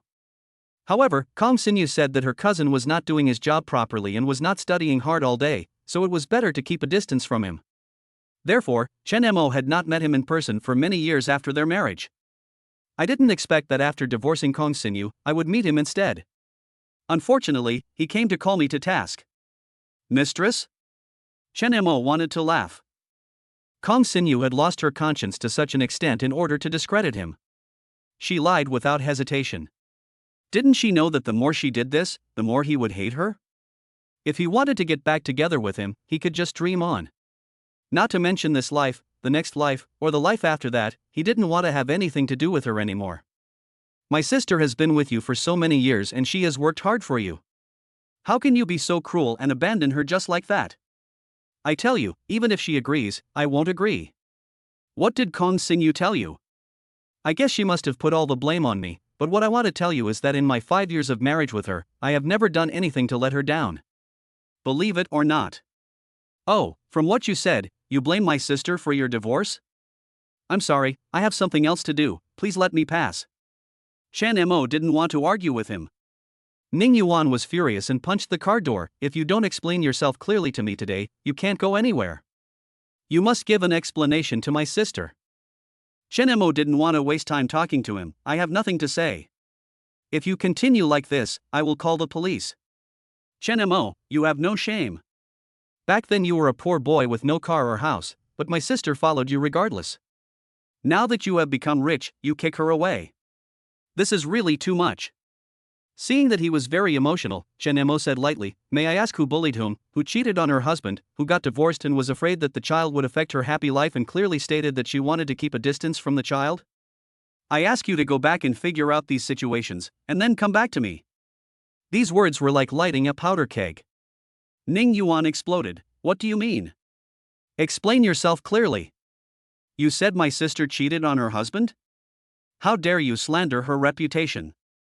I will fucking beat you to death." Chen Mo was surprised. Looking at Ning Yuan's expression, it seems that he really doesn't know the inside story of their divorce? Because he didn't seem like a serious person with whom he could communicate well, Chen Mo initially thought that he was a gangster who wanted to take advantage of the opportunity to extort money, so he didn't want to talk to him properly. But as the conversation progressed, he felt that Ning Yuan was not the same as he had imagined. There are many couples in this world who cannot walk hand in hand for a lifetime. After divorce, if they can't be friends, then they can be strangers and never have any contact with each other again. But what I fear most is someone like Kong Xinyu who is unreasonable, persistent, and wants to go back to her ex. She didn't even think about it. She had already disgusted people so much, so how could she come back? Was that possible? It really annoyed Chen Mo. At this moment, Chen Mo was glad that Kong Xinyu didn't know where their new residence was, otherwise, hee. Chen Mo didn't have the habit of gossiping in front of others, even though Kong Xinyu was indeed the one who was wrong in their marriage. But in this situation, Chen Mo understood that if he didn't explain it clearly to Ning Yuan, it would be obvious that he would not be able to leave unless he called the police. But Chen Mo didn't want to go to that step. If Ning Yuan could communicate well, then he still wanted to resolve the matter peacefully. Calling the police is just a helpless act when there is nothing else to do. The reason your sister and I have come to this point is indeed because she cheated on me during marriage. She was the one who initiated the divorce. If you keep talking nonsense to me, damn it. Ning Yuan grabbed Chen Mo by the collar with red eyes. Chen Mo was neither humble nor arrogant, and he was not afraid of the fist that was about to fall on him. Honestly, I think you are a reasonable person. If you want to blame someone, blame Kong Xinyu for not telling you the truth. Shut the fuck up. Ning Yuan's fist was about to fall, but at the critical moment, someone in the garage suddenly shouted, "Comrade police, the people who are fighting are here." Chapter 54, The Hard to Accept Truth. Unfortunately, this shout did not stop Ning Yuan's actions. "Even if the police come, I will kill you too." Ning Yuan said viciously, "This scumbag must die a horrible death." Chen Mo. But the thing is, he is not a scumbag. The person who shouted that the police were coming was dumbfounded. I've met a tough guy. It seems that this matter is not easy to handle. If a smart person saw this kind of thing, it would be better not to go forward and join in the fun for the sake of self-protection, but he thought about it and walked over with gritted teeth. Chen Mo was very surprised to see him, then he thought of something and became a little angry. The visitor saw what Chen Mo was thinking and quickly waved his hand. "Don't think too much. I came to your store to make normal purchases, not to inquire about your private life. After all, Xiao Xiao didn't pay me. I'm a businessman and I can't always do business at a loss. I gave her 2 pieces of information as a friendly favor. I've done my best." Chen Mo was speechless. Did Jing Xiaodo admit that he secretly snooped into his life and then told Xiao Yuzhua the high secret thing? He was so frank that Chen Mo couldn't say anything more. "Hey, brother, let's talk nicely. Don't use violence. We are all civilized people. Can you let him go first?" Ning Yuan said impatiently, "This is a private matter between him and me, you'd better not interfere.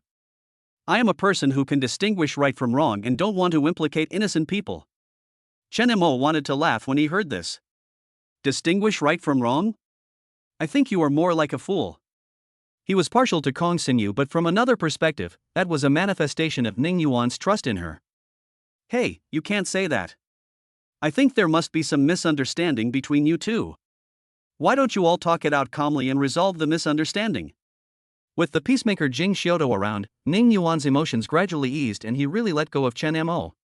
After learning about the conflict between them, Jing Xiaodo cleared his throat and said to Ning Yuan carefully, "Brother, I dare to call you brother, can I ask?" I actually know a little about the matter between Brother Chen and his ex-sister-in-law. I guess you don't have much contact with your ex-sister-in-law, so you don't know much about their marital status." Ning Yuan was stunned.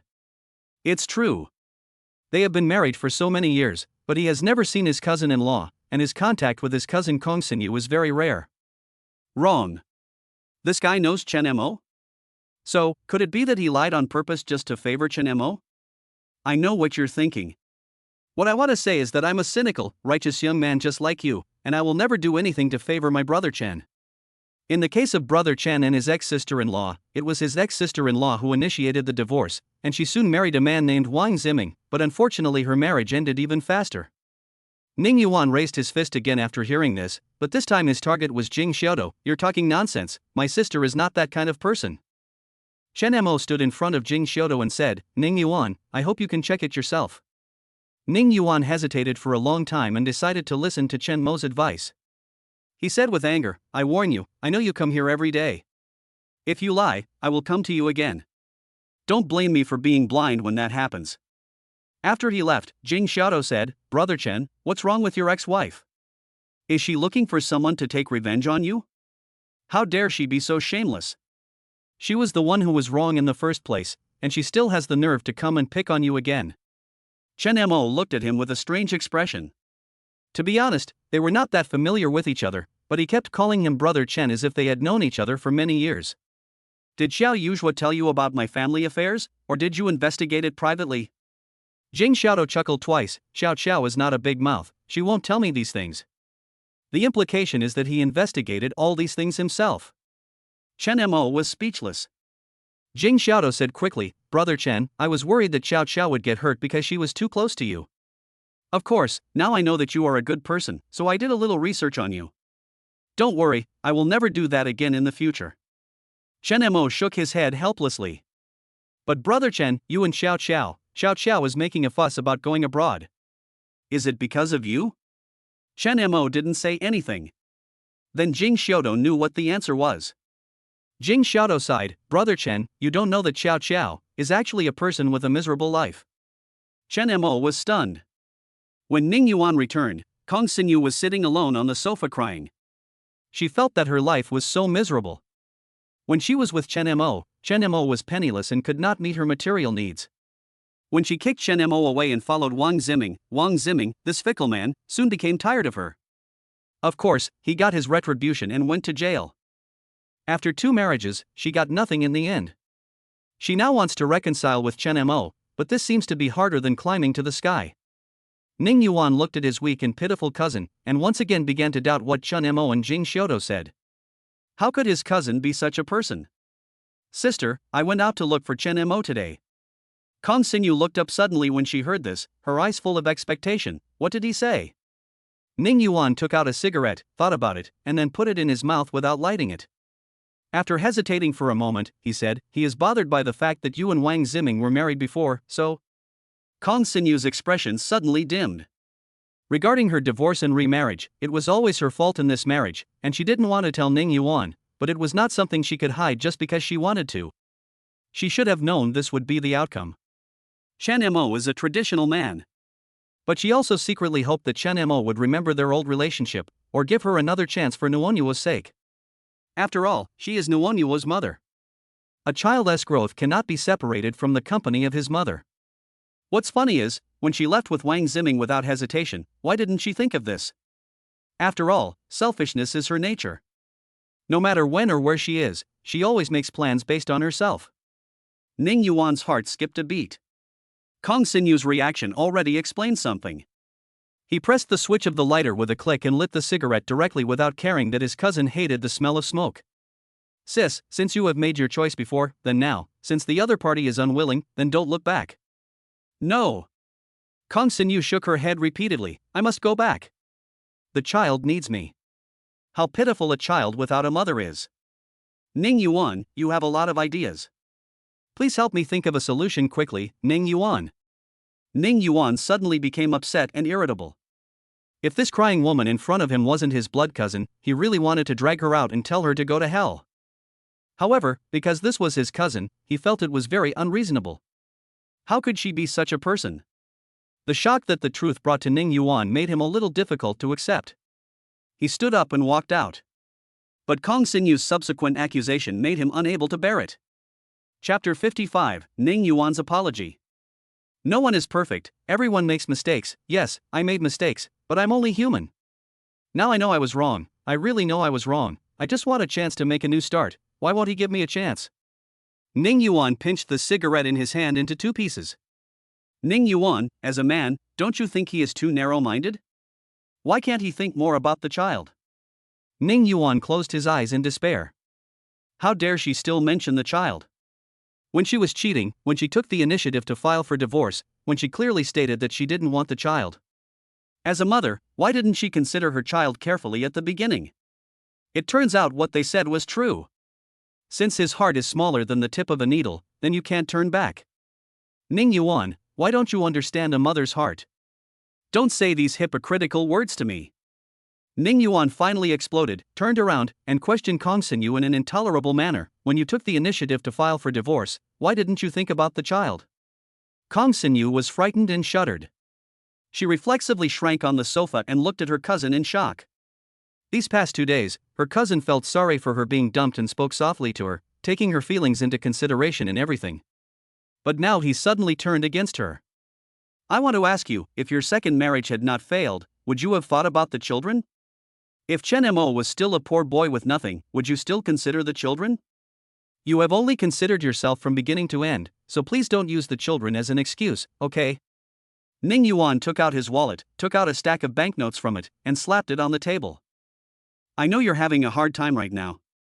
You don't have to pay back the 5,000 yuan. Spend it frugally and find a job. After saying this, Ning Yuan slammed the door and walked out. As I said, this is his cousin. Otherwise, he wouldn't even bother to look at a woman like her who was so vain and ended up suffering the consequences. Kong Xinyu looked pale and it took her a long time to recover.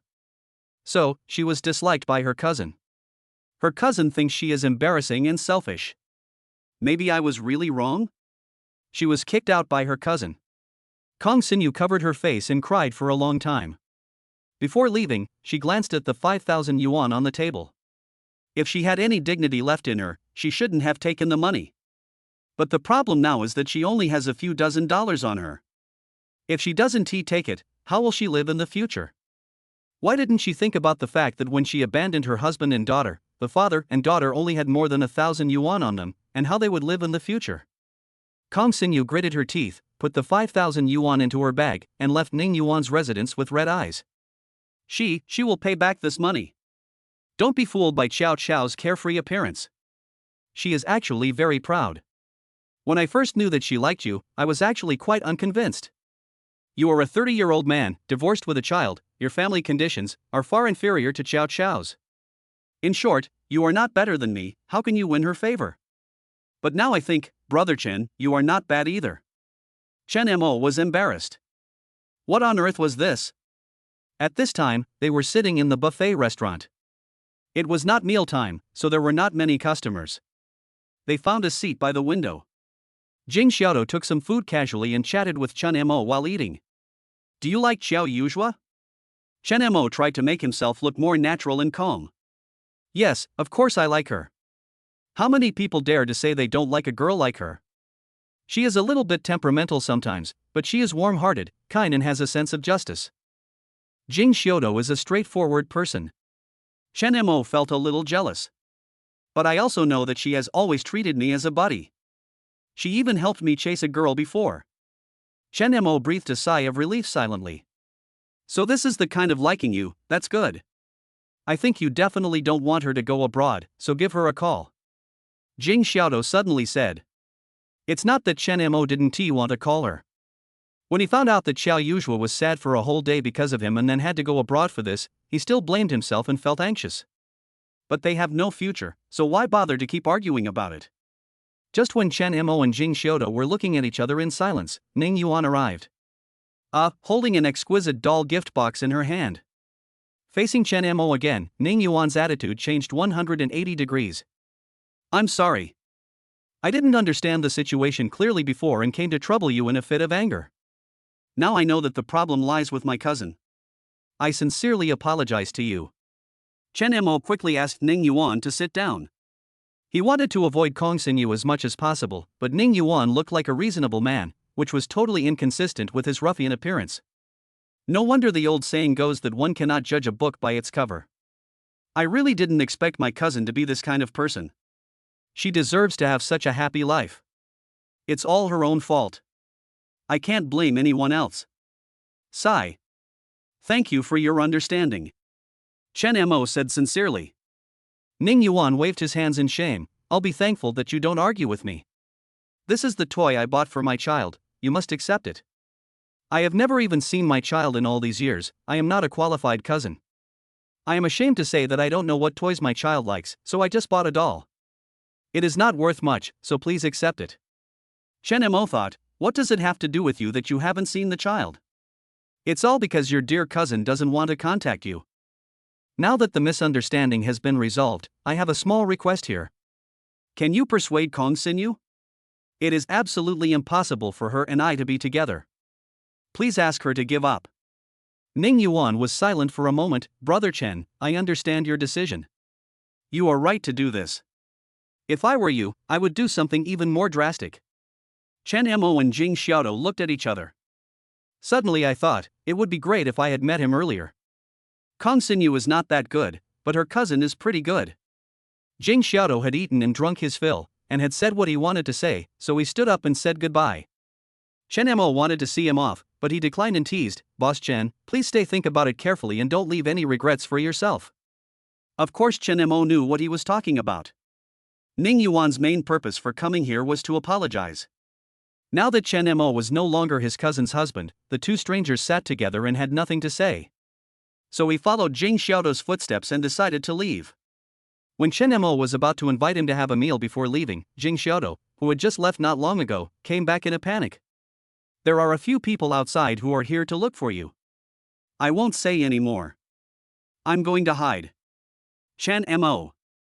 Ning Yuan asked Chen Mo's inner thoughts at the moment with a confused look on his face. "He is here to find you, why is he hiding?"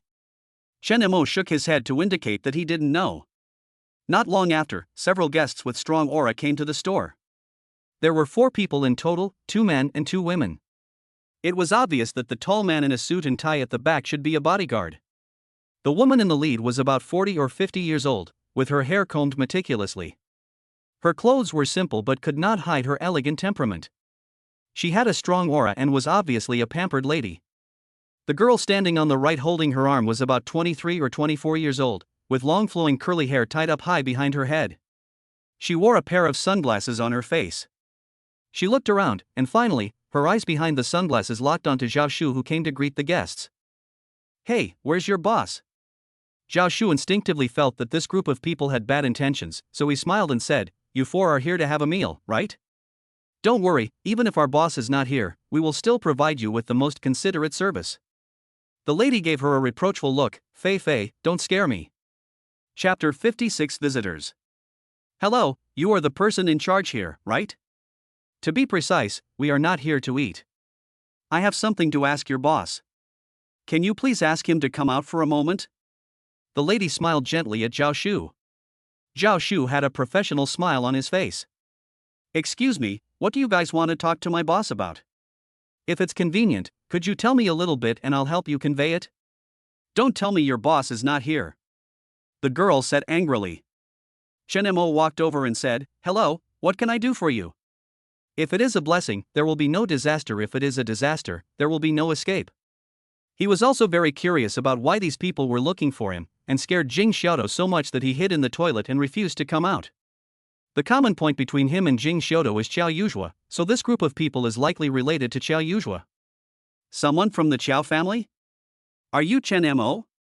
The girl looked at Chen Mo unscrupulously, with a hint of disappointment on her face. As for why she was disappointed, she gave Chen Mo the feeling that she was eager to see a joke, but ended up not seeing it. "Hello, Boss Chen. I came to see you this time because I want to discuss something personal with you. Do you think it's convenient for you now?" The lady was much more dignified and decent than the girl. After looking at Chen Mo calmly, she smiled at him. "Excuse me, who are you?" Although he had a rough guess as to who they might be, it didn't mean that Chen Mo was someone that others could meet or chat with whenever they wanted. Doesn't he have any face? All in all, he hated their arrogant behavior that seemed polite but was actually unreasonable. The girl was unhappy and was about to say something when she was stopped by the lady. "Oh, I am sorry for my impoliteness. I am Qiao Yuzhua's mother." Chen Mo's expression remained unchanged, neither humble nor arrogant. "Hello, Mrs. Qiao." Yes, she is Qiao Yuzhua's stepmother. He had just learned from Jing Xiaodo that Qiao Yuzhua's mother was unfortunately killed in a car accident when Qiao Yuzhua was very young. That day, Qiao Yuzhua's mother planned to take Qiao Yuzhua to visit her parents' graves, but the weather was bad that day and Qiao Yuzhua had a cold, so she didn't take her with her. Otherwise, "Can I talk to you now?" Chen Mo thought about it and made a gesture of invitation. "Mrs. Qiao, please." "Humph." The girl rolled her eyes at Chen Mo. "Hey, you're not going to have this conversation in this crappy restaurant of yours, are you? Is this the place to talk?" "Well, this unreasonable girl should be Qiao Yuzhua's half-sister Qiao Fei. Chen Mo ignored him, not because he had nothing to say, but because he was too lazy to pay attention to her. Mrs. Qiao scolded, "Fei, stop talking." Qiao Fei muttered, "I didn't say anything wrong. Who are we? This place is too shabby." Chen Mo was completely speechless. What are their identities? Are they related to him? Even if they are royal relatives, please let them know that it was they who took the initiative to come to him, not him who shamelessly tried to curry favor with them. You've been spoiled by this bad habit. Fei. Don't forget what we came here for today.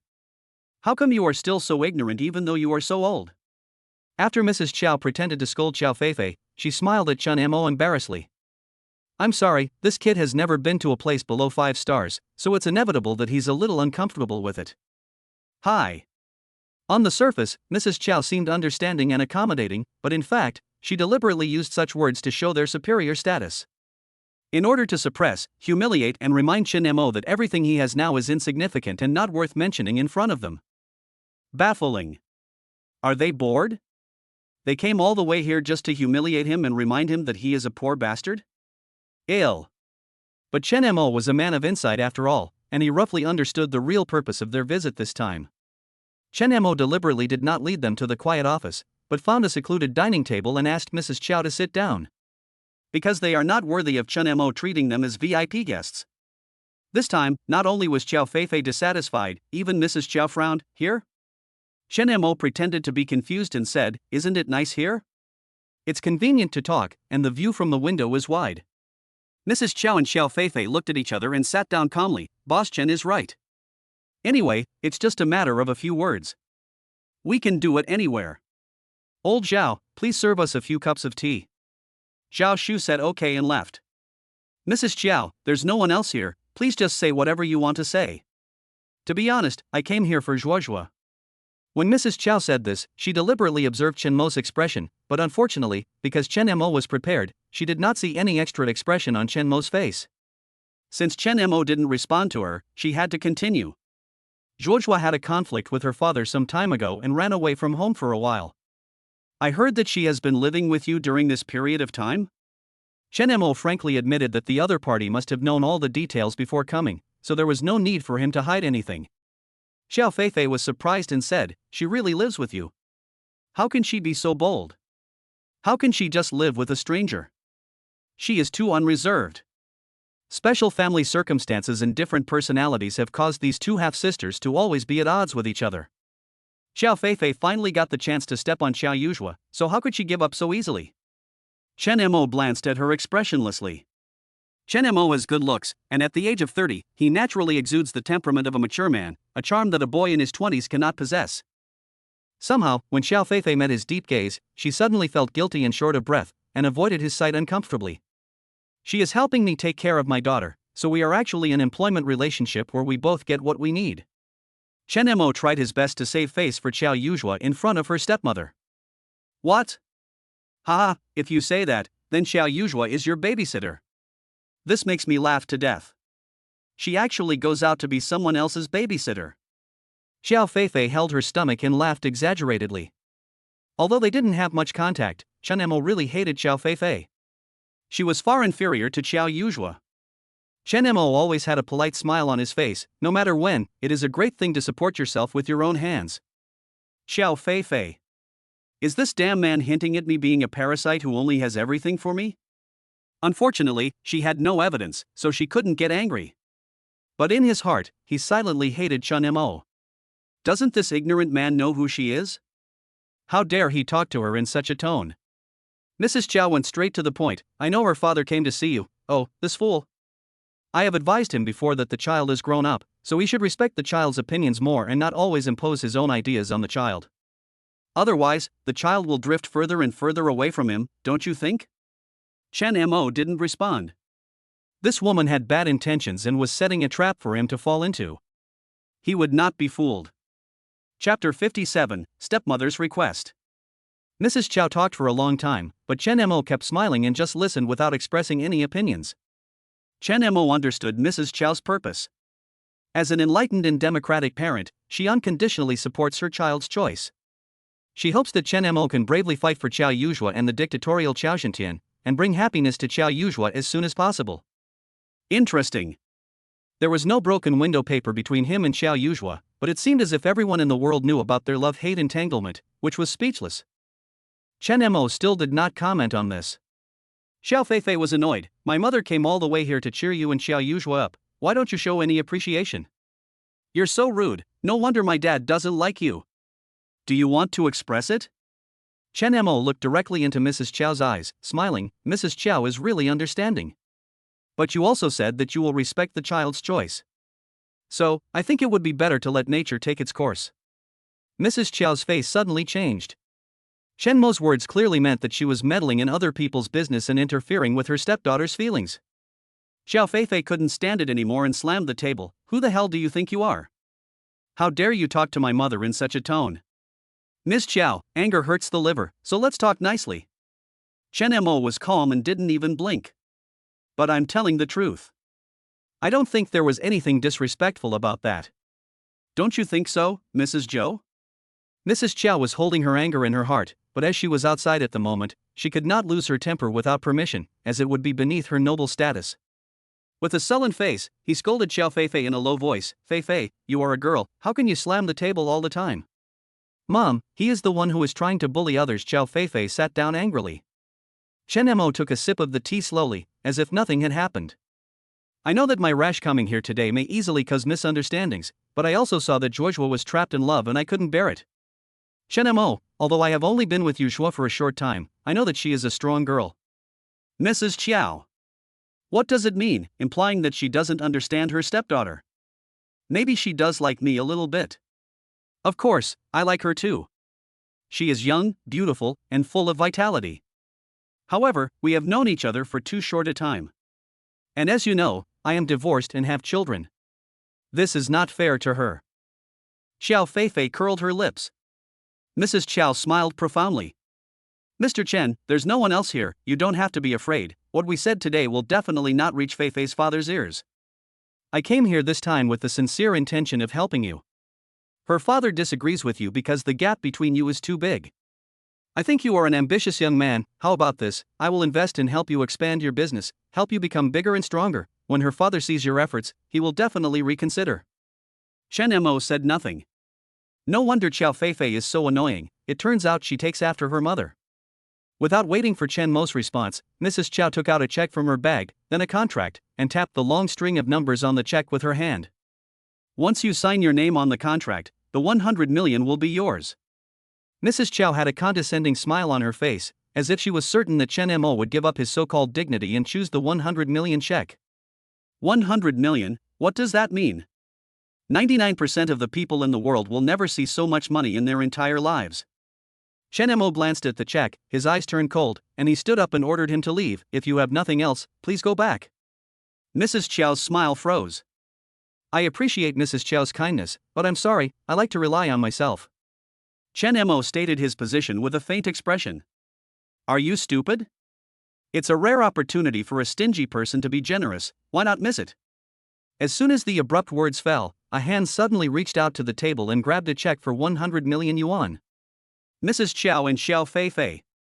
The bodyguard behind him lowered his head in embarrassment when he received Mrs. Chow's reproachful gaze.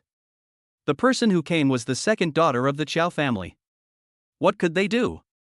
They dared not do anything. She is the apple of Mr. Chow's eye and is very precious to him.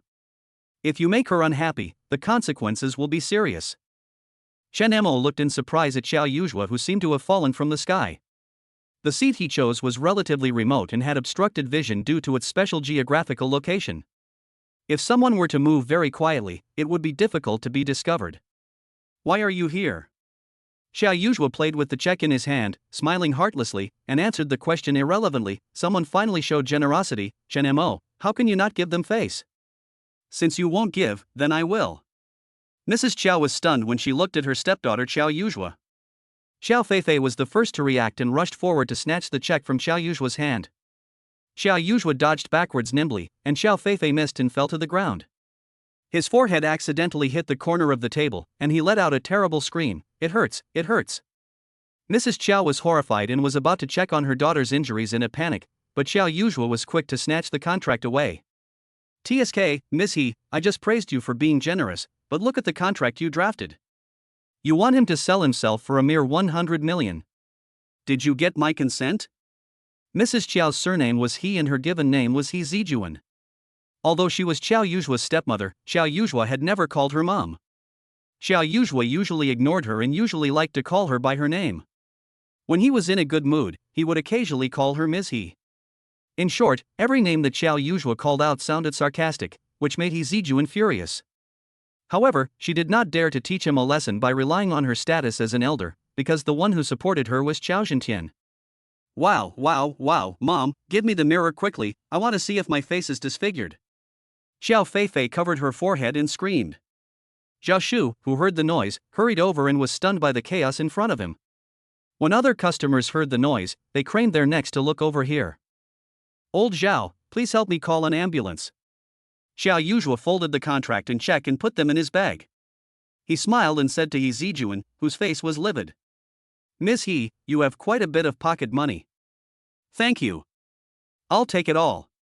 But I think you'd better prepare a few more boxes of sleeping pills to avoid insomnia at night. Let me tell you, adequate sleep is especially important for us women, especially women of your age. If you don't get enough sleep, you will age quickly. Oh, Xiao Yufei, you are such a grown-up, but why are you still like a child with no roots?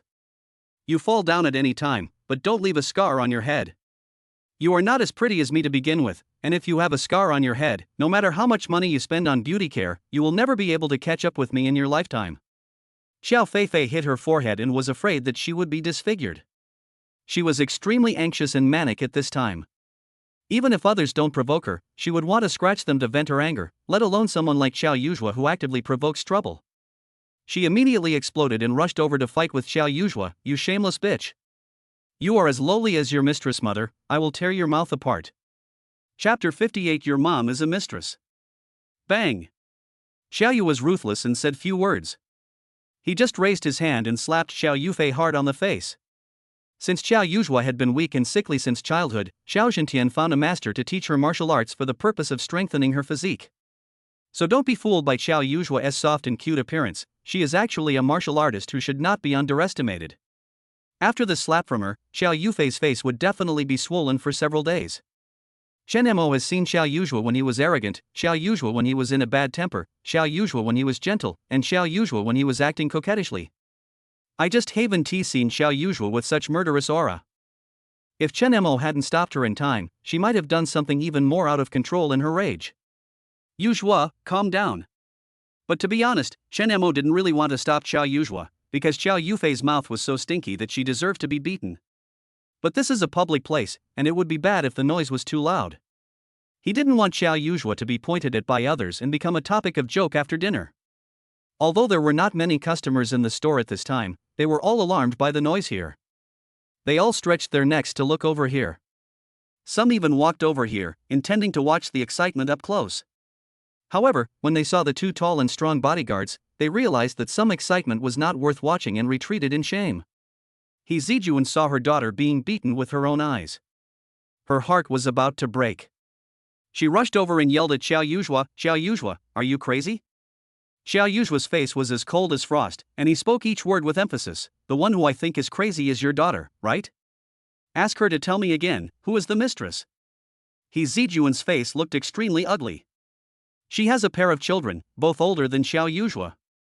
According to the world's view, Xiao Yuzhua is younger, so the relationship between her mother and Xiao Zhentian. In fact, even many of Xiao's relatives and friends think so. However, the story about Xiao Yuzhua that Chen Mo heard from Jing Xiaoda was not what the world thought. Xiao Zhentian and He Zijuan had different personalities and ended up getting divorced. For the sake of his two children, Xiao Zhentian took the initiative to leave the house. Later, he met Xiao Yuzhua's mother, they fell in love, and gave birth to Xiao Yuzhua. But the good times did not last long, as Xiao Yuzhua's mother died in a car accident. Just when Xiao Zhentian was trapped in grief, his ex-wife, He Zijuan, came to him and asked to remarry him. At first, Xiao Zhentian disagreed. So the ex-wife used the two children to play the emotional card. This made Xiao Zhentian feel that his youngest daughter already had no mother, so he couldn't let the other two children be without a father, right? So he remarried He Zijuan. He Zijuan promised Xiao Zhentian that she would treat Xiao Yuzhua well. In fact, she did treat Xiao Yuzhua very well, better than her own two children. Unfortunately, no matter how realistic it is not real. Even at a young age, Xiao Yuzhua knew who was sincere to her and who was fake. The nanny at home was nice to her, so she became intimate with her. His mouth was like a river clam, and he refused to change his words to He Zijuan. He Zijuan wiped her tears in front of Xiao Zhentian, and after a while, Xiao Zhentian felt that this child was a bit ungrateful. Until one day, Xiao Yufei ran to Xiao Zhentian crying and complained that Xiao Yuzhua bit her mother's hand because her mother fired a nanny. Xiao Zhentian asked Xiao Yuzhua to apologize to He Zijuan, but Xiao Yuzhua stubbornly said that she was not wrong. Xiao Zhentian felt that if he didn't teach this child a lesson, she would be ruined, so he threatened that if Xiao Yuzhua didn't admit her mistake within 3 hours, he would not acknowledge her as his daughter. Xiao Yuzhua spent 3 hours running to his mother's tombstone, while Xiao Zhentian received a strange package in the office. There was only a recorder inside, which was full of sarcasm and insults directed at Xiao Yuzhua by his virtuous wife He Zijuan and his well-behaved and sensible eldest daughter Xiao Yufei. Don't be shameless when I give you face, you are a bitch who was born by a mother but not raised by her, I will kick you out if you don't listen and so on. Xiao Zhentian was furious. If he wasn't anxious to find a child who had run away from home, he really wanted to kill He Zijuan and her daughter. He is busy with work and often travels on business. When he occasionally returns home, he is exhausted both physically and mentally and can't wait to feel the warmth of home. He Zijuan has changed a lot after remarrying. He is more gentle and considerate than before. His eldest daughter is well-behaved and sensible, which makes him very satisfied. Only his youngest daughter always caused him trouble. The little daughter who used to love to cling to him, now, I don't know when, will face his smiling face with cold eyes, will secretly throw away the gifts he gave her, will get angry and lock herself in the room if they don't agree with each other, can't distinguish between relatives and strangers, and treats servants better than family members. Until that day, Xiao Zhentian finally knew the reason. He had been kept in the dark about He Zijuan's acting skills. When he brought the unconscious child back from the cemetery, he left a divorce paper and kicked He Zijuan and Xiao Yufei out of the house. The serious incident even affected Xiao Yuqing, who was studying abroad and was completely unaware of the incident. He Zijuan knew she was in the wrong, so she knelt in front of Xiao Zhentian, crying bitterly, and swore to heaven that she would treat Xiao Yuzhua sincerely in the future, but Xiao Zhentian would no longer believe her lies. The marriage ended in divorce. So theoretically speaking, He Zijuan can no longer be considered Mrs. Qiao. However, relying on the fact that Xiao Zhentian had never married, they did not publicize their divorce again, and she shamelessly continued to be Mrs. Qiao. Xiao Zhentian may feel that having a legitimate Mrs. Qiao around can help him avoid a lot of trouble, so as long as she doesn't turn a blind eye to it. It is worth mentioning that since then, Xiao Zhentian, who felt guilty towards Xiao Yuzhua, treated her even better and gradually became a daughter slave with a strong desire for control. But if He Zijuan doesn't cause some trouble, how can she justify the sarcasm that has penetrated her bones? So among Xiao's relatives and friends, rumors began to spread that Xiao Yuzhua's mother was a mistress, and if Xiao Yuzhua's mother had not intervened, Xiao Zhentian and his original wife would not have divorced. Xiao Yuzhua's mother was a big vixen and Xiao Yuzhua was a little vixen, otherwise both mother and daughter had the ability to tie Xiao Zhentian's heart tightly, and so on. This time He Zijuan was very smart and spread the rumors in a very covert way. Even if Xiao Zhentian heard it, there was no direct evidence to prove that she was the one who spread the rumors. In addition, although some of Qiao's relatives and friends stood up for He Zijuan, they dared not discuss the right and wrong of the Qiao family casually. It was fine for everyone to say a few words behind their backs, so up to now, Xiao Zhentian has not heard a single word. Just because Xiao Zhentian can't hear it doesn't mean Xiao Yuzhua can't hear it. This time she finally got the chance. She wanted to teach these vicious women who lied a lesson to her mother who couldn't defend herself. Chapter 59, Expressing Feelings. He Zijuan, I want you to tell me in person, is my mom the mistress who destroyed the relationship between you and my dad? Xiao Yuzhua's eyes were so cold that they seemed to be mixed with ice chips, making He Zijuan feel as if she had fallen into an icy cave. Speak! Xiao Yuzhua suddenly raised his voice. He Zijuan shuddered and stammered, No, no. Xiao Yuzhua glared at Xiao Yufei fiercely, Did you hear me?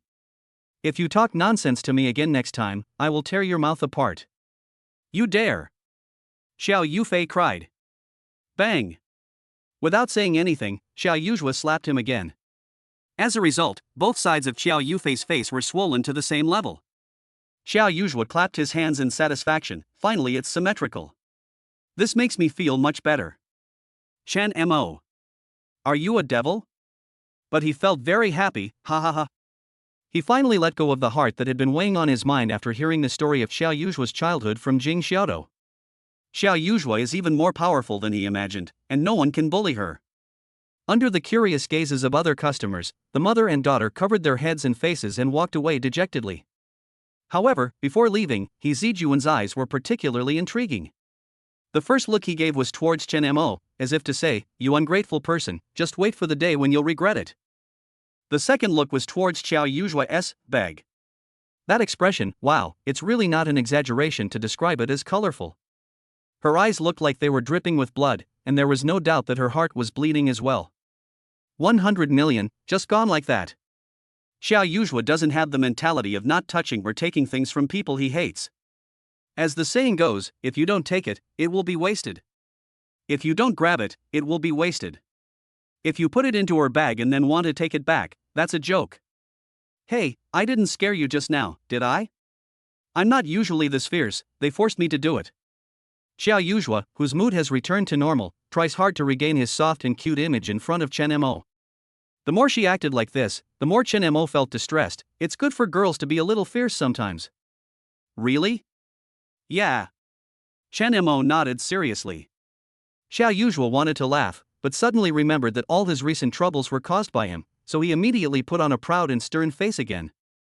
Ning Yuan, who had been sitting not far away eating melons, went to the toilet and called out Shoto, who was hiding in the toilet.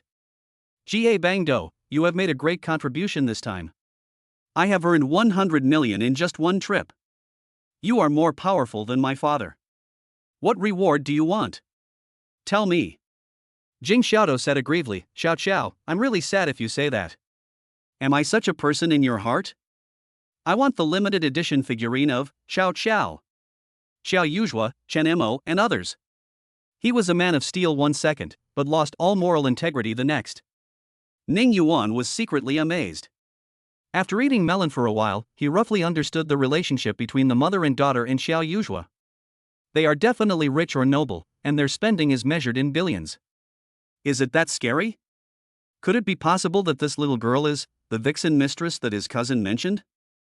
She met Chen Mo after they divorced, so how could she be called a mistress? After eating the melon and watching enough of the fun, Ning Yuan stood up and said goodbye. Jing Xiaoto got Xiao Yuzhua's promise and retired happily. Chen Mo and Xiao Yuzhua looked at each other in silence. The atmosphere is a bit weird. Chen Mo's eyes fell on her casual shoulder bag. "You came out alone? It's not safe for you to walk outside with such a large amount of money on your back. Are you worried that I'll be robbed?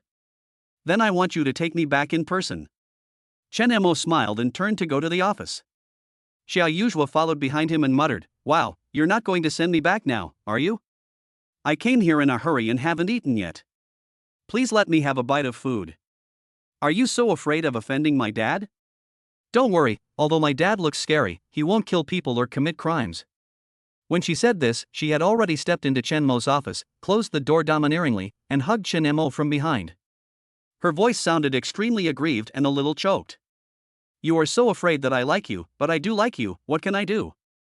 This is not something I can control. If you are really afraid that I will implicate you, then I will stay away from you." The girl's uniquely soft body wrapped Chen Mo tightly. Chen Mo felt a little panicked and tried to pull her hand away. Xiao Yuzhua was a rebellious person who would not tolerate tough situations. Instead, he hugged her even tighter. "I won't let go. Actually, I like you too." Chen Mo sighed. Xiao Yuzhua was stunned for a moment. "What did you say?" "I said I like you too." "What?" "You spoke so quietly that I couldn't hear you at all." Chen Mo laughed. "Okay, don't think I don't know your little tricks." Xiao Yuzhua put her face against his back and smiled shamelessly. "I told you, I'm so pretty, so cute, and so smart. If you don't like me, that would be too abnormal." Chen Mo finally pried her hands apart, pressed her shoulders to make her sit down, and then sat opposite her. This is a good opportunity. He wanted to take this opportunity to explain things to her clearly. But we can't. Why? Xiao Yuzhua didn't understand. "I like you, and you happen to like me too, so we like each other and are attracted to each other. Why is it impossible? Are you still worried that my dad will interfere?" "Don't worry about it, I'll take care of my dad." Chen Mo shook his head. Matters of the heart are not as simple as she says. He and Kong Xinyu are the best examples. They met, got to know each other, and fell in love at the most innocent age. He was poor and his mother was not very understanding. But Kong Xinyu said affectionately that love is enough, and as for the mother-in-law, they will not live together in the future anyway, so if they can get along, they will get along with her, if not, they will avoid her. In short, when it comes to the issue between mother-in-law and daughter-in-law, as long as Chen Mo stands on his side, it's fine. In the 6 years of marriage, except for Chen Mo's limited ability and inability to meet Kong Xinyu's growing material demands, everything was handled perfectly. His mother was partial to her younger son and his family, but she made many unreasonable demands on her older son and his wife. Was there anything that Chen Mo didn't cleverly block? But in the end, Kong Xinyu still abandoned him. Xiao Yuzhua is a good girl, but they are 9 years apart in age and have different life backgrounds. When they really live together, they are bound to have disagreements. Who can guarantee that their feelings will not be worn out by repeated frictions, and they will not feel bored and regretful? He has a certain amount of experience, and even if he has another failed marriage, he can get up and live his life as usual after the sadness. But what about Xiao Yuzhua? She was too young. How could he bear to let her get hurt? Chapter 60. Are we together? Xiao Yuzhua stared at Chen Mo with his pair of big eyes with distinct black and white, without blinking. Just like a model student sitting in the classroom and listening to the lecture attentively. Chen Mo thought she had listened to him, and rubbed her little head. Be good, what I told you today is the advice of an experienced person, think about it carefully, you are too young, you can't act on impulse. Chen Mo, you bastard. Xiao Yuzhua suddenly got angry, slapped his dog paws away, and started cursing angrily. Chen Mo. Were you deeply moved by what you just said? So what kind of reaction do you think I should give you? Cry bitterly to show that what you said is right? Chen Mo, I'm going to make this clear today. Xiao Yuzhua, don't need anyone to plan my life, and I don't want to listen to any advice from so-called experienced people. I can bear any consequences for my own choices. Chen Mo. It seems that his heartfelt words are just a waste of words. The little girl didn't listen at all. Not only did it not have any effect, but it aroused her rebellion. You are not allowed to talk, you have to listen to me now. Xiao Yuzhua stopped Chen Mo domineeringly and angrily. You actually treat me like a child just like my dad does. But I'm 21 years old now. I'm an adult and I can plan for my future. If you really don't like me, that's fine, but if you like me, why can't we give it a try? Life is short, I don't want to leave any regrets in my life. What about you, can you bear to miss me? Chen Mo was shaken. Of course I can't bear to part with it. Not only I can't bear to part with it, but Nuonuo can't bear to part with it either. Isn't that the end of it? There are so many self-sacrificing scenes, all of which are boring. This is life, not acting. Can you stop making yourself too dramatic? Chen Mo smiled bitterly. All right, I was wrong, is that okay? Xiao Yuzhua snorted with satisfaction, that's good enough. Since you have come to the right path, I forgive you. Chen Mo laughed, thinking of something, and couldn't help asking, that memory. Mine. Xiao Yuzhua grinned, the mother and daughter must have been unable to sleep these days. I'm just the opposite. I think I'll have a sweet dream as soon as I touch the pillow. I'm so happy today. Chen Mo was infected by her smug look, and couldn't help but smile. Who can sleep well after this? This is 100 million. It's hard to imagine that rich people can spend 100 million easily. But Chen Mo was not a fool. He knew that Mrs. Chow took out the 100 million just to lure him in and she would not really invest in him. Once he was fooled, Xiao Yuzhua would be the one who would be humiliated. Ever since seeing her true colors, my dad has been a little wary of her. Although she usually has enough food and clothes, this money is definitely from her family. Aren't you afraid that she will complain to your dad? Chen Mo reminded him friendly. Xiao Yu said with a sharp voice, that's what I'd really like, but it's a pity that she doesn't have the courage. My dad has expressly forbade her to interfere in anything related to me. She came to you secretly, behind my dad's back. If my dad knew about this, he would definitely be furious. Do you think she dares to let my dad know? I don't know, they are now discussing how to make me shut up and not mention this to dad. What does it mean to be a dumb person eating bitter herbs? This is exactly what Mrs. Chow did tonight. She doesn't dare to bother my father, but she must be bothering her son right now. Xiao Yuzhua was a little gloating. Chen Mo recalled that on the day when Xiao Yuzhua was arrested, there was a man in a suit and tie with an extraordinary demeanor present. He was probably Xiao Yuzhua's half-brother. Xiao Yuqing is entangled in official duties. He is busy every day and has to face his stupid mother and sister. Sigh, I feel sorry for him. Xiao Yuzhua was sighing when a phone call came in. She took a look at the caller ID and immediately laughed. He showed the phone to Chen Mo and said proudly, "Look, I guessed it right." Chen Mo was speechless when he saw the name on the caller ID. Xiao Yuzhua described the other party as a big enemy.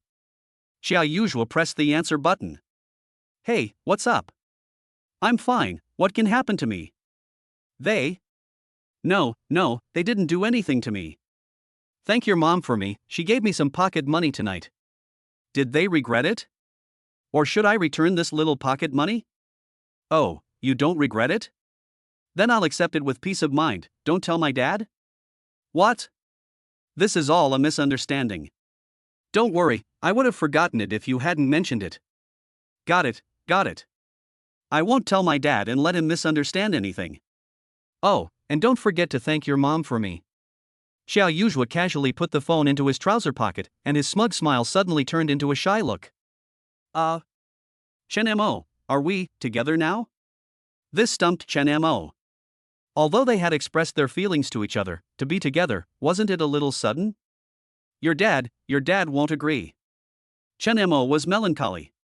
Xiao Yuzhua was furious. "I knew it. What you said just now were all excuses. After all, you are still afraid of my dad, right?" Chen Mo was realistic, not entirely, but if we two really want to be together, if we can't get your father's blessing. Don't worry about my dad. I'll take care of him. If he really doesn't agree, then I won't care about him. Anyway, I just want to be with you." Xiao Yuzhua said willfully. Chen Mo said anxiously, "Yuzhua, you must not go against your father because of this matter, understand? If your father-daughter relationship is affected because of me, then your father will hate me even more. It's his business if he hates you. As long as I like you, that's enough. This is a matter between the two of us. I won't allow him to dictate my private life. Yuzhua, no matter what, your father cares about you. I also have a daughter, so I understand your father a little bit. In the future, when Nuonyuo grows up and reaches the age of marriage, I will not be able to help but screen her, for fear that she will suffer losses or be wronged. Yuzhua, let's take our time. I still hope to gain your father's recognition through my own efforts." Xiao Yuzhua was unhappy, "But my father is very stubborn. What if he never approves of you? Will we never be together? Please have some confidence in me. Since you like me, it means I must have some good qualities, right? One day your father will also discover my good qualities. Although you may seem like a self-praising idiot, I admit that you are right.